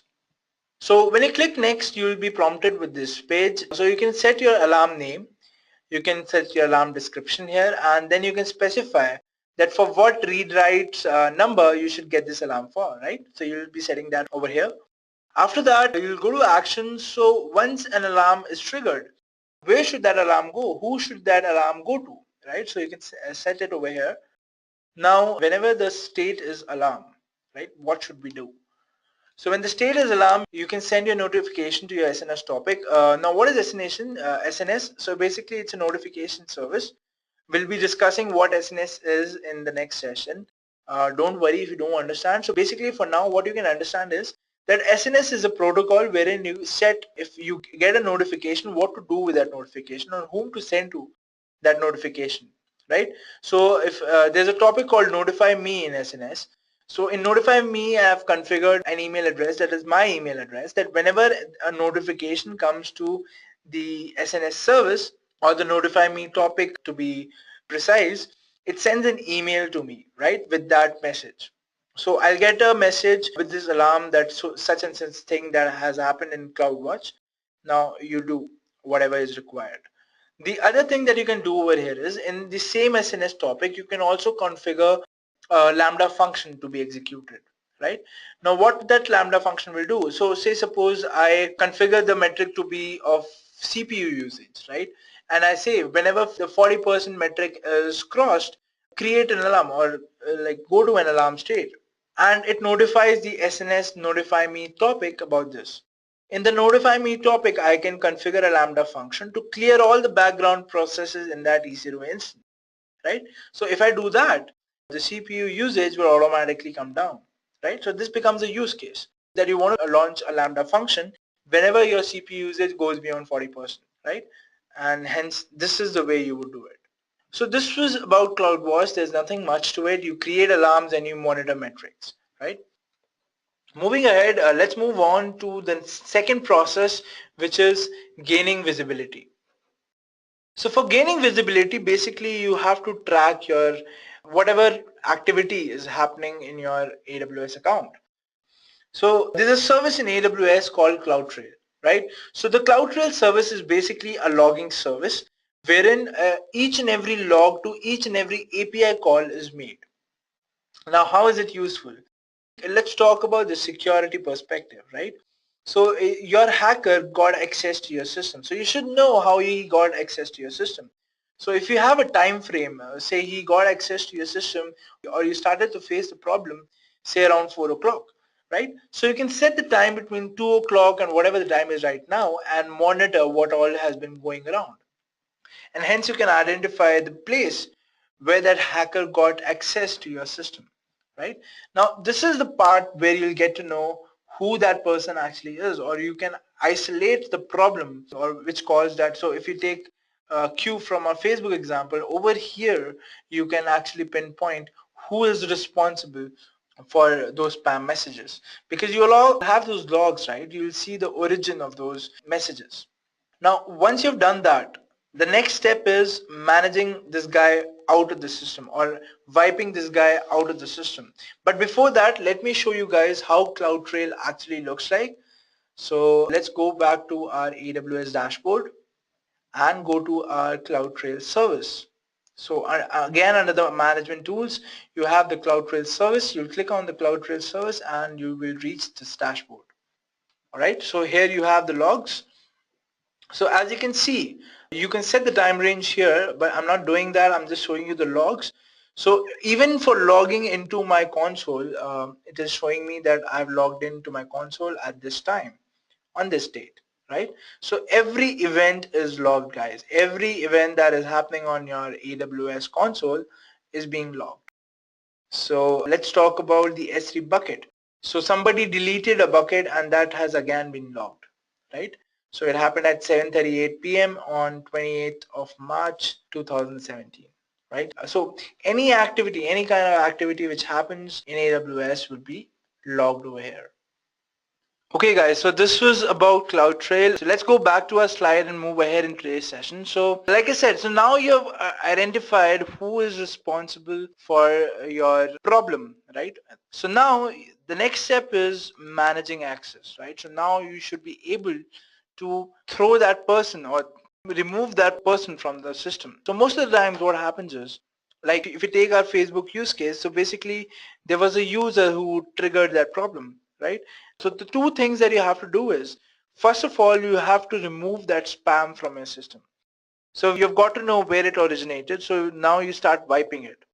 After that, you have to debar that user from doing it again, right? So from the source, you'll get to know who that user is. Now, using managing access, you will actually get access to do all that, right?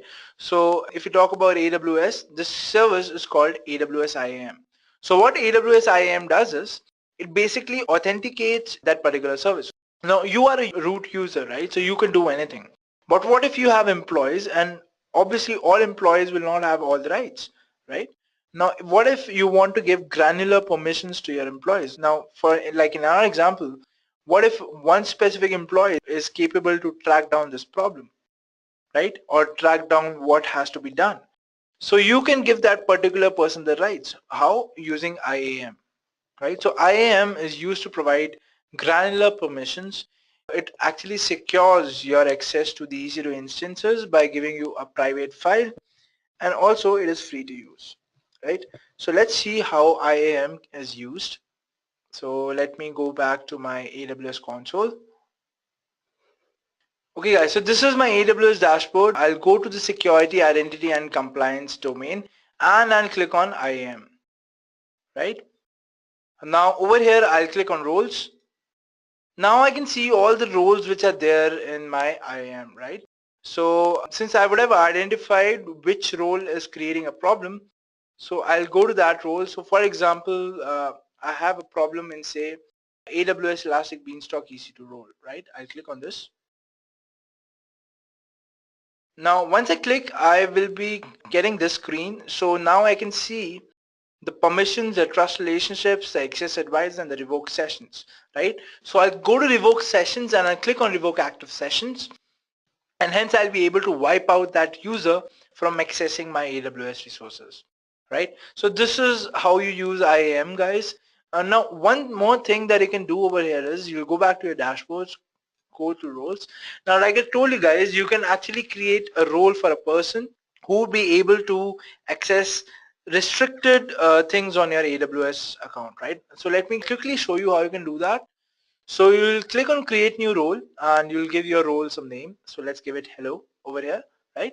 Click on next step, go to role for identity provider access, right? And now you can select how that user of yours will be accessing your AWS account, right? So allow users from Amazon Cognito, Amazon, Facebook, Google ID. All right, so let's select this.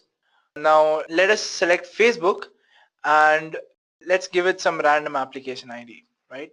So anyway, is not going to create this role. I'm just telling you guys how to do it, right? So basically you get your application ID by Facebook. Over there you'll be, since you are using Facebook to authenticate that guy to your AWS account, you'll get an application ID by going on to graph.facebook.com. You can do all of that over there. Okay, so that is not the concern. You'll enter the application ID and click on next step, right? So you'll get that policy document. So whatever you configured in your text boxes has actually been created in a JSON file, right? So you don't have to edit anything over here. Click on next step. Now you have to attach a policy. Now what is the policy? So policy is basically what all permissions you want to grant that user, right? So if you want to grant him the execution role for Lambda, you can do that. You can grant him the S3 execution role, right? So whatever policy that you create, you can actually create a policy in your IAM, right? I'm not going much in details of this because all of this is covered in your IAM session, but I'm showing you guys because I just told you guys how this can be done. So let me show you how it can be done, right? So you'll select whatever policy you want and click on next step and review it and create that role. This is it, guys, right? So you can actually select a policy, whatever policy you want that role to have, and hence, so policy is basically a permission that you want that role to have. So if he gets a permission to just review your instances, he'll be only able to review your instances. Okay, one more thing I want to make clear is that you don't have to give your security credentials to that guy anymore, because now you'll be specifying that user will be able to connect to Facebook. Okay, so also you have a part here wherein you can specify what specific user can access it, right? So I can type in my name here, and if I'm being logged in through Facebook, if my username is Hemant Sharma, only then I'll be able to connect to my AWS account, right?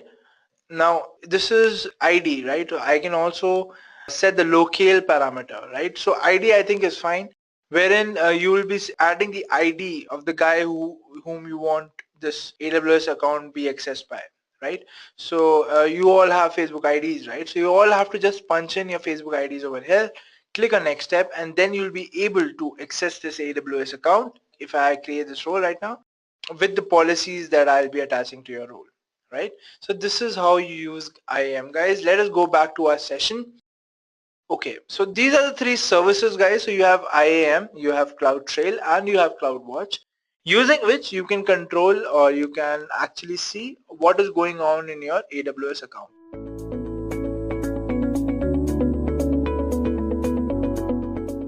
Now let's discuss another terminology, that is DevOps, and then we would understand how AWS and DevOps go well together. So what exactly is DevOps? Now I just talked about software development, right? So when you talk about software development, you have to mention DevOps. Now let's try to understand why. To do that, let me give you this basic definition first. So it is nothing but a set of practices intended to reduce the time between committing a change to a system and the change being placed into normal production while ensuring high quality. Yes, very textbookish. And again, for people who do not know what DevOps is, this might seem a little vague. So let me just simplify this definition for you people. Again, you see an image here. What you see is you see a developer, you see an operator, and there is a deployment wall, which none of these two is ready to take responsibility of. They're pushing their responsibility on someone else. So yes, this is what the scenario is when you talk about software development. Again, let me give you a little more idea about this particular term. So let's try to understand how developers work and how operators work. And when you talk about developers, their responsibility is to create code, to update this code whenever required, wait for the next releases, and if there are any changes, commit those changes, submit those changes, and again, move it to the production environment where the operators take care of it. Then wait for the feedback from the operators if there is any, and then again, go through the changes if there are any. Likewise, wait for newer softwares, newer products to work on. So yes, this is what their responsibility is. Create code, create applications, right? So what happens here is when you do create a software, So there are constant releases that you need to focus on. We all know that every now and then you'd be getting a Windows update or your mobile phone update saying that, okay, you have a new operating system, new release, new version, update it. So this is how the technology is working. Everything gets updated every now and then. So the reason this is happening is people want to stay competitive in the market, the software companies at least, and they want to ensure that their product has the latest features. So this puts burden on the developers because they have to constantly update their softwares. Now, once they update a particular software, it has to go and work in the production environment. But at times it does not work in the production environment because the developer environment and the production environment might be a little different. So something that works in the developer environment might not work in the production environment. So again, some changes are thrown back by the operators and developers again get stuck. So they have to wait till they get the response from the operators. And if it takes a longer while, their work is stuck. Now, if you take a look at it from the operator's perspective, their job is to ensure that whatever is working in the developer environment, it has to work in the production environment as well. They deal with the customers, get their feedbacks, and if there are any changes which need to be implemented, at times they implement it themselves. If there are any core or important changes that are required, those have to be forwarded to the developers. So yes, what happens at times is what works, as I've already mentioned, works in the developer environment does not work in the production environment. And operators might feel that this was the responsibility of the developer, which they did not do, and probably they are facing problem because of it. Again, the customer inputs, if those are forwarded back to the developers team, the operator team has to depend on the developers to make those changes, right? So as you can see, these two teams are interdependent on each other. And at times they feel that somebody else's work, the developers' work is pushed upon the administrators, or the developers feel that the administrators' team's work is pushed upon their side. So there is this constant tussle which the company owners have to take care of. They have to think as in, okay, if this goes on, how can I generate or produce new releases, new softwares every now and then? This could be a problem, right? So this is what DevOps does. As the name suggests, it is Dev plus Ops. That means it combines the operations team and the DevOps team. When I say combine, they bring in this approach where integration and deployment and delivery, it happens continuously. And the fact that these things happen continuously, we do not see the tussle between these two teams. So yes, as you move further, DevOps helps you unite these two teams and they can work happily together. So this is what happens in DevOps. You code, you plan, you release, there's deployment, there's operations, there's monitoring, there's testing, everything happens in a pipeline. And these are some of the popular DevOps tools that let you take care of all these things. But now, again, this is DevOps in general. You have Git, you have Puppet, you have Chef, you have Ansible, SaltStack that help you automate this process of integration and deployment of your software. But the fact that everything is moving to cloud these days, we are thinking about how can we do all these things on cloud? Do I need to move in these many tools? If you want, definitely you can move all these tools. But a platform like AWS, which is a popular cloud service provider, what they have done is they've ensured that all the requirements of DevOps can be taken care on the platform itself, and you have various services that are made available to you that help you in this process. Now, say for example, you have EC2, right? Instances. Now, you can launch servers at your will. You can launch instances at your will. So if your concern is scaling up and down, AWS takes care of it. You have various services which help you monitor your process. So monitoring is something that is taken care of. There's auto scaling. There are various other services which this CloudFront, which actually lets you create content delivery networks. I mean, you can have temporary caches where you can store your data and stuff like that. So there are various AWS services that actually help you carry out the DevOps or the CI/CD process with a lot more ease. And that is why DevOps and AWS, they form a very good combination or a combo. Hence, we are talking about this term today, that is AWS DevOps. Now that we have some idea about what AWS is, what DevOps is, let's try to understand how continuous integration, delivery, and deployment work with AWS and how they incorporate the DevOps approach. To do that, let's try to understand continuous integration and delivery first.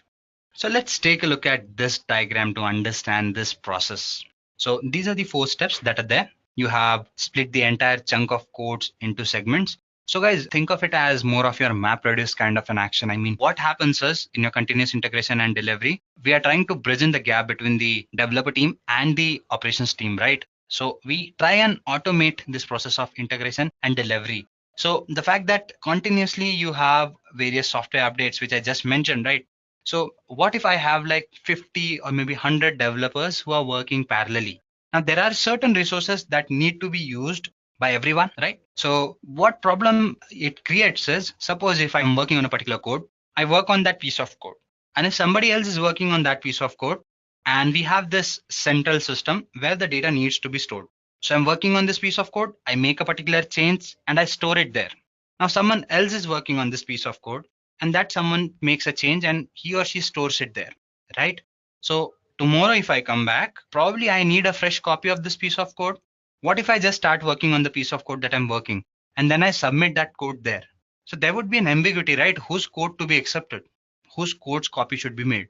So we need this central system to be so smart that each time I submit a code, it updates, it runs tests on it and sees whether it's the most relevant piece. And if someone else submits their piece of code, then tests are run on that piece of code.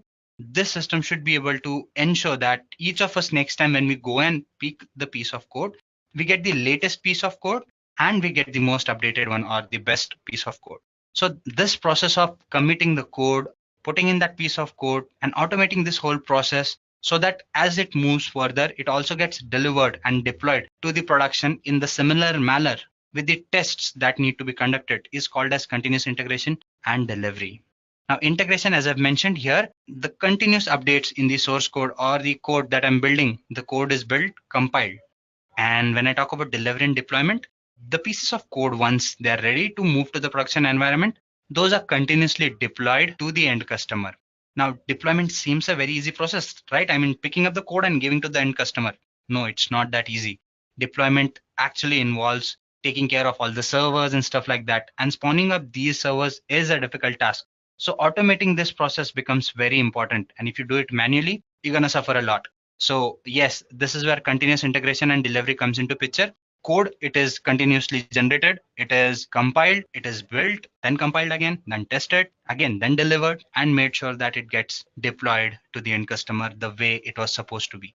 So you can see that there are certain steps here. It says split the entire chunk into codes or into segments, keep small segments of codes into manageable form. Basically integrate these segments multiple times a day, which I mentioned that there should be a central system, and then adopt a continuous integration methodology to coordinate with your team. So this is what happens. I mean, you have a source code repository where the developers work, they continuously submit their pieces of code. Now repository, think of it as a central place where the changes are constantly committed. Then you have a build server where everything gets compiled, reviewed, tested, integrated, and then packaged as well. Finally, certain tests, final tests are run to go through the final integrities, and then it goes to the production environment where this process, the building, the staging, and the committing process, it gets kind of automated to reduce your efforts. So guys, when you talk about AWS in particular, you have something called as AWS CodePipeline, which lets you simplify this process. It lets you create a channel or a pipeline in which all these processes can be automated. So let's take a look at those processes as well. First, let's get through the definition part. Let's see what it has to say. I would be blankly reading this thing and then probably we'd be having the explanation part that follows. So as the definition says, it is a code pipeline, which is nothing but a continuous delivery service. We talked about continuous delivery already. And you can use the service to model, visualize, and automate certain steps required to release your software. Something that we've already discussed in continuous integration and delivery. So this is basically a continuous delivery service which lets you automate all these processes. So as I mentioned, automating these processes becomes very important. So once you do use this service, these are some of the features it provides you. It lets you monitor your processes in real time, which becomes very important because we are talking about deploying softwares at a greater pace. So if this can happen at real time, I mean, if there is any change and if it is committed right away, probably you're saving a lot of time, right? You ensure consistent release process. Yes, as I've told you, deploying servers is a difficult task and time consuming task. If this can be automated, a lot of effort is saved. Speed up delivery while improving quality. Yes, we've talked about this as well. And view pipeline history details. Monitoring becomes very important, guys. So what CodePipeline does is actually it lets you take a look at all the processes that are happening. I mean, if your application is built, it goes to the source, then it moves to the deployment. All these processes can be tracked in the pipeline. You get constant updates as in, okay, this happened at this stage. If anything failed, you can detect as in, okay, this is the stage where it is failing, maybe stage number 3, stage number 4. And accordingly, you can edit the stuff that has happened at that stage only. So viewing the pipeline history details actually helps a lot. And this is where code pipeline comes into picture. So this is what the architecture of code pipeline looks like. It's fairly simple. Guys, so some of this might seem a little repetitive to you people because the concepts are similar. The concepts which we discussed, those can be implemented by using code pipeline. So yes, I've talked about these things, but let's try to understand how the architecture works. And we would be using some other terms and discuss some terms in the future slides as well, which we've already talked about. But each of these services, they do this task a little differently or help you automate these processes. Hence the discussion. So let's see to how much level can we keep it unique, and let's go ahead with this discussion as well. So let's see how the code pipeline works. Basically, there are developers, as I've already mentioned, these developers would be working on various pieces of codes. So you have continuous changes and fixes that need to be uploaded. So you have various services. One of them is code commit, which lets you have an initial source management system kind of a thing, which lets you basically take care of repositories and stuff like that. So it lets you directly connect with Git. I would be talking about Git, what Git is, but for people who know what Git is, if you have to manage your Git repositories, you have a service called as code commit. So this is what happens if there are any changes, those go to the source, your developers can commit those changes there, and then it goes into the build stage. This is where all the development happens. Your source code is compiled and it is tested. Then it goes to the staging phase where it is deployed and tested. Now, when I say tested, these are some final tests that have to be implemented before the code gets deployed. Then it has to be approved manually. It has to be checked manually whether everything is in place. And finally, the code is deployed to the public servers where customers can use it. Again, if they have any changes, as I've mentioned, those can be readily taken from them and it goes back again to the developers and the cycle continues so that there is continuous deployment of code. This is another look at it. It is very simple, but this is more from AWS perspective. So if there are any changes that developers commit, those go to the source. Now your data is stored in a container called as S3, that is simple storage service in the form of objects. So if there is any change that has to happen, the data is either fetched from the storage container, which is S3, and the changes are built. And then again, a copy of it is maintained in the form of zip. As you can see here, there are continuous changes that are happening and those get stored in the S3 bucket. Now S3 should preferably be on the region or in the place where your pipeline is. That helps you carry out the process of continuous integration and delivery with ease. In case if you are concerned with multiple regions, you need to have a bucket at each region to simplify these processes. So again, here to the code gets to the source. It is probably submitted to the build stage where the changes happen. A copy is maintained at S3 and then it goes to the staging. Again, a copy is maintained and then it gets deployed. So this is how the code pipeline works. And to actually go ahead and implement all the actions of code pipeline, you have a service or these services, that is your code deploy, build, and code commit in AWS. So these services actually help you carry out some or most of these processes that are there. Let's take a look at those services and understand what do they do. So first and foremost, you have your code deploy, code build, and code commit. So this is not the order in which you deal with these things. Now, these things actually help you in automating your continuous delivery and deployment process. They have their individual commitments. Let's talk about them one by one. First, let's talk about code commit, which is last in the slide. So basically, I talked about moving your piece of code to a central place where you can continuously commit your code and get the freshest or the best copy that is there, right? So code commit, what it does is it helps you manage your repositories in a much better way. I mean, think of it as a central repository. So it also lets you connect with Git, which itself is a central storage or a place where you can commit your code. You can push and pull that piece of code from there, work on it, make own copy of it, submit it back to the main server or your main or central operating place where your code gets distributed to everyone. So that is Git. And what code commit does is it lets you integrate with Git in a much better way. So you do not have to worry about working on two different things. It helps you in automatic authorization, pulling in the repositories that are there in your Git account, and a number of other things. So yeah, that is what code commit does. Then you have something called as code build. As the name suggests, it helps you automate the process of building your code where your code gets compiled, tested, certain tests are performed, and again, making sure that artifacts or the copies of your code are maintained in your S3 and stuff like that. So that is what code build does. And then you have code deploy. As I've already mentioned, deployment is not an easy task. I mean, if we are stuck in a situation where we are supposed to manage the repositories, we are supposed to work on quite a few things. In that case, if we are forced to kind of take a look at the servers as well, spawn new instances, spawn new piece of servers, that could be a tedious task. So code deploy helps you automate these processes as well. So this was some basic introduction to these things. Let's just move further and take a look at the demo so that we can talk about some of these terms and the terms that we've discussed previously in a little more detail. Now, in one of my previous sessions, I did give you a demo on continuous integration and delivery. I believe there were certain terms that people felt were taken care of in a speedy way. Hope that I've explained most of the terms with more finesse this time and in more detail. As we go through the demo too, I would try and be as slow as possible so that you understand what is happening here. So let's just jump into the demo part, guys. So guys, what I've done is I've gone ahead and I've switched into my AWS console for people who are new to AWS. Again, you can have a free tier account with AWS. It's very easy. You have to go and sign in, put in your credit card or debit card details. A free verification would happen and probably you'd be given access to these services. Now, most of these services are made available to you for free for one complete year. Now, there is certain limitation on these services. So you have to follow those limitations. If you cross those limitations, maybe you would be charged, but that happens rarely. I mean, if you want to get started, definitely this 1 year free subscription is more than enough to get hands-on on most of the services. So I would suggest that you create this free tier account. If you've taken a look at my previous videos, you would know that how to create a free tier account. If not, it's fairly simple. Just go to your browser and type AWS free tier, and probably you'd be guided as in what details have to be entered.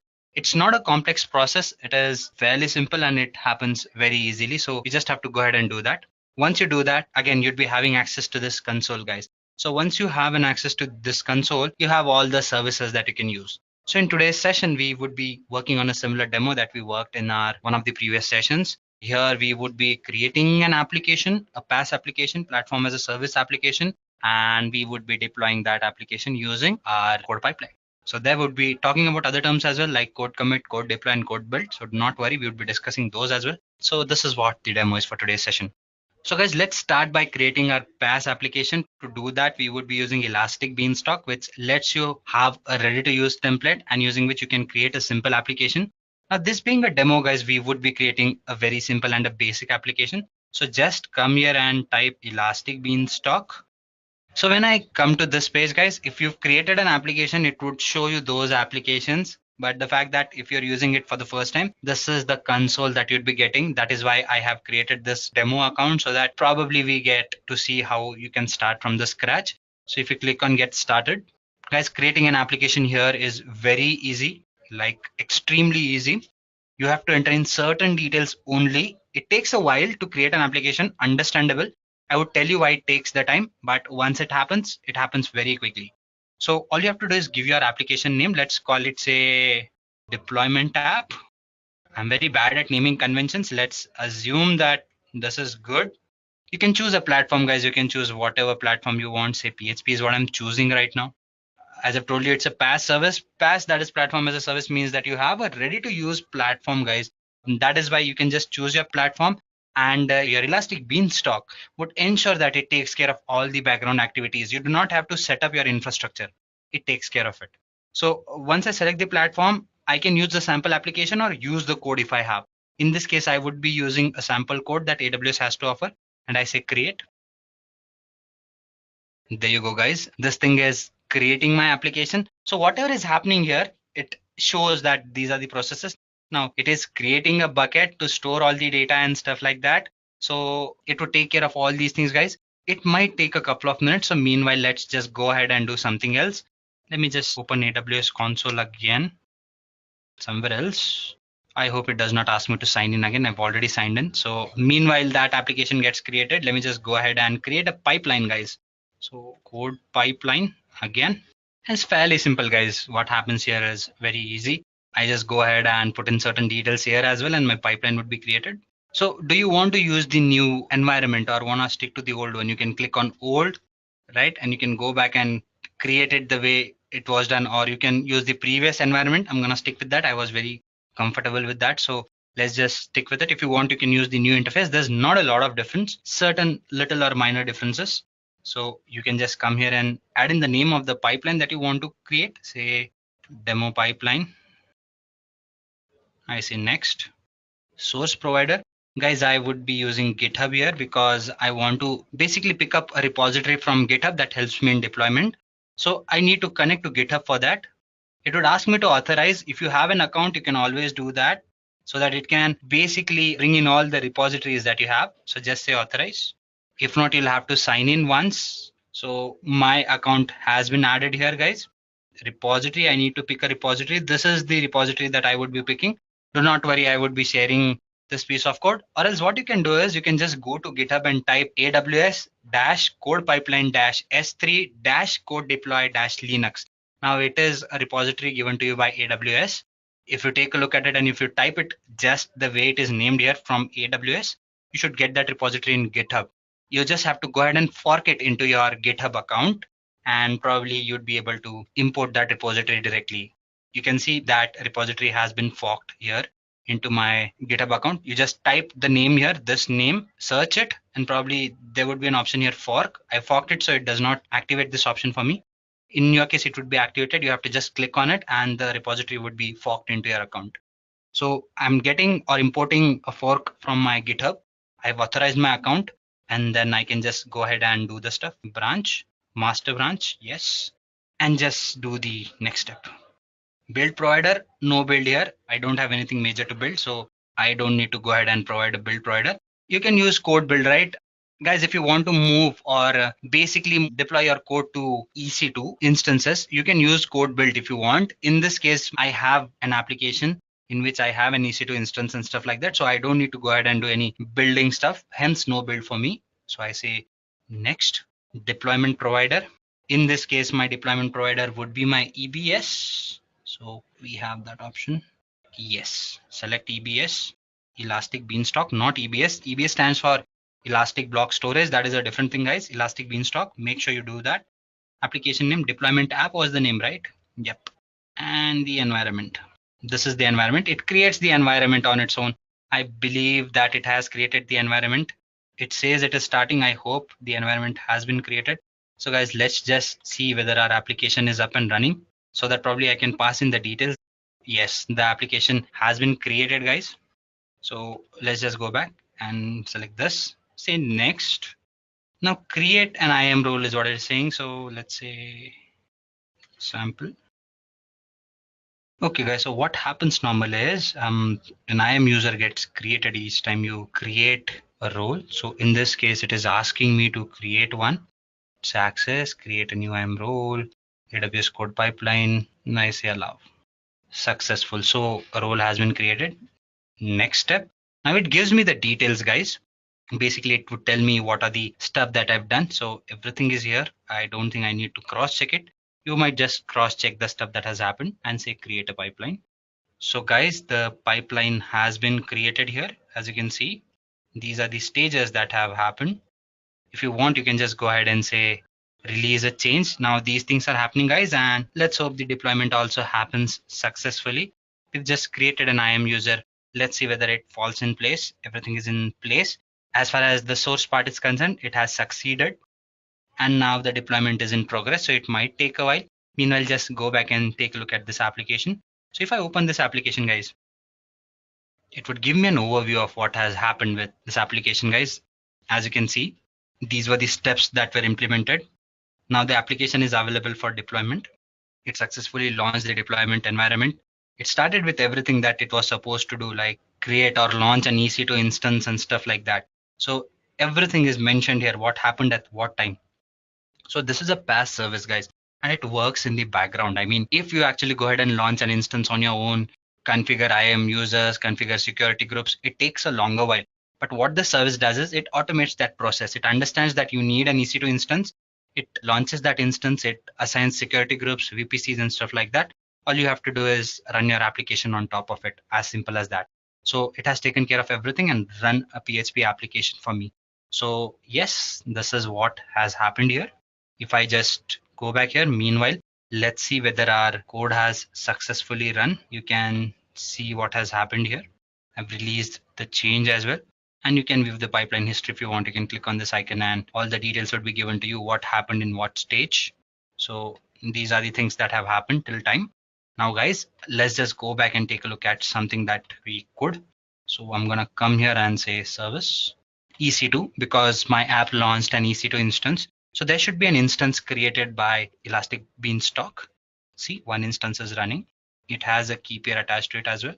So these are the details, guys. I have a public IP associated with it. If I copy it, there you go, copy this IP, and I say run this IP, you have successfully created a pipeline that retrieved this source application from an Amazon S3 bucket and deployed it to 3 instances.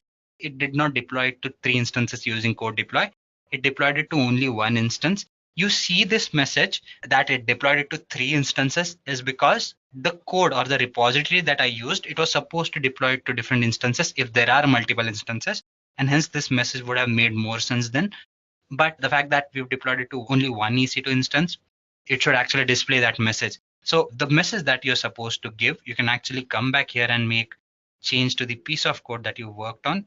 If you go to the readme md file, I think this is where the piece of code is.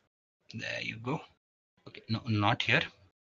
Okay, where is that file that needs to be edited? Let me just take a look at some other files as well. Yeah, this is the file, sorry. So if you go to the index.file, here is the message, guys.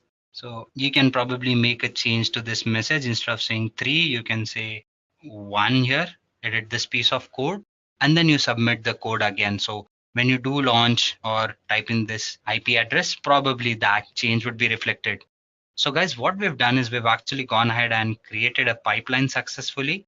And in that process, we've actually gone ahead and moved or deployed our application from here.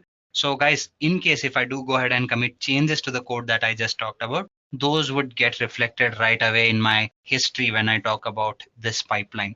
So it does give you continuous integration and deployment. These are the things that have happened till time. Now guys, let's just go back and take a look at something that we could. So I'm gonna come here and say service EC2 because my app launched an EC2 instance. So there should be an instance created by Elastic Beanstalk. See, one instance is running.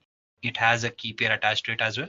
So these are the details, guys. I have a public IP associated with it. If I copy it, there you go, copy this IP, and I say run this IP, you have successfully created a pipeline that retrieved this source application from an Amazon S3 bucket and deployed it to 3 instances. It did not deploy it to 3 instances using code deploy. It deployed it to only 1 instance. You see this message that it deployed it to 3 instances is because the code or the repository that I used, it was supposed to deploy it to different instances if there are multiple instances, and hence this message would have made more sense then.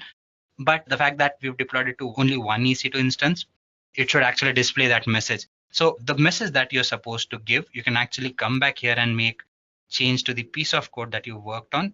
If you go to the readme md file, I think this is where the piece of code is. There you go. Okay, no, not here.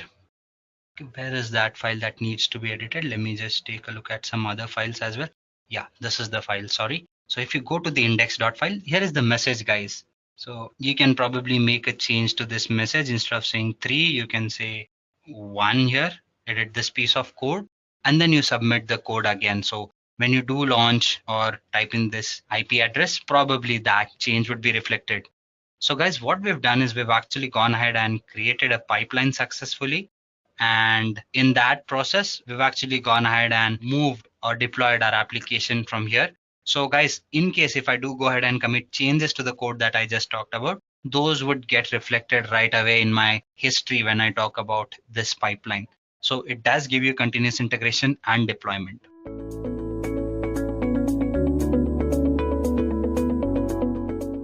Let me ask you a quick question. Have you ever thought about how companies like Netflix, Airbnb, or Spotify manage their data, run their application, and scale so efficiently? The secret lies in the power of the cloud. And for many top companies, AWS is a backbone of their success. With 63% of IT professionals finding it tough to recruit cloud talent, AWS certifications are your gateway to a high-demand career. Salaries for AWS roles in India are around 10 lakh rupees. And in US, they reach up to $120,000. Cloud jobs are set to grow by 28% in the next 5 years. According to Gartner, by 2025, 51% of IT spending will shift to the public cloud. So if you're looking to future-proof your career, AWS certification could be the ultimate step forward. In this video, I'm giving you deep knowledge on 12 AWS certifications across 4 different categories, covering the essentials like exam format, question count, and the ideal candidates for each certification. We'll also highlight newly added certifications, including the AI practitioner for foundational AI skills and machine learning specialty. So, let's understand what exactly is AWS certification now. AWS certification is a program designed to validate your skills and expertise in using Amazon Web Services, or AWS, the leading cloud computing platform powering businesses and applications worldwide.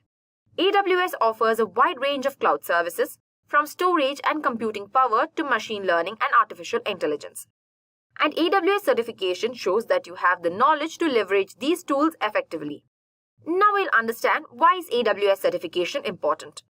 So, why should you care about AWS certification? Well, it's industry recognized and highly valued by employers.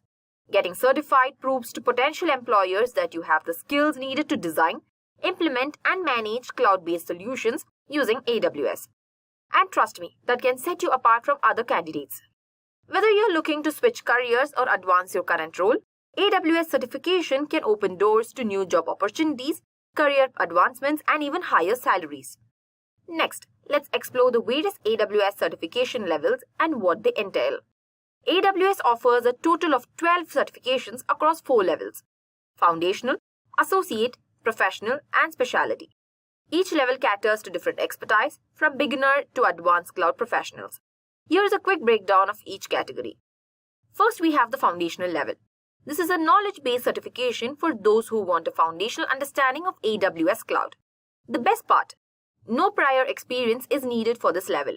There are 2 certifications here, the AWS Certified Cloud Practitioner and the AWS Certified AI Practitioner. These are perfect for beginners looking to get started with AWS. Next is the associate level. These are role-based certifications that showcase your knowledge and skills on AWS, helping you build credibility as an AWS cloud professional while no AWS experience is needed. Some prior cloud or strong on-premises IT experience is recommended. This level includes 5 certifications: AWS Certified SysOps Administrator Associate, AWS Certified Developer Associate, AWS Certified Solutions Architect Associate, AWS Certified Data Engineer Associate, and AWS Certified Machine Learning Engineer Associate. Moving on to the professional level. These certifications validate advanced skills needed to design secure, optimized, and modern applications on AWS, as well as to automate processes. For this level, AWS recommends at least 2 years of prior cloud experience. Here, we have AWS Certified Solutions Architect Professional and AWS Certified DevOps Engineer Professional. These exams are for advanced users who can handle complex AWS environments. Finally, there is a specialty level. This level lets you dive deeper and become a trusted advisor in specific strategic levels. For these certifications, check the exam guides on AWS sites for the recommended experience. Specialty certifications include AWS Certified Advanced Networking Specialty, AWS Certified Machine Learning Specialty, and AWS Certified Security Specialty. Each of these focuses on a particular field within AWS, giving you an edge in specialized roles. Whether you're just starting or looking to specialize, there is an AWS certification that's right for you. So first, let's see the foundational level certification. Let's dive deep into the details of the AWS Certified Cloud Practitioner certification. Starting with the category. This certification falls under the foundational level. It's aimed at individuals who want to get a higher level understanding of AWS Cloud, even if they are new to IT or cloud computing. Then we have the exam duration. You'll have 90 minutes to complete the exam. Exam format is that the exam consists of 65 questions. You will see a mix of multiple choice and multiple response questions. The cost of the exam is $100 USD. Remember, pricing may vary slightly with foreign exchange rates, so check AWS exam pricing for up-to-date details. Then, where to take the test? You can take the exam at the Pearson VUE Testing Center or through an online proctored exam. The certification is accessible in multiple languages, including English, Japanese, Korean, etc. Now we'll cover what the AWS Certified Cloud Practitioner exam tests on you. You'll need to know these points as well. First, explain the value of the AWS Cloud and how it benefits organizations. Understand the AWS Share Responsibility model to know what responsibilities lie with AWS and what remains with the customer. Understand security best practices for keeping data and also applications secure. Understand AWS cloud costs and billing practices to effectively manage and forecast cloud expenses. Describe core AWS services like compute, network, database, and storage. Lastly, identify AWS services for common use cases to solve different business problems. To prepare for the AWS Certified Cloud Practitioner exam, here are the key concepts you should have the basic understanding of. First, AWS Cloud concepts for a broad understanding of the cloud. Security and compliance in AWS, including best practices to safeguard data. Core AWS services that are most commonly used. And last is economics of AWS Cloud to understand costs and also value. Now let's see the job tasks that are out of scope. For this exam, you are not expected to perform technical tasks like coding, designing cloud architectures, troubleshooting, implementing, or load and perform testing. And that's the overview of AWS Certified Cloud Practitioner certification. It's an ideal starting point for anyone looking to build foundational cloud skills and understand AWS at a higher level. Now let's see the AWS Certified AI Practitioner. Let's take a structured look at AWS Certified AI Practitioner certification, especially if you're aiming to validate your skills in artificial intelligence and machine learning on AWS. The category is the certification fails under the foundational level. It's meant for individuals who work with AI and ML technologies on AWS, even if they're not directly building solutions. The exam duration is 90 minutes. The exam format is you'll encounter 65 questions, covering multiple choice and multiple response types. The cost for the certification is $100 USD. As always, check AWS official pricing page for any variations based on exchange rates. And then, intent candidates. This certification is perfect for those who may not necessarily build AI ML solutions but are familiar with these technologies on AWS. Testing options are, you have flexibility here. You can take the exam at the Pearson VUE Testing Center or through an online proctored exam. Next, languages offered. The exam is available in English, Japanese, Korean, and so on. This certification validates your understanding of in-demand concepts in artificial intelligence, machine learning, and generative AI. This can sharpen your competitive edge and position as well for your career growth and better earning opportunities. Now let's get into what this exam covers. Candidates are expected to demonstrate the ability to understand AI, ML, and generative AI concepts, methods, and strategies, particularly how they apply on AWS. Ask relevant questions within their organization to determine the best uses of AI ML technologies. Determine the correct type of AI ML technologies for specific use cases. Lastly, use AI ML and generative AI technologies responsibly to ensure ethical and effective deployment. Next, let's see the recommended AWS knowledge. Although you do not need extensive AWS experience, familiarity with a few key areas can be helpful. Those are core AWS services like Amazon EC2, S3, AWS Lambda, and SageMaker. An understanding of AWS's shared responsibility model, especially around security and compliance. AWS identity and access management for resource access control. Lastly, knowledge of AWS's global infrastructure and service pricing models. Now let's move on to job tasks that are out of the scope. For this exam, you won't be expected to perform technical tasks such as developing AI ML model, conducting data engineering, hyperparameter tuning, and implementing security protocols for AI systems. This certification focuses on more practical AI ML knowledge rather than hands-on development. Now let's look at the exam content.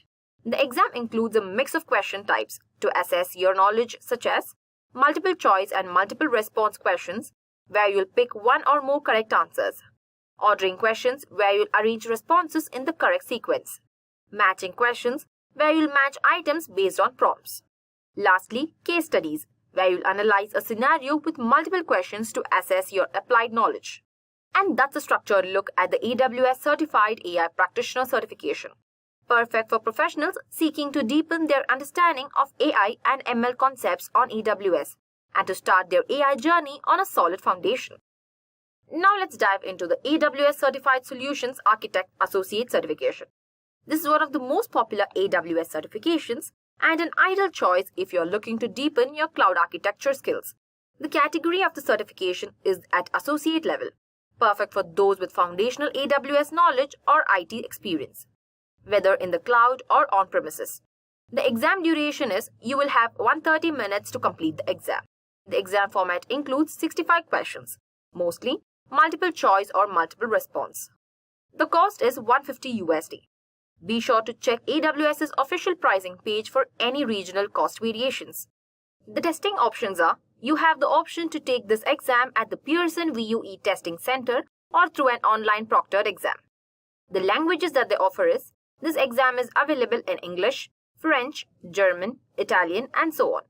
This certification is designed for those who want to architect cost-optimized, high-performing cloud solutions on AWS. Let's cover the core skills the exam assesses. Candidates should be able to design solutions with AWS services to meet current and projected business needs. Develop architectures that are secure, resilient, high-performing, and cost-optimized. Lastly, review existing solutions and identify areas for improvement. And next, target candidate description. The ideal candidate should have at least 1 year of hands-on experience designing cloud solutions using AWS services. Now understand the exam content. There are 2 main question types on the exam. Multiple choice, where you'll select the one correct answer. Multiple responses, where 2 or more answers may be correct out of 5 or more options. One more important thing is, unanswered questions are scored as incorrect, but there are no penalty for guessing. Remember, the exam includes 50 scored questions and 15 unscored questions. AWS gathers data from these unscored questions to evaluate them for future use, and they won't affect your overall score. Next, about the exam results. The exam is scored on the scale from 100 to 1000, with a minimum passing score of 720. This compensatory scoring model means you do not need to pass each section individually, only the overall exam. Your results will include a classification of your performance in each section, giving you insight into your strengths and areas to improve. Some sections carry more weight, meaning they have more questions and can impact your score more heavily. Moving ahead, let's explore AWS Certified Developer Associate Certification. This is a key certification if you are looking to enhance your skills in AWS cloud development. The category is, the certification is at associate level, ideal for developers who are ready to showcase their cloud development skills and understand AWS environments. The exam duration is 130 minutes long. The exam format is, it consists of 65 questions including multiple choice and multiple response formats. The cost of this exam is $150 USD. Check AWS's pricing page for additional regional cost details. The testing options are, you can take this exam at a Pearson VUE Testing Center or through an online proctored option. The languages offered are, this exam is available in English, Japanese, Korean, and so on.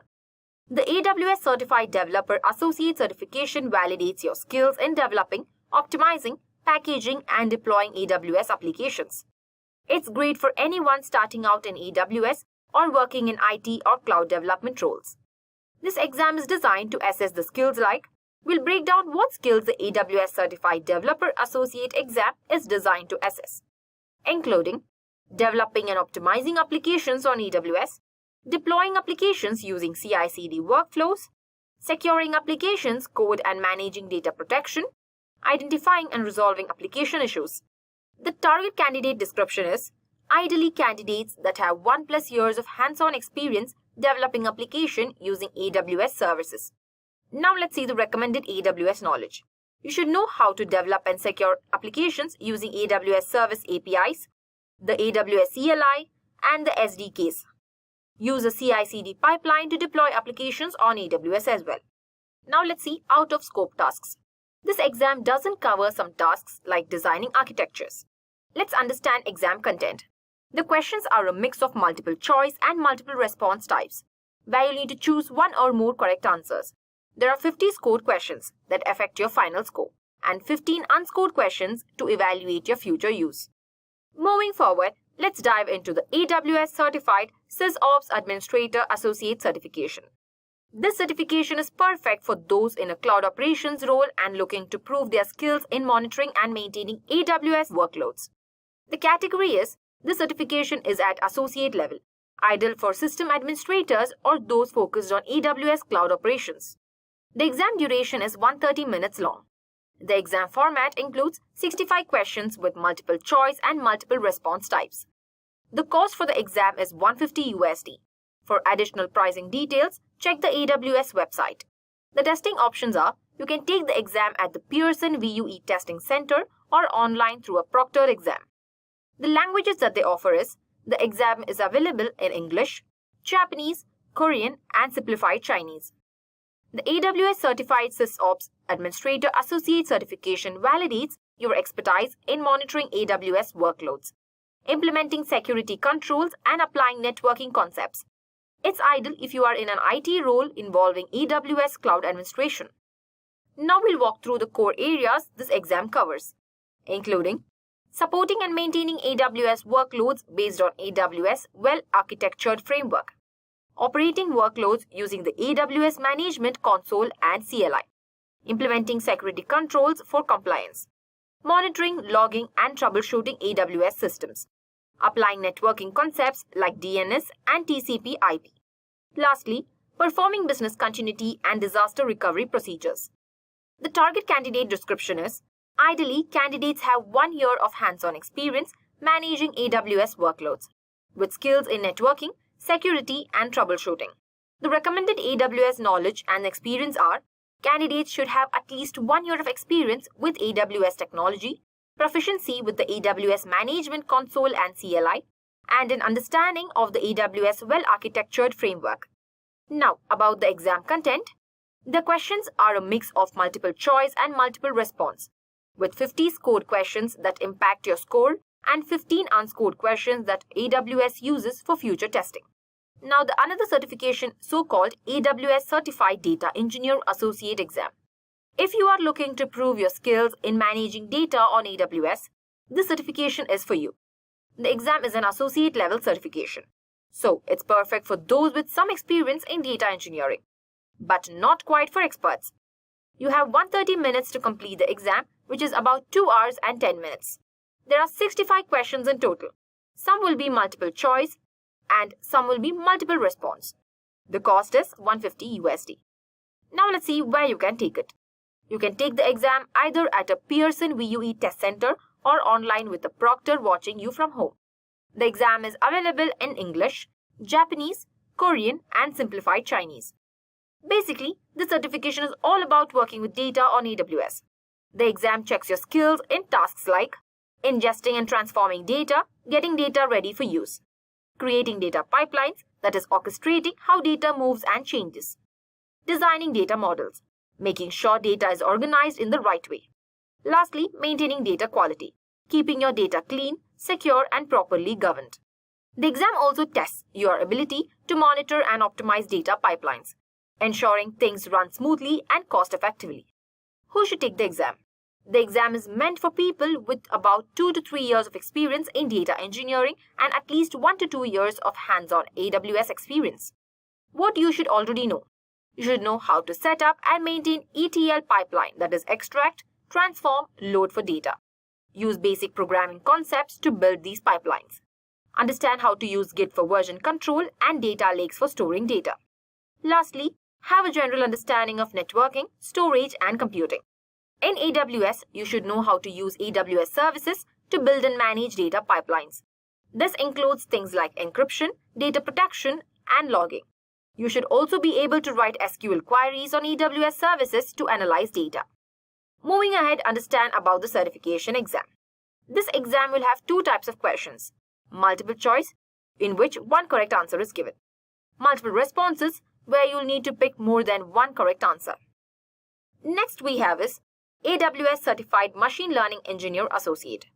Alright, let's break down what you need to know for AWS Certified Machine Learning Engineer Associate exam.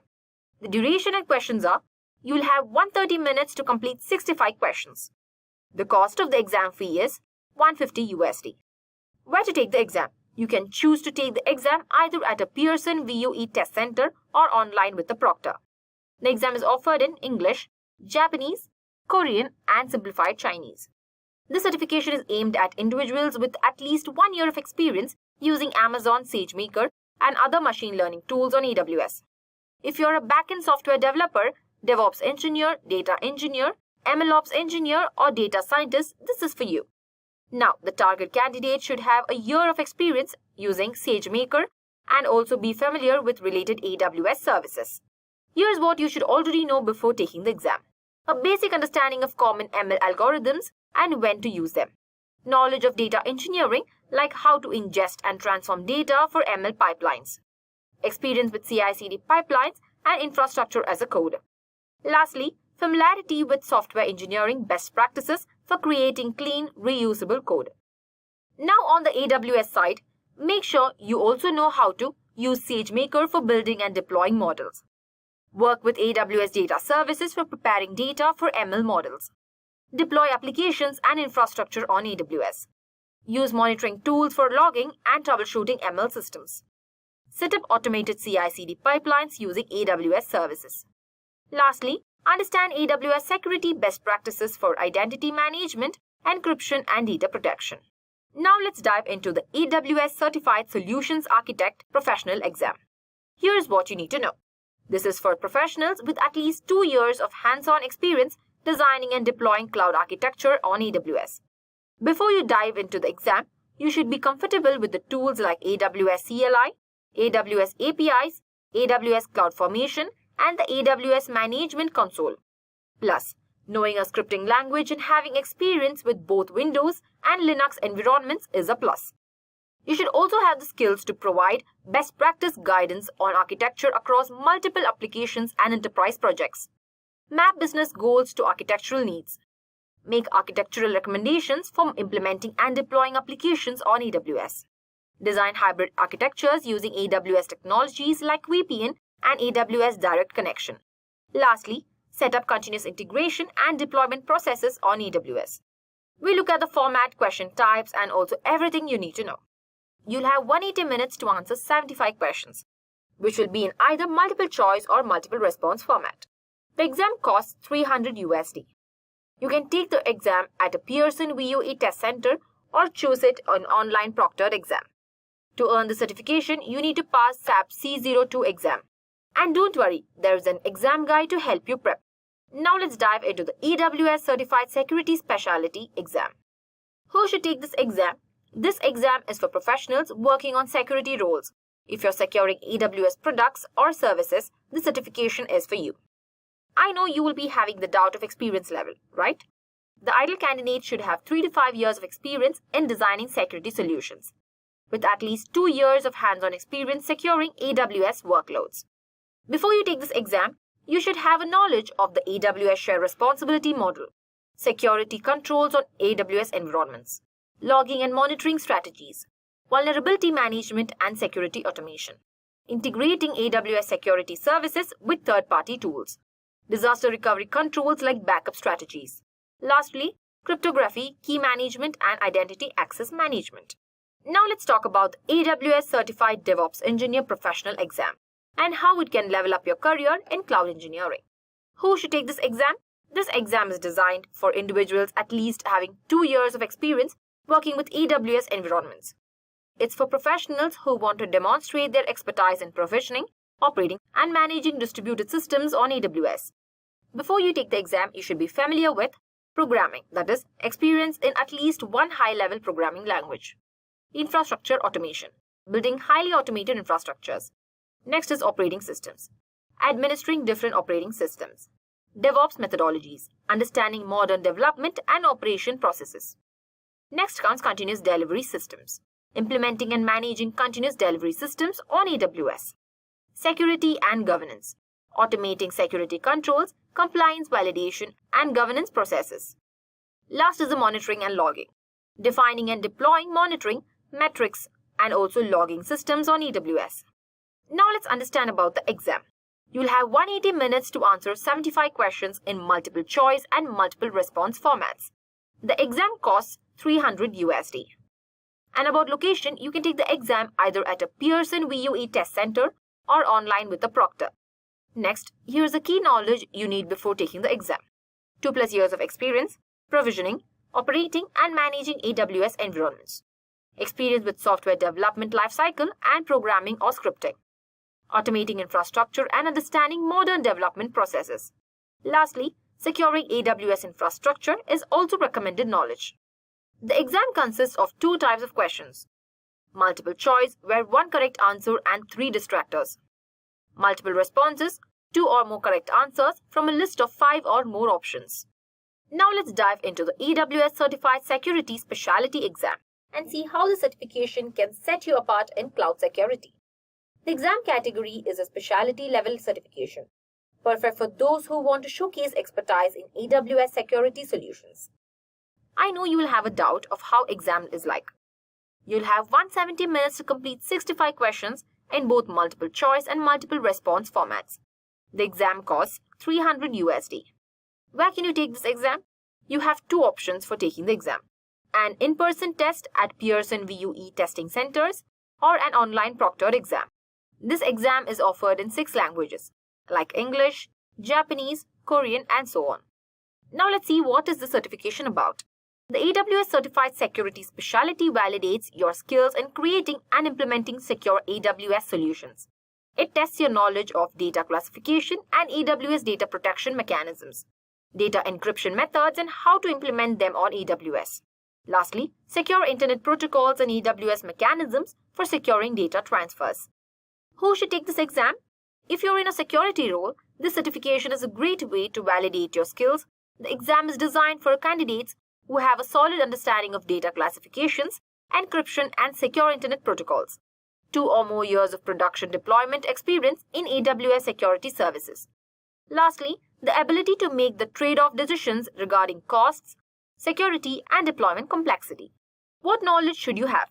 Candidates should have the following experience and understanding of AWS Shared Responsibility Model and its practical application, security controls for AWS environments, logging and monitoring strategies, vulnerability management and security automation, how to integrate AWS security services with third-party tools, cryptography, key management, and identity access management. Lastly, threat detection and incident response strategies. The exam consists of 2 types of questions. That is multiple choice, where one correct answer with 3 distractors. Next, multiple response, 2 or more correct answers from a list of 5 or more options. And remember, unanswered questions are scored as incorrect, so there is no penalty for guessing. Ready to become AWS certified? This certification is a great way to validate your security expertise and gain confidence in your ability to secure AWS solutions. Now, we are diving into the AWS Certified Machine Learning Specialty Certification, designed for anyone serious about ML development in the AWS Cloud. What does this credential do? It's designed to help organizations identify and grow talent for critical cloud initiatives. If you are into building, training, tuning, and deploying machine learning models on AWS, the certification can be a game changer. Who is this exam for? This certification is perfect for developers and data scientists with over 2 years of hands-on experience in machine learning or deep learning on AWS. You should also be comfortable with the intuition behind ML algorithms, basic hyperparameter optimization, familiarity with ML and deep learning frameworks. Lastly, best practices in model training, deployment, and operations. How do you earn the certification? To earn the certification, you will need to pass the AWS Certified Machine Learning Specialty Exam. The test includes 65 questions with a mix of multiple choice and multiple response formats. What about the logistics? You will have 180 minutes to finish the exam. It costs $300 USD and is available at both Pearson VUE testing centers and as an online proctored exam. The exam is offered in 4 languages: English, Japanese, Korean, and simplified Chinese. Now let's see, what knowledge will you be tested on? The exam validates a candidate's ability to select the right ML approach for a business problem, choose the right AWS services to implement ML solutions. Lastly, design and implement scalable, cost-effective, secure ML solutions on AWS. Let's see the ideal candidates. Those who have 2+ years of experience in developing, architecting, and managing ML workloads on AWS are the best fit. Additionally, target candidates should understand basic ML algorithm intuition, hyperparameter tuning, frameworks for ML and deep learning. Lastly, best practices for training, deployment, and operations. Next, let's see how are the questions structured. The exam has 2 types of questions. multiple choice where one correct answer with 3 distractors, and then multiple response, 2 or more correct answers out of list of 5 or more. As same for every certification, there is no penalty for guessing. So if you're unsure, go ahead and make an educated guess. Moving forward, let's explore the last certification, that is AWS Certified Advanced Networking Specialty Certification. Ideal for those ready to make their networking skills to next level with AWS. Now let's see what is the certification about. This credential is designed to validate expertise in designing and managing network architecture across AWS services, helping companies identify professionals with the right skills for complex cloud networking tasks. We will also see who should consider taking this exam. This certification is aimed at individuals with 5 years of hands-on experience in networking, specifically in architecting and implementing network solutions. Recommended experience includes in-depth knowledge of AWS technologies and security best practices, familiarity with advanced networking architecture like IP VPN, MPLS, and VPLS, experience with automation tools for designing, implementing, and optimizing network architectures, including routing and multi-region setups. Lastly, knowledge of CIDR, subnetting, AWS WAF, IDS, IPS, DDoS protection, and EDOS mitigation. Now let's see how do you earn the certification. To achieve this, you'll need to pass the AWS Certified Advanced Networking Specialty exam. It consists of 65 questions in both multiple choice and multiple response formats. What's the exam logistics? You'll have 170 minutes to complete the exam, which costs $300 USD. You can take it at a Pearson VUE testing center or through online proctoring. The exam is available in English, Japanese, Korean, and simplified Chinese. Let's see the skills that will be assessed. The certification will validate your ability to design and implement hybrid and cloud-based networking solutions using AWS, operate and maintain network architectures for AWS and hybrid environments, use AWS tools for deploying and automating networking tasks. Lastly, secure AWS networks using native AWS networking tools and services. Now let's see what kind of candidate is the best fit for the certification.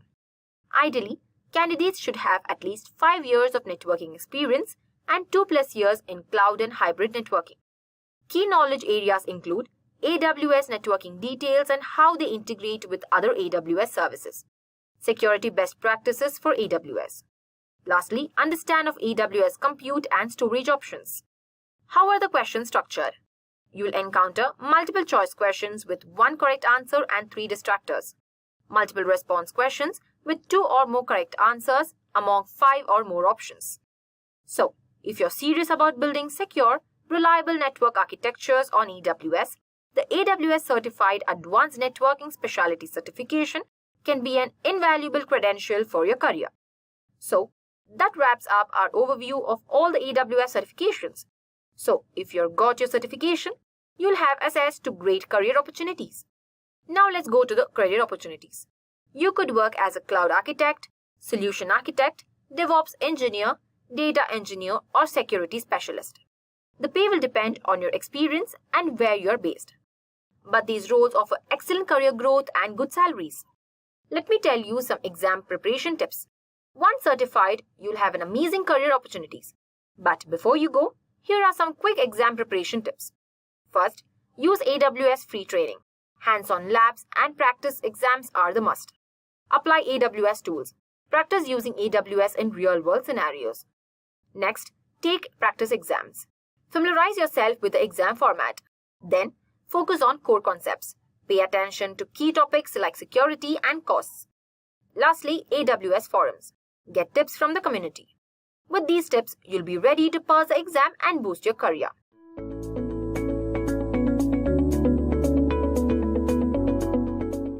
As more businesses shift to the cloud, the demand of skilled cloud professionals is skyrocketing. If you're looking to build a successful career in tech, understanding the key skills needed for cloud computing is absolutely essential. Let's dive in and explore the key skills you need to succeed in this field. So first up, let's talk about cloud platform expertise. Whether it's AWS, Microsoft Azure, or Google Cloud, having in-depth knowledge of these platforms is crucial. These platforms offers a wide array of services that are essential for designing and managing scalable cloud applications. Whether you are deploying virtual machines, managing databases, or building cloud-based applications, understanding the ins and outs of these platforms will set you apart in the job market. By becoming proficient in platforms like AWS or Azure, you will be able to design cloud architecture that meet the specific needs of businesses, ensuring they run efficiently and cost-effectively. So now that you have got the foundation of the major cloud platforms, let's talk about automating and deployment of cloud infrastructure. So the next skill that we will discuss is infrastructure as code. As cloud environments grow more complex, managing and deploying infrastructure manually becomes impractical. That's where IAC tools like Terraform and AWS CloudFormation come in. These tools allow you to define and automate cloud infrastructure using code. With IAC, you can quickly provision resources, replicate environment, and scale applications. This is a game changer because it ensures consistency and reduces human errors, making a cloud management more efficient and streamlined. Moving on, no matter how great your infrastructure is, security is always top priority in the cloud world. With the vast amount of sensitive data being processed in the cloud, cloud security skills are non-negotiable.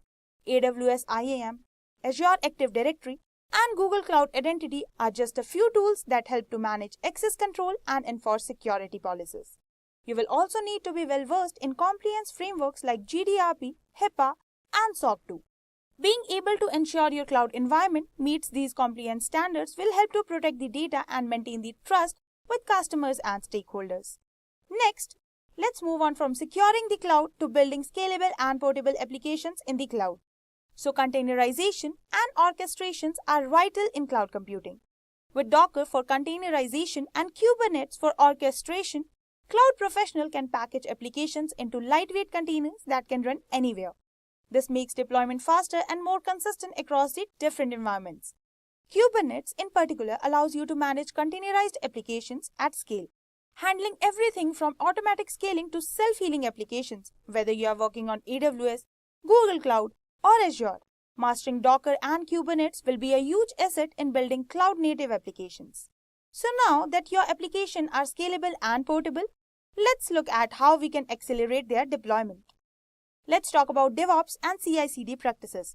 Continuous integration and continuous deployment have revolutionized the software development cycle. Tools like Jenkins, GitLab CI, and Circle CI allow the cloud developers to automatically integrate and deploy code, ensuring that the updates are made efficiently and without downtime. These practices streamline the deployment process, enabling faster releases and more reliable cloud applications. If you are working in cloud computing, knowing how to implement CI/CD pipelines is absolutely essential. So, while automation helps you in deployment, you also need to be able to run applications without managing the server manually. This is where serverless architecture comes in. Instead of provisioning servers to run applications, you can use AWS Lambda, Azure Functions, or Google Cloud Functions to run code in response to events. This means you only pay for the time your functions are actually running, making serverless computing highly cost-effective. Serverless architecture allows the developer to focus solely on writing the application code, while the cloud provider automatically handles the infrastructure. It's perfect for scalable, event-driven application in the cloud. So now we know cloud computing is all about automation and effective management. But how do you ensure everything is running smoothly? Monitoring and logging are crucial for maintaining cloud environment. Tools like AWS CloudWatch, Prometheus, and Grafana gives you a real-time insights into health and performance of your cloud application. The ELK stack helps you to log management, allowing you to track issues, detect anomalies, and troubleshoot quickly. Being proficient in these tools ensures that the cloud systems are running optimally and the issues are identified and resolved as soon as they arise. So with cloud computing, managing data is just as important as managing the infrastructure. So let's talk about databases next. So whether it's SQL or NoSQL, cloud professionals need to understand how to manage the databases. AWS RDS and Azure SQL Database are excellent managed SQL services, while MongoDB and DynamoDB are leading NoSQL databases. So cloud computing allows the databases to be highly available and scalable, and the ability to configure, maintain, and optimize these databases for peak performance is becoming increasingly essential. As more businesses rely on cloud databases, this expertise is high in demand. Now, let's have a look at the networking side. In cloud computing, networking and content delivery are crucial for ensuring data is transmitted effectively. Cloud platforms like AWS VPC, Azure Virtual Network, and Google Cloud VPC are setting up private networks. You will also want to leverage CDNs like AWS CloudFront and Azure CDN to ensure your content is delivered quickly. No matter where your users are, these tools will optimize the performance by reducing latency and improving the user's experience. So now let's talk about automation, another key aspect of managing cloud environments. Cloud automation is key, and scripting tools like Python, Bash, PowerShell, and AWS CLI can help to automate common tasks like provisioning resources, configuring environments, and managing the deployments. Automation ensures that you spend less time on manual work and more time on building and optimizing the cloud solutions. So now, as we move toward the future, technologies like AI are making their way into cloud computing. Cloud providers offer powerful AI ML tools such as AWS SageMaker, Azure AI, and Google AI. These services make it easier to integrate artificial intelligence and machine learning models into cloud-based applications, enabling the businesses to leverage data for predictive analytics, natural language processing, and more. So if you're interested in working with cutting-edge technologies, gaining expertise in AI ML in the cloud is must. And finally, let's talk about managing workloads in multiple cloud environments. With businesses using multiple cloud providers, hybrid cloud and multi-cloud strategies are becoming more important. Tools like VMware Cloud, Google Anthos, and Azure Arc allow you to integrate and manage workloads across the multiple clouds. This reduces dependency on single vendor and provides greater flexibility and resilience.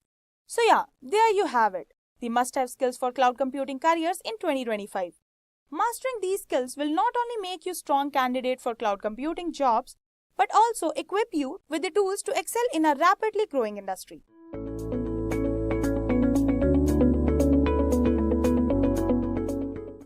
First thing we talk about is why should you pursue a career in cloud computing?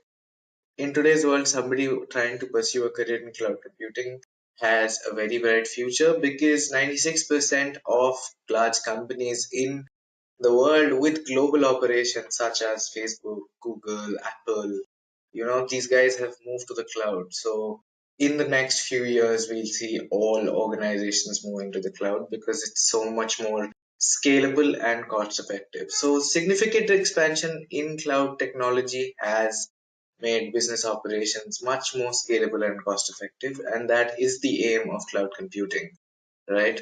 So there is this huge demand for cloud computing professionals to develop and maintain these systems for these organizations, right? So if you're basically using cloud, you need people to basically take care of those systems that are holding your data, right?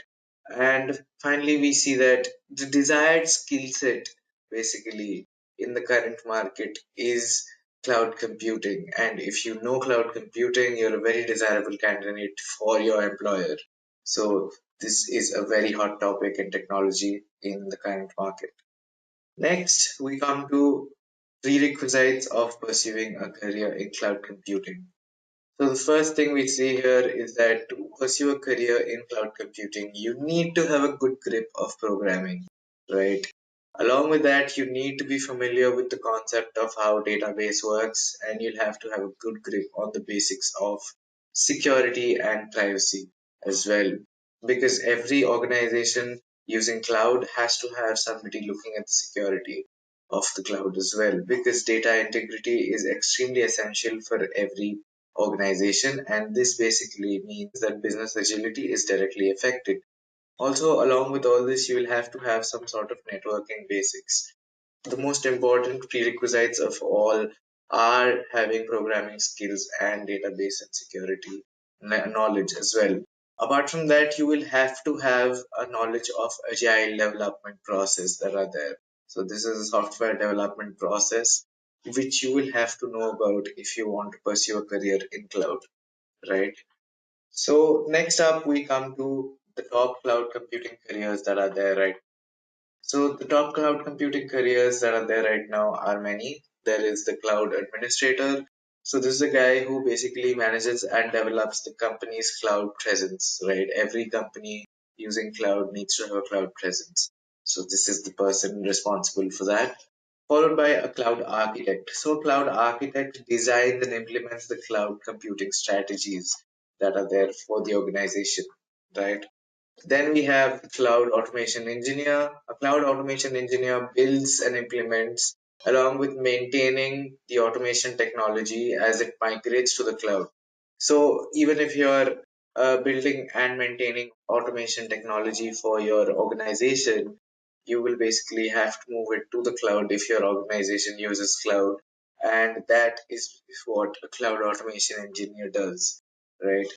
Next up is the cloud consultant. So what a cloud consultant does is that a cloud consultant will assess the company's needs for a new software or a new device which best meets the needs that they require. And that is what they do. They assess the company's needs and then decide, right? And then finally, we have cloud security analysts. So basically, every organization that has moved to cloud will have to have a security analyst who will ensure the integrity and security of the company's cloud presence and the data that is there, because data integrity is extremely important. Next up, we have the top cloud service providers. So the first top cloud service provider is AWS. That is the Amazon Web Services. That is the cloud services provided by Amazon. And they are top right now with over 80% companies using them. Along with that, there is Azure, which is by Microsoft, and Google Cloud, which is the cloud platform for Google as well. Apart from that, we have Phoenix Snap and Adobe Creative Cloud, along with IBM and Huawei as well. And then we have VMware, P Cloud, Alibaba Cloud, and then finally we have Kamatera. So these are the cloud service providers that are there, and AWS, Azure, Google Cloud, and IBM are the top 4 cloud service providers that are there right now.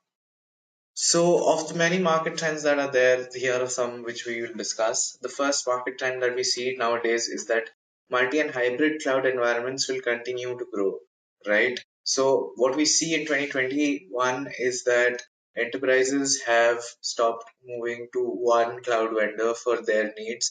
They have gone to multiple cloud vendors to best meet their needs, because today it is all about how scalable you can make your operations and how cost effective you are, right? So the next thing we see is that retaining compliance in a complex environment. So cloud environments are really complex, and you need to basically have some sort of visibilities so that you can maintain the integrity of the data and therefore improve business agility, right? So organizations will make cloud savings a priority right now, because the worldwide revenue from cloud has been growing by 17% to around $266.4 billion. And this is basically because the decentralized model of consumption that is raised by costs, right? So the next trend we see is that it is all about solution focused partners. Now we see that in cloud computing, there has to always be a third party present, right? So if you want to host your applications and your web pages and whatever it is, then you can basically have a third party who will host them for you. So if you have a third party who basically meets your demands and needs, you can basically focus towards a common goal, and that basically increases business agility. And finally, we see the trend that there is a continuous shift to tech on demand. So nowadays we talk about AI and ML, and soon after there's going to be another shift, and then another, and then another. What we're trying to say is that the change in cloud computing or in technology never stops, and there always will be this trend of continuous change in the technological field. Right now, it is all about AI and ML and DevOps. So these are the current hot topics in the market right now. So the next thing we talk about is the salary statistics, right? So if you're talking about India, Karnataka, Mumbai, and Tamil Nadu are the IT hubs in India, right? So if you're working in Tamil Nadu for a cloud service provider, you will average a salary of around 4,27,000. Then we come to Mumbai, where you'll average a salary of around 7,19,119.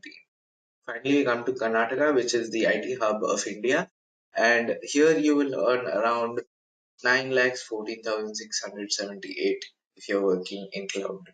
So if you have around 0 to 3 years of experience, you can expect a salary package of around 12.4 lakhs. Whereas if you have around 4 to 6 years of experience, you can expect a salary package of 17.4 to 19 lakhs, right? And finally, we come to the future scope of careers in cloud computing. So if you're looking for a career in cloud computing, the future is very bright.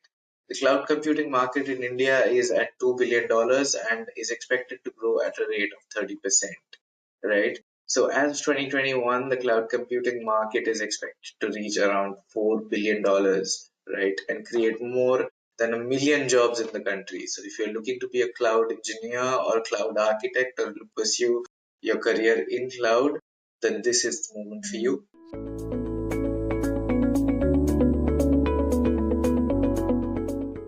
Are you ready to crack your next AWS interview or take your cloud skills to the next level?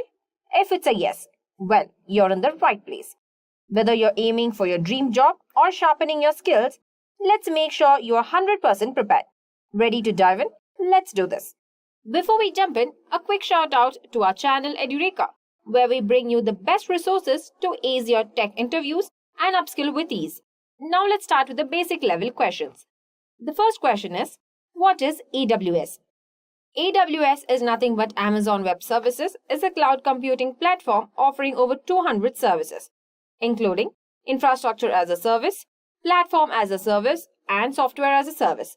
It provides scalable, cost-effective solutions, computing power, database storage, and content delivery services. It helps businesses scale and manage their operations efficiently and affordably. Moving on to the next question. What is EC2? Amazon Elastic Compute Cloud is a web service that enables users to create and run virtual machines in the cloud. It aims to simplify web-scale cloud computing for developers by providing secure, resizable compute capacity. This allows developers to easily run applications and scale them as needed. The next question is, what is S3? Amazon Simple Storage Service is a cloud-based, scalable, and secure object storage service that enables users to store and retrieve data from anywhere. It offers industry-leading scalability, data availability, security, and performance. With S3, you can easily manage and scale your storage needs, making it perfect for backups, archives, and handling large amounts of data efficiently. The next question is, what is a VPC? A virtual private cloud is a secure, isolated private cloud hosted with a public cloud. It allows customers to run code, store data, and host websites. VPC roles define which peer devices process, bridge protocol data units, and respond to address resolution protocol requests, allowing for seamless integration with public cloud providers. In simpler terms, a VPC provides a private network within the cloud, giving you control over your resources, network configuration, and security settings, while still benefiting from the scalability and flexibility of the public cloud. Here is the next question. Explain AWS Lambda. AWS Lambda is a serverless computing service that allows users to build applications without managing servers. It's ideal for applications that need to scale up rapidly and scale down to zero when not in demand. It allows users to execute code in response to events like data changes. In other words, Lambda automatically handles the infrastructure for you. So, you can focus on writing code and responding to events without worrying about server management, making it cost-effective and flexible solution for modern applications. The next question we have is, what is autoscaling? Autoscaling is a cloud computing feature that automatically adjusts resource allocation based on a user demand, monitoring metrics like CPU usage and incoming traffic. It allows organizations to scale cloud services like server capacities or virtual machines up or down. In other words, autoscaling adjusts resources automatically to match your needs, ensuring efficient performance and cost savings. It helps handle changes in demand without manual intervention. Here is another question. What does ELB stands for?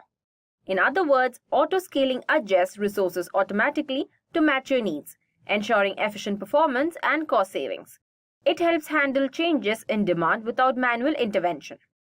In simpler terms, ELB helps evenly distribute traffic to your servers, ensuring no single server gets overwhelmed. It automatically adjusts to handle traffic changes, keeping your applications running smoothly. Here is another question. Define CloudFront.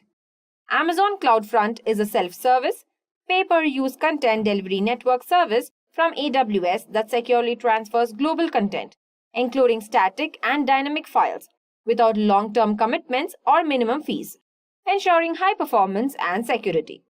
CloudFront speeds up the delivery of your website content to users worldwide and protects it with strong security measures, all while being cost-effective and easy to use. Moving on to the next question. What is RDS? Amazon Relational Database Service is a cost-effective web service that enables users to set up, operate, and scale relational databases in AWS Cloud. It enables efficient data storage, organization, and access for business purposes like modeling, reporting, and analysis. An easy way we can say, RDS makes it easy for you to manage your databases, handle your data efficiently, and focusing on using that data for your business without worrying about the underlying infrastructure.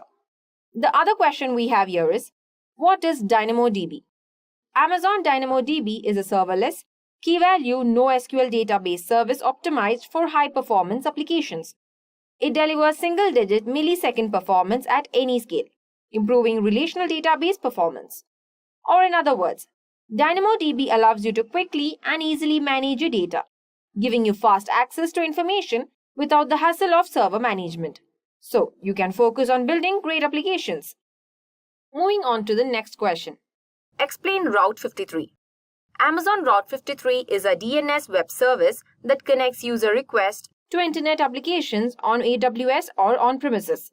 It translates domain names into IP addresses, allowing computers to communicate and verify reachability, availability, and functionality. Route 53 helps you ensure that when someone types your website's address, it gets directed to the right place quickly and reliably, making sure your site is accessible and working properly.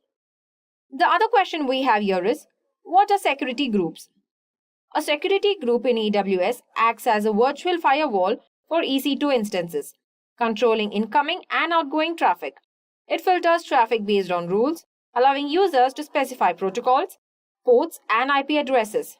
These security features are crucial in cloud computing to ensure the security of resources and maintain a secure network environment. In easy way, security groups help you protect your EC2 instances by controlling what traffic is allowed in and out, keeping your resources safe and your network secure. Here is another question. Difference between public and private subnets in AWS. The key differences between public and private subnets in AWS are: in public subnet, resources can access the internet directly. But in private subnet, resources cannot access the internet directly. The public subnet is connected to an internet gateway, but the private subnet has no direct route to any internet gateway. Lastly, public subnet used for public-facing applications like web servers, but the private subnet used for sensitive data and internal applications. Let's move on to the next question. What is IAM? AWS Identity and Access Management is a web service that enables users to control access to AWS resources and services securely. It is a cybersecurity discipline that deals with user access to digital resources and their usage. IAM systems prevent hackers and ensure users have the necessary permissions to perform their tasks, ensuring that only authorized users can access AWS resources. Or in other words, IAM helps you manage who can access your AWS resources and what they can do, keeping your data safe and ensuring that only right people have the right permissions. Let's move on to the next question.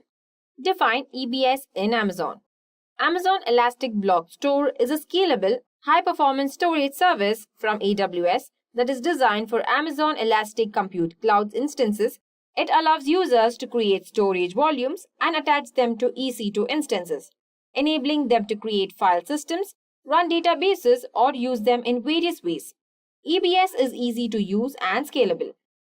Or in other words, EBS provides you with flexible and reliable storage that you can easily connect to your EC2 instances, helping you store and manage your data efficiently as your needs grow. The next question here we have is, what is SQS? Amazon Simple Queue Service is a managed message queuing service in AWS that enables users to send, store, and receive messages between software components. Introduced in 2004, it decouples and scales distributed software systems and components, supporting programmatic message sending through web service applications over the internet. Or, in other words, SQS helps you manage communication between different parts of your application by queuing messages, making it easier to handle data flow and scale your system effectively. Let's see the next question. What is CloudFormation? AWS CloudFormation is a service by AWS that enables developers and businesses to create and manage AWS and third-party resources in an orderly and predictable manner. It provides templates for defining and setting up cloud infrastructure, allowing users to define and deploy applications and services as code, even without technical knowledge. It simplifies management, scaling, and updating of cloud resources. The next question is, explain Cloud Trial. Cloud Trial is a service by AWS that tracks user activity and API usage, aiding in auditing, security monitoring, and operational troubleshooting. It records all modifications and API calls in an AWS account, enabling the identification of potential security issues and compliance requirements. In simpler terms, Cloud Trial helps you keep track of everything happening in your AWS account, making it easier to monitor security, troubleshoot problems, and ensure you're meeting compliance standards. Let's see the next question. What is the shared responsibility model? The shared responsibility model is a framework that outlines the responsibilities of a cloud service provider and a customer in securing cloud services and data. It suggests that two or more parties play a role in ensuring security of distinct elements within the public cloud environment. AWS is responsible for protecting the infrastructure running all services offered in AWS Cloud. The last question in the basic level is, what is the well-architected framework? The AWS well-architected framework is a set of best practices designed by AWS to help businesses build and operate efficient, secure, and reliable cloud-based systems. It guides how well your architecture aligns with cloud best practices, covering aspects such as operational excellence, security, reliability, performance efficiency, cost optimization, and sustainability. In simpler terms, this framework helps you design and maintain your cloud systems by providing guidelines to ensure they are effective, secure, and cost efficient, covering all the key areas of the successful cloud setup. Now let's start with the intermediate AWS interview questions. The first question we have here is, what are EC2 Spot instances?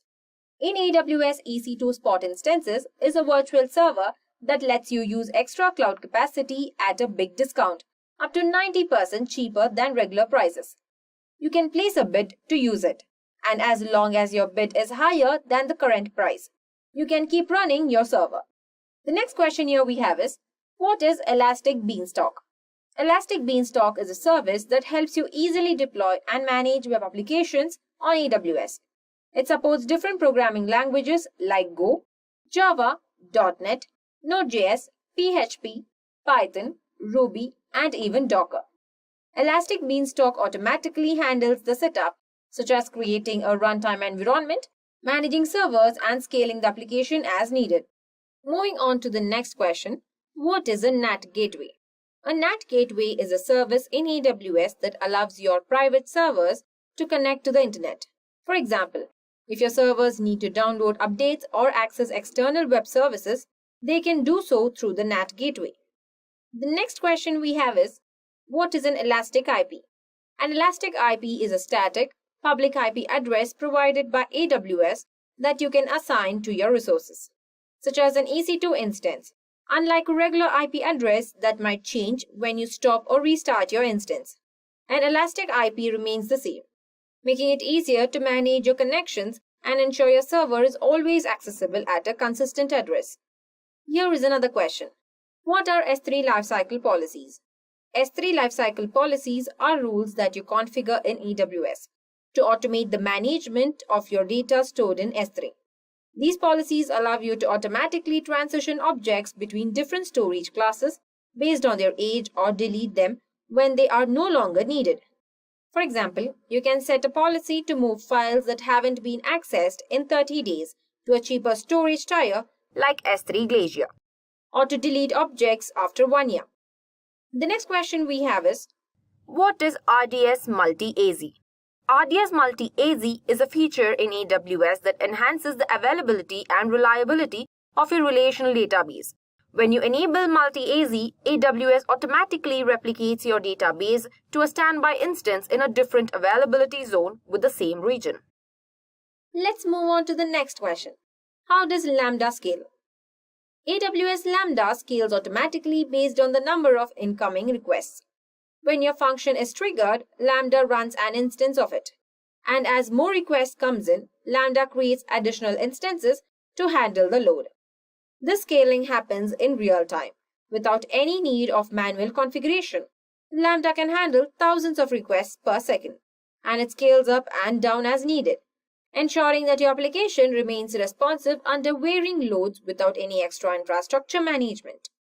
Now let's see the next question. What is a network ACL? A network ACL, that is access control list, is a layer of security that acts as a virtual firewall for controlling inbound and outbound traffic at a subnet level within your VPS.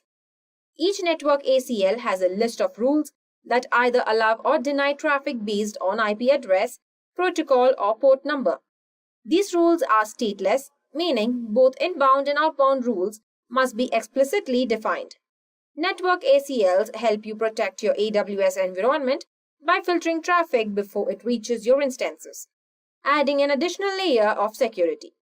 Here is another question. How do you secure S3 buckets? Securing S3 buckets involves several best practices.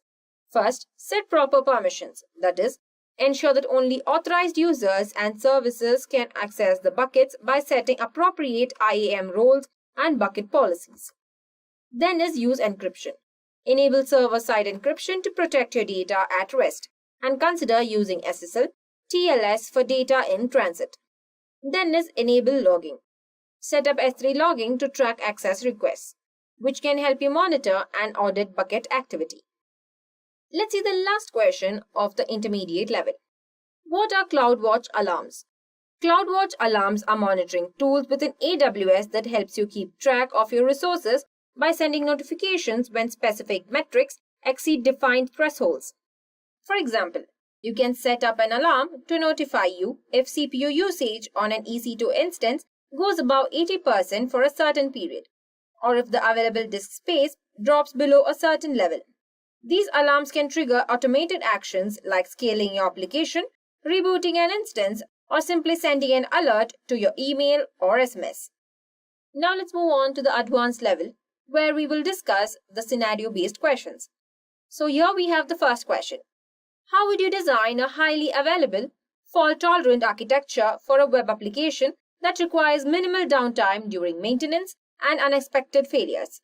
The answer here is, to design a highly available and fault-tolerant architecture, use multi-AZ deployments. Deploy your application across multi-availability zone to ensure high availability. For databases, use Amazon RDS with multi-AZ deployments to ensure automatic failover. Then, implement load balancing.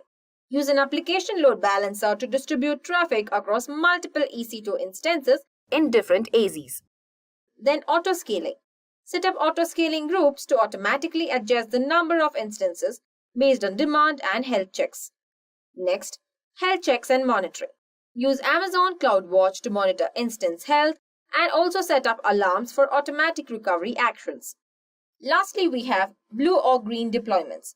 Utilize AWS CodeDeploy or Elastic Beanstalk's deployment policies for blue or green deployments to minimize downtime during updates. The next question is, your application requires low latency access to data stored in S3, but you have users distributed globally. How can you optimize the data access performance? The answer we have is, implement Amazon CloudFront as a content delivery network to cache and deliver S3 data from the edge locations closer to your users. Additionally, use S3 transfer acceleration to speed up uploads and downloads. Moving on to the next question. Describe how you would secure data in Amazon S3. ensuring that access is controlled and data is encrypted at rest and in transit. To secure data in Amazon S3, firstly, enable encryption. Use server-side encryption with AWS Key Management Service to encrypt data at rest. For in-transit encryption, ensure SSL TLS is used when accessing S3. Next is implement bucket policies. Set up bucket policies and IAM roles to restrict access based on user or service requirements. Then, use access control lists. Configure ACLs to grant or deny access to specific users or groups. Here is another scenario-based question. You need to ensure that a critical application can automatically recover from regional outage and continue to serve users with minimal decryption. How would you architect this solution? The answer is, deploy the application across multiple AWS regions using Amazon Route 53 for DNS failover and AWS Global Accelerator for global traffic management. Implement cross-region replication for databases and use auto-scaling groups across regions. Here we have the last scenario-based question. How would you architect a scalable, fault-tolerant data processing pipeline using AWS services?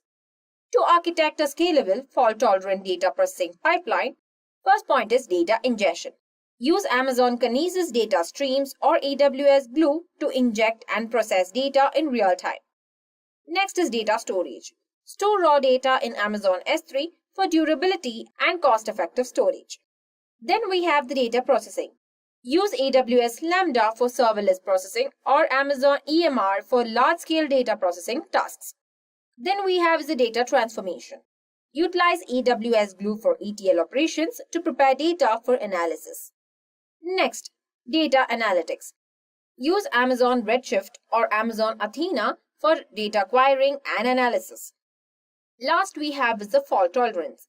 Implement retries and error handling in Lambda functions and use S3 versioning to recover from data corruption.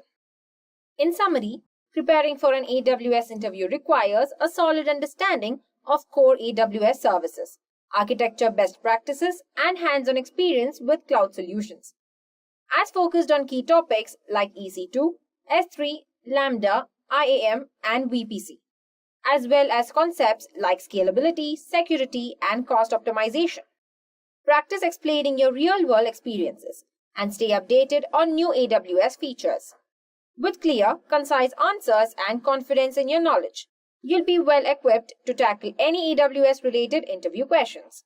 And with this, we have come to an end to this full course on cloud computing. If you enjoyed listening to this full course, please be kind enough to like it, and you can comment on any of your doubts and queries. We will reply to them at the earliest. And do look up for more videos and playlists and subscribe to Edureka's YouTube channel to learn more. Thank you for watching and happy learning.